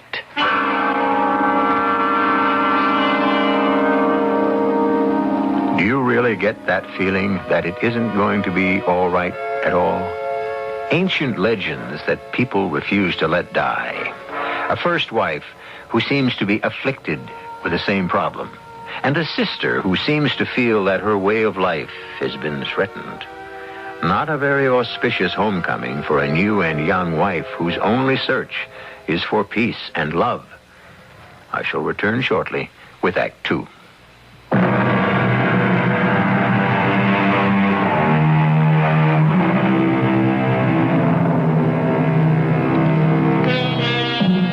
Well, perhaps too much of my life is concerned with brooding night fancies, which vanish with the light of dawn. Certainly breakfast the following morning has been a pleasant and cheerful meal, with the bright sun streaming in the windows and drenching the green grass of the park and the dancing blue of the lake with sparkling warmth. Now as Van, Meg, and Charles rise from the table... I'm glad you slept well, Van. I certainly did, Meg, like a top. Well, what's on the program for you two today? Well, I thought maybe Van might like to have a look at some of the scenery around the manor. First of all, I want to start by walking down to the lake and looking at that mysterious lady I saw last night. What mysterious lady? Oh, it's just that old optical illusion that... Oh, good morning, Giles. You looking for me? Begging your pardon, sir, but Molly said you'd be finished breakfast and it'd be all right for me to come in. Of course it is, child. And you haven't met Sir Charles's new wife, have you? Van, dear, this is Mr. Giles Folkham, who lives down the road and who's not only an invaluable part of the family, so to speak, but also a fount of local knowledge. How do you do, Mr. Giles? Oh, Lord bless me, lady. Not Mr. Giles, it is, plain and simple. Oh, Giles is our jack of all trades and master of most of them. Giles, did you want something? Why, yes, sir. I wanted to know if you'd be wanting the horses ready this morning. Well, what do you say, Van? We can ride, use the carriage, or putter about in the car? But aren't we going to go down to the lake first? I want to look for the lady. Oh, begging your pardon, Mum, but if I was you, I'd stay away from the lake. At least for a while. What does that mean, Giles? Why, you know what I was telling you, Miss Drayton, and you said that Oh, you mean all that nonsense about the water madness turning up again. Did you find your cow? Now, wait a minute. What's all this about water madness? Well, you know, sir. Seems everyone knows but me. Can't I be let in? Oh, it's just some silly local superstition. Why don't you get along and have a nice ride? Yes, why not? What shall it be, Van? Auto, carriage, or some good stout horseflesh? I've a nice docile little mare if you fancy the last, and I did see some riding clothes of yours, didn't I? Oh, yes, I love to ride, but no docile little mares, please. I'd like something with a little get up and go. Well, excuse me, Meg. I'll go up and change. You coming, Charles? Oh, I'm half dressed for riding already. You could bring down my jacket, if you will, or I'll be up in a moment. Just want to check out the tack with Giles. Right, dear. You go ahead, Giles. Right with you. As you say, sir. Meg, what's all this about Giles's cow? Oh, you know, the usual. It's been a dry summer, and while you were off in Europe, a few cattle turned up drowned. Giles lost a cow? No. At the moment, it's just missing, but of course he's convinced the Lady of the Mist is up to her old tricks. Now, look here, Meg. I don't want any of this nonsense brought up in front of Van. I'm sorry, but she has to know sooner or later. Oh? You don't like Vanessa? I didn't say that. Then what are you saying? Great heavens. Are you too blind to see for yourself?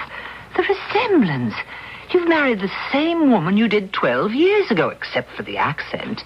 It's like bringing a ghost back to haunt us all. I think we'll stop this right here, Meg. I'm quite madly in love with Van. It's a whole different thing than that childish schoolboy marriage of years ago. But if you don't like it, you can get out. You don't have to live here. May I remind you that the manor may be yours by entail, but it's my money that keeps it running ever since you gambled your own away. Now, let me tell you something in return. As it happens, Vanessa was left a very rich girl. And not only has she given everything to me in her will, but she's already given me power to handle her money. So I don't need you anymore, Meg. The apron strings have come untied. Charles, I don't want to quarrel. I don't know how this started. Nor do I. I just want you to know how things stand. Like it here, and you're welcome to stay. If you don't like it, you can lump it. At first, I was shocked beyond belief. Charles hadn't defied me since he was a little child, and I was left to bring him up. Then suddenly, I was monstrously furious. The years were rolled back, and it was Brenda all over again. An interloper had chased me from my room and from my rightful position. Title or not, I was the Lady of Drayton Manor. It was mine, and nobody was going to take it away from me. It didn't take me long to recover. It was just something to handle, as I always managed to handle things. The only question was how. That would have to be resolved. In the meanwhile, as time passed, things progressed exactly as I might have foretold. Charles! Oh, what is it, Van? You're not going off and leaving me like this? Well, good Lord, it's only for the day. I can't let old Gookie down. The pheasant are running, and we always shoot over our land together. Why can't I go with you? Oh, don't be silly, Van, my dear. Hunting is men's business. No place for a woman.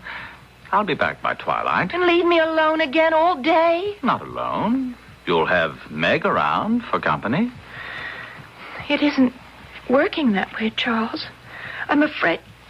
I don't think Meg likes me. Oh, what nonsense. Meg's a bit stiff and formal, that's all.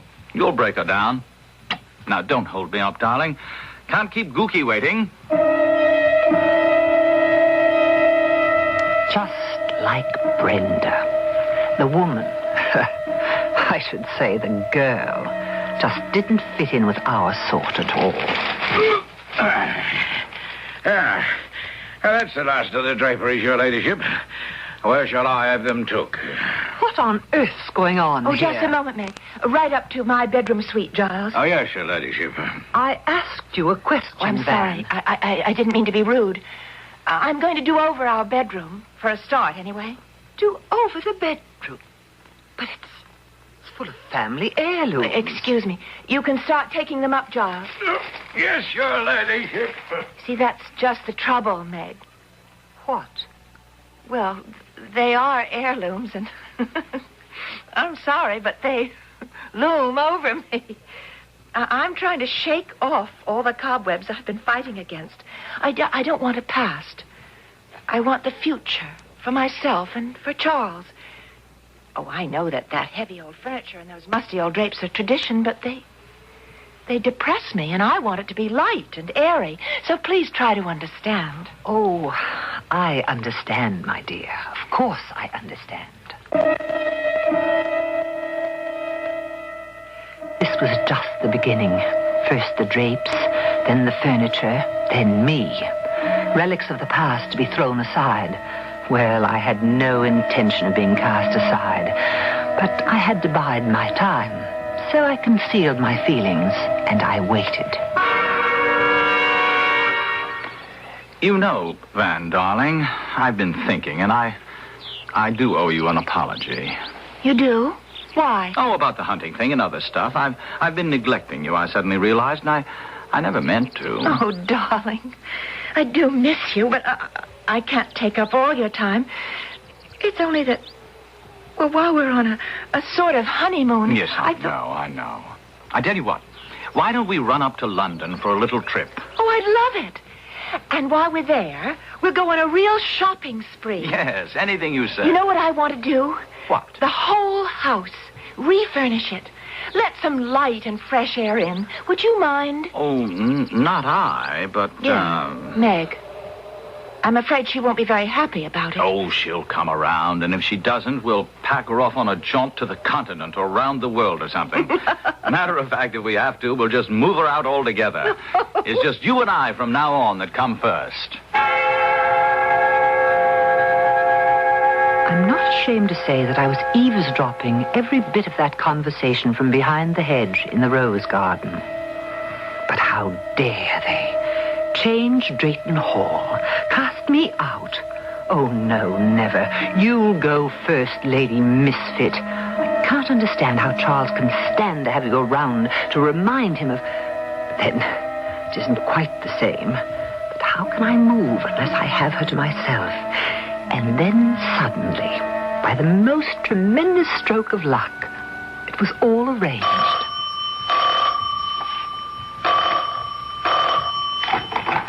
Hello? Yes, this is he. What? Good Lord. Oh, Mrs. Chatham, I am sorry. I'm devastated. What can I do? Oh, yes, of course. No. I wouldn't have it any other way. One of the best friends I ever... Look, I'll drive up right away and stay through the funeral. Yes, only too glad to be of help. What is it, darling? Something happened to Reggie? He's dead. Heart attack. Just like that. Oh. His mother is in an absolute state. Can't take hold. Look, I'll throw some clothes in a bag and go there right away. I'll go with you. What? Oh, no, dear. Wouldn't work. Under the circumstances, much better I go alone. You will excuse me, won't you? And now I had her to myself. As soon as she was safely in her bed that first night, I started the water dripping. Not for long, just long enough to find out if it would waken her, and she'd hear it. Don't. want to be alone again. Oh, Charles. Charles, I love you so. All right with you here, but when you're away... What's that? What's that sound? You're sure you didn't hear it, Meg? Not a sound, darling. It's a loose faucet or something, maybe in the plumbing. It's a strange sound, and Don't it just you worry. We'll have Giles get rid of it. Matter of fact, why don't we stroll down to the lake right now? What's he doing down there? He's installing a little present from me to you.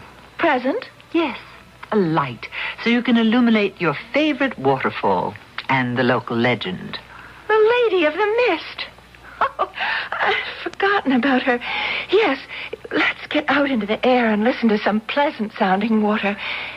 And maybe you could tell me the legend about her? Delighted to, dear. And Giles can add his own embroideries. He makes it quite an adventure, like listening to a ghost story on a windy night when one was a child. I had to move fast. Hadn't much time. And I could see my way to removing Vanessa from my life and hers.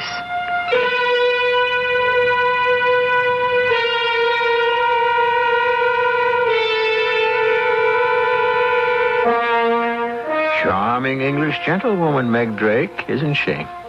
And it's becoming quite clear in her genteel way, mad. Mad as a hatter. But does she really think in a few days she can drive Vanessa mad? Or what is the way that is quite clear to her? I'll return shortly with Act 3.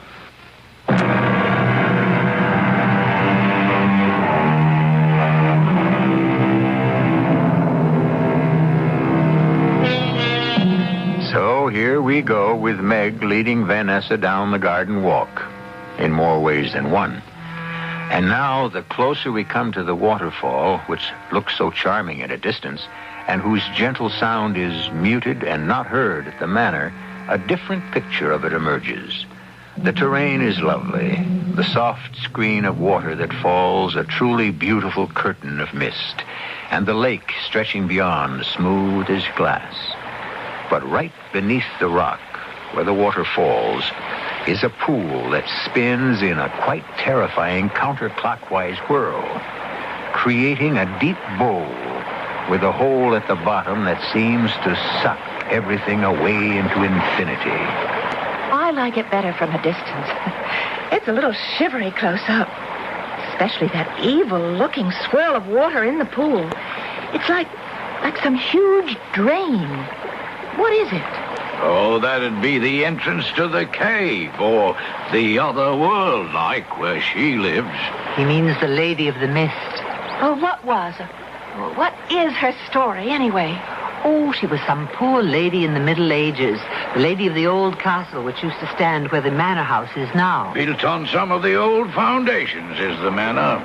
Possible. At all events, men being what they are, my lady's husband lost interest in her for some other woman, or more than one, and one night she came out just as dusk was falling and threw herself into the pool. Committed suicide? Oh, anything falls in that pool gets sucked down out of sight. Shaft there seems to have no bottom. She doesn't want their bodies, you see, only their souls. But what for? To keep her company on the other side, wherever she lives between heaven and hell. They say she puts the water madness on them. And when that happens, no matter how strong a fence you builds, you can't keep the animals in. No holding them when they hear the sound of water in their heads that draws them here. The sound of water in their heads. Oh, I'm kind of sorry now I got this close to it at all. Had to happen sooner or later. Best to have things out in the open. Oh, by the way, Giles, her ladyship thought she heard some sort of water noise in the house last night. Any idea what it could be? Why, no, Mum. You know, we checked everything out before Sir Charles and her ladyship came back. Oh, unless... Have another look and see, will you? Yes. Did you hear it, too, Mum? No, not a sound. What's the matter, Giles? Oh, why, nothing, Mum. I was just remembering what you told me about the First Lady. That'll be quite enough. On you go back to the house, child. Her ladyship and I will follow. Oh, yes, Mom. Shall we get away from here? It's damp and dreary. Yes, let's. It's out of the sun. I can feel a chill in my bones. Meg, what was it that Giles started to say about the First Lady Drayton? The first? I mean, Brenda. You cut him off, didn't you? Did I? I don't know that I meant to. Why would I? You're hiding something from me, Meg. Oh, dear. I'm not a very good dissembler, but I'd rather you ask Charles about it. Charles isn't here. Anyway, he said she died of pneumonia, didn't she? Well, Van, dearest, it was just a little... Oh, you might say white lie. He just wanted to save your feelings. Save my feelings? About what? Oh, she was found in the lake. Well, yes. She fell off the rock. Oh, dear, I didn't want you to know. Charles will be very annoyed with me. It was an accident? Well, now it's out, I suppose you might as well know all the way. It was suicide. Both Giles and I saw her, but were too late to stop her. Oh, how awful. But why? Why? I think we've talked enough about it. If you don't tell me, I'll get it from Giles. It's a silly theory. He thinks his Lady of the Mist resents anyone who tries to take her place as the Lady of the Manor. Why? Did every one of them drown? I have no idea. You see, the manor was empty for years until Charles and I reopened it. Everything's changed now. You certainly haven't a thing in the world to worry about. Everything was ticking along like clockwork, or better still, like a jigsaw puzzle. The pattern was being built to create the picture I needed. I did some things that night. Took the telephone receiver on the maid's floor hall off the hook so Charles couldn't get through if he tried to call. When I turned the tap on, I left it running most of the night. Good morning, Vanessa.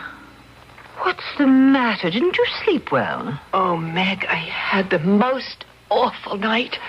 Whatever is the matter? Here, let me get you some tea. I've been up all night. You couldn't sleep? Why? Well, first of all, I was expecting Charles to call me. And I waited and I waited. I just don't understand why he didn't call. Well, maybe he will today. Is that what kept you up all night? No. Charles didn't find out what was wrong, did he? What that leak was? No, my dear. He couldn't find a thing. Don't tell me you heard it again. It started about 1 o'clock, and it lasted most of the night. You didn't hear it? No, I didn't hear a thing, and I'm a very light sleep. Is it still going on now? No. It stopped about an hour ago, just as mysteriously as it began. Oh, and there's another thing, Meg. Yes, dear. It was kind of you about the light. Light? On the waterfall, but I think maybe if you wouldn't mind, I'd rather... Oh, Van, dear, what is it? You must tell me. Well, I was so restless with that Chinese water torture going on. And I could see the light was on. And I went to the window and... And what? Well, I know it's just autosuggestion or whatever you call it, but I could swear I saw a woman in white behind the spray, and I even thought I heard her voice. What's the matter with me? Oh, Meg. I feel I'm coming all unglued just the way I did after Mom and Pop. Now that settles it. I think we ought to have Dr. Vickers over to look at you. No. No, please, I don't want... I don't need a strange doctor. I'll be all right. All I need is some sleep. Oh, it was all working deliciously. The timing was going to be perfect, and this time I was going to be quite safe. It had been very risky with Brenda.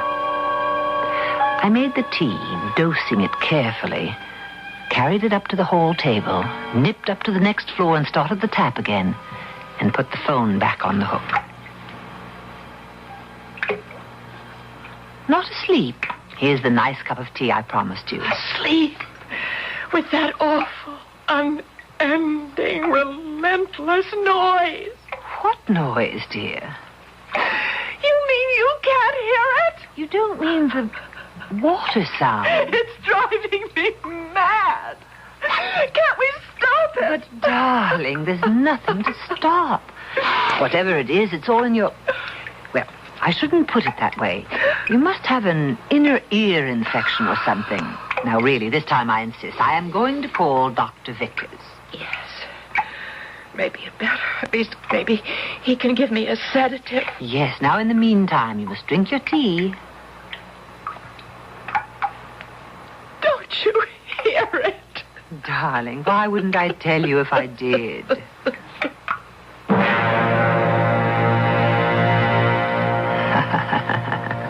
Why wouldn't I tell her, indeed? Oh, everything was going just splendidly. She drank her tea obediently, not realizing she was getting another nice jolt to keep her on the ragged edge. Then I called the doctor. On the way down to let him in, I turned off the tap, of course. Very sensitive, very highly strung young lady. She doesn't take any kind of medicine, does she? Oh, no, Dr. Vickers, not now, anyway. What do you mean, not now, Miss Drayton? I told you about her parents, how protected she'd been, and that she'd been under psychiatric care for several years. Oh, yes, possibly. There is a slight dilation of the pupils, but then she's under such a strain that A very unstable girl. You think this girl might be suicidal? It's what terrifies me. Well, I've given her a sedative and she should rest now. I'll look in again after supper. She should be watched very closely, very closely. I don't think she should be left alone for a moment, just in case.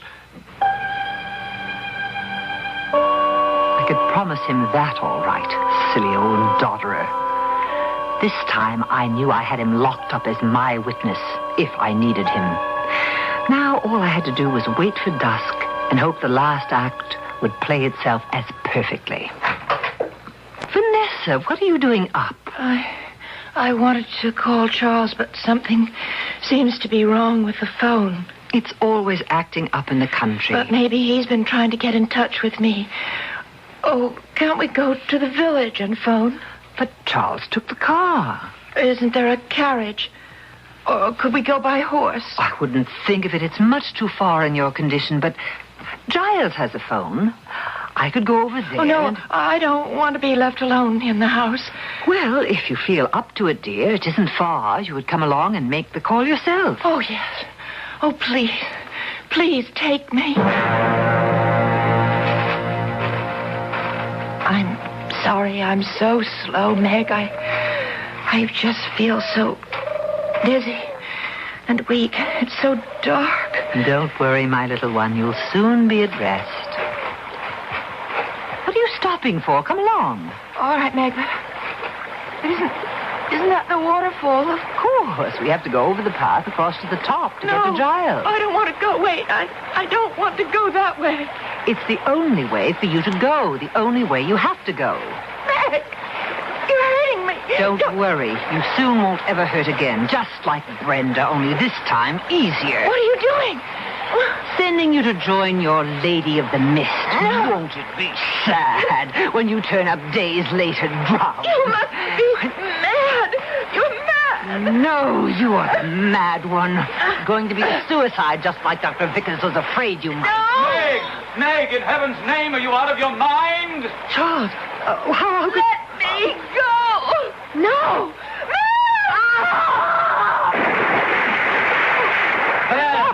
Diane, what's going on? Darling. When did you get back here? I've been trying to reach you since yesterday. I was frantic when I couldn't get through and you didn't call me, so I drove back. When I found the house empty, I went running over to Giles, half crazy, wondering what had taken place and then I just saw you. But why didn't you phone Giles? Darling, Giles doesn't have a phone. Oh, She lied about that, too. Everything must have been a lie. No, calm down. What was a lie? What are you talking about? Meg! She was trying to kill me. Throw me over into the lake. Just as she must have done with your first wife. Meg? But where is she? It's too late. When you called out, you distracted her. I was trying to break free, but she lost her balance and she... Maybe we can help. No. If she went over, no one can help her. And from what you're telling me, nobody should. Poor Meg. She must have been mad as a March hare. Oh, Van, darling. I suppose after this, you won't want anything to do with the Draytons. Oh, darling, I am a Drayton. I just want you to promise me one thing. What? Don't ever, please, don't just ever leave me again. Meg's body never did turn up. Perhaps just as well. And Charles never did leave Vanessa alone from then on. Well, let's be sensible. After the crisis was over, no two sensible people take a statement like that literally. What both of them did leave alone was Drayton Manor. Forever. Under the same circumstances, what two sensible people wouldn't? I'll be back shortly.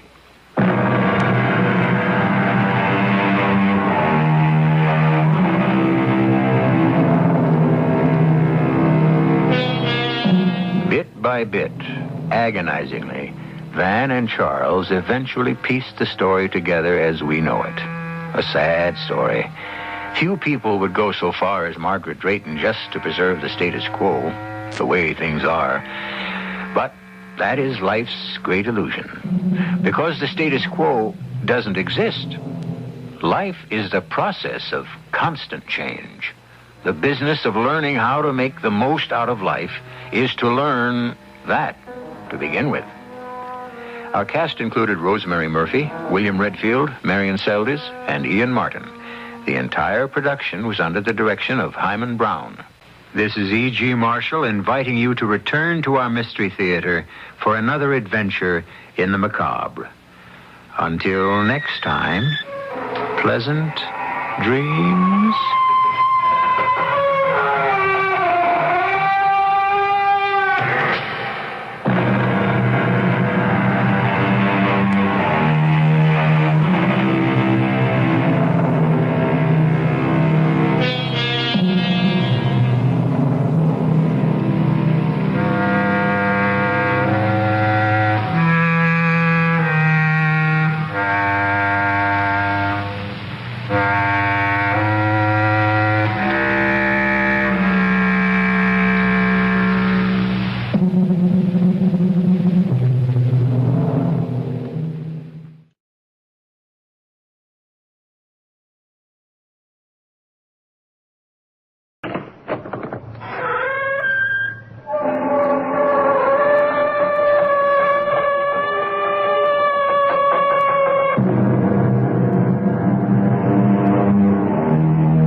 Welcome. I'm E.G. Marshall.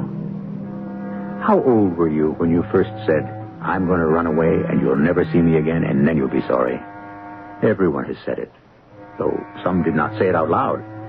Some have run and returned the same day. Some have never got round to running at all, and some have run and stayed away. It is one of these who gives us the title of our story.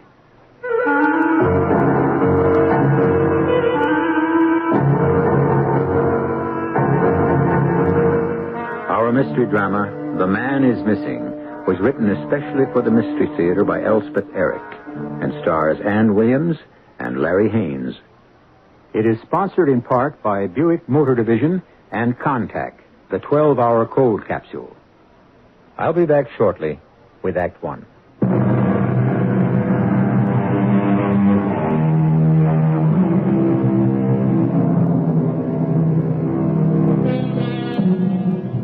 Within the huge New York City Police Department, there's a small coterie of men who wear no uniforms. They are the investigative detectives. They have one captain, one lieutenant, and 5 sergeants. They receive about 100 calls every day. Out of 16,000 cases, they have solved better than 99%. They are known as the Missing Persons Squad. I looked up, and there she was, back again.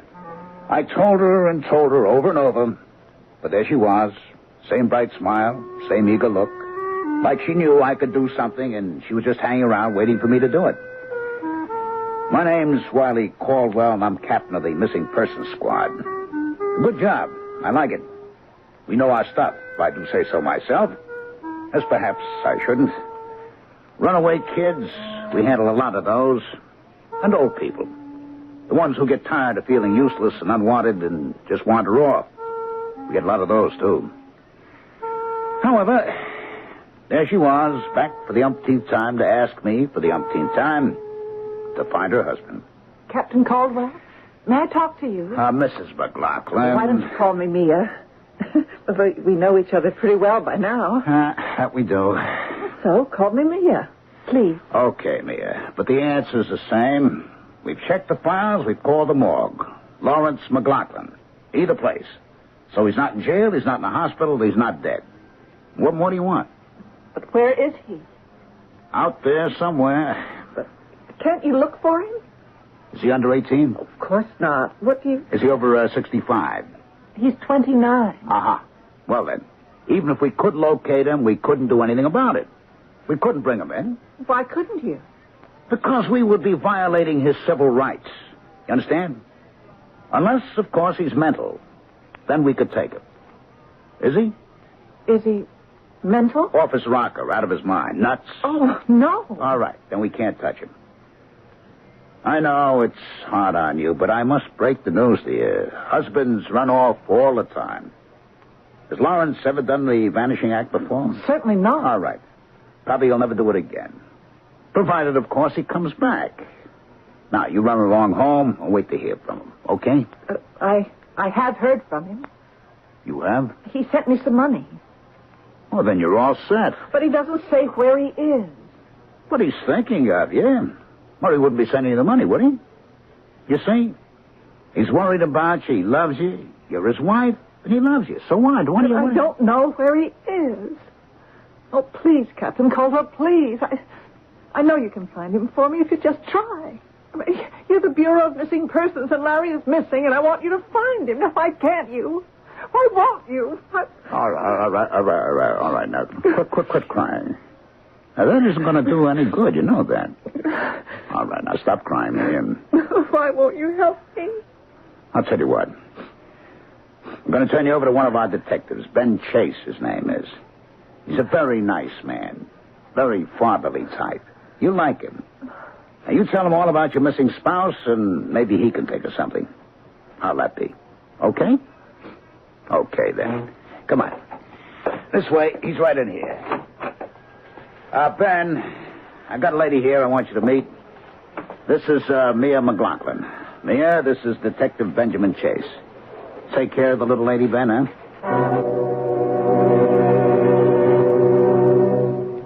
She was the prettiest thing I'd ever seen in my whole life. Skin like pink and white alabaster, dark brown hair with a shine to it, big round eyes, the exact same color as the blue jeans she had on. It was like spring had just walked through the door. And me, 58 years old.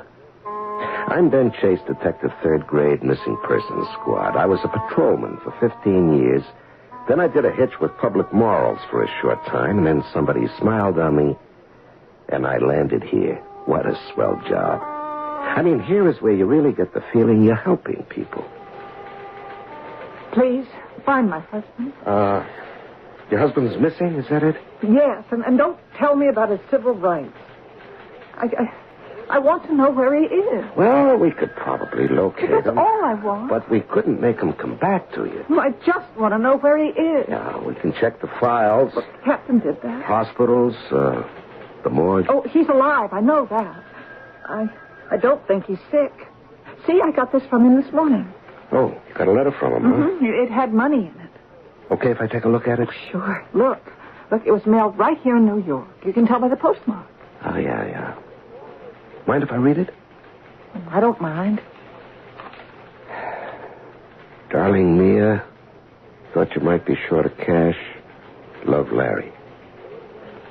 Well, say now, this sounds like he thinks the world of you. What are you so worried about? He'll come back. But where is he? What happened to him? Now, Mrs. McLaughlin. You can call me Mia if you want to. Husbands do get this urge once in a while to, take off, be on their own for a while. Not just husbands either. Wives get it, too. I have to say, I can't see why anyone would go off and leave a lovely girl like you. Well, he did. You do know you're very pretty, don't you? I guess. You guess, don't you know? I'm a model, photographer's model. You have to have some kind of looks for that, I guess. Well, you got more than some kind of looks. Well, thank you. A lot more. Look, can you help me find Larry? Well, I can try. I can't sleep. I can't eat. I can't go out on a job. I just think about him all the time. And what could have happened to him? Yeah. Well, I'd have to do it on my own, you understand. I mean, it wouldn't be an official police case. And it'll take a lot of legwork. A lot of time, too. And I don't have too much free time. I don't know if my wife will care for my taking on any outside work. Are you married? Oh, am I married? 25 years married is what I am. So I know about husbands getting the urge to take off. Did you ever do it? Oh, no, I never did. But that doesn't mean I never had the urge. No, I'm married to a wonderful woman. Irma is about the best wife anybody could imagine. But, well, I've had urges now and then. You're very nice to try to help me. Yeah. Listen, you mind if I take this envelope home with me? No, take it, if it'll help. Yeah, and the note inside, can I take that too? Well, yes, but don't lose it. I want it back. Oh, no, you'll get it back, all right. It's all I've got of his. All right. Now, don't cry, huh? We'll find them. That is, I'll find them. Oh, I hope so. Yeah, now, I gotta run along home. Irma will be wondering what happened to me. And we don't want her to think that she's got a missing husband, now, do we? I'm Irma Chase, 52 years old, married 25 years to Benjamin Chase. Detective third class, husband first class, all the way. We've never had children, but we never really needed children to bring us together. We were together from the start. Oh, there have been times, a few of them, when I felt that Ben's eye was roving and that he'd kind of like to rove with it. He doesn't know that I know about those times, and I wouldn't let him know that I know because he'd feel terrible if he thought he'd hurt me in any way at all. He's just that kind of man. And at 52, my waist is a good bit thicker than it was when I married him. And the hair has gray in it. And I almost have a double chin unless I remember to stand right. So when he came home that night... Irma? Yeah? I'm home. Well, you don't say. I'd never have guessed. All right, don't be fresh. Give me a kiss. Okay. Now, your beer's next to your chair, and there's some good cheese to go with it. Really sharp cheddar. You're a great girl. Well, of course I am. You're a little late tonight, aren't you? Yeah. What happened, a girl came into the office, see? That is, Captain Caldwell brought her in, turned her over to me. Seems she's been bothering him for quite some time, missing husband. Oh, one of those. Yeah, he's been missing for some time. Anyway, Caldwell checked the files, the morgue. He didn't come up with anything, but Mia kept coming back. Mia? Yeah, that's her name, Mia McLaughlin. Anyway, I talked to her, and she showed me this note she got from him.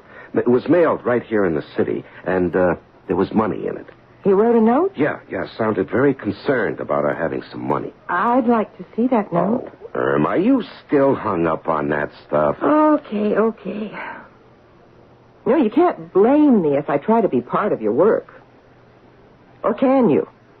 Or do you, I should say. If you'd rather I'd butt out, just say the word. Now, Irma... I'd like to remind you that Raphael Sherman... Oh, please, not again. Raphael Sherman was attached to the Krakow police force from the start of the century till 1900... Irma, please, you've got Raphael Sherman on the brain. Raphael Sherman started collecting envelopes when he was a little boy. Well, so did I, when I was a little girl. I never played with dolls. I just looked at handwritings on envelopes. Fascinating. All different. Some beautiful, some ugly, and everything in between. And like with Sherman, after a while, I started to find things that some handwritings had in common. And when I knew the people those handwritings belonged to, I found out that those people had certain things in common, too. Then, people with heart trouble write differently from people without heart trouble. Oh, Irma, honestly. But the psychological differences, that's where it gets really interesting. You can read a person's whole personality in his handwriting, his whole life, Ben, everything that's happened to him. You really expect me to believe that? Well, Sherman could do it. He did it over and over, and he did it for the police. I don't say that I'm as good as Sherman, but I do know something about it. Okay, take a look at this. Thank you. Well, see anything? This man is sick. What? Look, the letters get smaller. You see, the pressure of the pen gets lighter, the lines get thinner. No, wait. Maybe he's not sick. Maybe he's only hysterical. Or maybe he's mad.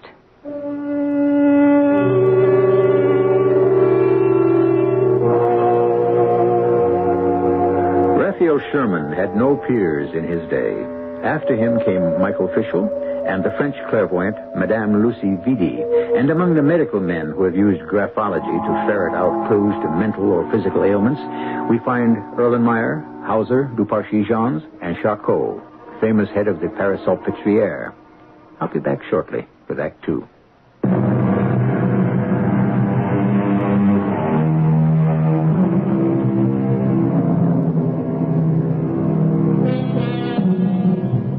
Captain Wiley Caldwell of the Missing Persons Squad has been bothered by repeated visits from Mia McLaughlin, begging him to locate her husband, who has disappeared. Wiley has turned the girl over to Ben Chase, detective third grade. Ben shows the note to his wife, Irma. Irma, aspiring graphologist, deduces from the calligraphy that Mia's husband is sick, hysterical, or even mad. Did I know what I was doing when I turned that dumb little chick over to Ben Chase? I thought, of course, he'd feed her a line. Maybe pick up a clue someplace from some connection. In other words, get her off my back. Also, there was always the chance that her husband would show up. A very good chance, because she was a very neat little dish. A fact I felt sure that my friend Ben had not overlooked entirely.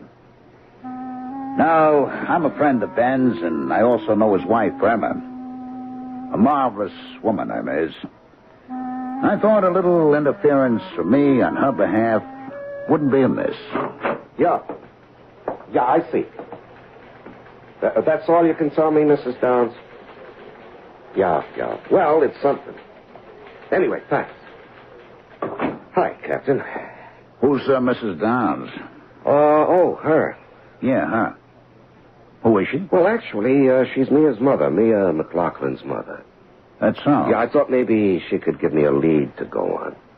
Did she? No. She says they got along great. He was crazy about her. Seems he wanted to be a painter, a serious type painter. Gave it up and went to commercial art right after they got married. Maybe he regretted it. Well, Mia's a model, you know. That's how they met. He was living in this artist colony upstate in the Catskills, Braden Falls. You've heard of it. Where all the artists starved together. Yeah. Anyway, Mia was a model up there for one summer. She posed for him, for nothing. He was even broker than the others. They fell in love, and they got married. He went with an ad agency. She became a fashion model. Everything was hunky-dory till he cut out. And her mother hasn't got the foggiest idea why. Have you? No, I can't say I have. Why anyone would want to leave a girl like like Mia. Of course, Irma says, I don't put any stock in that. What does Emma say? Well, I don't know if you know this, Captain, but Irma's very into this graphology stuff. I didn't know that, no. Oh, yeah. She practically worships a guy named Raphael Schumann. He's an Austrian. He's dead now, but he was official handwriting expert for the Central Law Court of Vienna when he was alive. What's wrong with that? Well, nothing's wrong with that, but outside his regular job, he had this hobby. Yeah, it was more like an obsession, that he could read people's characters from their handwriting. And not only that, but their past and their future. Now, can you tie that? That sounds interesting. And before he died, people said he could tell how a person looked just by his handwriting. Yeah? Well, anyway, I showed Irma the note Mia got from her husband. It was only a line or two. And Irma glommed onto it like it was a hot clue. I mean, she said the handwriting told her that the guy is sick or hysterical or maybe even crazy. She saw all that? Well, she thinks she saw all that. What if she's right? Would explain a lot, wouldn't it? If the guy had lost his marbles all of a sudden? A crazy man doesn't send money home, Captain. How would you know what a crazy man does? Why don't you admit the possibility that Irma's got something there? Let her help you. No, I'm doing all right. No, you're not. Now, you wait and see. Okay, Ben, okay. One more thing. You're spending too much time on it. That phone call to the girl's mother, you made that from here on official time. And that girl's been here almost every day talking to you on official time. The way you look, you've been spending an awful lot of your off hours on the case, too. Am I right? Quite a lot, yeah. Well, cut it out. I don't like it. And I don't think your wife cares too much for it either. I was shook up when the captain walked out. Part of what he said was true. I was spending a lot of time trying to locate Mia's husband. I'd gone down to the Art Students League and talked to the teachers down there. A lot of them remembered him from the olden days. Nice fella, they all said. Big, strong, very outgoing. No sign of any kind of ailment, no instability. Certainly no signs of being demented. Well, so much for what Irma thought she saw in his handwriting. Irma. What about Irma? What was that last crack the captain had made about him not liking the hours I was giving to the case and Irma not liking it either? She hadn't said she didn't like it. She hadn't raised any objections. She was too busy going over that little scrap of paper. But if I didn't find him soon, was she going to begin to wonder? Hell, I was beginning to wonder myself. Just like that, I made up my mind. I was going to take myself off the case. I should never have taken it on in the first place. I'm crazy about my wife. I had my mind all made up to tell Mia I was letting go of the case when she walked in. Hello, Ben. Oh, hi there, Mia. Sit down. I want to talk to you about, Is Captain Caldwell mad at me about something? Well, he's not mad, exactly, and not at you. Oh, look. Look what I got this morning. Oh, another letter, huh? Mm-hmm. Yeah. This one had money in it, too. Okay to read it? Oh, sure. It's about the same as the first one. Oh. Yeah, so I see. Only look where it's mailed from. Braden Falls. Mm-hmm. That's where we met, Larry and me. Yeah. Tell me about Braden Falls. Well, it's a very romantic place. In the mountains. Mm-hmm. Well, sometimes, certain times of day, the mountains turn blue and purple. Oh, that's beautiful. And then there's the falls. Yeah, Braden Falls. Oh, they come tumbling down from way high up. Crash, smash. Some places you can't hear what people are saying. The falls are so loud. Oh, it's just beautiful. Larry and I used to go on picnics, eat sandwiches and stuff, and listen to the falls and make love. Why do you suppose he went up there? Not just to mail a letter. I think he went there because it's where we were so happy. He wanted to remember how it was at first. Then you weren't so happy later on, is that it? Oh, well, we had fights. Not very many, not very often. Just sometimes. Well, when? What about? You mind telling me? Oh, I don't know. I never knew. Everything would be going along just fine, and then all of a sudden, we'd be arguing. And I wouldn't know why. I just know that I was losing. Losing? Losing what? The argument. It was going to turn out he was right and I was wrong. Mm-hmm. Every single time. Yeah. Look, Mia, I might as well tell you I was going to give up on this case. Not find Well, out. it isn't official business, and it's taken up a lot of time. But you have to. Well, this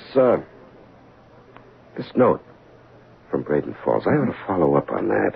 You mean go up to Braden Falls and look for him? Oh, yes.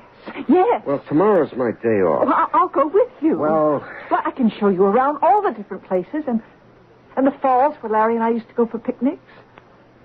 Oh, your wife wouldn't mind, would she?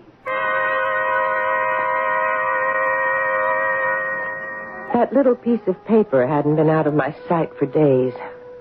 I picked it up from time to time, and now and then I got what I hoped were flashes of illumination.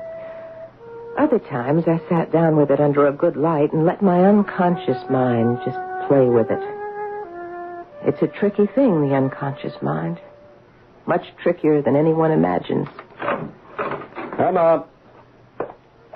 I'm home. Good. Be right there. Where's my beer? I'm getting it. I really need it. Did you have a hard day? Yeah, sort of. Well, drink your beer. Where's yours? I don't want any. What, are you going on a wagon or something? No. I just want to keep my mind clear. Psychographology is a very exacting work. Psycho what? Psychographology. What Raphael Sherman did. Oh. What I'm trying to do. Analyzing people from their handwriting. Are you still doing that? Of course I am, and don't try to stop me. I'm not trying to stop you. Wiley Caldwell says I should encourage you. Now, I don't know if I can go that far. Captain Caldwell said that? Yeah. I told him that you said Larry McLaughlin might be psychotic, and he said you could be right. Of course, he doesn't know any more about it than I do, or you do. I'm beginning to know more all the time.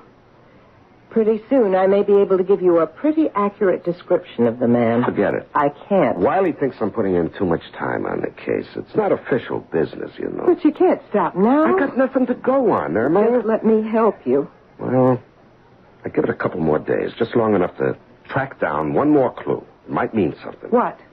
What clue? Well, Mia brought this in today. It's another note from her husband. Let me see it. Yeah, here. Yeah, there was money in this one, too. Doesn't sound like a man who's fed up with his wife. According to Mrs. Downs, McLaughlin was crazy about his wife. Who's Mrs. Downs? Mia's mother. She says McLaughlin gave up being a serious artist so he could support his wife. Oh, by the way, you'll notice that the note was mailed from Braden Falls. That's the artist colony place up in the mountains. Well, the McLaughlins met there and fell in love there. Mia did some modeling for him. And, I thought that since tomorrow is my day off, I would go up there. Mm-hmm. You know, take a look around. Mm-hmm. And, Mia is going with me. Mm-hmm. Is that all right with you? Yeah. And will you put that thing down, Irma? Put the letter down and listen to me. What are you so mad about? I tell you, I'm going off for the day with a young girl, a young, attractive girl, and you got no objection? My day off, my one day off, the day we go to the beach or the movies or do something special. I tell you, I'm going off to the mountains with a young girl, used to be a model, and you don't care? Ben, I was right. The person who wrote this letter has something wrong with his lungs. What are you talking about, for Pete's sake? Some kind of respiratory disease, trouble with his breathing. Now, look, here. Huh? Now, you see the little pauses in the writing? Pauses? I know they're hard to see. I can see them. But they were in the other note, too. But I wanted to be careful. I wanted to be sure. And here they are again. It's as if every so often he had to stop and lean on his pen. Take a little rest before he goes on. Oh, Ben, give me a little more time and I'll be able to tell you all about the person who wrote this note.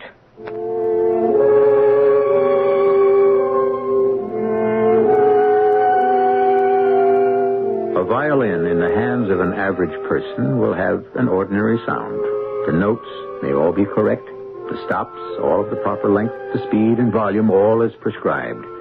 But the same violin in the hands of an artist will take on the quality of real music. Such is the power and the sensitivity of the human hand. I'll be back shortly with Act 3.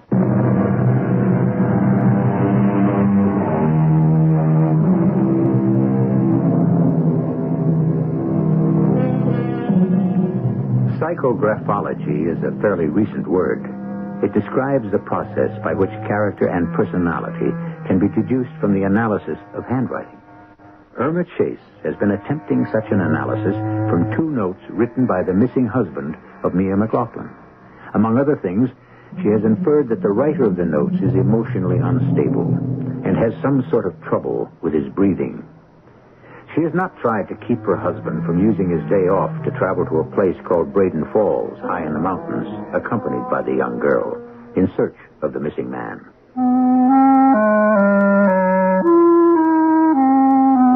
Maybe I shouldn't have butted in. I thought Ben Chase was a good man, a good cop with a fine record. As far as I knew, he was a good husband, too. I'd met Irma Chase a few times, been to their house, they'd been to mine. And all I can say is she seemed like a happy woman, very content with her life. Seems she had this interest in what she called psychographology. Almost an obsession, according to Ben. But what was the harm in that? Actually, there might be a lot of good in it. Anyway, when Irma Chase called and said she wanted to come in and talk to me, I said, come ahead. How are you, Wiley? I'm fine. Sit down. What can I do for you? I don't exactly know. Maybe nothing. Is it about Ben? Well, yes, mostly. He went off this morning with that young girl, Mia something or other. McLaughlin? Yeah, McLaughlin. They went up to Braden Falls together. Irma, I don't think you got a thing to worry about. You don't? She's a very pretty young girl, but I know Ben. I don't think he's really interested in her. He's gone to Braden Falls because that's where the girl's husband wrote his last note. I know. I've seen the note. Matter of fact, I've got it with me. There's a chance the man might be in Braden Falls, and they've gone there to check it out. Ben will be back by tonight. Don't worry about that. Oh, I'm not worried about that. No, you're not? Well, then what do you... Wiley, you know I'm interested in graphology. Yeah, Ben said something. I've been studying these 2 notes from Larry McLaughlin, and I've come up with a few things. Is it all right if I tell you about them? Of course, Sarah. I told you I got an open mind. Now, the first thing that started to emerge was that whoever wrote those notes is emotionally unbalanced, maybe psychotic. Ben told me about that. The second thing, which I got from the second note, is that the writer has trouble breathing. Now, I'm not going to go into how I deduced that. You wouldn't understand it anyway. You're probably right there. Now, I've come up with something else. Well, come on, let's have it. Wiley, I could be wrong. But I've got a strong intuition that the person who wrote those 2 notes has criminal tendencies. You said... I said criminal tendencies. What direction do these criminal tendencies take, Emma? Can you tell? I don't like to say because I'm afraid you're going to laugh at me. I won't laugh. Whoever wrote those notes is capable of murder. You could be wrong, Emma. I could be right. Yes? And if I'm right, Ben and that girl are up at Braden Falls tracking down a man who is capable of killing. And they don't know it. Braden Falls isn't even a whistle stop. It's not on a railroad at all. Mia and I arrived on the bus. We were the only ones getting off. The center of town has a filling station, a grocer, a butcher, a stationery store, and an ice cream parlor. That's about all. But tucked away in the mountains are all kinds of houses, from log cabins to Quonset huts. We strolled around talking to the artists who lived in those houses. Nobody had seen or heard from Larry McLaughlin, though a lot of them remembered him pretty well. We planned to take the 4 o'clock bus back to the city when Mia got this idea of climbing one of the mountains up to where the falls had their origin. She said they were spectacular at that height. And we had nothing to do till the bus arrived, so... They're beautiful, all right. Huh? The falls. Beautiful. Didn't I tell you? Yeah. Hey, how much further? Oh, not far. You want to rest? No, I'm fine. Well, let's sit down for a minute anyway. Okay. Well, I brought along a couple of sandwiches and some ginger ale. Well, I hope it's still cold. Oh, great. You're quite a girl. Oh, you think so? Yeah, I do. If I was a little bit younger, 20 or 30 years younger, I'd... You'd... What? What would you do? Well, I guess I'd make a pass at you. Here's your sandwich. Would you mind? Would I mind what? Me making a pass at you? Yes. I'd mind very much. Oh, well, I'm sorry. I know I'm much too old. No, it isn't that. Oh, you're thinking about your husband, aren't you? You're thinking about Larry. I'm sorry. I should have realized that. I guess you associate this place with him, huh? We used to come here for picnics. Yeah. Yeah, I'm really sorry we couldn't pick up a clue here. He must have come here just for the day, mailed the letter, and left. Larry and I used to have our picnics up at the top. Let's walk up there, okay? Yeah, okay. Listen, I hope you forgive me being fresh. That's all right. You're a very pretty girl. I suppose a lot of men have told you that, huh? I guess a lot of them made passes at you. Am I right? Sure, right. Girl like you. Shut up. What?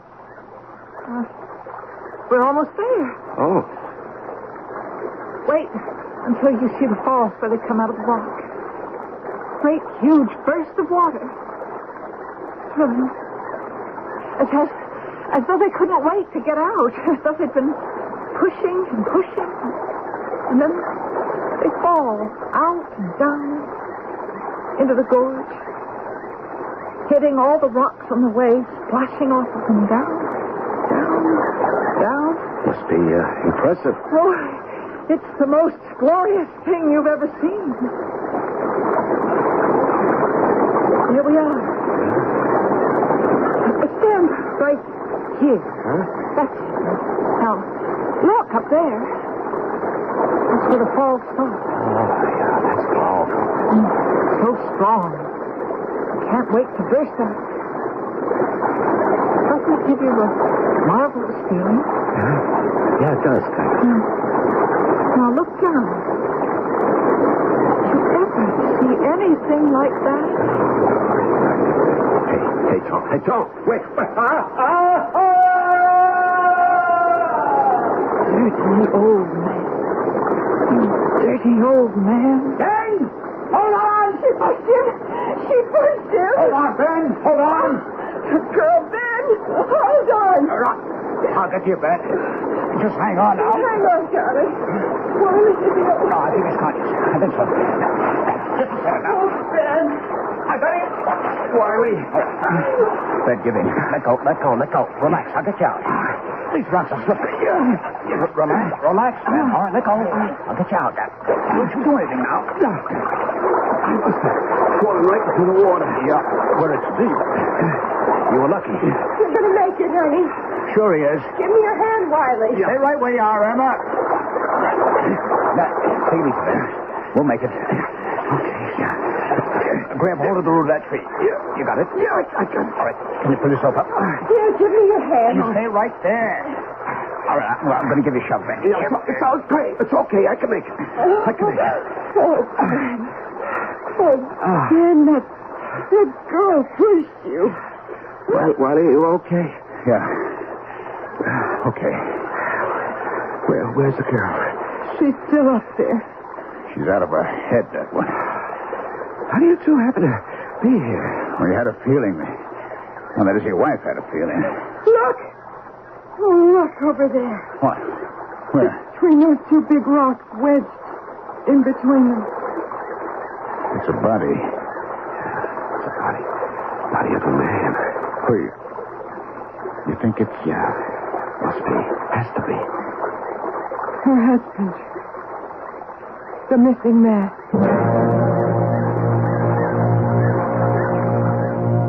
And it was, of course.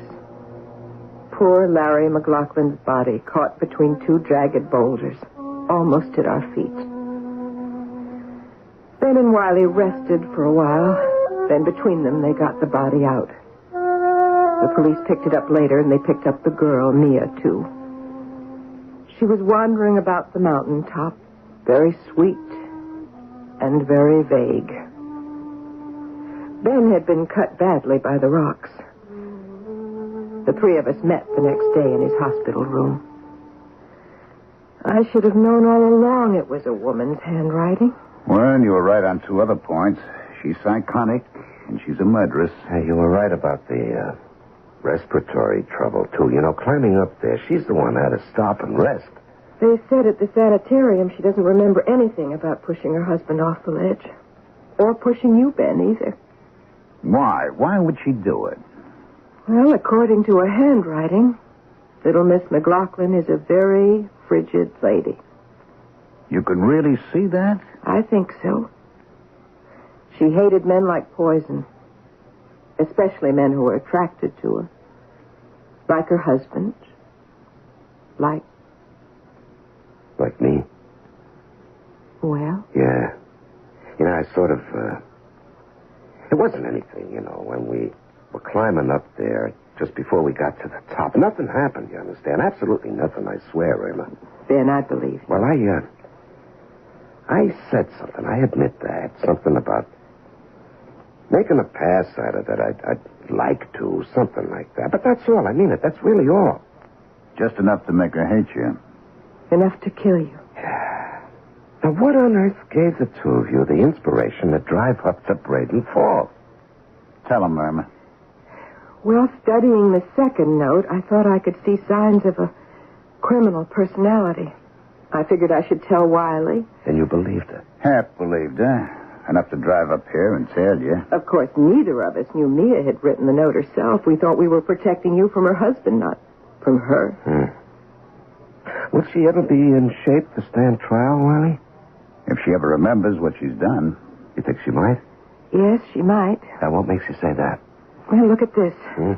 This is the second envelope. How she addressed this to herself. You see? Mia McLaughlin. Take a good look. So? Don't you notice anything? No. Wiley, you?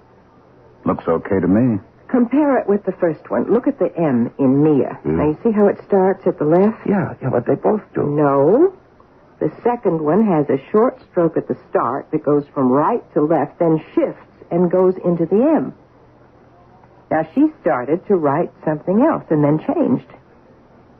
She started to write an E. E for Emma.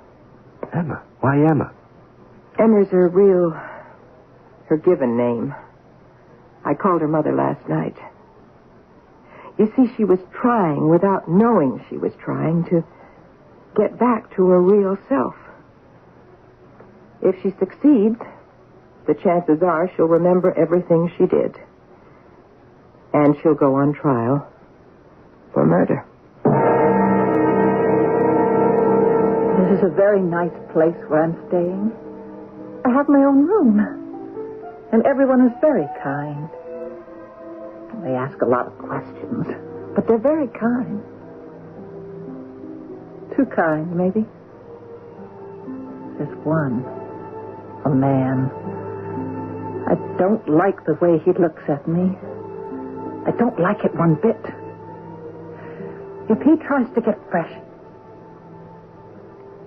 Oh, I didn't tell you. I'm Mia McLaughlin. Anyway, I think that's who I am.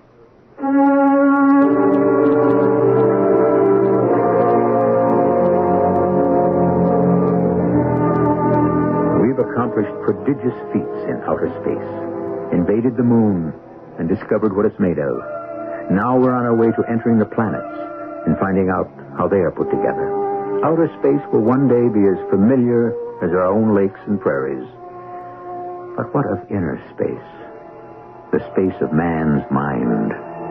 Despite many hints and clues, it is still, in the main, an alien land.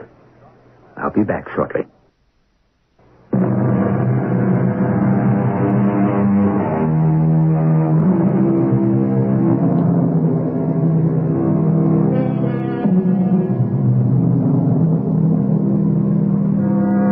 No one would be so foolish as to suggest that criminals, actual or potential, can be detected solely by the use of psychographology.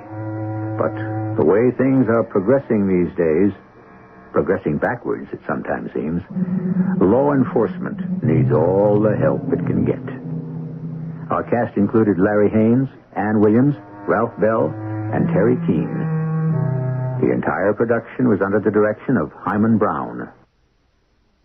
This is E.G. Marshall inviting you to return to our Mystery Theater for another adventure in the macabre. Until next time, pleasant dreams.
I'm E.G. Marshall. Welcome to our world of mystery and the macabre, of unbearable suspense. Sit back and lend us your imagination for a while. We'll do some remarkable things with it. Imagine, for instance, an elderly woman, Belle Richwood, alone and forgotten, except for her nephew Charles, her only living relative, and the only human being she ever sees, until one lonely night. You're back. I can't believe it. Look, I've had just about enough of this. You people simply have to stop coming into my apartment.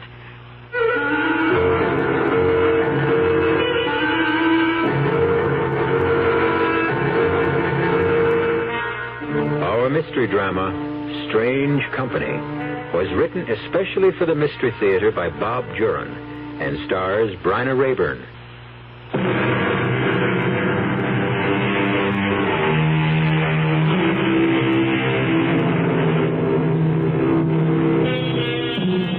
As we grow older, very often our fears darken, our anxieties deepen, and our thoughts indulge in some strange tricks. Belle Richwood and her sister Julia lived their whole lives together, almost recluses, until the neighborhood around them deteriorated to the point where their nephew Charles was forced to move them from the city to a peaceful apartment in the country. But for Belle and Julia, there was to be no peace. Hello? Oh, Charles, it's about time you answered. What's the matter now, Aunt Belle? Julia's fallen again. Can you get right over? All right, Aunt Belle. Cover her up. I'll be right there. Oh, for heaven's sake, hurry up. She's not moving this time. I think she's unconscious. Julia's fallen again. Third time this week. Charles, Julia simply has got to go to a nursing home. Whether Belle likes it or not, she can't take care of Julia anymore, and we can't go on like this. I know, Linda, I know. What are we going to use for money? All they've got is their Social Security. And I'm so deep in hock myself, I can't pay for a nursing home. Well, I'm sick of you running over there at all hours to pick Julia off the floor or get her out of a bathtub. She's too old to be getting into a tub anyway. I'm fed up, too. I don't see why you bothered with him after your mother died. I'm their only blood relative. I had to get involved. Well, go pick Julia off the floor. And hurry back. Dinner's almost ready.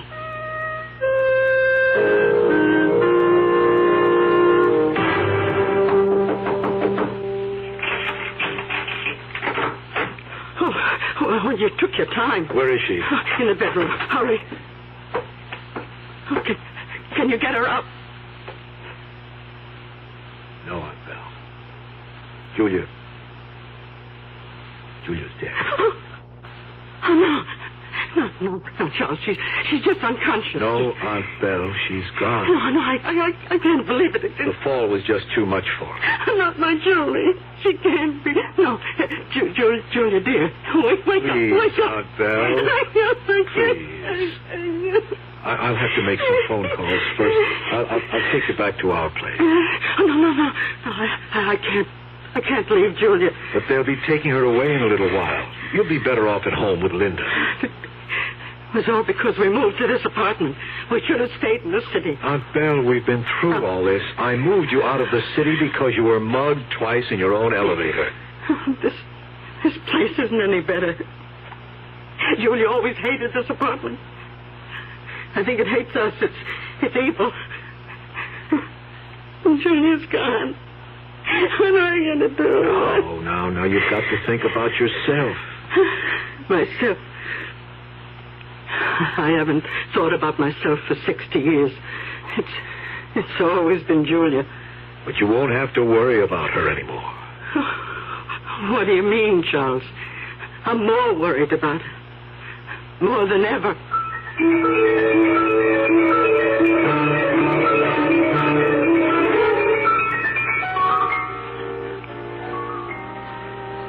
It's time to leave, Aunt Belle. Oh, couldn't I stay with her a little while longer? She looks just as though she's asleep. A few minutes more. We'll wait in the lobby. Julia, dear, do you want to wake up now? Aunt Belle. It's all right, Linda. Oh, perhaps you're better off sleeping, dear. I'll have a nice snack ready for you when you wake. Come on, Linda. But Charles. I said come on. She shouldn't be alone in there. She doesn't believe Julia's dead. Yes, she does. But you heard her. Belle's been a sister to Julia for 60 years. And a mother for 10. It'll take her time to get over Julia's death. Gives me the chills. Don't worry about it. I suppose we'd better go now. You'll have to be getting back to work. I'm not working today, Aunt Belle. I got the day off. You're coming back to the house with us. Charles, I have to settle with you about the funeral expense. I'll take care of them, of course. Plenty of time for that later. Now, I want you to watch your head. Oh, That's it. thank you, Charles. Yes, I'm in. Well, Linda, would you want her any more rational than that? I suppose not. What a relief.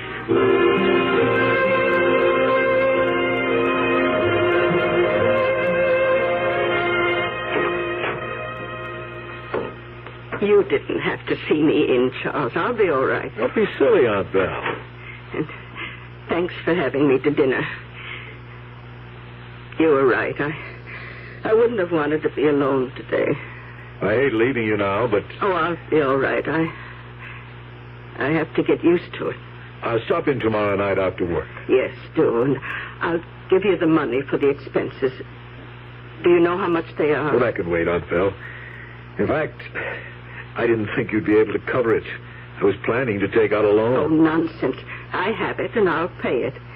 Well, it's $1,500. All right. I'll have it counted out for you tomorrow. You mean you have that much in cash here? I don't think that's a wise thing to do. No, nonsense.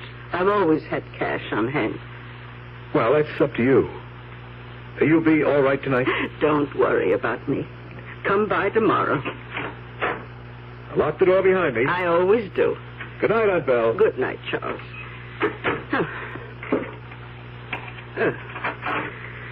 I wonder if there's any ginger ale in the refrigerator. Oh, that reminds me. I wanted to tell Charles. Charles! Oh, He's gone.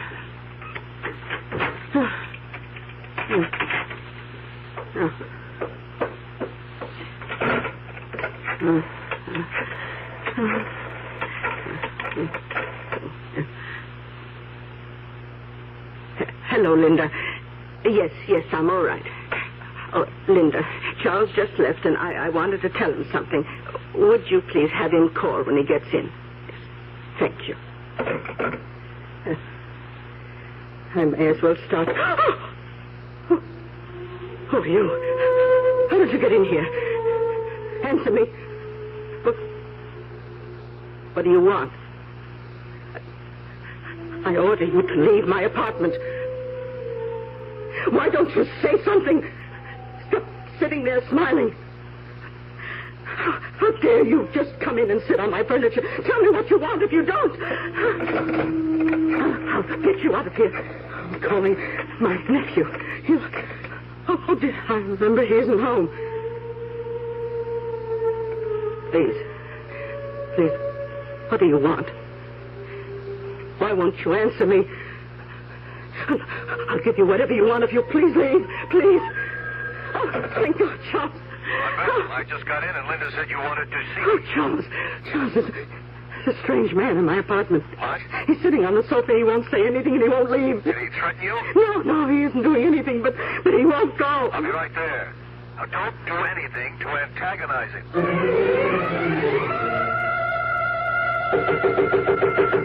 Aunt Belle! Oh, Charles, thank you for coming. Where is he? Oh, he's gone. Oh, thank God for that. I called the police. But how did he get in? Tell me what happened. I don't know. I put the chain on the door after you. Then I called Linda, and when I turned around, there he was. He must have been in the apartment when we arrived. In the bedroom or the bathroom, maybe. He must have been. I certainly didn't let him in, but... he left in a hurry when he heard me talking to you. Well, I'll check the rest of the apartment just to be sure. No, I'm more mad than scared. The nerve of him just sitting there smiling, not saying a word. I'll get it. Mr. Gordon? Oh, yes, come in, officer. You reported a prowler? Yes. This is my aunt, Miss Richwood. Just a few questions. You say he was here in the apartment? Yes, sitting right on that sofa. I think he was hiding here when we came in, officer. We had just got back from the funeral of Miss Richwood's sister. What time was that? About 9. And you didn't see him then? No. Tell me, Miss Richwood, what did he do? Or say? Did he threaten you? No, he wouldn't say a word. He just sat there smiling. And when did he leave? Well, when my nephew called, that must have scared him off, because when I turned back, he was gone. All right, Miss Richwood. We're searching the rest of the building. We'll put out a bulletin on him. We'll call you if we find a suspect. We'll need an identification. Yes, of course. Good night now. Good night, officer, and thank you. Aunt Belle, now you've got to come home with me. You can't stay here alone tonight. Oh, I have to stay here, Charles. I don't dare leave the apartment. Not if someone's getting in. But then I'll have to stay with you. Oh, no, you don't. No, I'll be all right. Now that we know there's no one here. Well, I hate... I'll lock the door. No one will get in. And with the police around, I feel doubly safe. Okay, Aunt Belle. But I'll call you when I get home, and I'll be in after work tomorrow. Oh, yes. Do come by, Charles. I'll have the money for you, for Julia's funeral. Aunt Belle, your money, could this guy have taken it? Oh, I don't know. He didn't seem to. Oh, dear. Where'd you have it? In the bedroom. I always thought this was the safest. Oh, thank heaven. Oh, it's here. You sure? All of it? Well, the suitcase is here. He couldn't have known. Oh, yes. There's no money missing. Good grief. Oh, it's all there. Oh, I'm not worried, Charles. That man won't be back. But, Aunt Belle, all that money... Oh, don't worry, Charles. I'm going to hide my money in a different place, just in case.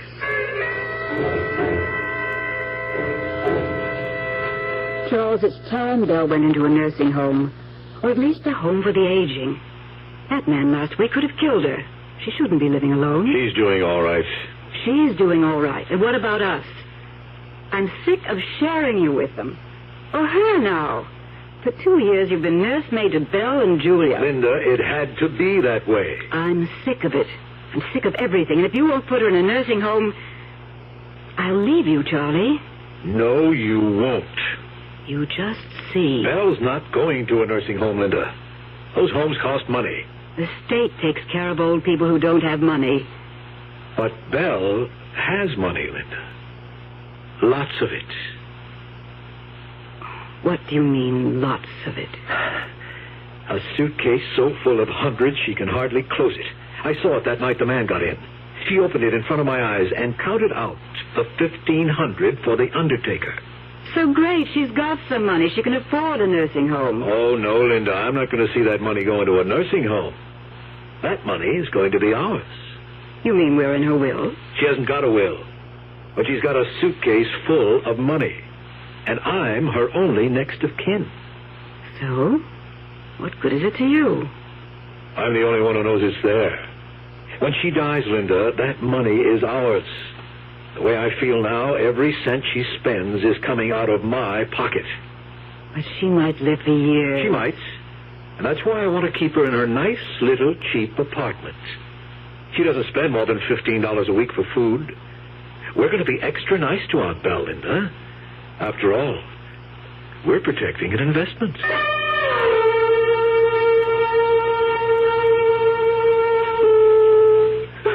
You're back. I can't believe it. I've had just about enough of this. You people simply have to stop coming into my apartment. Get out of here and leave us alone. Well, we won't have it. I'm going to tell Charles he has to do something about this. Oh. Hello? Oh, Charles. Hello, Aunt Belle. Will you get over here and get these people out? Who, Aunt Belle? That man who was here last week. And this time he has a friend. A lady friend, no less. Aunt Belle, you mean that guy is back? He certainly is, and with a strange woman. I'll be right over. Oh, please do. They're upsetting Julia terribly. I think she's afraid of them. Julia? Aunt Belle, Julia is dead. She can't be there.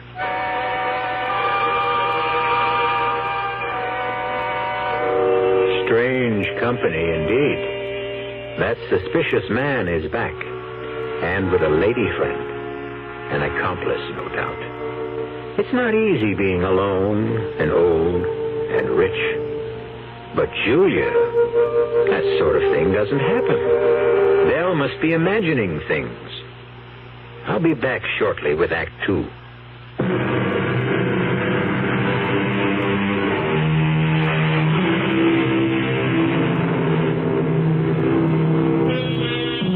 Let's return to the apartment of Belle Richwood, where, so she says, her late sister has spent the day, along with some other questionable companions.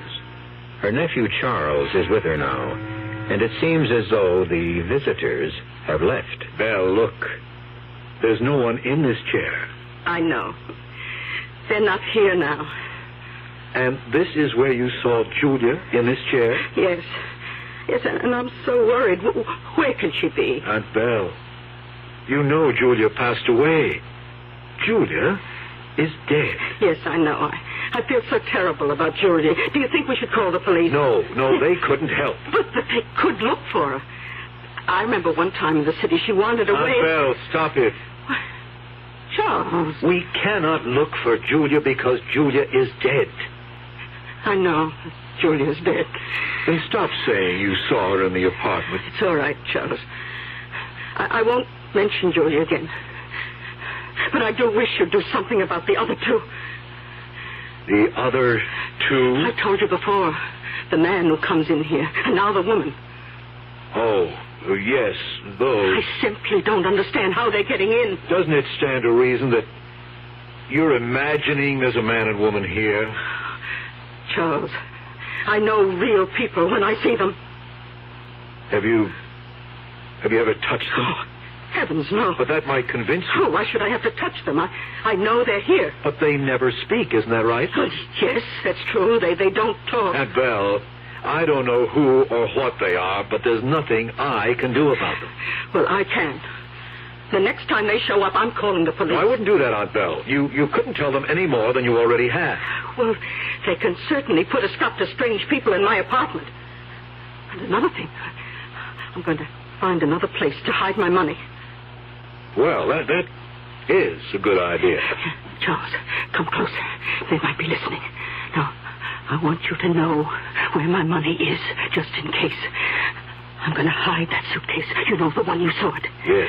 I'm going to hide that behind the refrigerator. Good idea. But where should I hide the other one?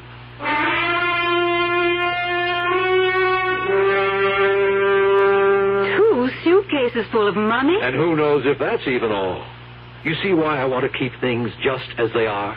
But Charlie, that man that's getting in with all that money... There is no man. Or Julia either. She's imagining that Julia's back. And she imagines she sees those people too. They aren't there. Oh, it's just one of those things that comes with age. Hardening of the arteries or something like that. It does things to the brain. But if they're so real to her... Yes, they are real to her. And all that money is real to me. All ours when Belle... dies? Yes. As long as no one else knows the money's there. No one does. And you better make sure she doesn't talk to anyone. Like whom? I'm the only person she ever sees. She wanted to call the police about Julia. Don't worry. I see her every night now.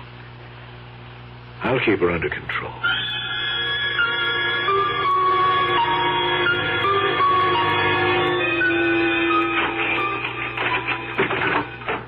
Hi, Aunt Belle. Oh, Charles, I'm so glad you came by tonight. I know how those people are getting in. You do? Yes, through here. They're coming right through this door.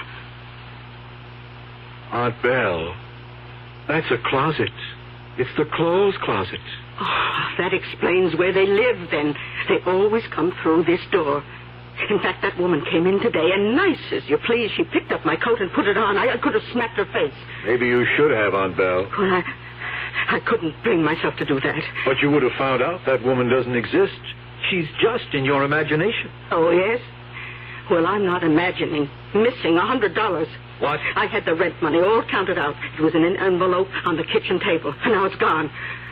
I reported it to the police. Aunt Belle, you didn't. Of course. Why shouldn't I? Because you probably misplaced the money and think it's gone. What do the police say? Well, that nice young officer who came the other time said they'd send out a search for that woman. She's the one. I know. Belle, I don't think you ought to keep so much money around. Well, I had thought of putting it in the bank. I was thinking maybe you ought to let me take care of it for you. I mean, with one case behind the refrigerator. Shh. They'll hear you. Don't let them know where it is. Oh. Yes, you're right, Aunt Belle. Is anybody watching? No. No. Oh, good. Oh, come on. We're going to move the suitcases. Now, you get the one behind the refrigerator, and I'll get the one under the sink. How did you ever get it back here? I can hardly... There it is. I'm simply going to put them in the bathroom and keep an eye on them. They say if you really want to hide something, keep it out in the open where no one would think of looking for it. Yes, I've heard of that. Well, come on. Bring that case in here to the bathroom. Right away, Aunt Belle. Oh, yeah. Yeah, she won't miss it. Charles, bring the case in here. Okay, Aunt Belle, I'm coming. There you are. Oh, put it there in the tub next to the other one. No one's going to look for my money there. Now, how about a nice glass of wine?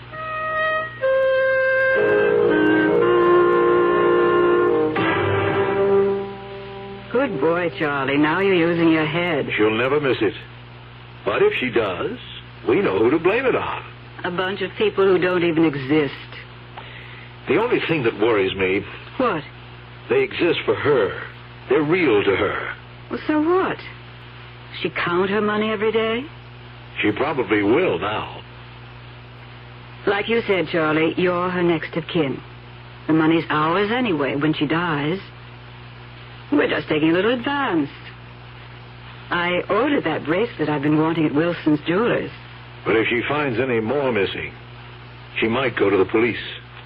Well, then, why don't you get there before she does?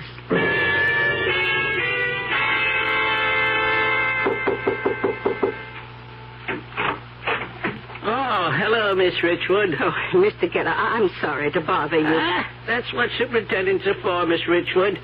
And you don't bother me a tenth as much as some of the other people in this building. Mr. Geller, I wonder if you'd mind coming upstairs and getting rid of those people. I can't seem to make them leave this time. People? What people? Why, all those people in my apartment. Oh, sure. I'll throw them out. Come on. I really hate to bother you, but my nephew's at work, and I'm afraid to call the police again. All right. I don't want strange people in my building, much less in one of the apartments. Don't worry. I'll get them out.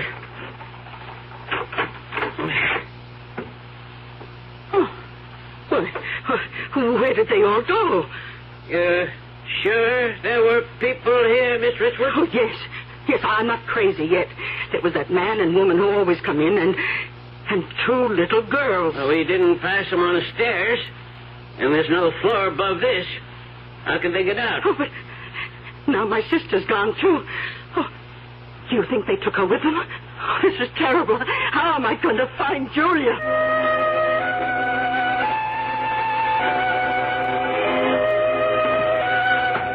Mr. Gordon? Yes? Oh, hello, Mr. Geller. Mr. Gordon, this isn't my business, really, but I don't think your aunt ought to be living alone. What happened? She called me up today to throw some people out of her apartment. And there wasn't anybody there? That's right. And then she started looking for her sister. Yes, she shouldn't be living alone. I'm trying to get another living arrangement for her. I think that's a good idea. I wouldn't want her to be embarrassed, you know, by other tenants. I know. Just thought I'd mention it. Oh, yes. Thank you, Mr. Geller.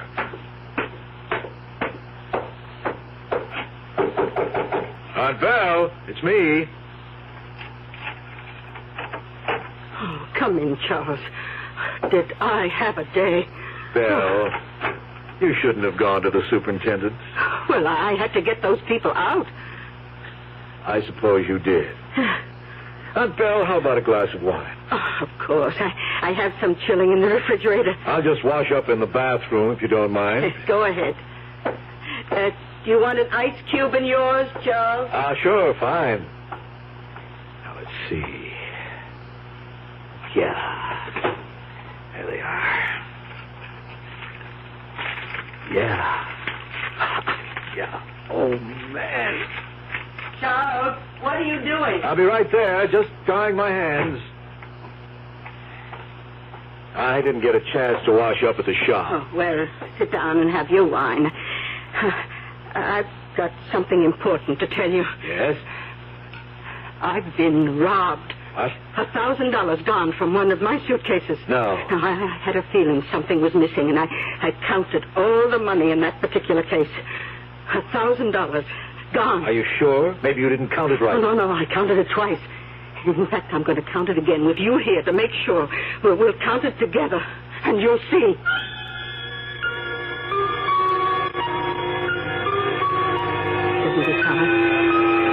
7,600. Well, that's right. But it should be 8,000, even with that 1,000 gone. You mean there's more missing? Yes, 400 more. I just don't know what to do. I'm running out of hiding places. Those awful people. Aunt Belle, why don't you let me take care of it for you? You? Yes, I'll keep the suitcases. They'll be safe with me. Those people are stealing from you. You can't keep all that money around anymore. Oh, yeah. Yes, you're right, Charles. I've never done this before. But on Friday, I'm putting it all in the bank. Oh, don't let her, Charlie. Keep things just as they are. I need another $2,000 for Wilson's Jewelers by Saturday. I'll stall her, don't worry. Even if I have to kill the goose that lays the golden eggs.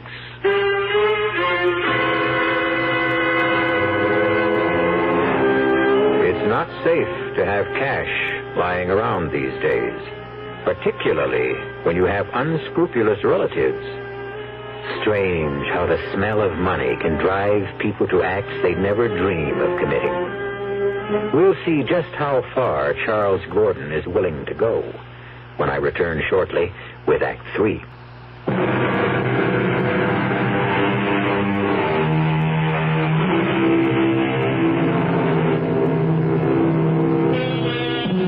Charles Gordon seems to have a good thing going for him.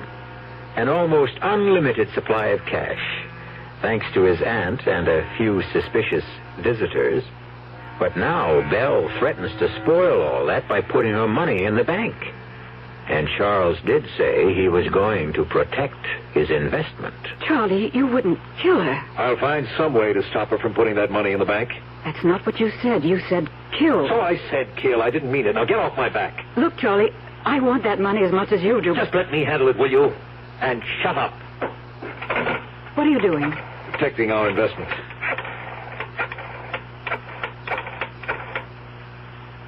Hello, Mr. Geller. This is Mr. Gordon.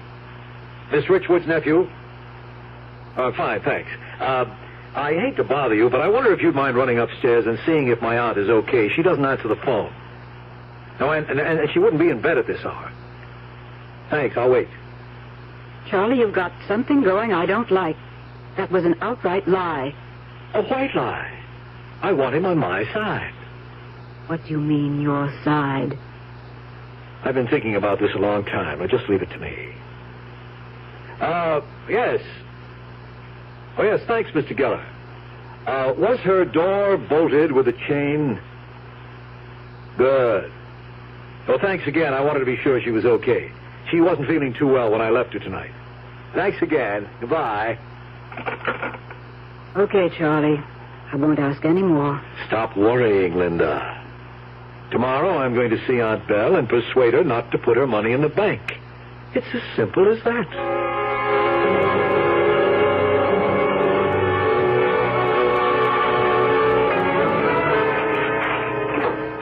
Oh, I thought you weren't coming by tonight. I just wanted to drop in and talk. Well, Charles, what are you up to? What do you mean? Why did you have the superintendent come up and check on me last night? I just wanted to make sure you were all right. I was all right, and you knew it. Charles, I know you took the money. The money you said they must have taken. Aunt Belle, I didn't take your money. Why do you think I did? They told me. The little man who wasn't there and his girlfriend? They saw you take it, and they told me. Aunt Belle, I can't reason with you. I can't argue with hallucinations. You just think what you want. Well, I'm getting all the money into the bank, where it will be safe from you. Charles, I'll give you a chance to give it back before I go to the police. The police? Well, of course. You stole from me, and I have witnesses. Such as they are. Anyway, you'll have your money safe in the bank soon, won't you? You bet I will. Yes, well, I have to be getting home. You want me to drive you to the bank on Friday? I'll get a cab. Thank you. I'm sorry you feel this way, Aunt Belle. You should have thought of that before you took the money. Aunt Belle, you'll be sure to lock the door behind me. I always do. And particularly the chain bolt. That's very important. I know that. I'll call you tomorrow. All right. I'll be waiting for you to return the money. I'll be sure and put the chain bolt on. I will. Good night, Charles.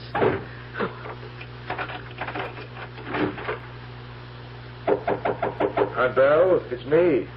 I forgot something. What? Open the door, but keep the chain on. I just want to tell you something.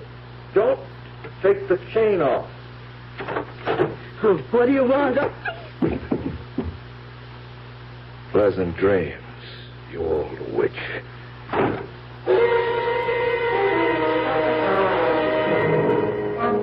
Well, did you persuade her? She won't be putting her money in the bank. She changed her mind. How come? Well, I made her see there wasn't anything to worry about. I finally convinced her the people she was seeing were in her imagination. Ren, you didn't Didn't what? hurt her. Linda, what do you think I am? Would I hurt a frightened old woman, much less my own aunt?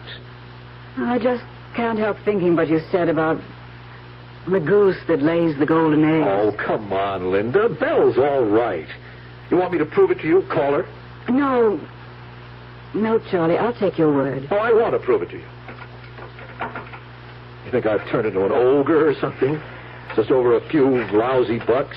I didn't mean that, Charlie. Well, I'll show you. Hello, Aunt Belle. Everything all right? Well, Linda and I were just talking about you, and we wanted to be sure everything was okay. Good. Good to see you tomorrow night, Aunt Belle. She's fine.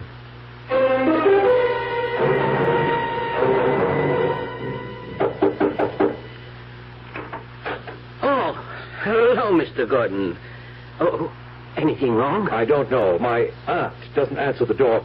Could you come up and open it with your key? I'm worried. Oh, sure, Mr. Gordon. Now, she might be asleep, but she hasn't been feeling too well lately, and I'm a little concerned. Well, like I said before, a lady like your aunt shouldn't be living alone. Yes, I know. I've got to do something about her. She's got the chain on.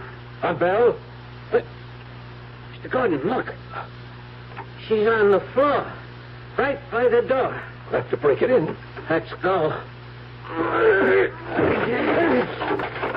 Aunt Belle. I think she's dead, Mr. Gordon. She is. Look at her head. She must have hit this table. We never should have left her alone last night. She was feeling weak. I'd better call the police. Yes, please. I'll go downstairs and call them. I'm sure sorry, Mr. Gordon. Yes, hurry, please. Well, dear Aunt Belle, I'm sorry, too. Sorry I didn't do this sooner. It's all you deserve for the trouble you've given me for months. Now, I'm going to get what I deserve. I'll try out of the bed first. Yeah, not there. Empty. You clever old bird. I bet you would think of that. Back under the sink. And the other must be behind the refrigerator. Where I'd never think of looking for them, eh? Aunt Belle? Mr. Gordon, the police are on the way. Thanks. They said not to touch anything. No, we mustn't touch anything. That hit on the head must have done it. Poor old girl. Yes, I wish I'd moved her out sooner to a retirement home. Oh, looks like she was planning to go somewhere with those suitcases ready. Oh, those. Oh, she always had her memoirs out to look at. They're full of old photos, school programs. She's shown them to me 100 times. That's all they've got at this age, memories. Yes, well, I'm going to take these along with me. They're really all that's left of Aunt Belle. And I'll give the furniture to some charity. Well, say, my brother just got married, and he sure could use it. Police! Oh, come in, officer. You're Mr. Charles Gordon. Yes. Any idea how it happened? She must have fallen. She was alone. She was just like this when we found her. Well, it happens a lot with older people. Oh, bad bruise on the head. We think she hit that table when she fell. Huh? That looks like the answer. I'll call in. They'll send an ambulance.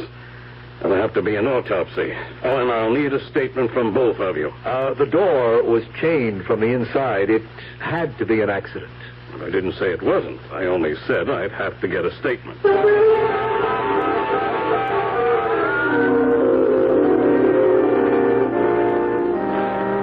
She's at peace now. Charlie, I feel nervous about all that money back at the house. Why? No one knows it's there. No one knew she had anything. Little by little, I'm going to bank it, invest it, slowly, so nobody gets suspicious. I'm still nervous about $90,000 in the fireplace chimney. Oh, come on, Linda. I'll take you home. I'm going to Belle's apartment and pack up her personal things. Okay. But don't be all afternoon. I don't like being alone with all that money.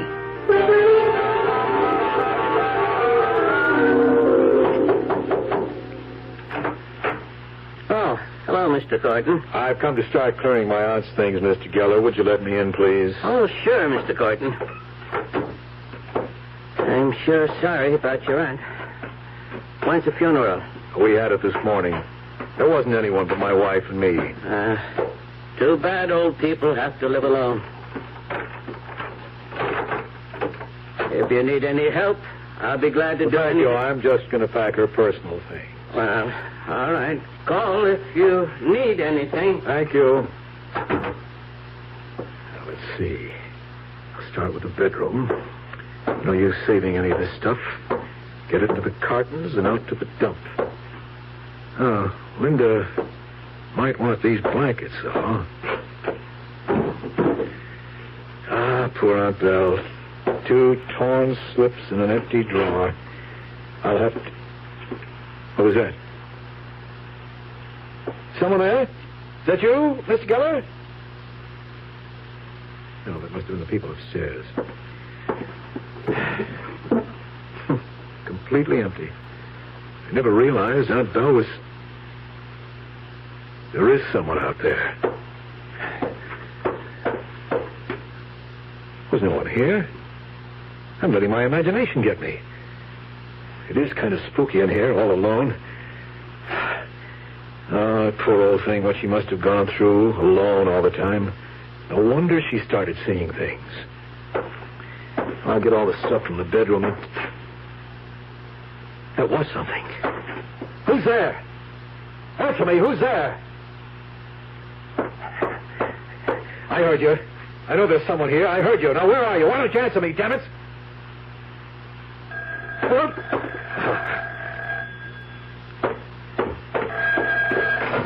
Hello? Oh, Charles, thank God you answered. Linda. Charles, come home quickly right now. Linda, what's the matter? It's this man in the living room. What man? I don't know who he is. He just sits there on the couch, smiling at me. He won't leave and he won't answer me. He won't say a word. Good Lord. Oh, Charles, I'm scared. Come home now, please. Charles!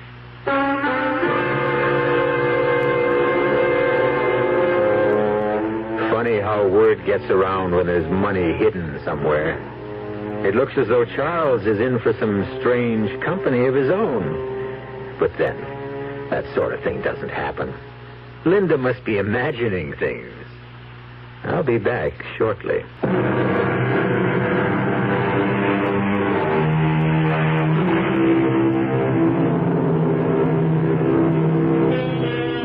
The imagination is a curious thing. It can haunt us, help us, even hurt those who cross the line between imagination and reality. Imagination, the stuff of which dreams and radio mystery theater plays are made.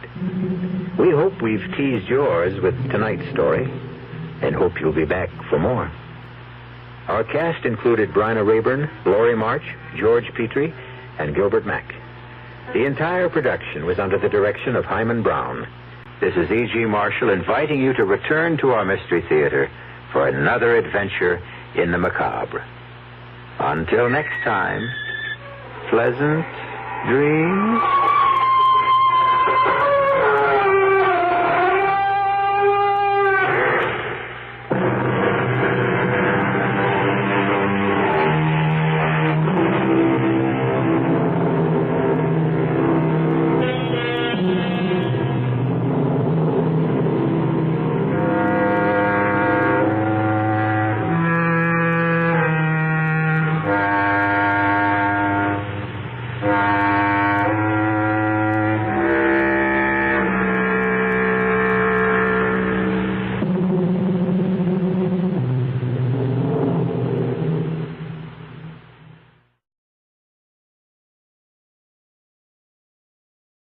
The CBS Radio Mystery Theater presents...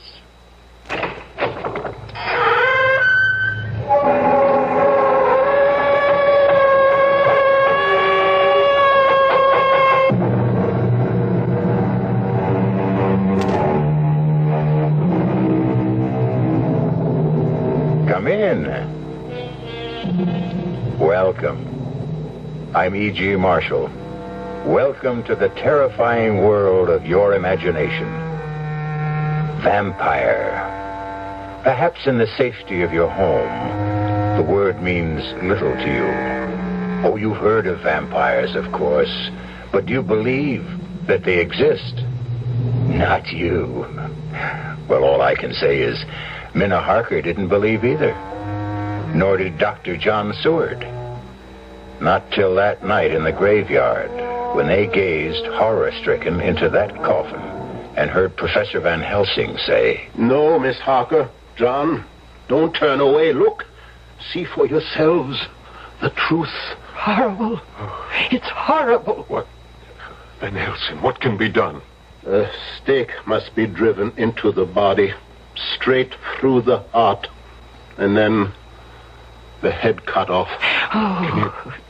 Can you bring yourself to do that, Van Helsing? That is not the question, John. The question is, can you?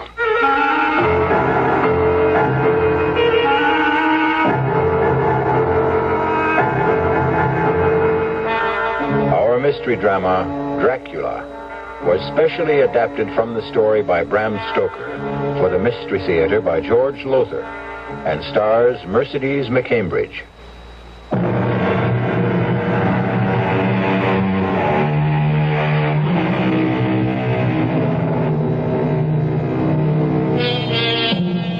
Horror, in its purest form, lies ahead for us.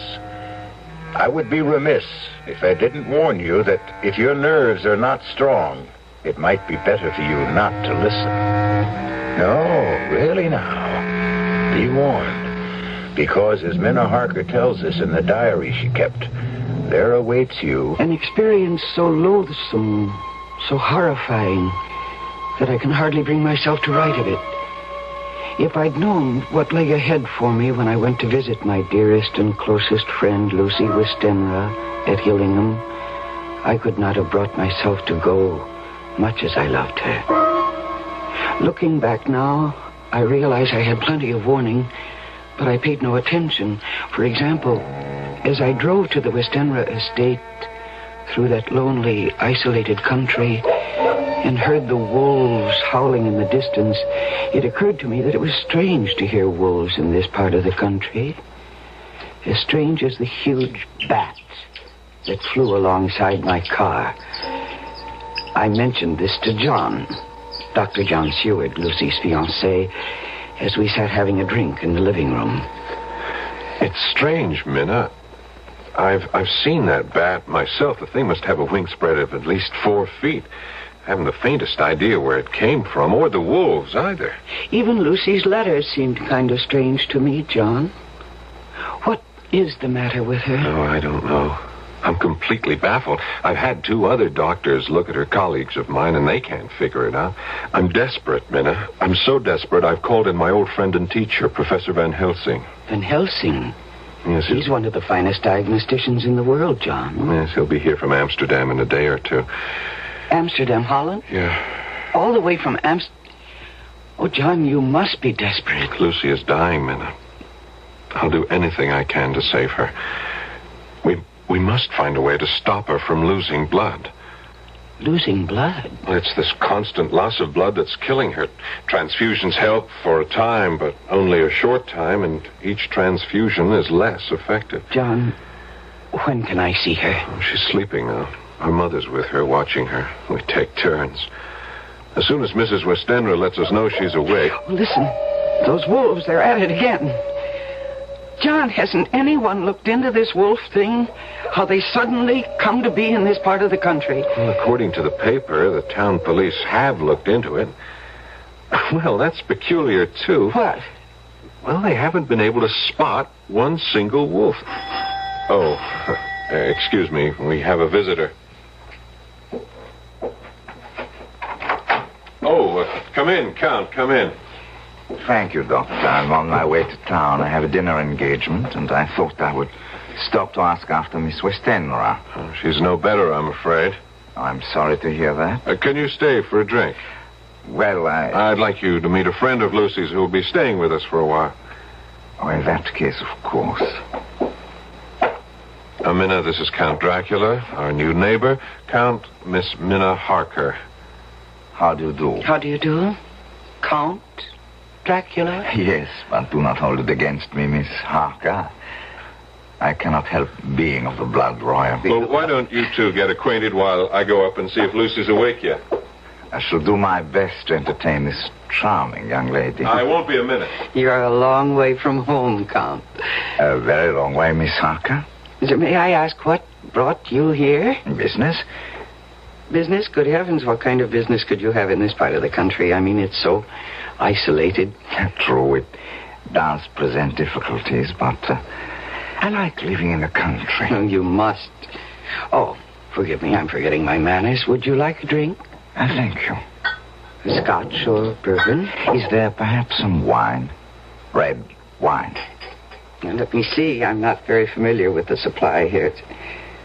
Here we are. Here's a bottle of Burgundy. That glass of that will be... Oh. Miss Harker, what's wrong? What is it? It's the bottle. I'm afraid it slipped. It slipped. That's all. Oh, I'm afraid I cut my hand. No, don't be upset. It's only a slight cut, see? No. Lucy's awake and we can... Count, what's wrong? Minna, your hand. I must leave at once, Doctor. Sorry, I cannot stay. Something I just remembered. No, it's all right. I will see myself out. What in the world? But, Count... Minna, what happened? Minna? I dropped the bottle of wine and cut my hand. Yes, I see you did, but... I dropped the bottle because I couldn't see him in the mirror. Couldn't see? What mirror? This mirror over the table. It reflects the whole room. Well, of course it does, but... John, I picked up the bottle to pour Count Dracula a drink, and I looked into the mirror, and he was standing where you are now, and I couldn't see him in the mirror.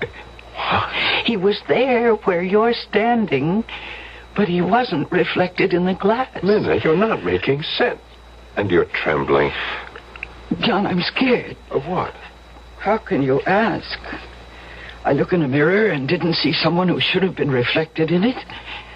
Is something going wrong with my eyes or my brain, John? What? Minna, easy. I don't want another patient on my hands. But, John, An optical illusion, something like that. Our eyes play tricks on us sometimes. Now, come on.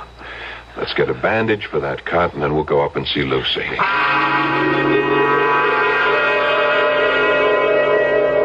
I believe, John, it must have been, it had to be a trick my eyes had played. What else? Well, we got a bandage for the cut on my hand, and then John took me to Lucy's room. I can't find words to describe the shock I felt when I saw her. She was white as new-fallen snow, and so thin, she almost seemed transparent. She's dying. That was my first thought. She's dying, and nothing can save her. And I know she read the thoughts in my face. I could see the sudden fear in her eyes. I am dying, Minna. Oh, you mustn't even think that, Lucy. You do. It was in your face when you looked at me. I read your thoughts. She's dying, you thought. And nothing can save her.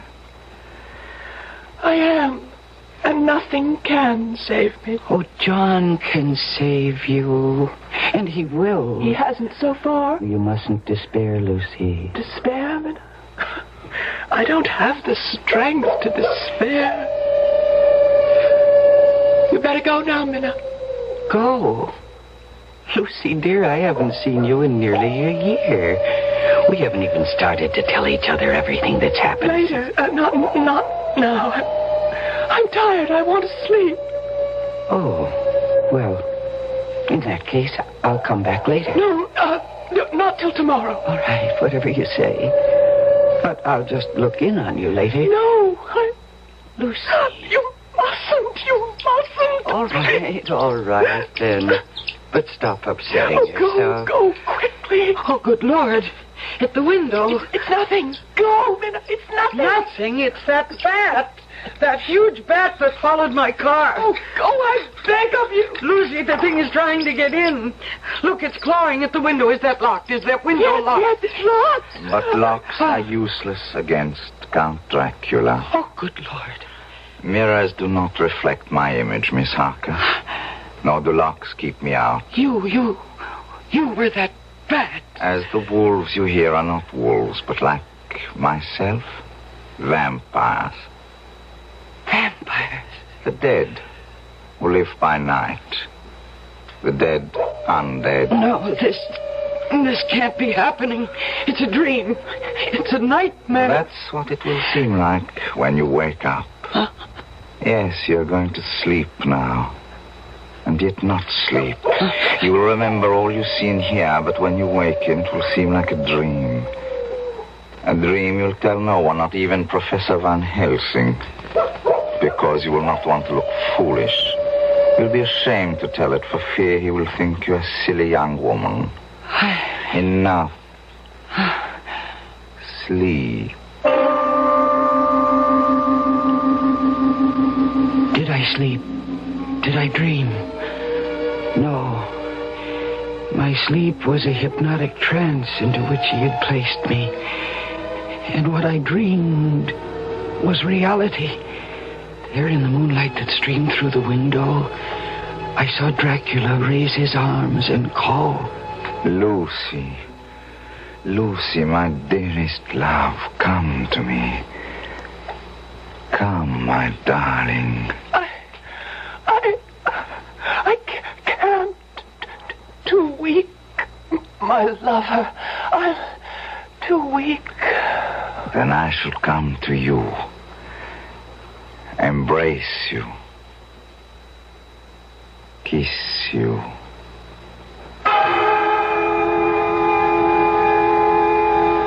And now the strangest thing of all happened to me. As I watched what then took place, my love for my friend Lucy, my fears for her, made me feel as she must have felt, so poignantly, so deeply that, yes, I became Lucy. I watched Dracula as he approached my bed. There was a deliberate voluptuousness in him which I found both thrilling and repulsive. Lower and lower went his head as the lips went below the range of my mouth and chin and seemed about to fasten on my throat. I could feel the hot breath on my neck. Then the skin of my throat began to tingle. I could feel the soft, shivering touch of his lips on the supersensitive skin of my throat, and then two hard dents of two sharp teeth just touching and pausing there. I closed my eyes in a languorous ecstasy, and I waited with a beating heart. And then horror overcame me, and I sank into unconsciousness.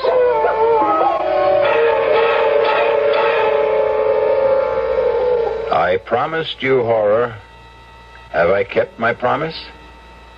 Here then, another promise, another warning. I promise that the horror you have just experienced is nothing compared to what is to come. Think twice before you return with me shortly with Act 2.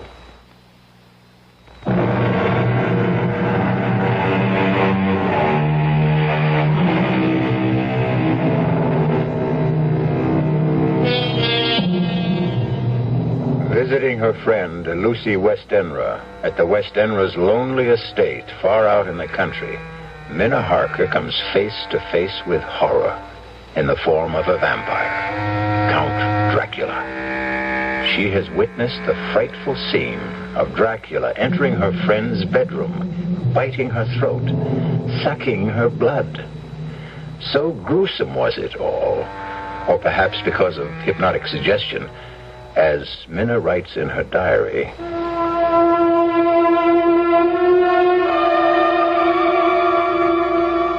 I thought it must have been a dream, a nightmare, for nothing so vile and revolting could be real. But though I tried during the next day or two to persuade myself it was only a dream, there were signs, warnings all about me that told me I was lying to myself. There was the nightly howling of the wolves, the screeching of that huge bat around the house. And yes, the scarf that Lucy kept wrapped round her throat. It's such a hot afternoon. How can you bear to wear that scarf around your throat? Hot? I feel cold. But, Lucy, you're perspiring. Your forehead is damp. All I want to do is sleep. I'm so tired. I'm so deathly tired. I'll leave you for a while, then. I'll look in on you later to make sure you're all right. Oh. Sleep well. Minna? Yes, dear? If I'm asleep when you come back, promise me you won't remove this scarf from around my throat. Very well. You won't even touch it. Promise? I promise.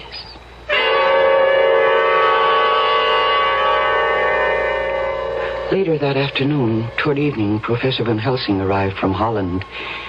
When John introduced me to him, he stared at me suddenly and hard, his eyes boring into me from behind his thick-lensed glasses. You are frightened, Miss Harker?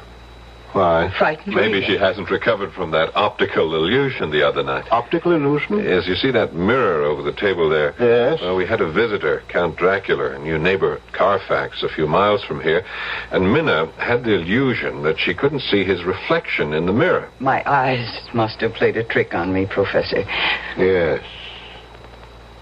This Count Dracula, John, he's new here, you say? Yes, he arrived from Hungary about 6 weeks ago. I see. Take me to see your fiancée, John. Oh, she's sleeping, Lucy, sleeping. We'd right better wake her up. What is it? You seem suddenly concerned. I am. Take me to Lucy at once.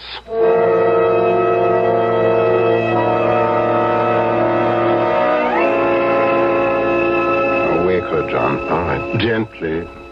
Very gently. Lucy? Lucy, dear. Come on, wake up. Here. Let me. Pulse weak, very weak. Eyes. Oh, she's not asleep. She's in a coma. What is her blood type? Oh. So is mine. Prepare for a transfusion, John. I will be the donor. And hurry, man, hurry. Yes, of course. Meanwhile, I shall have a look under this scarf. No, she didn't want the scarf removed. I'm sure she didn't, Miss Harker, but we're going to remove it. Aha. As I thought. What is it? Yes, Professor, what? Look. Look. There are two little holes. Wounds. As if she'd been bitten by a large snake. No, not a snake. What then? What? We must be quick with the transfusion, very quick. And pray God, both of you, that I have not arrived too late.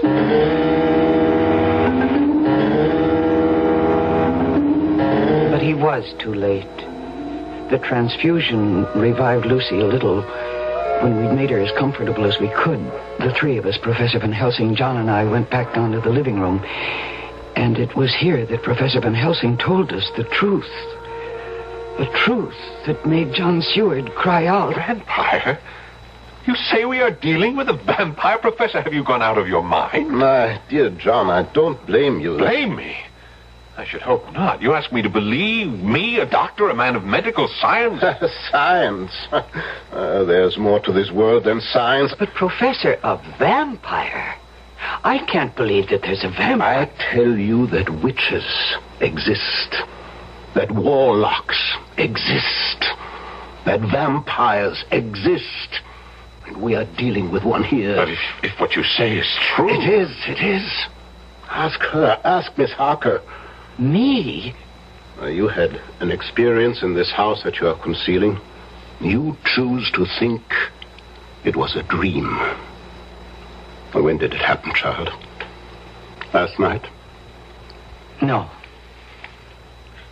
The night before. Where? In Lucy's bedroom. Minna, what happened? I dreamed... No, it was no dream. All right, then. I saw... Oh, heaven protect me. I saw... You needn't tell me. No need to put you through that. I would if I didn't know who our vampire is.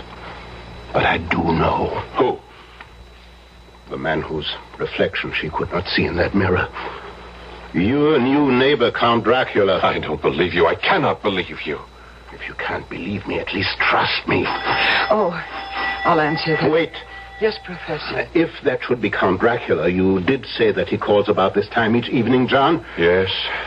Say nothing, do nothing to give away the fact that we are onto him. This is nonsense, sheer Do nonsense. as I tell you. You may answer the door now, Miss Harker. Yes. Good evening, Miss Harker. Count Dracula? Come in. And how is Miss Westenra today? Not too well, I'm afraid. She had to have another transfusion. Oh, I'm sorry to hear that, John. Very sorry to hear that. Thank you, Count. I do not believe I have met this gentleman. Oh, I'm sorry. No, you haven't. Let me present my old friend and teacher, Professor Abraham Van Helsing. Professor, this is Count Dracula. How do you do, Professor? How do you do, Count? Well, I wished only to inquire about your fiancée, John. I'm sorry indeed to hear she is no better. If there is anything I can do... Thank you. Meeting you, Professor, has been a pleasure. Good night. Oh, Count. Yes? Mrs. Westenra keeps asking me to do this, and I keep forgetting. There is a custom in the Westenra family to ask visitors to sign the visitor's book. Ah, charming old world custom. It's right here. If you'll just wait a second, I'll get it, and then you can sign it. Is something wrong? It's a Bible. Well, yes. Why do you back away from me? Or are you backing away from the book? The holy book? I must go. No, you'll stay and face this book. You know. John, you fool. You shouldn't have done this. I had to have proof. I will make you pay for this. You shall pay. Oh, no. Not now that I have found out what you are. Oh, John. You think because you discovered my secret you can stop me? Fool. You've only delivered yourself into my hands. I meant to make Lucy one of mine, and that was all. But now you shall become mine, and you... Not I. Yes, and you. No, I beg you. I shall have you all, but first... Lucy, I shall take her. Take her. Now.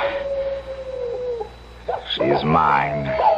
She is no longer of this world, but of mine. I leave you. Look, he turned into a bat. The bat. And he flew right through the wall. John, why did you do this? Why, after I warned you? I had to know one way or the other. I had to know. There's only one way to finish a vampire.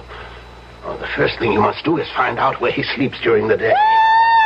Lucy! Professor, quickly. Professor! There is no hurry now. And he said he meant to make her his own.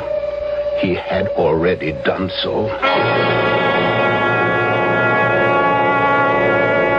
It was true. Lucy was dead. We went to her bedroom and found her. Dead. I felt as if I'd been stabbed to the heart. We buried her, my dearest friend, in the Westenra vault at Hillingham Cemetery, not far from town. Lucy is gone. Dead? No, not dead. Not dead, Professor. She has become the undead. She has become a vampire. What are you saying? John, listen to me. Believe in me. You didn't believe before. Believe now. Yes. I believe you. Go on. John, you feel you've been through hell. I must tell you that you have been through only the anteroom to hell. What do you mean? Now listen to me. Listen carefully. There is only one way in which a vampire can find peace, can be changed from the undead to the dead. What you must do, terrible as it will be, will release her soul from the horrifying bondage in which it finds itself. Her soul and Dracula's. Dracula's? Do you think a vampire wants to be a vampire? Oh, no. A vampire's soul is chained, pinioned, held mercilessly to this earth by Satan himself. And we who believe in God, are the only ones who can free them. It is our duty to destroy them. Well, then let's destroy them. We shall, if you have the nerve to do what must be done. I have the nerve. Professor, you frighten me. I mean to, in order to prepare you. But no matter how well I prepare you, when it comes to doing what must be done, your sanity could snap like that. So first I will ask you both to take as much time as you need to think, to ask yourselves, how much do you really love Lucy Westenra? And be sure, be positive beyond all doubt that your love for her is greater than the hell that lies ahead. Lies ahead for you and you this very night.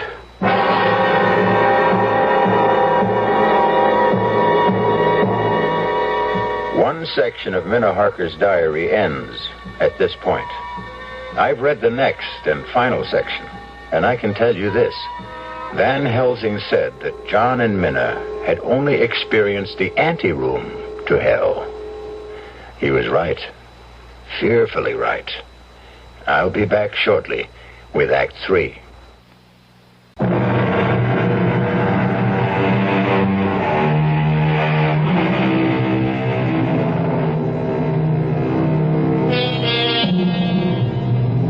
We come now to that final section of Minna Harker's diary.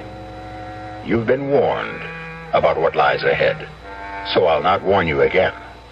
But, quite honestly, I wish someone had warned me before I read it, this final section. Why?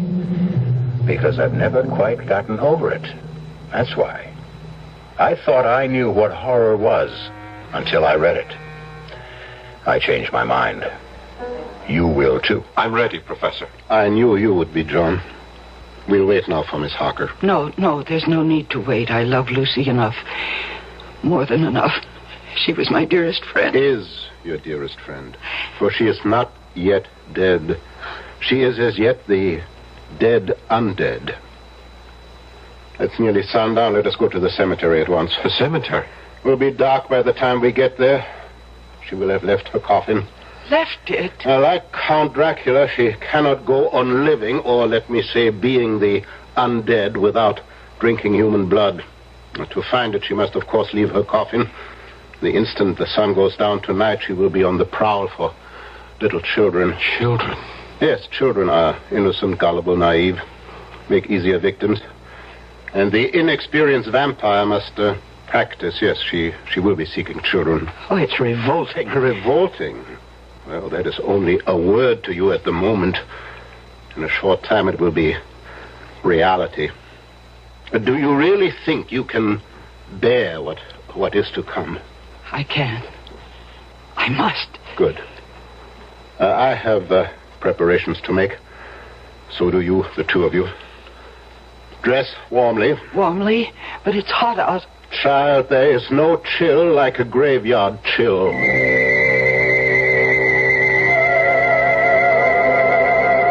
We drove to Hillingham Cemetery in John's car. I'd never been in a cemetery at night. How many people have? I found it a very unsettling experience, to say the least. It was a moonlit night, the moonlight spilling like milk over the gravestones, which in turn threw long black shadows. An owl hooted, and dogs barked, or I couldn't help thinking, were they wolves?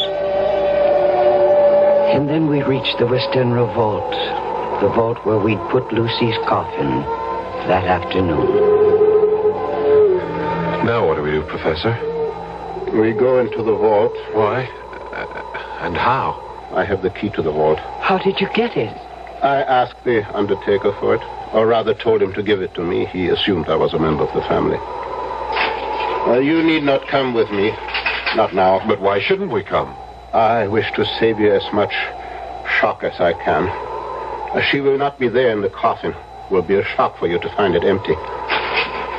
On the other hand, it will be less a shock than what is to follow.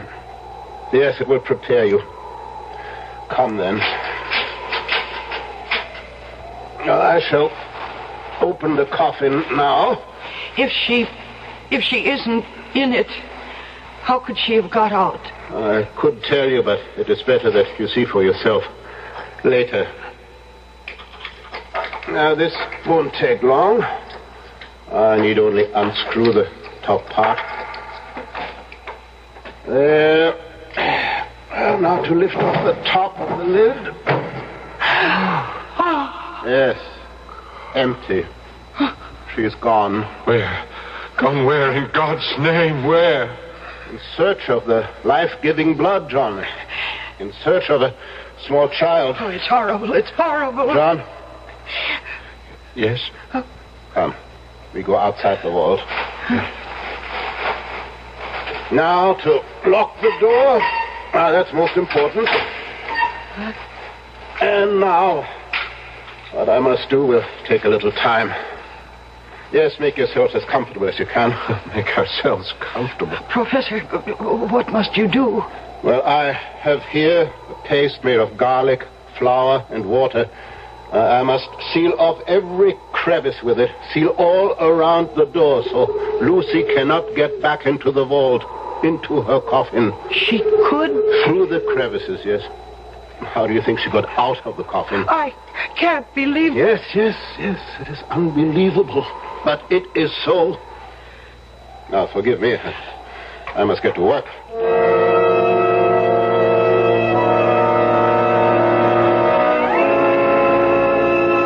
I can't express in words how fresh and clean the night air seemed when we came out of the tomb. How sweet to breathe the fresh air that held no taint of death or decay. John was silent, and so was I. As for Professor Van Helsing, he was very busy sealing the door. 10 o'clock. I hope both of you took my advice, dressed warmly. We have a long wait ahead of us.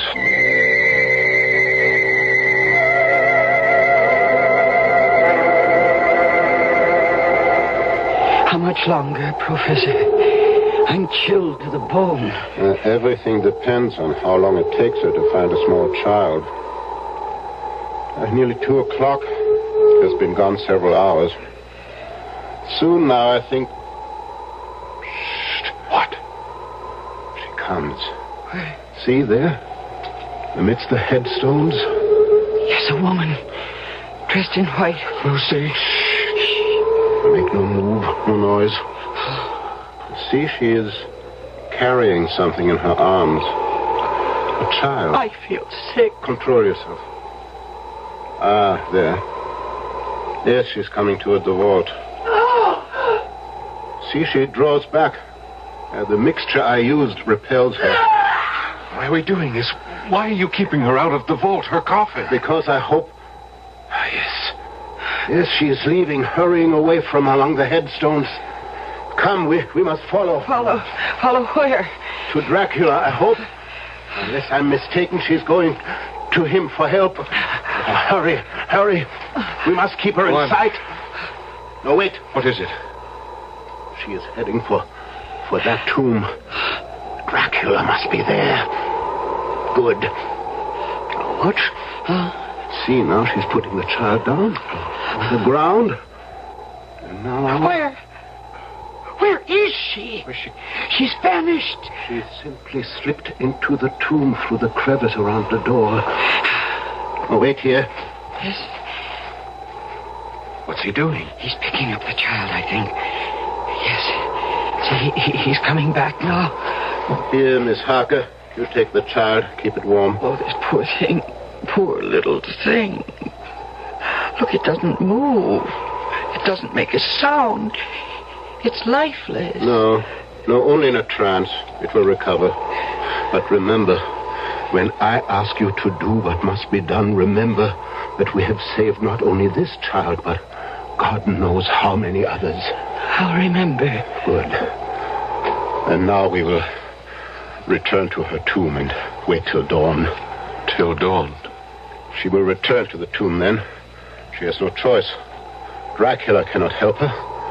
She must sleep in her own coffin before daybreak.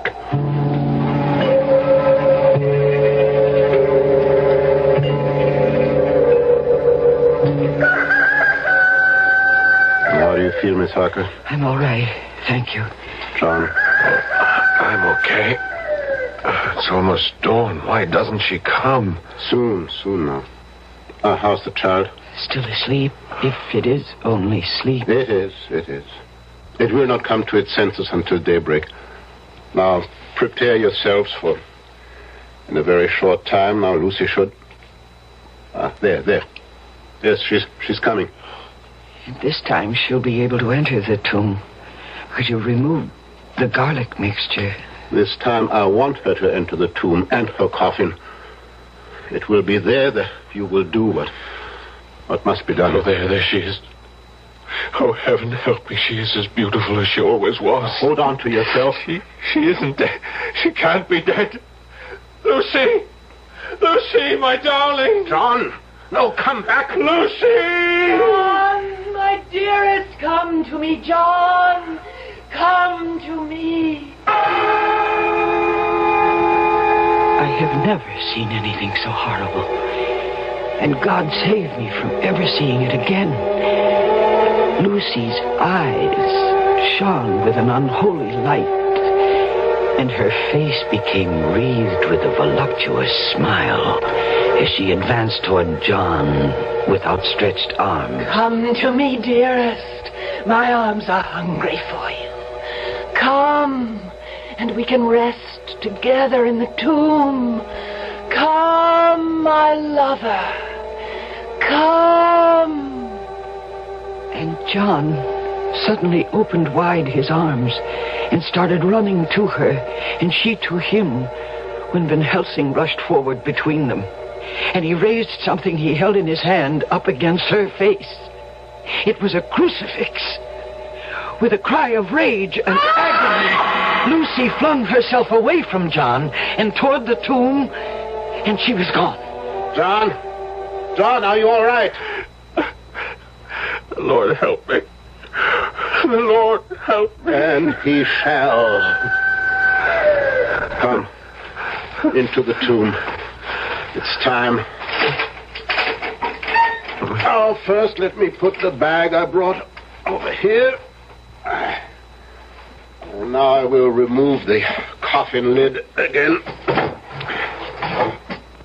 Professor, is this really Lucy's body or some kind of demon in her shape? Oh, she's hideous. Yes, your friend who was so sweet and pure is now a foul thing.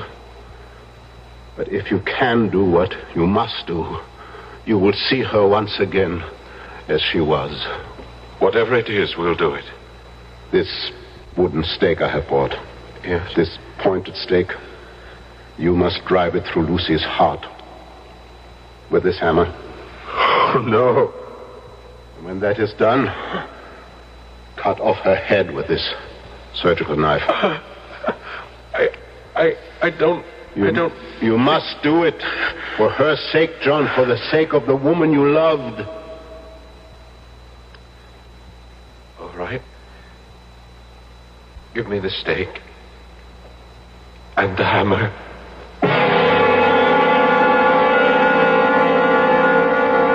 John took the stake in his left hand, the hammer in his right. I saw him tremble as he placed the point of the stake over Lucy's heart, saw the point dig into her white flesh, and then I could see him gather all his strength, all his self-control. He raised the hammer high above his head and looked at Van Helsing. Yes. Ow! John struck with all his might. The thing in the coffin writhed, and a hideous blood-curdling screech came from the opened lips. The body shook and twisted in wild contortions. John never faltered. He struck, and he struck again, driving the stake deeper, deeper, as blood from the pierced heart welled and spurted up around it. And then the writhing and quivering of the body became less. The teeth stopped champing, and the thing lay still. It was over. Is that enough, Professor? Enough. I think I'm going to... I've got you. There. Now go outside, get some air. No. Both of you go. You look faint too, Miss Harker. I must still her head. No. I have... You have done all that can be asked of you. No more. I will sever the head. Now go now, but before you do, look at your beloved Lucy for the last time.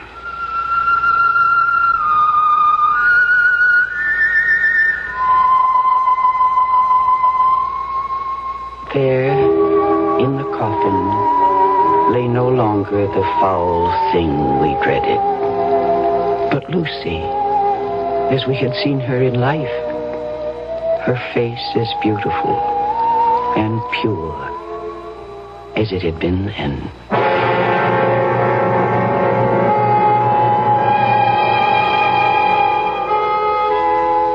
You will want to know that later on, Professor Van Helsing freed Count Dracula from his earthly bondage, and in so doing, brought his bloody career to an end. Unhappily, I must add that Count Dracula was only one vampire among, how many? I don't know. Hope I never find out. Hope you don't either. I'll be back shortly.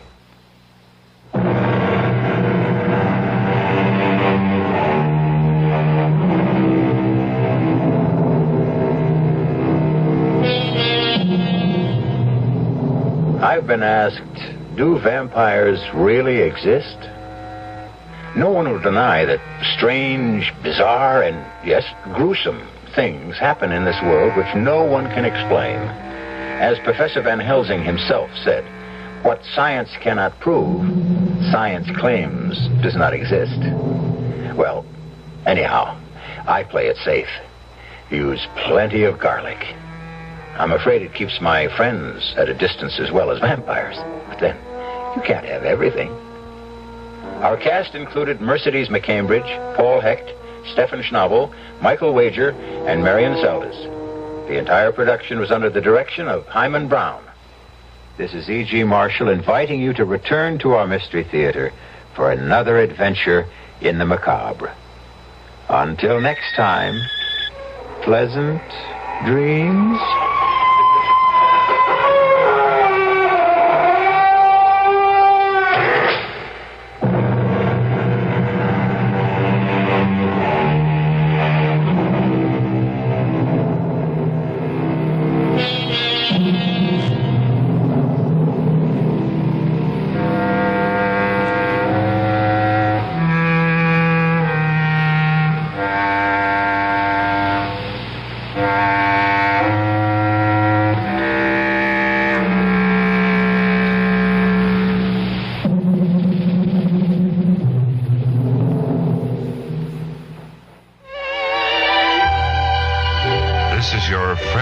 music station, KIXI. Dial 91 AM or 96 FM, Seattle. 12 midnight. CBS News. There's a new report claiming that former White House counsel John Dean used a top official of the Justice Department to get information about the Watergate probe. This is Doug Poling reporting on the CBS radio network.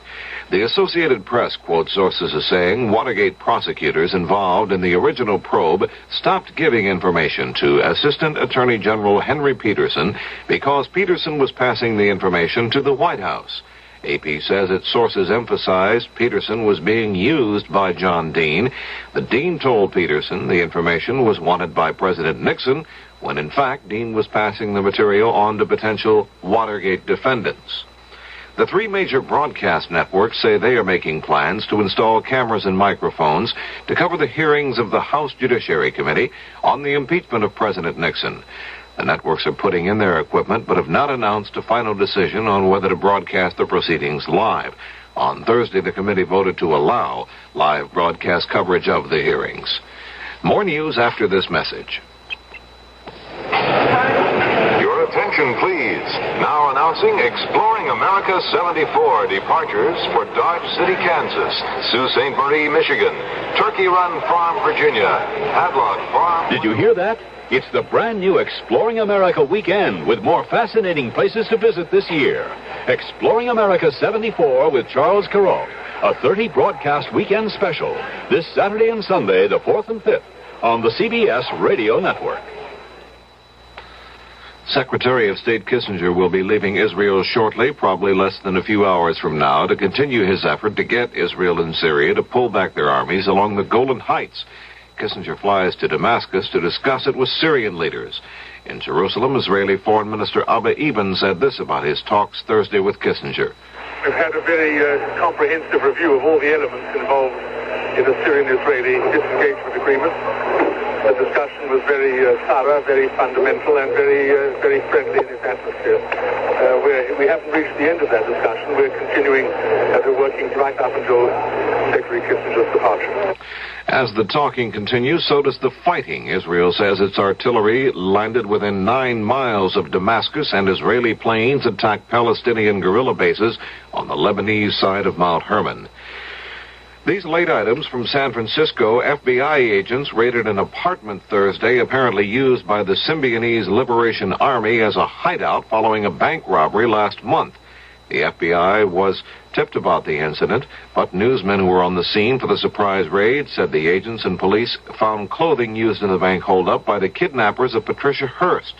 The abandoned apartment in San Francisco's Western Addition section was about 8 minutes from the bank that was robbed. This other item, also a late item from San Francisco. 4 of 7 men arrested in connection with the zebra killings were released Thursday night, according to San Francisco police.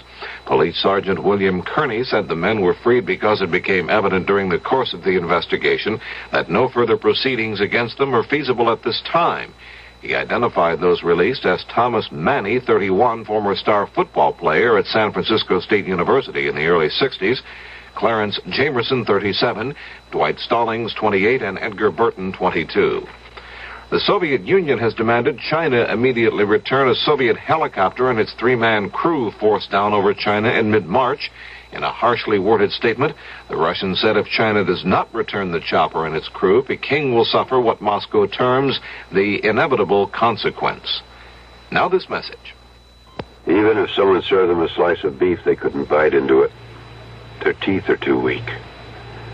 I'm not talking about some people off in Africa or Asia. I'm talking about Americans, American children. It's tragic how many thousands of them are in this country whose teeth will literally rot in their mouths because they'll never receive basic dental care. They may not even own a toothbrush. What hurts is that it takes so very little for any one of us to help them.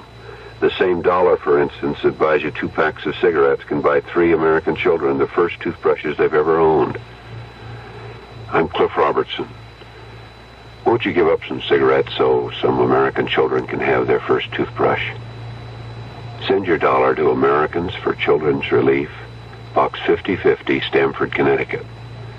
Box 5050, Stamford, Connecticut. $1.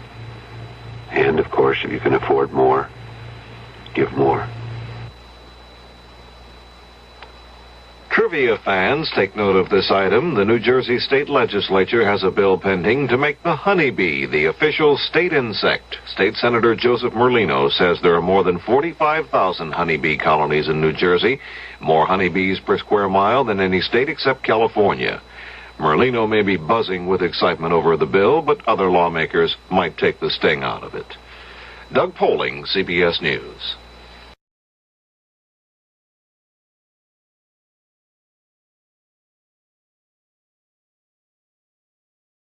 And now, Mystery Theater.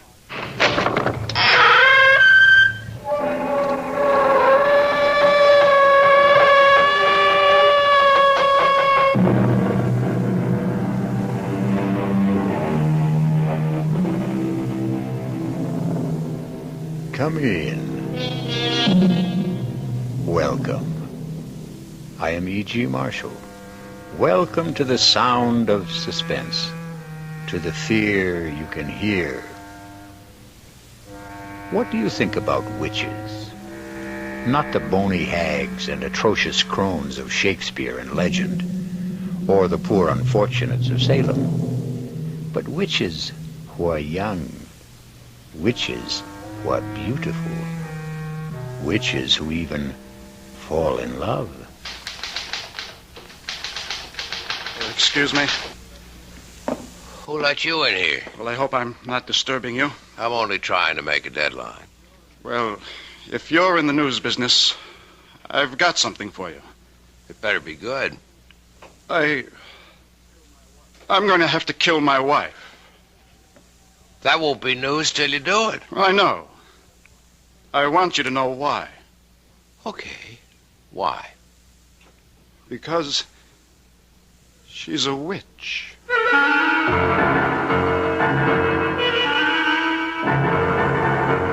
Our mystery drama, I Warn You 3 Times, was written especially for the Mystery Theater by Sam Dan and stars Joan Loring. I'll be back shortly with Act 1.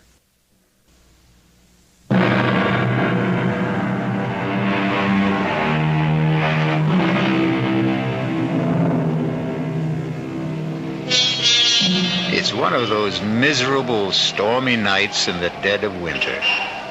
A thick, clinging, wet snow seems determined to smother the entire earth and everyone on it. You'd think that most people would choose the cheerful indoors, a warming fire, a relaxing drink, a comfortable bed. That's the problem with most people. You can't figure them. For instance, consider that line of cars crawling down Main Street, bumper to bumper, skidding, sliding. Where is everybody headed on a night like this? Have we become a race of lemmings? Do we follow some mysterious, unconscious drive? An interesting speculation, but we won't pursue it. We'd better consider the traffic, which has come to a complete standstill. A car seems to be stuck at the intersection. Let's go, sister. That light's green. Oh, officer. Well, what are you waiting for, lady? My husband. Your husband? The light was red, and he said he wanted to step out and clean off the rear window. Hey, mister. You finished back there? He just stepped out. It was a moment ago. Tom? Well, maybe he slipped in the snow. Tom, are you all right? Lady, ain't nobody around the back. But he just went out to clean the... to clean the rear window. That's what you said. But what could have happened to... Just sit there a minute, lady. Hey, lay off of that horn. I know you got one. What's wrong, officer? Did you see a guy get out of that car up Did I see a guy get out of the car? Yeah. Did you? Huh? Are the police after someone and escaped? Oh, come on, Buster. Just tell me. Did you see a guy cleaning off the rear window of that car up front? Well, to tell you the truth, I wasn't paying any attention. I was listening to the radio.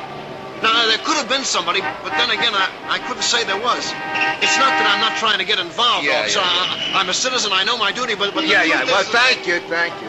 Officer, where is my husband? He was just there. Lady, he disappeared. How could he disappear? I don't know. I do know he ain't here. What am I going to do? Well, you can't keep blocking traffic, lady. You gotta move on. Where? Well, it beats me. But you must find him. Look, you got troubles with your husband, that's your problem. But when you hold up traffic, that's my problem. Will you feed her a little gas, please? Come on, let's go. Let's go. But I can't. Lady, you gotta go somewhere. I can't go anywhere. I don't know how to drive.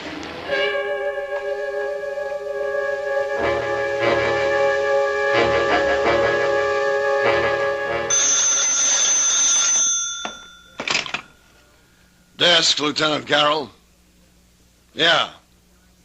Nobody wants this guy, you say? Well, technically, that isn't true. His wife wants him. Okay. Well, look who's here. Lieutenant? You won't win any Pulitzer Prizes around this joint tonight, Peterson. I was hoping you might have a little bone to throw me. Page 1. I'll settle for 2 inches on the bottom of page 38. If you promise to remember 2 R's and 1 L. First name Irvin, not Irving. Lieutenant Irvin Carroll. We may have something shaping up. Ah. I don't know where it can go. Everywhere or nowhere. What have I got to lose? Sitting over there on the first bench. Ooh, that's nice. And married. Well, you win, you lose. A very, very weird story. Tell me about it. No. Let her tell you about it. Why don't you ask her? Excuse me. My name is Fred Peterson. I'm a reporter for the Union Messenger. Oh, no, I don't want to talk to a reporter. Why not? Because Because you're afraid? Why? Could you put Tom's picture in the paper? Well, that depends. Has Tom done anything? He's disappeared. Well, we'd need the how, the when, the where. The when? About an hour ago. Where? On Route 986 at Main Street. How? I don't know. You see, we were driving south. It was snowing hard, and he said, I can't see out the rear window. The light was red. He stepped outside to wipe it off. He didn't come back. Where did he go? I don't know. Well, where could he go? I don't know. In that snow. And there's nothing around there? Could you give me a why? I can't imagine. I don't know what to do. I sit here waiting. Look, my name is Hetty Parsons. Tom and I, we've been married 5 years. We don't have any problems. I mean, we're very happy. If you print his picture in the story, maybe someone will see it who can help us. Excuse me a minute. Well? Yeah, I think I'll run with it. I don't blame you. I was always partial to girls with honey-colored hair and baby blue eyes. Ah, so you noticed, too. Have you run a check on her husband, Tom Parsons? Well, he's not one of the known bad boys. No record at all. And what did she say he did? He's an accountant. He has his own business in the Barstow building. You looked him up in the phone book? Checks out. They were headed south, huh? That's what she says. If it was a trip, there should have been bags. There were. His and hers? His and hers. How does it look? What do you want from me? I don't solve crimes. I sit here behind the desk. Come on, Lieutenant. Well, this is one for you, Fred. How could a guy disappear just like that? And in that storm. There's no place to go. He could have had a car following in back of them. A friend was driving it, maybe? Well, he had to go somewhere. But why? Right now, we're treating it as missing persons. It's all we can do. He's not wanted for anything. He's a legitimate citizen, as far as we know. He hasn't even done anything to her. At worst, he left her in a car. He hasn't even deserted her. Yet. Who was driving? He was. She can't. Well, that's abandoning her, isn't it? No. At best, we'd have him for abandoning the car. Yeah, excuse me a minute. Listen, Mrs. Parsons. Yes? Why don't you go home? I've got my car outside. Oh, no. I want to be here in case they find Tom. They'll let you know if they find him. No, I don't want to be home alone tonight. I just want to stay here. But it may be hours. It may be even days. Don't say that. I'm sorry. I'm just so jumpy and so nervous. I can't believe what's happened to me. Well, if you're going to sit here, you should have some coffee and a sandwich. Oh, I couldn't think of food. I'll be right back.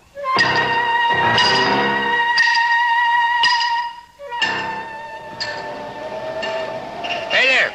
Officer Mr. Dennis. Well, look who's here, the friendly reporter. Yeah, listen, that girl. Yeah, I was going to ask what girl, but I won't. Yeah, I want to start at the beginning. Oh, well, you know, Lieutenant Carroll's got 2 R's, but Patrolman Dennett's got 2 N's. Yeah. What did happen? Well, like she said, he went out to clean the rear window, and he was gone. Anybody see him? I checked the car and back, but who looks, who notices? Where could he have gone to around here? Well, on the south side, you got open fields. On this side, a couple of warehouse buildings locked up. Night watchman? Yeah, he's a retired cop. No sign of anybody trying to break in, to hide, or whatever he may have wanted to do. Okay, so what could have happened to the guy? Well, it's all very interesting, but in 15 minutes I go off duty, and I won't have to worry about it.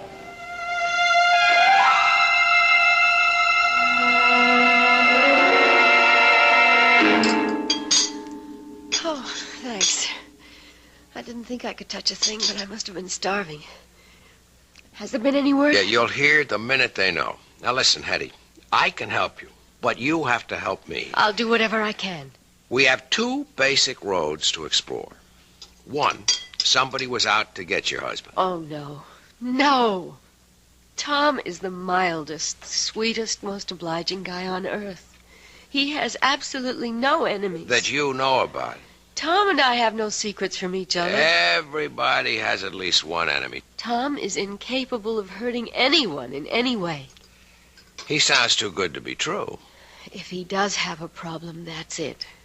All right. The second road to explore. He wasn't pushed, he jumped. What does that mean? It means he walked out on you. Oh, it's inconceivable. Why? I've had a liberal education tonight, Mr. Peterson. Call me Fred. No, not yet, or maybe never. I've been introduced to a new world. I've been thrown in with people who basically don't believe in anyone, don't trust anyone, and perhaps they have good cause. Perhaps that's how life is in their world. Perhaps their world is the real world, but it isn't my world. May I ask, do you come from another world? It's entirely possible.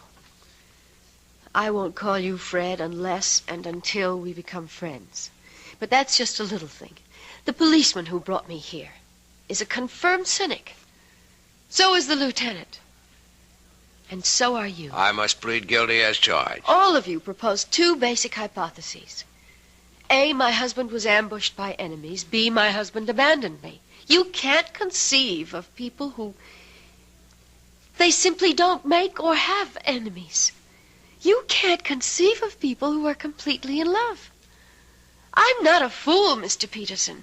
I read these attitudes. What a wonderful world you live in, Mrs. Parsons. I hope you can stay there always. We're so dependent on each other, Tom and I.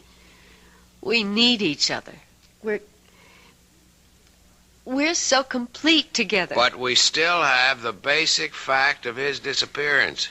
Yes, but all you can see are 2 alternatives. There is a third, you know. Really? Perhaps he was taken ill, suddenly, and he just wandered off.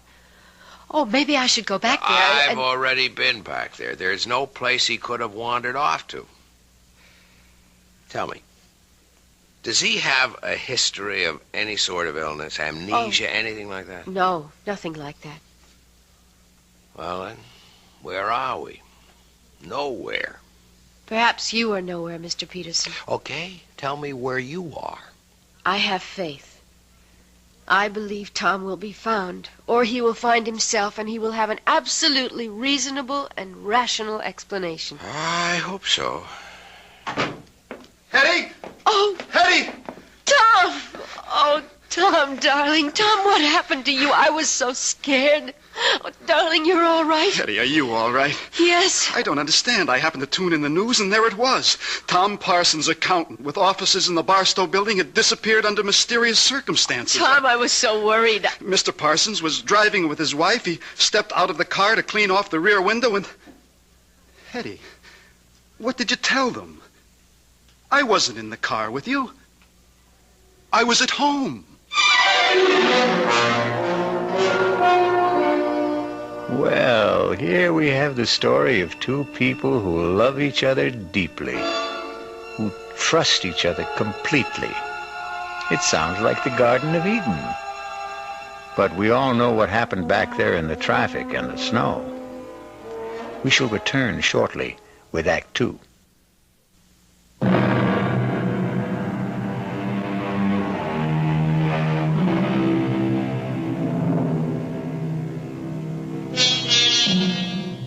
You've seen these couples, or rather heard of them. They dwell in a sea of perfect harmony, never a ripple of discord. But when they do have a disagreement, well, it's a beaut. Here we have Fred Peterson listening to Hetty and Tom Parsons having a fantastic difference of opinion. Tom, how can you say that? Hetty, darling, I was not in the car with you. I was home. Home. You said, let's get out of this miserable cold and snow. Let's head south for a couple of weeks. Hetty, when did I say that? How could I say that? You know I'm swamped with work at the office. You came home this afternoon, Tom. You said, how would you like to leave for Florida tonight? And I said, give me an hour to pack. Excuse me. Who's he? Oh, he's just... I'm just Fred Peterson of the Union Messenger. A reporter? Oh, please, don't be alarmed. I assure you it's a thoroughly respectable profession. Well, I see no point in emblazoning this all over the newspapers. Is there anything to emblazon, as you put it? This is a private affair. Tom, tell me what happened. What happened to you after you left me? Hetty, I told you I never left. Tom. How could I have left you? I wasn't with you. Oh, no, Tom. This time I have witnesses. The police officer, he knows you went out to clear the rear window. How does he know? Because you told him. Mr. Parsons, now, obviously your wife seems distraught. I would suggest... Keep your suggestions to yourself, Mr. Peterson. Don't you dare imply that I'm overwrought or nervous or hysterical. I am completely calm, extremely rational, and absolutely in command of myself. I know what happened this evening. Mr. Peterson, this is obviously a private matter between my wife and me, and nobody's business but ours. What did you mean, Mrs. Parsons, when you said that this time you had witnesses? Have there been other times when... Hetty, it doesn't do us any good to air this in public. All right, Tom. Take me home. Let me talk to that officer at the desk there. Find out if there's anything we have to do. Well? Well, what? Friend, husband, Tom. He didn't turn out to be quite as advertised. And what is that supposed to mean? He isn't quite the sweetest, mildest, most obliging guy on earth, is he? He is to me. I guess it's all a matter of how these words are defined, isn't it? And about this oh-so-complete understanding between the two of you. Won't you at least admit you're having a difference of opinion right now? I don't have to admit anything. Okay, don't shoot. I'll go quietly. Are you sure you really want me to go? Please. Regardless of what you say to me.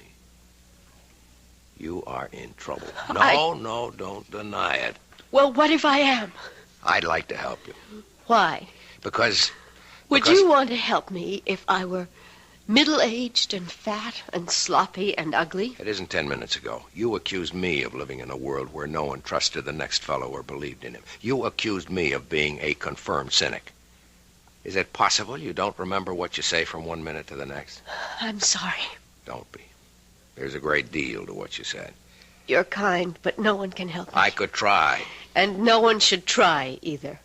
Why not? It's too dangerous. That was the wrong thing to say to me. I'm warning you. You're only getting me in deeper. Please, Fred. For openers, my business is to take chances and get myself into... Hey, you know what happened? What? You called me Fred. Oh, I'm sorry. I shouldn't have. But you did. And that means we're friends. Look, I only wanted... You're the one who set up the ground rules for this thing. First names are for friends only. Please, forget what happened here tonight. I warn you. You've already warned me twice. It won't work. I can only warn you 3 times. Do you mean you keep score? Please don't joke, Fred. You keep saying the wrong word, or I should say the wrong name. The wrong name is Fred. You can't call me Fred and expect me to forget everything. I warn you. I warn you for the 3rd time. Forget all about tonight for your own sake, for your own safety. And after saying all that, you still expect me to forget about it? Tell my husband I'll wait for him outside in the car. Wait a minute, Hetty. I warned you, Fred. I warned you 3 times. Now, goodbye. Where's my wife? She said she'd meet you in the car. Mr. Peterson, if I were you, I'd forget everything that happened tonight. Is that a threat? No. A warning. That's all I've been getting around here, warnings.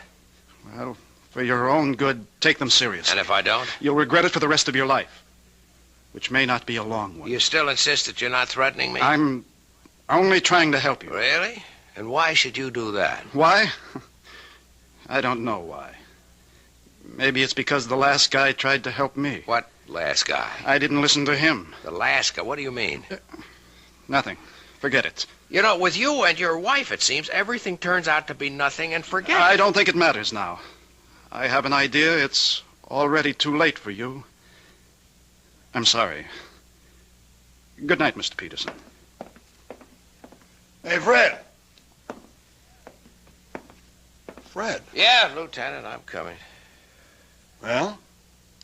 Well, what? There's nothing there for us boys in blue. What's in it for the Fourth Estate? Looks like he's trying to drive her nuts. It could also be the other way around. I don't think so. Because of that honey-colored blonde hair? Lieutenant, you always know where the exposed nerve is. Just stop and figure it. Couldn't this also be her way of trying to drive him nuts? As a reporter, I would have to say yes. But, as a man? I don't know. Well, you got a problem, Fred. How you going to tackle it? As a reporter? Or as a man?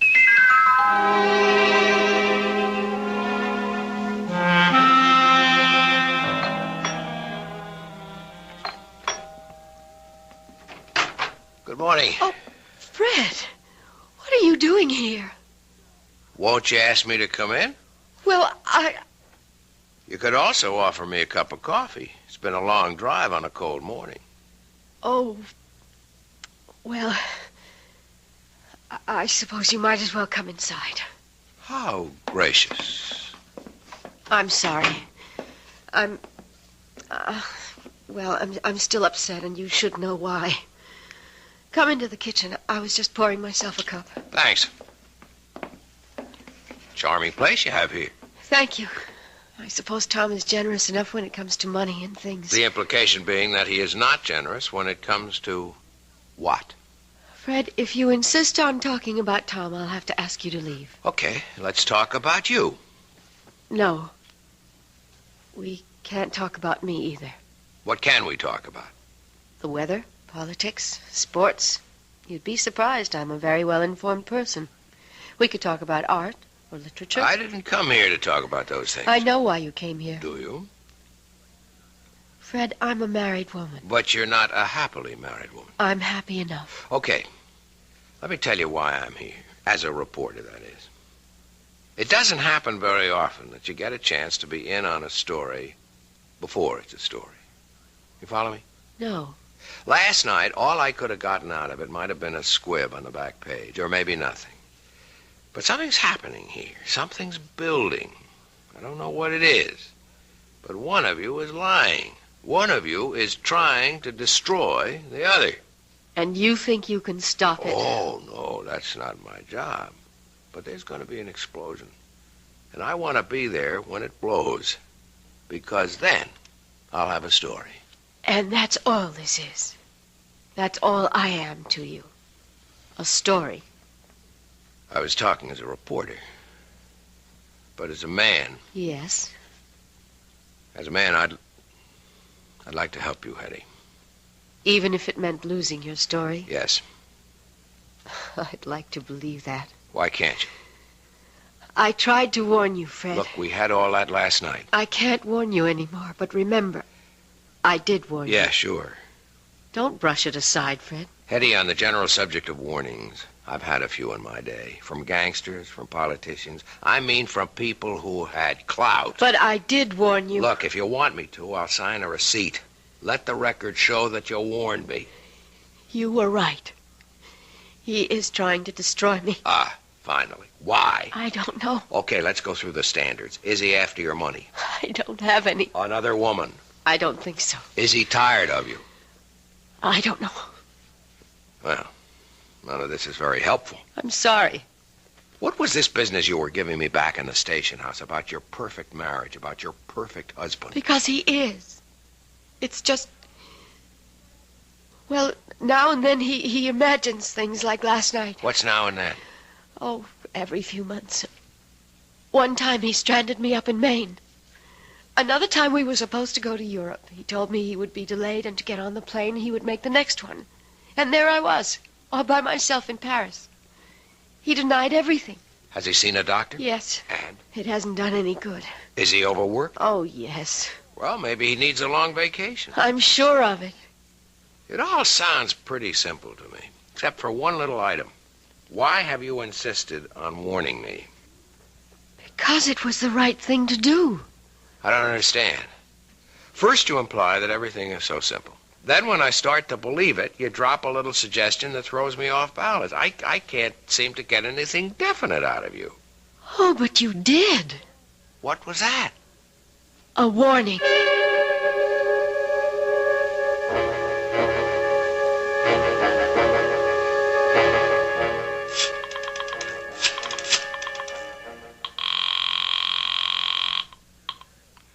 Lieutenant Carroll.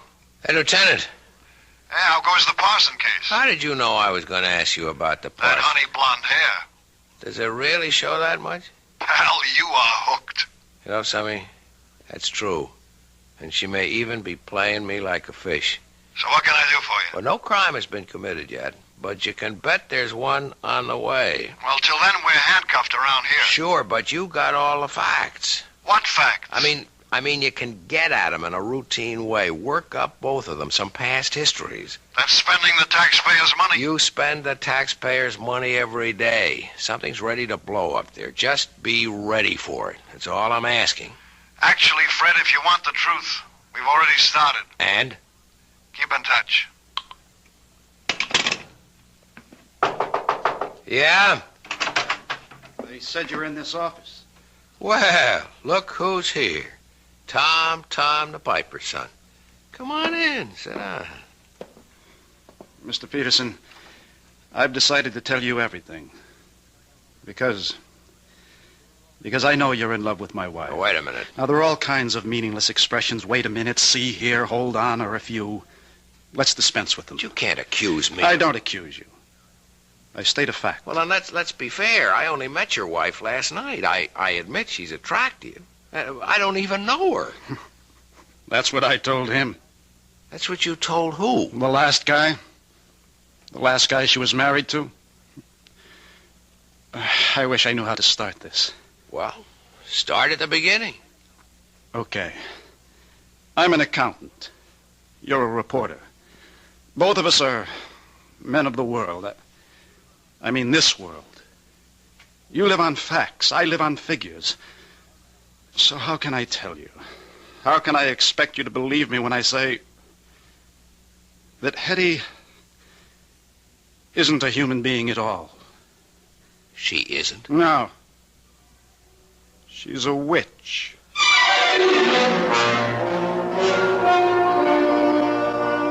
A witch? Yes, that's what he said. A witch. But how can it be? Wasn't all that witch business over and done with more than 200 years ago?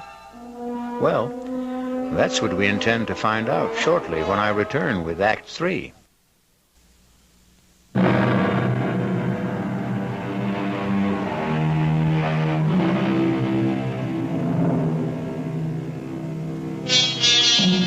Tom Parsons and Fred Peterson sit in a newspaper office. Both are young, alert, stylishly dressed, every bit the modern, sophisticated men of today. And yet, the subject, the very serious subject under discussion is witchcraft, of all things. Well, it isn't every day a man accuses his wife of being a witch. It isn't every day a man finds out he's married to one. I can only say it's incredible. I know. That's what I said when he told me. When who told you? The last guy. Tell me about the last guy. I met Hetty on a cruise ship about 5 years ago. She said her husband had just somehow disappeared. She was distraught. You know, she does the distraught bit to perfection. I know nothing of the kind. What happened? Had he fallen overboard? Well, that's what she made everybody think. Till we got a radiogram from shore. He claimed he knew nothing about the trip. Well, either he had boarded the boat or he hadn't. Okay, let's get all of that cleared away. There was a ticket in his name. There were some people who claimed they had seen him. The trouble is, there was a pretty drunk bon voyage party. Most everyone was in no shape to remember anything. Oh, yes, a steward did claim to have seen him aboard, but I'm convinced the steward was bribed. So I bought her story. I fell in love with her. Just as you did. And I helped her kill him. Just as you're going to help her kill me. You know what I think? I know what you think.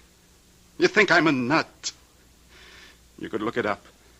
5 years ago, Stacy's Mountainville Lodge in the Adirondacks. She called me. She was desperate. Come up here. He's going to kill me. I flew up. I found them. They were near a cliff. She was screaming for help. I started fighting him off. I guess he slipped. He fell over the side. He was killed. Look it up. Coroner's office. You'll see. An accident. Let's assume I buy all this. How does it make her a witch? Oh, she told me. She'll tell you afterwards. She's a witch. She falls in love with men, gets tired of them, and destroys them. I think you must be... I know. I'm here to warn you. But I'm going to kill her first. Let me get you a cup of coffee. You're a fool. I'm here to save your life. Sure. Okay. Look her up. I mean that. See if you can find a trace of her. See if you can find out where or when she was born, who her parents were. She has absolutely no background. I tell you. Don't get excited. Lord, this is all so familiar. All of this is what he said to me and what I said to him. Back there before I killed him. Now, nobody's gonna kill anybody. I don't know you. But you look like a nice guy. Take my advice. Save yourself. Save yourself.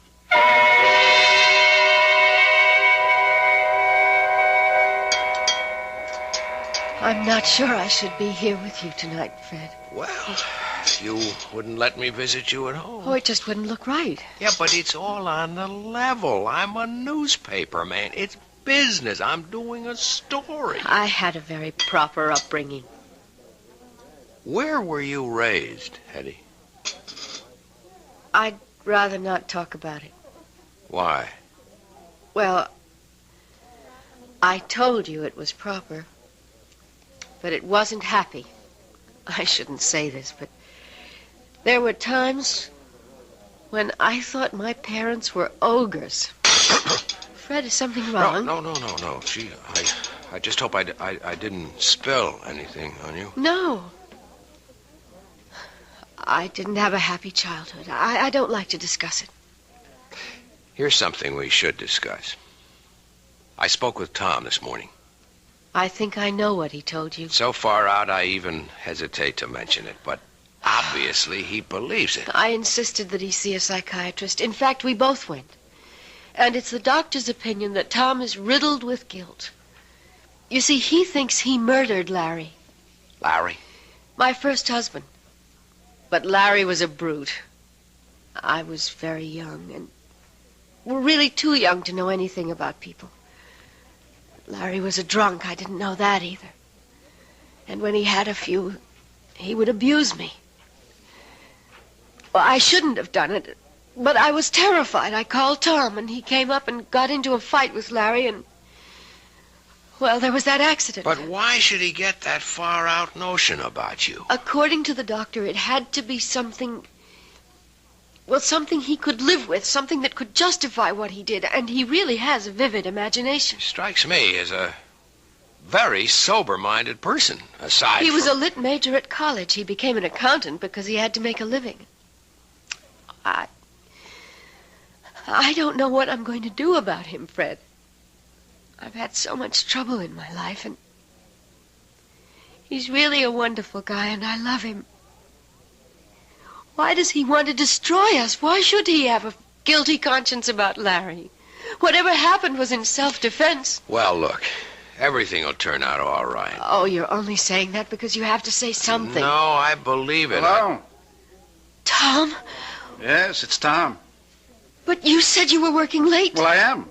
I just took a break for dinner. Join you? Please. Fred, you obviously didn't hear a word I said this morning, did you? I heard every word. Heard them all and listened to none? Tom, you're not well, and I think we should... Oh, I know what you think. You think we should go away for a rest and all that. Forget it. I know what I have to do, and I'm going to do it. Poor Fred. I feel sorry for you. You're in love with her. To keep the record straight, I'm a reporter. There's a story here. I aim to get it. Sure. That's what you tell yourself. Let's go along with you, Tom. Suppose what you say is true. Suppose she's what you say she is. Why not walk out, get a divorce? I can't. Why? I hope you never find out. You see, she destroys you. She takes away your capacity to love, your feelings, your mind. It's as if you're only just nourishment for her. And when everything you have to give is gone, she discards you for someone else. Tom, for your own sake, I think you should be under a doctor's care in a hospital. I suppose I should.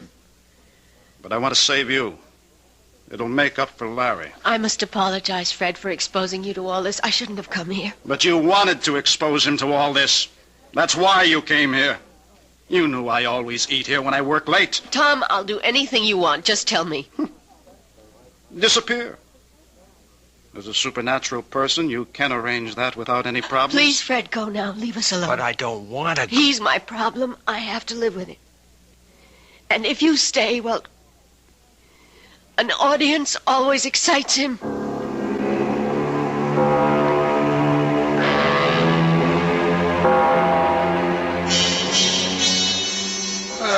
Now, look who finally showed up.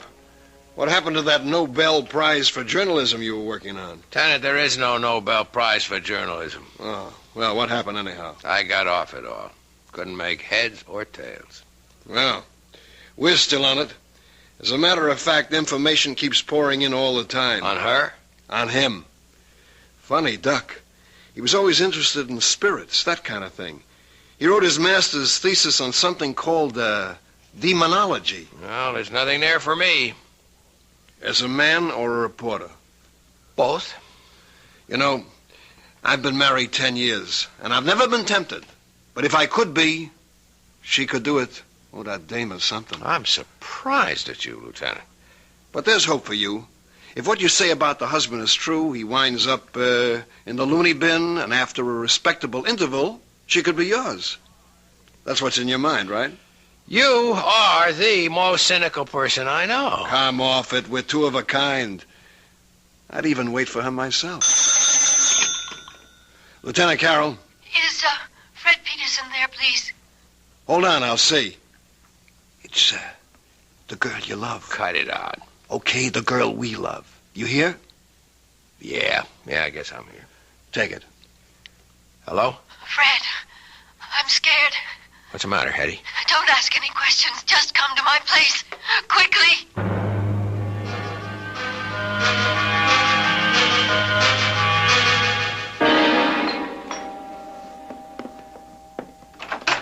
Come in, Fred. Oh, darling, I'm so glad you're here. Hetty, why are you shaking like that? I'm frightened. I'm so frightened. Please, Hetty, calm down. I'm here. Everything is going to be all right. I know it. I know. It's wrong for me to talk to you like this, to feel like this. But I can't help it. No, we'll work it out. Somehow we'll work it out. Now. Why are you scared? He asked me to take his suit to the cleaners this morning, and I found this in his pocket. It's a receipt. Read it. From Carrington's, 1 double-action Danforth Wilson revolver, caliber .32. He bought a gun Don't you see? He bought a gun. All right. Why would he buy a gun if he didn't want to kill me? Well, I think we have enough to interest the police now. Are you sure about that? Tom! Well, answer the question, Fred. What do you expect from the police?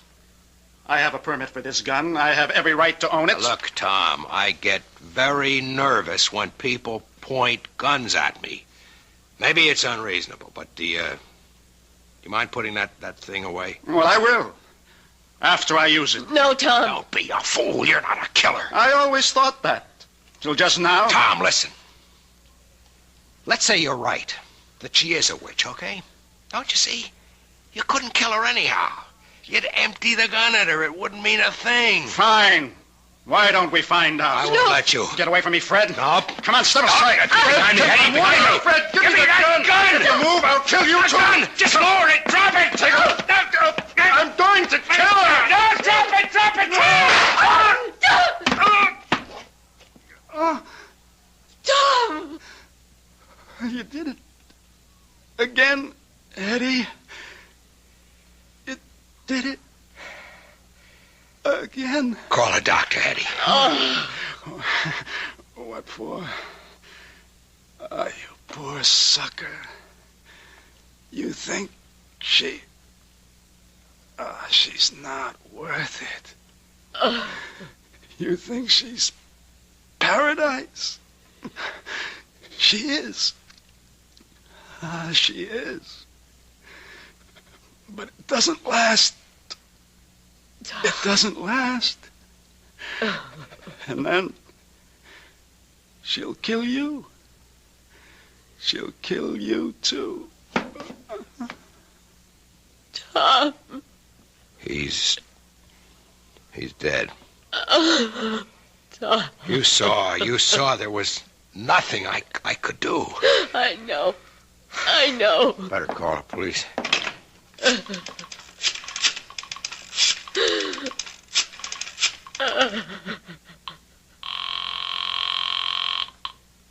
Lieutenant Carroll? Lieutenant, it's Fred. Hey, Fred, I got news for you. What I mean is I have absolutely no news for you. Lieutenant, listen to me. You know, we drew a complete blank on that dame. We trace her back to St. Louis City Hall, where she married a guy named Larry Bellows. She gave her home address as Charterville, Illinois. But there's no such place. Listen, Lieutenant. It's as if this dame just materialized out of thin air. No background at all. Wait a minute. Eddie. Who are you? Hello? Oh, Fred. Fred, why did you call? Who are you, Eddie? Fred, what's on your mind? Eddie. I warned you 3 times, Fred. I warned you 3 times.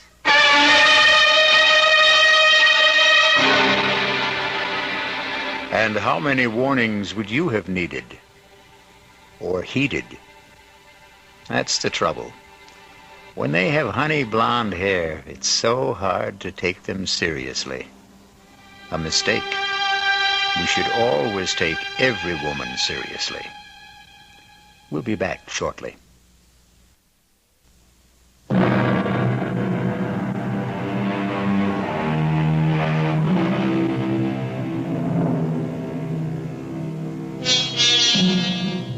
Are there really witches? Everyone must keep his own counsel on the matter. However, if you should happen upon a damsel in distress, and she has honey blonde hair and baby blue eyes, remember, we warned you 3 times. Our cast included Joan Loring, Mason Adams, Tom Keena, Alan Manson, and Sam Gray. The entire production was under the direction of Hyman Brown. This is E.G. Marshall inviting you to return to our Mystery Theater for another adventure in the macabre. Until next time, pleasant dreams.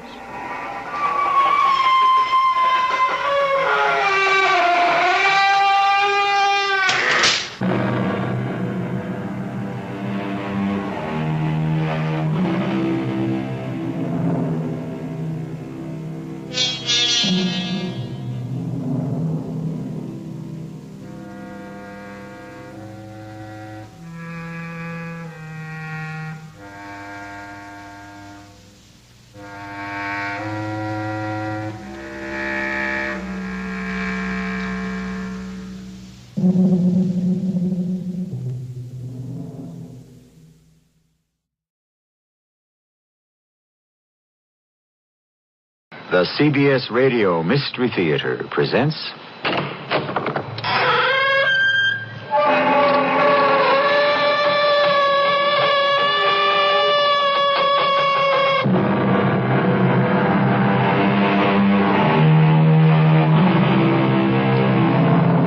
Come in.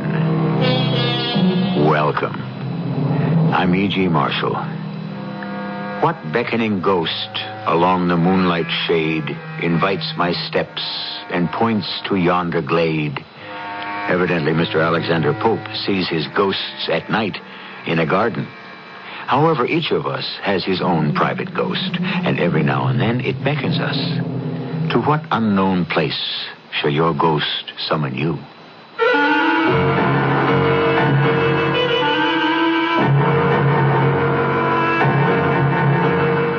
Our mystery drama, The Forever Alley, was written especially for the Mystery Theater by Sam Dan and stars Larry Haynes and Marion Seldes.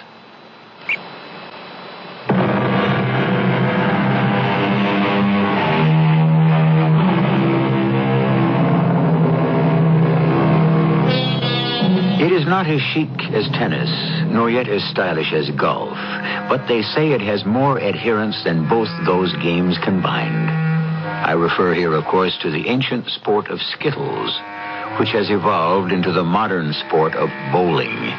Who can fail to be fascinated by the heavy ball as it careens swiftly down the glassy, smooth, and gleaming wooden lane and smashes into the head pin?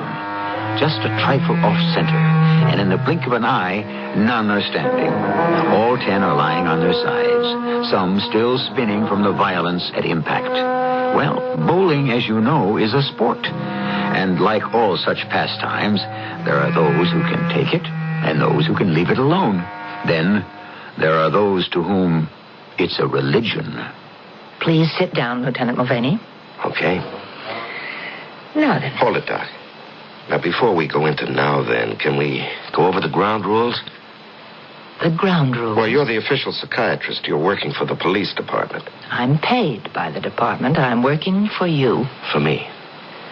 Well, I just suppose after we go round and round a little bit with this thing, you should come to the conclusion that I'm nuts. Do you report that? That's a very complicated question. All I want is a simple answer. I understand your problem, but I'm a doctor. I have an obligation to my patient. But as a public official, I have an equally important duty. Perhaps it might be best if you consulted a private psychiatrist. I did. Oh? But I can't afford it anymore. I've already been there 10 times. We still haven't got past what happened to me when I was 5 years old. But sometimes it's vital. Now, look, Doc, what's bothering me right now has nothing to do with what happened when I was 5. Can you be sure of that?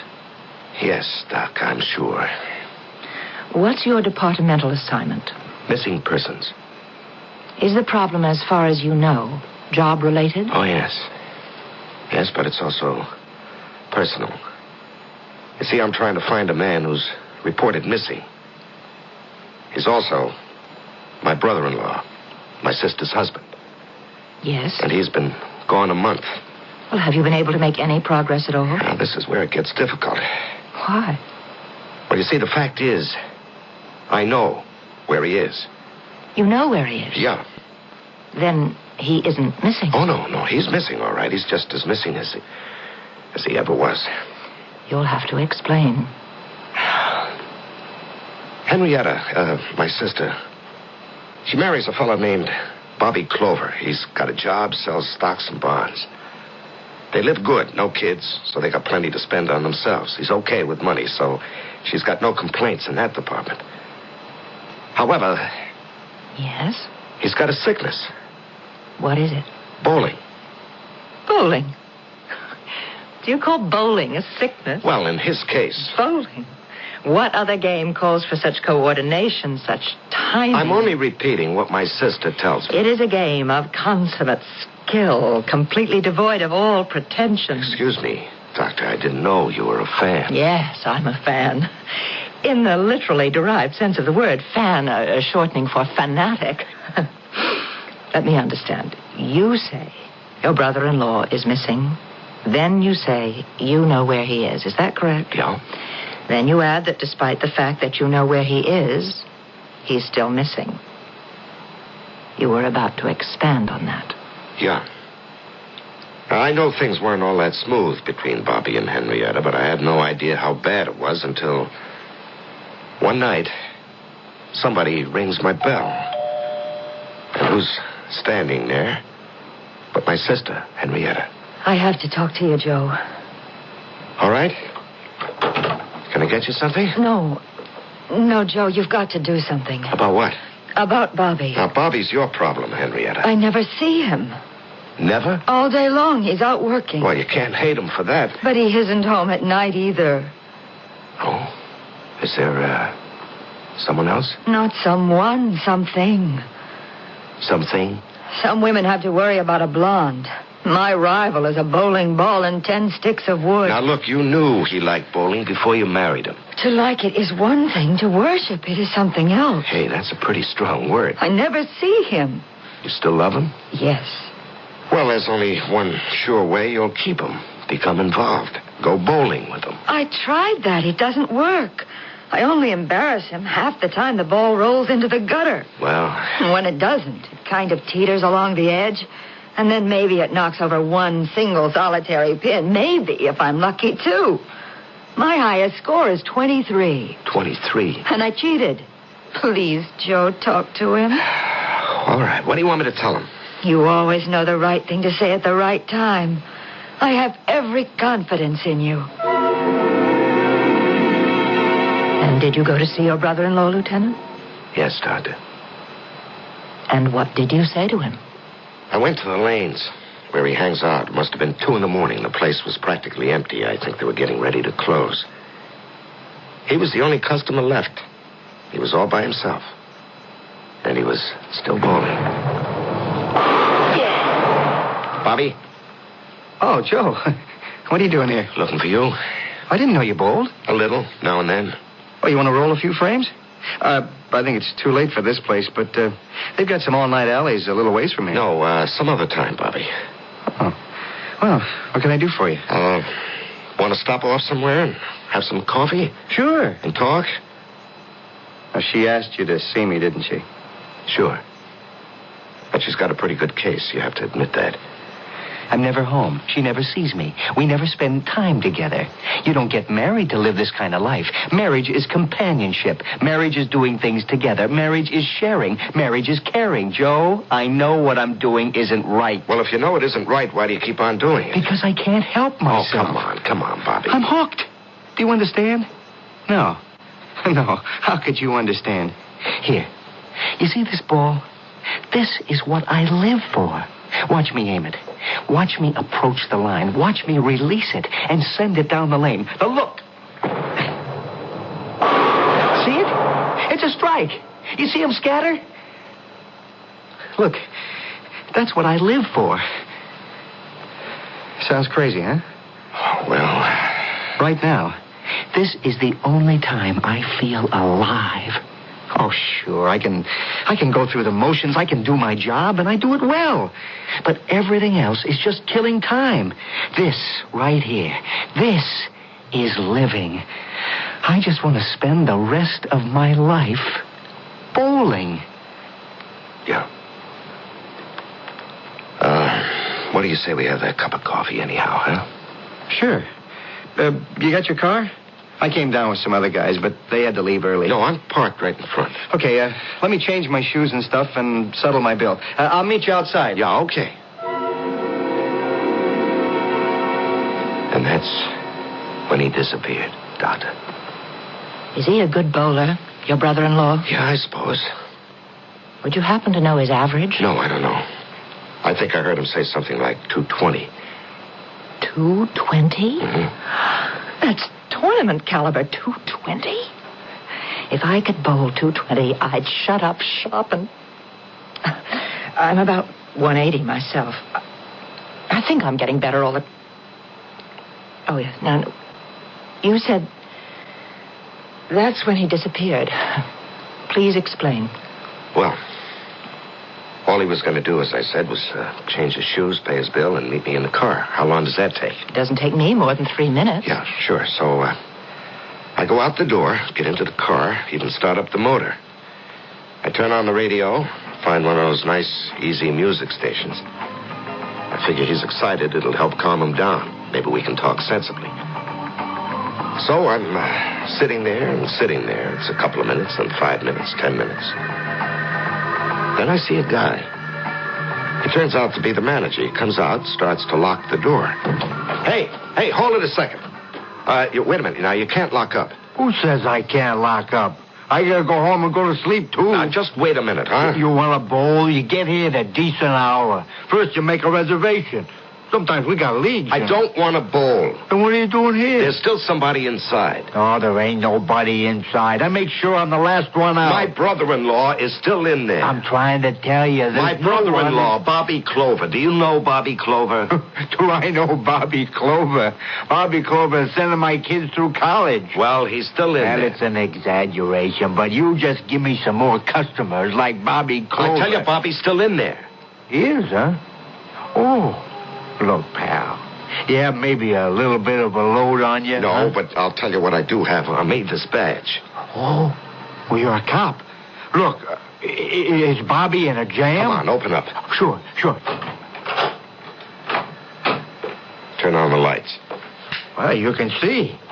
The joint's empty. Bobby? Where could he have gone? What do you mean, where could he have gone? This is it. Over there beside that glass wall. Right behind it, we got the coffee shop. Those 2 doors are the restrooms. That door's my office. All right, let's look. Look where? Before I close, I always double-check everything out. Well, let's do it again. Well, you satisfied? There's nobody here. There's no way out except through the front doors, right? This is it? Yeah, wait a minute. I remember he said to me, I'll change shoes and settle up. Wait for me in the car. Now, there was nobody else in the place. Everyone had already gone. Now, remember, you were sitting there at the counter reading a paper. Magazine. And I went out. Now, what did you see? What did you hear? Bobby sings out, "Hey, Fred, what do I owe you? Let's settle up." So I totaled the tab. And I see I don't have any more receipts left in the book. "Hey, Bobby," I say, "I gotta go in an office for a second and get a new receipt book." Yeah? Well, that's what I do. I go into the office. I pick up a receipt book, and I'm on my way out again when the phone rings. It's the wife. "Hey, Fred," she says, "bring me home a quart of chocolate ice cream." And I says, "Hey, Ruthie, how you gonna lose weight, huh?" How long were you on the phone? With Ruthie? That's my wife. It's 1, 2, 3, hello and goodbye. How long would you estimate? 30 seconds, maybe 45 seconds, a minute top. All right. And then? Well, then I pick up the receipt book and come out, and he's gone. Bobby's gone. How could he be gone? He's gone. G-O-N-E, gone. Look, didn't it strike you as strange? He said he wanted to settle up, and then when you came out, he was gone? So what? I figure he's in a hurry. It can wait till tomorrow. I assume he just left. Well, it's impossible for him to just walk out of this place without my seeing him. There's only one exit, right? Right. And I'm parked directly in front of your door. You are? So you tell me, how could he leave without my seeing him? How could he? Come on, answer my question. Hey, Lieutenant, what do you want from me? It's a question we hear quite often. And what can we want from poor Fred, the manager? At any rate, let us review. Do we have all the elements? There is only one way out of the bowling alley, and Lieutenant Joe Mulvaney had it covered. There's no place to hide in the bowling alley, and the place has been thoroughly searched. So, what are we to assume? Well, we can safely assume that we shall all meet here for the second act.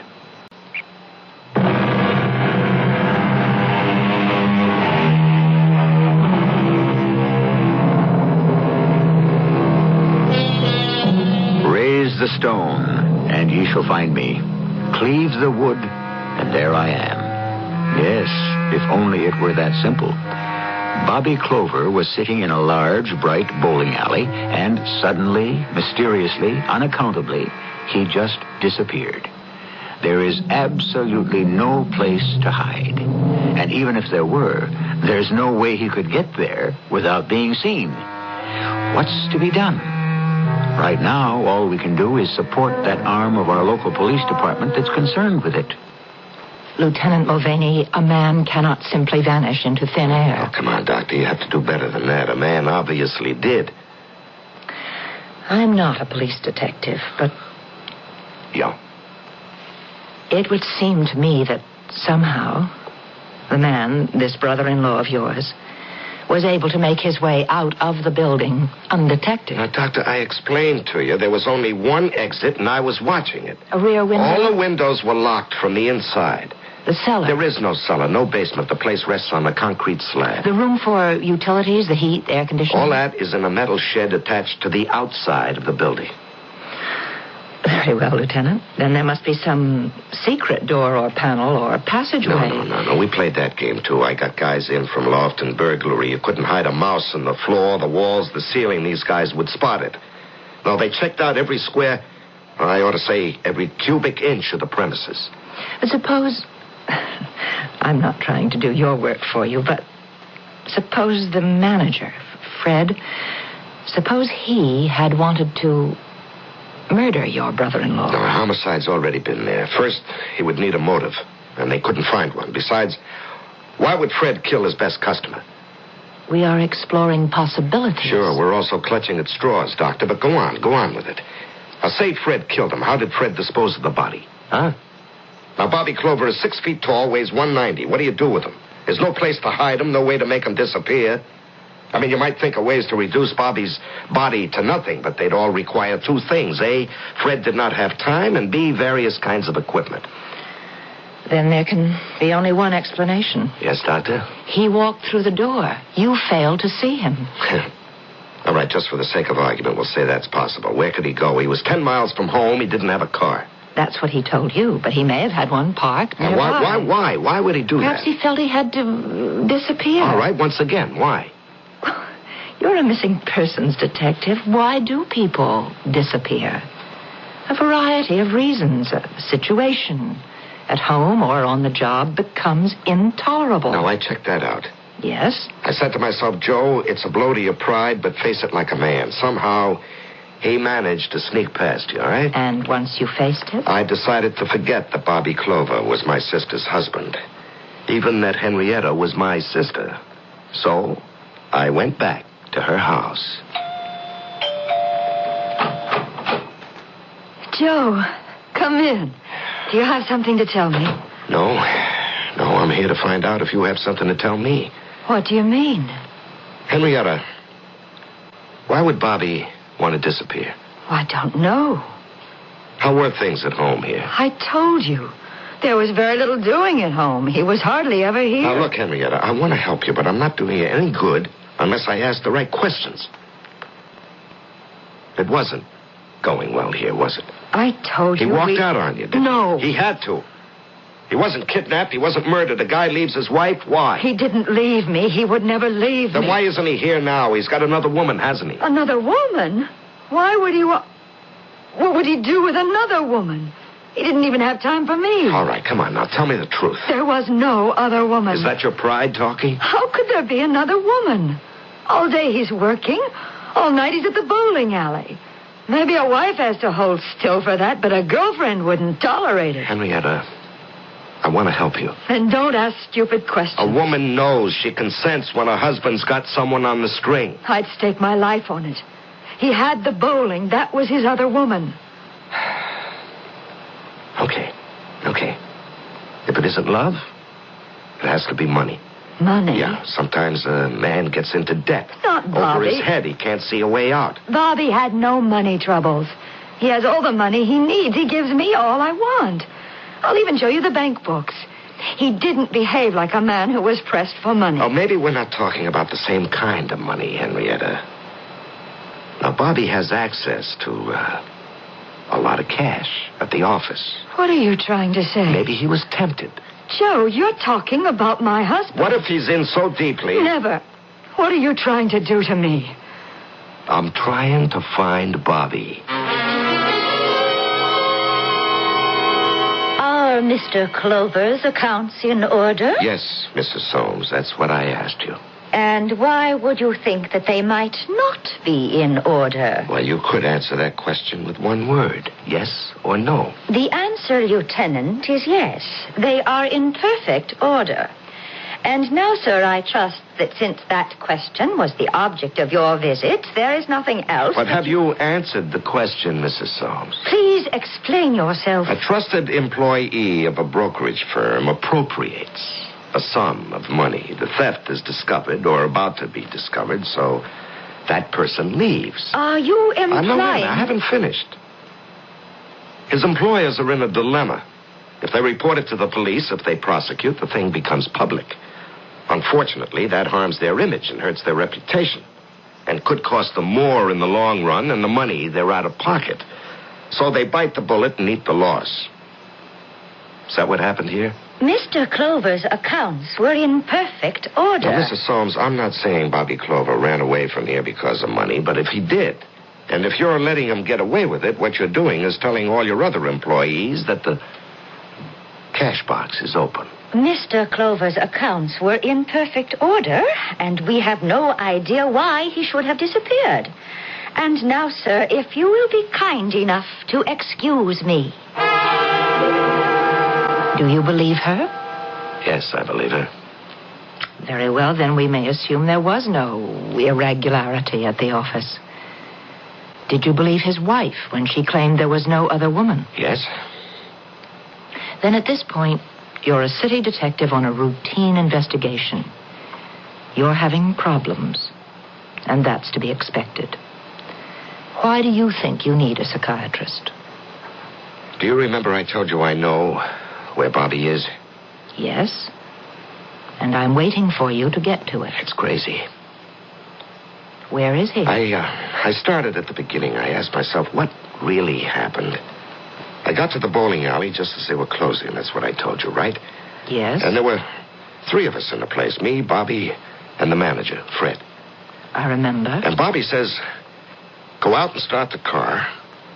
All I have to do is change my shoes and pay the bill, okay? Very well. So I go out and sit in the car and wait. And finally, the manager, Fred, he comes out and starts to lock the place up. Now, so far, this is it. You agree? So far. So, we go back in. No Bobby anywhere inside. And no way for him to get out without my seeing him. And most important, no reason for him to even want to sneak out. Do you follow this? I think so. All right. There can only be one answer. And what's that? He's still in there. But we've established beyond the shadow of a doubt that there's no place where he could be inside that bowling alley. You know, it's funny. You should have used that word. What word? Shadow. Now, why did you say that? Why did you just say the word shadow? Why do you make an issue of it? Because I've been given to understand that no word is ever used idly. Subconsciously, every word we say, even the most offhanded remark, is deliberate. And what does this have to do with the fact that I happen to use the word shadow? Because I know now that maybe shadow is what this whole thing is about. Shadow? Did you also figure it out? Figure out what, Lieutenant? Now, maybe you're not aware of it. Suppose you tell me what I'm supposed to have figured out. Well, since the answer has to be in that bowling alley, I went back there about 2 a.m. And Fred, the manager, is about to close up. So I say to him, Fred? Yeah? Is it okay if I look around? I'm closing up. Can you come back tomorrow? No, I want to be here when the place is empty. I promised the wife I'd come right home. Look, I can give you a spare key. All you gotta do is turn the lock as you leave, huh? I walk inside. I sit down on one of the benches behind the alleys. The empty lanes look just like a part of some huge underground cavern with tiny lights twinkling in the ceiling. And then I hear it. Someone is bowling. But where? Who? And then I see him. He's standing right in front of me. He's about to bowl again. Bobby! Bobby. Don't do that, Joe. Don't ever do that again. Yeah, but Bobby. You can't do that to a man when he's about to bowl. You can't yell and break his concentration. Listen, Bobby. No, you listen, Joe.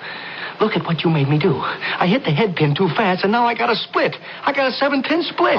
Okay, Bobby, I'm sorry. Well, you should be. Bobby, are you real? What do you mean, am I real? That night, what happened? Wait a minute. I got something more important to do. Oh, too much outside spin, so she goes into the gutter. I gotta work on that, Joe. Hey, Terry, we're down by 2. It can cost us a match. Bobby, who are you talking to? Oh, a guy with the name of Terry. He's my partner tonight. We're bowling against 2 guys who are really great. Bobby, listen to me. The truth is, I'm even better than either of those 2 guys. But Terry's a little weak, you know? I'd give anything for a new partner. Wait a minute. Hey, Joe? Is that why you're here? What are you saying? Is it what you wanted? More than anything in the world? No. I'm just here because I'm looking for you. That means you can leave, huh? I guess so. Are you sure? Could you just get up from that bench and walk to the door? Could you? Try it. Sure. Look, I can do it. Oh. Do you mean you can't? No. I can't. Why not, Bobby? Because maybe I really don't want to.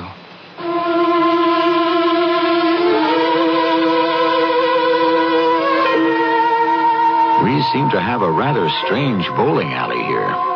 Or maybe it's only strange because it's closed for the night. Maybe all bowling alleys are strange when they're closed for the night. Which should open up a whole new line of conjecture. What happens on golf courses, in ballparks, concert halls, and theaters when they're closed for the night and theoretically empty? Well, we can't close until we bring you Act 3, and we shall shortly.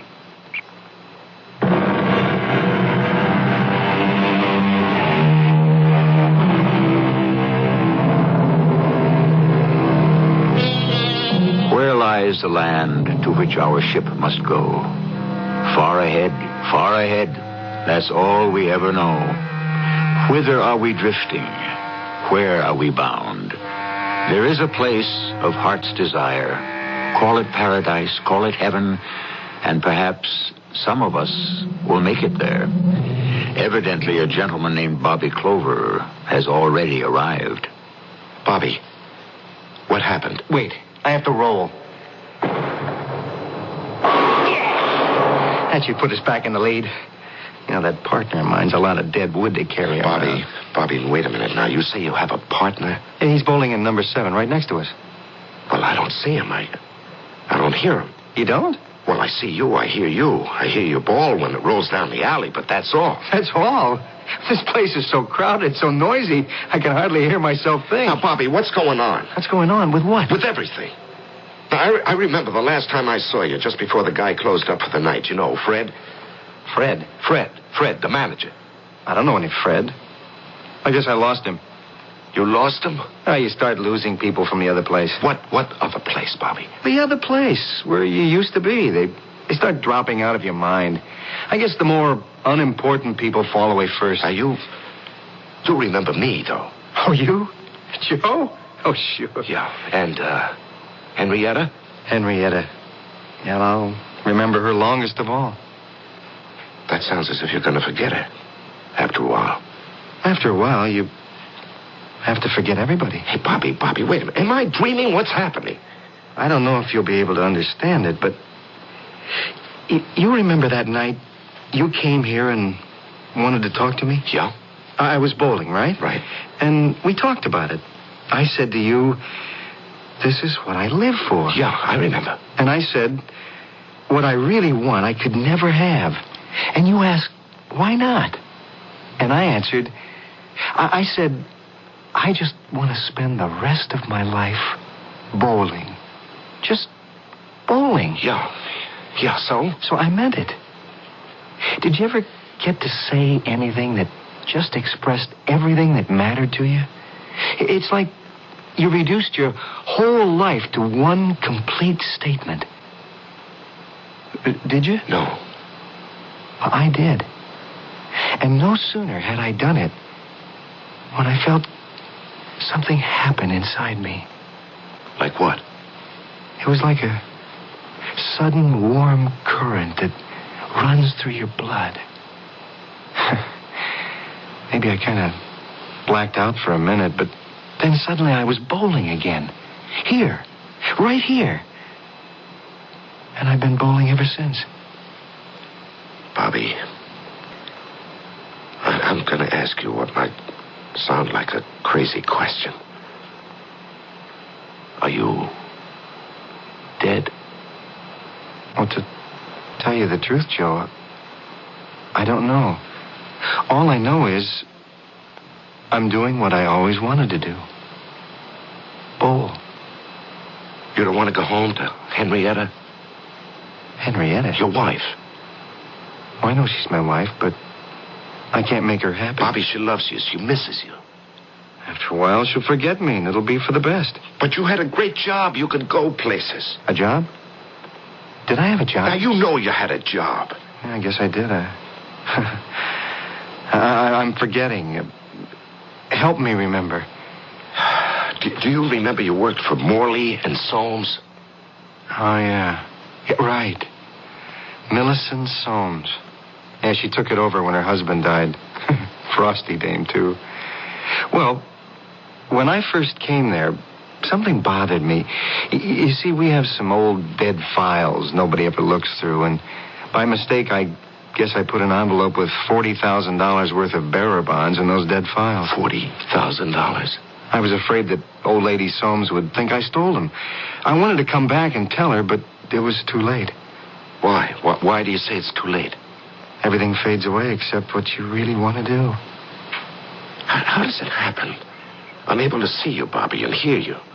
How was I able to find you? Because, well, I guess you wanted to find me more than anything else in the whole world. After all, you love your sister and you want her to be happy, but the only way you can make her happy is to tell her to forget me. Now, listen, Bobby. And you forget me, too. Goodbye, Joe. No, Bobby. Bobby? Bobby, where are you? Where did you go?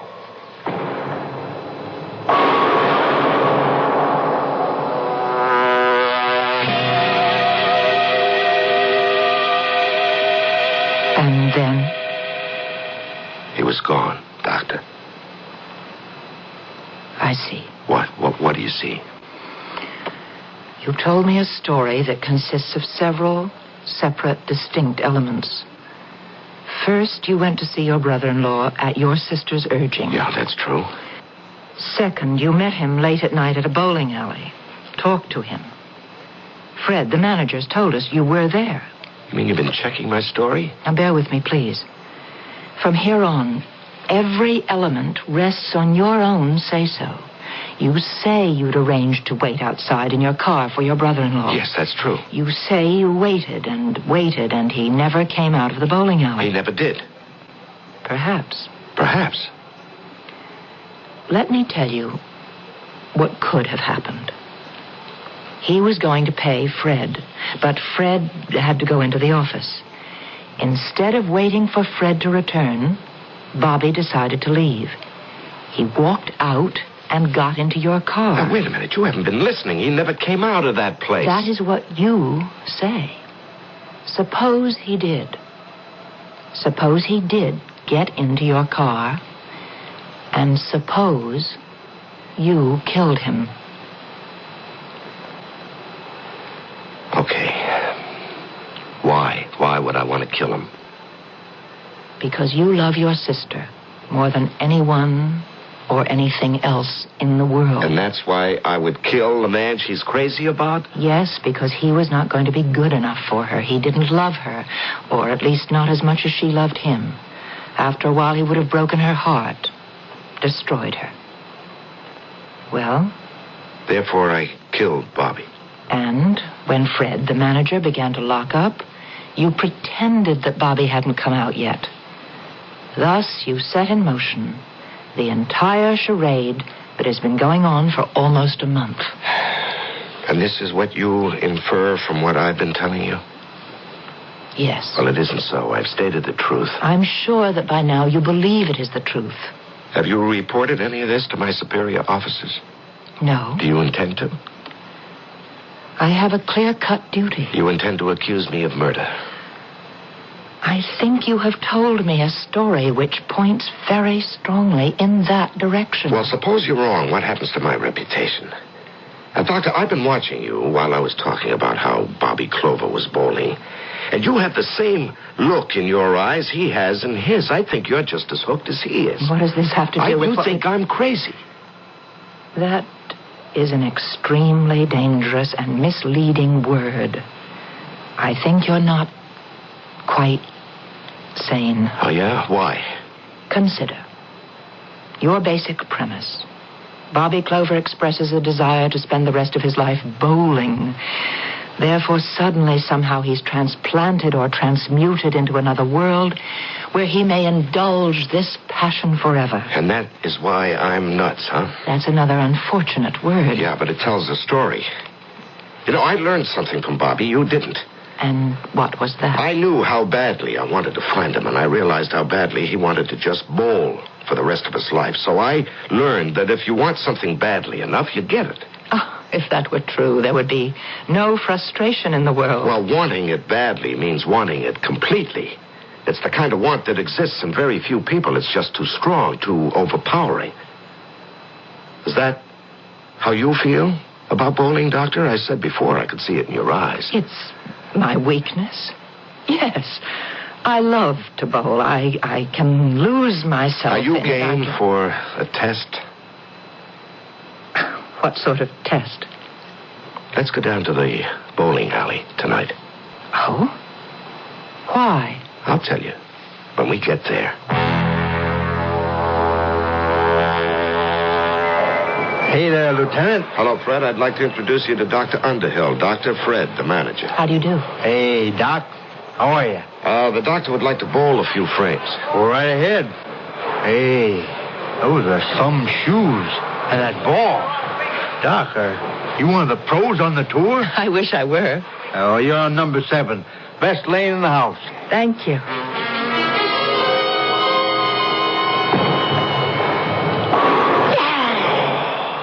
Hey, that was beautiful, Doctor. Thank you. You know something? You're beautiful, too. Probably. Well, that's a funny way to accept a compliment. But it's true. You know, I never noticed it before. You are beautiful. Yes, when I bowl. You know, I looked at you before this as a kind of quiet, pale... nondescript middle-aged lady. No, I wouldn't say middle-aged exactly, but now, here, your eyes are sparkling, your cheeks are bright, you kind of vibrate with excitement. Now I'm living. When I'm doing this... I don't know what this game does to me, but it's the only time I'm completely alive. Don't say any more. I go through the motions of a job and a career. No, stop. I do what I do to get paid. I even do it well. No, stop right now. Stop, unless you want to do it forever. But this is all I want. No, it isn't. It isn't, believe me. I live to do this, to aim the ball, approach the line, swing and release, and down the lane.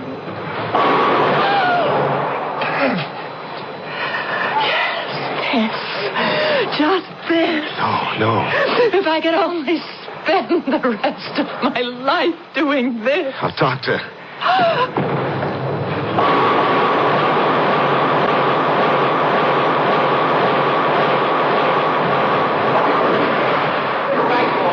Hey, Lieutenant. How's it going? Hey. Where's the doctor? The doctor? Yeah. What happened to the doctor? I guess she left. Well, didn't she come in here with you? Yeah, but that doesn't mean she was going to leave here with me. Oh, I get it. Well, you know how dames are. You win some, you lose some. Yeah, that's right. Right, Fred. Yeah. Good night, Lieutenant.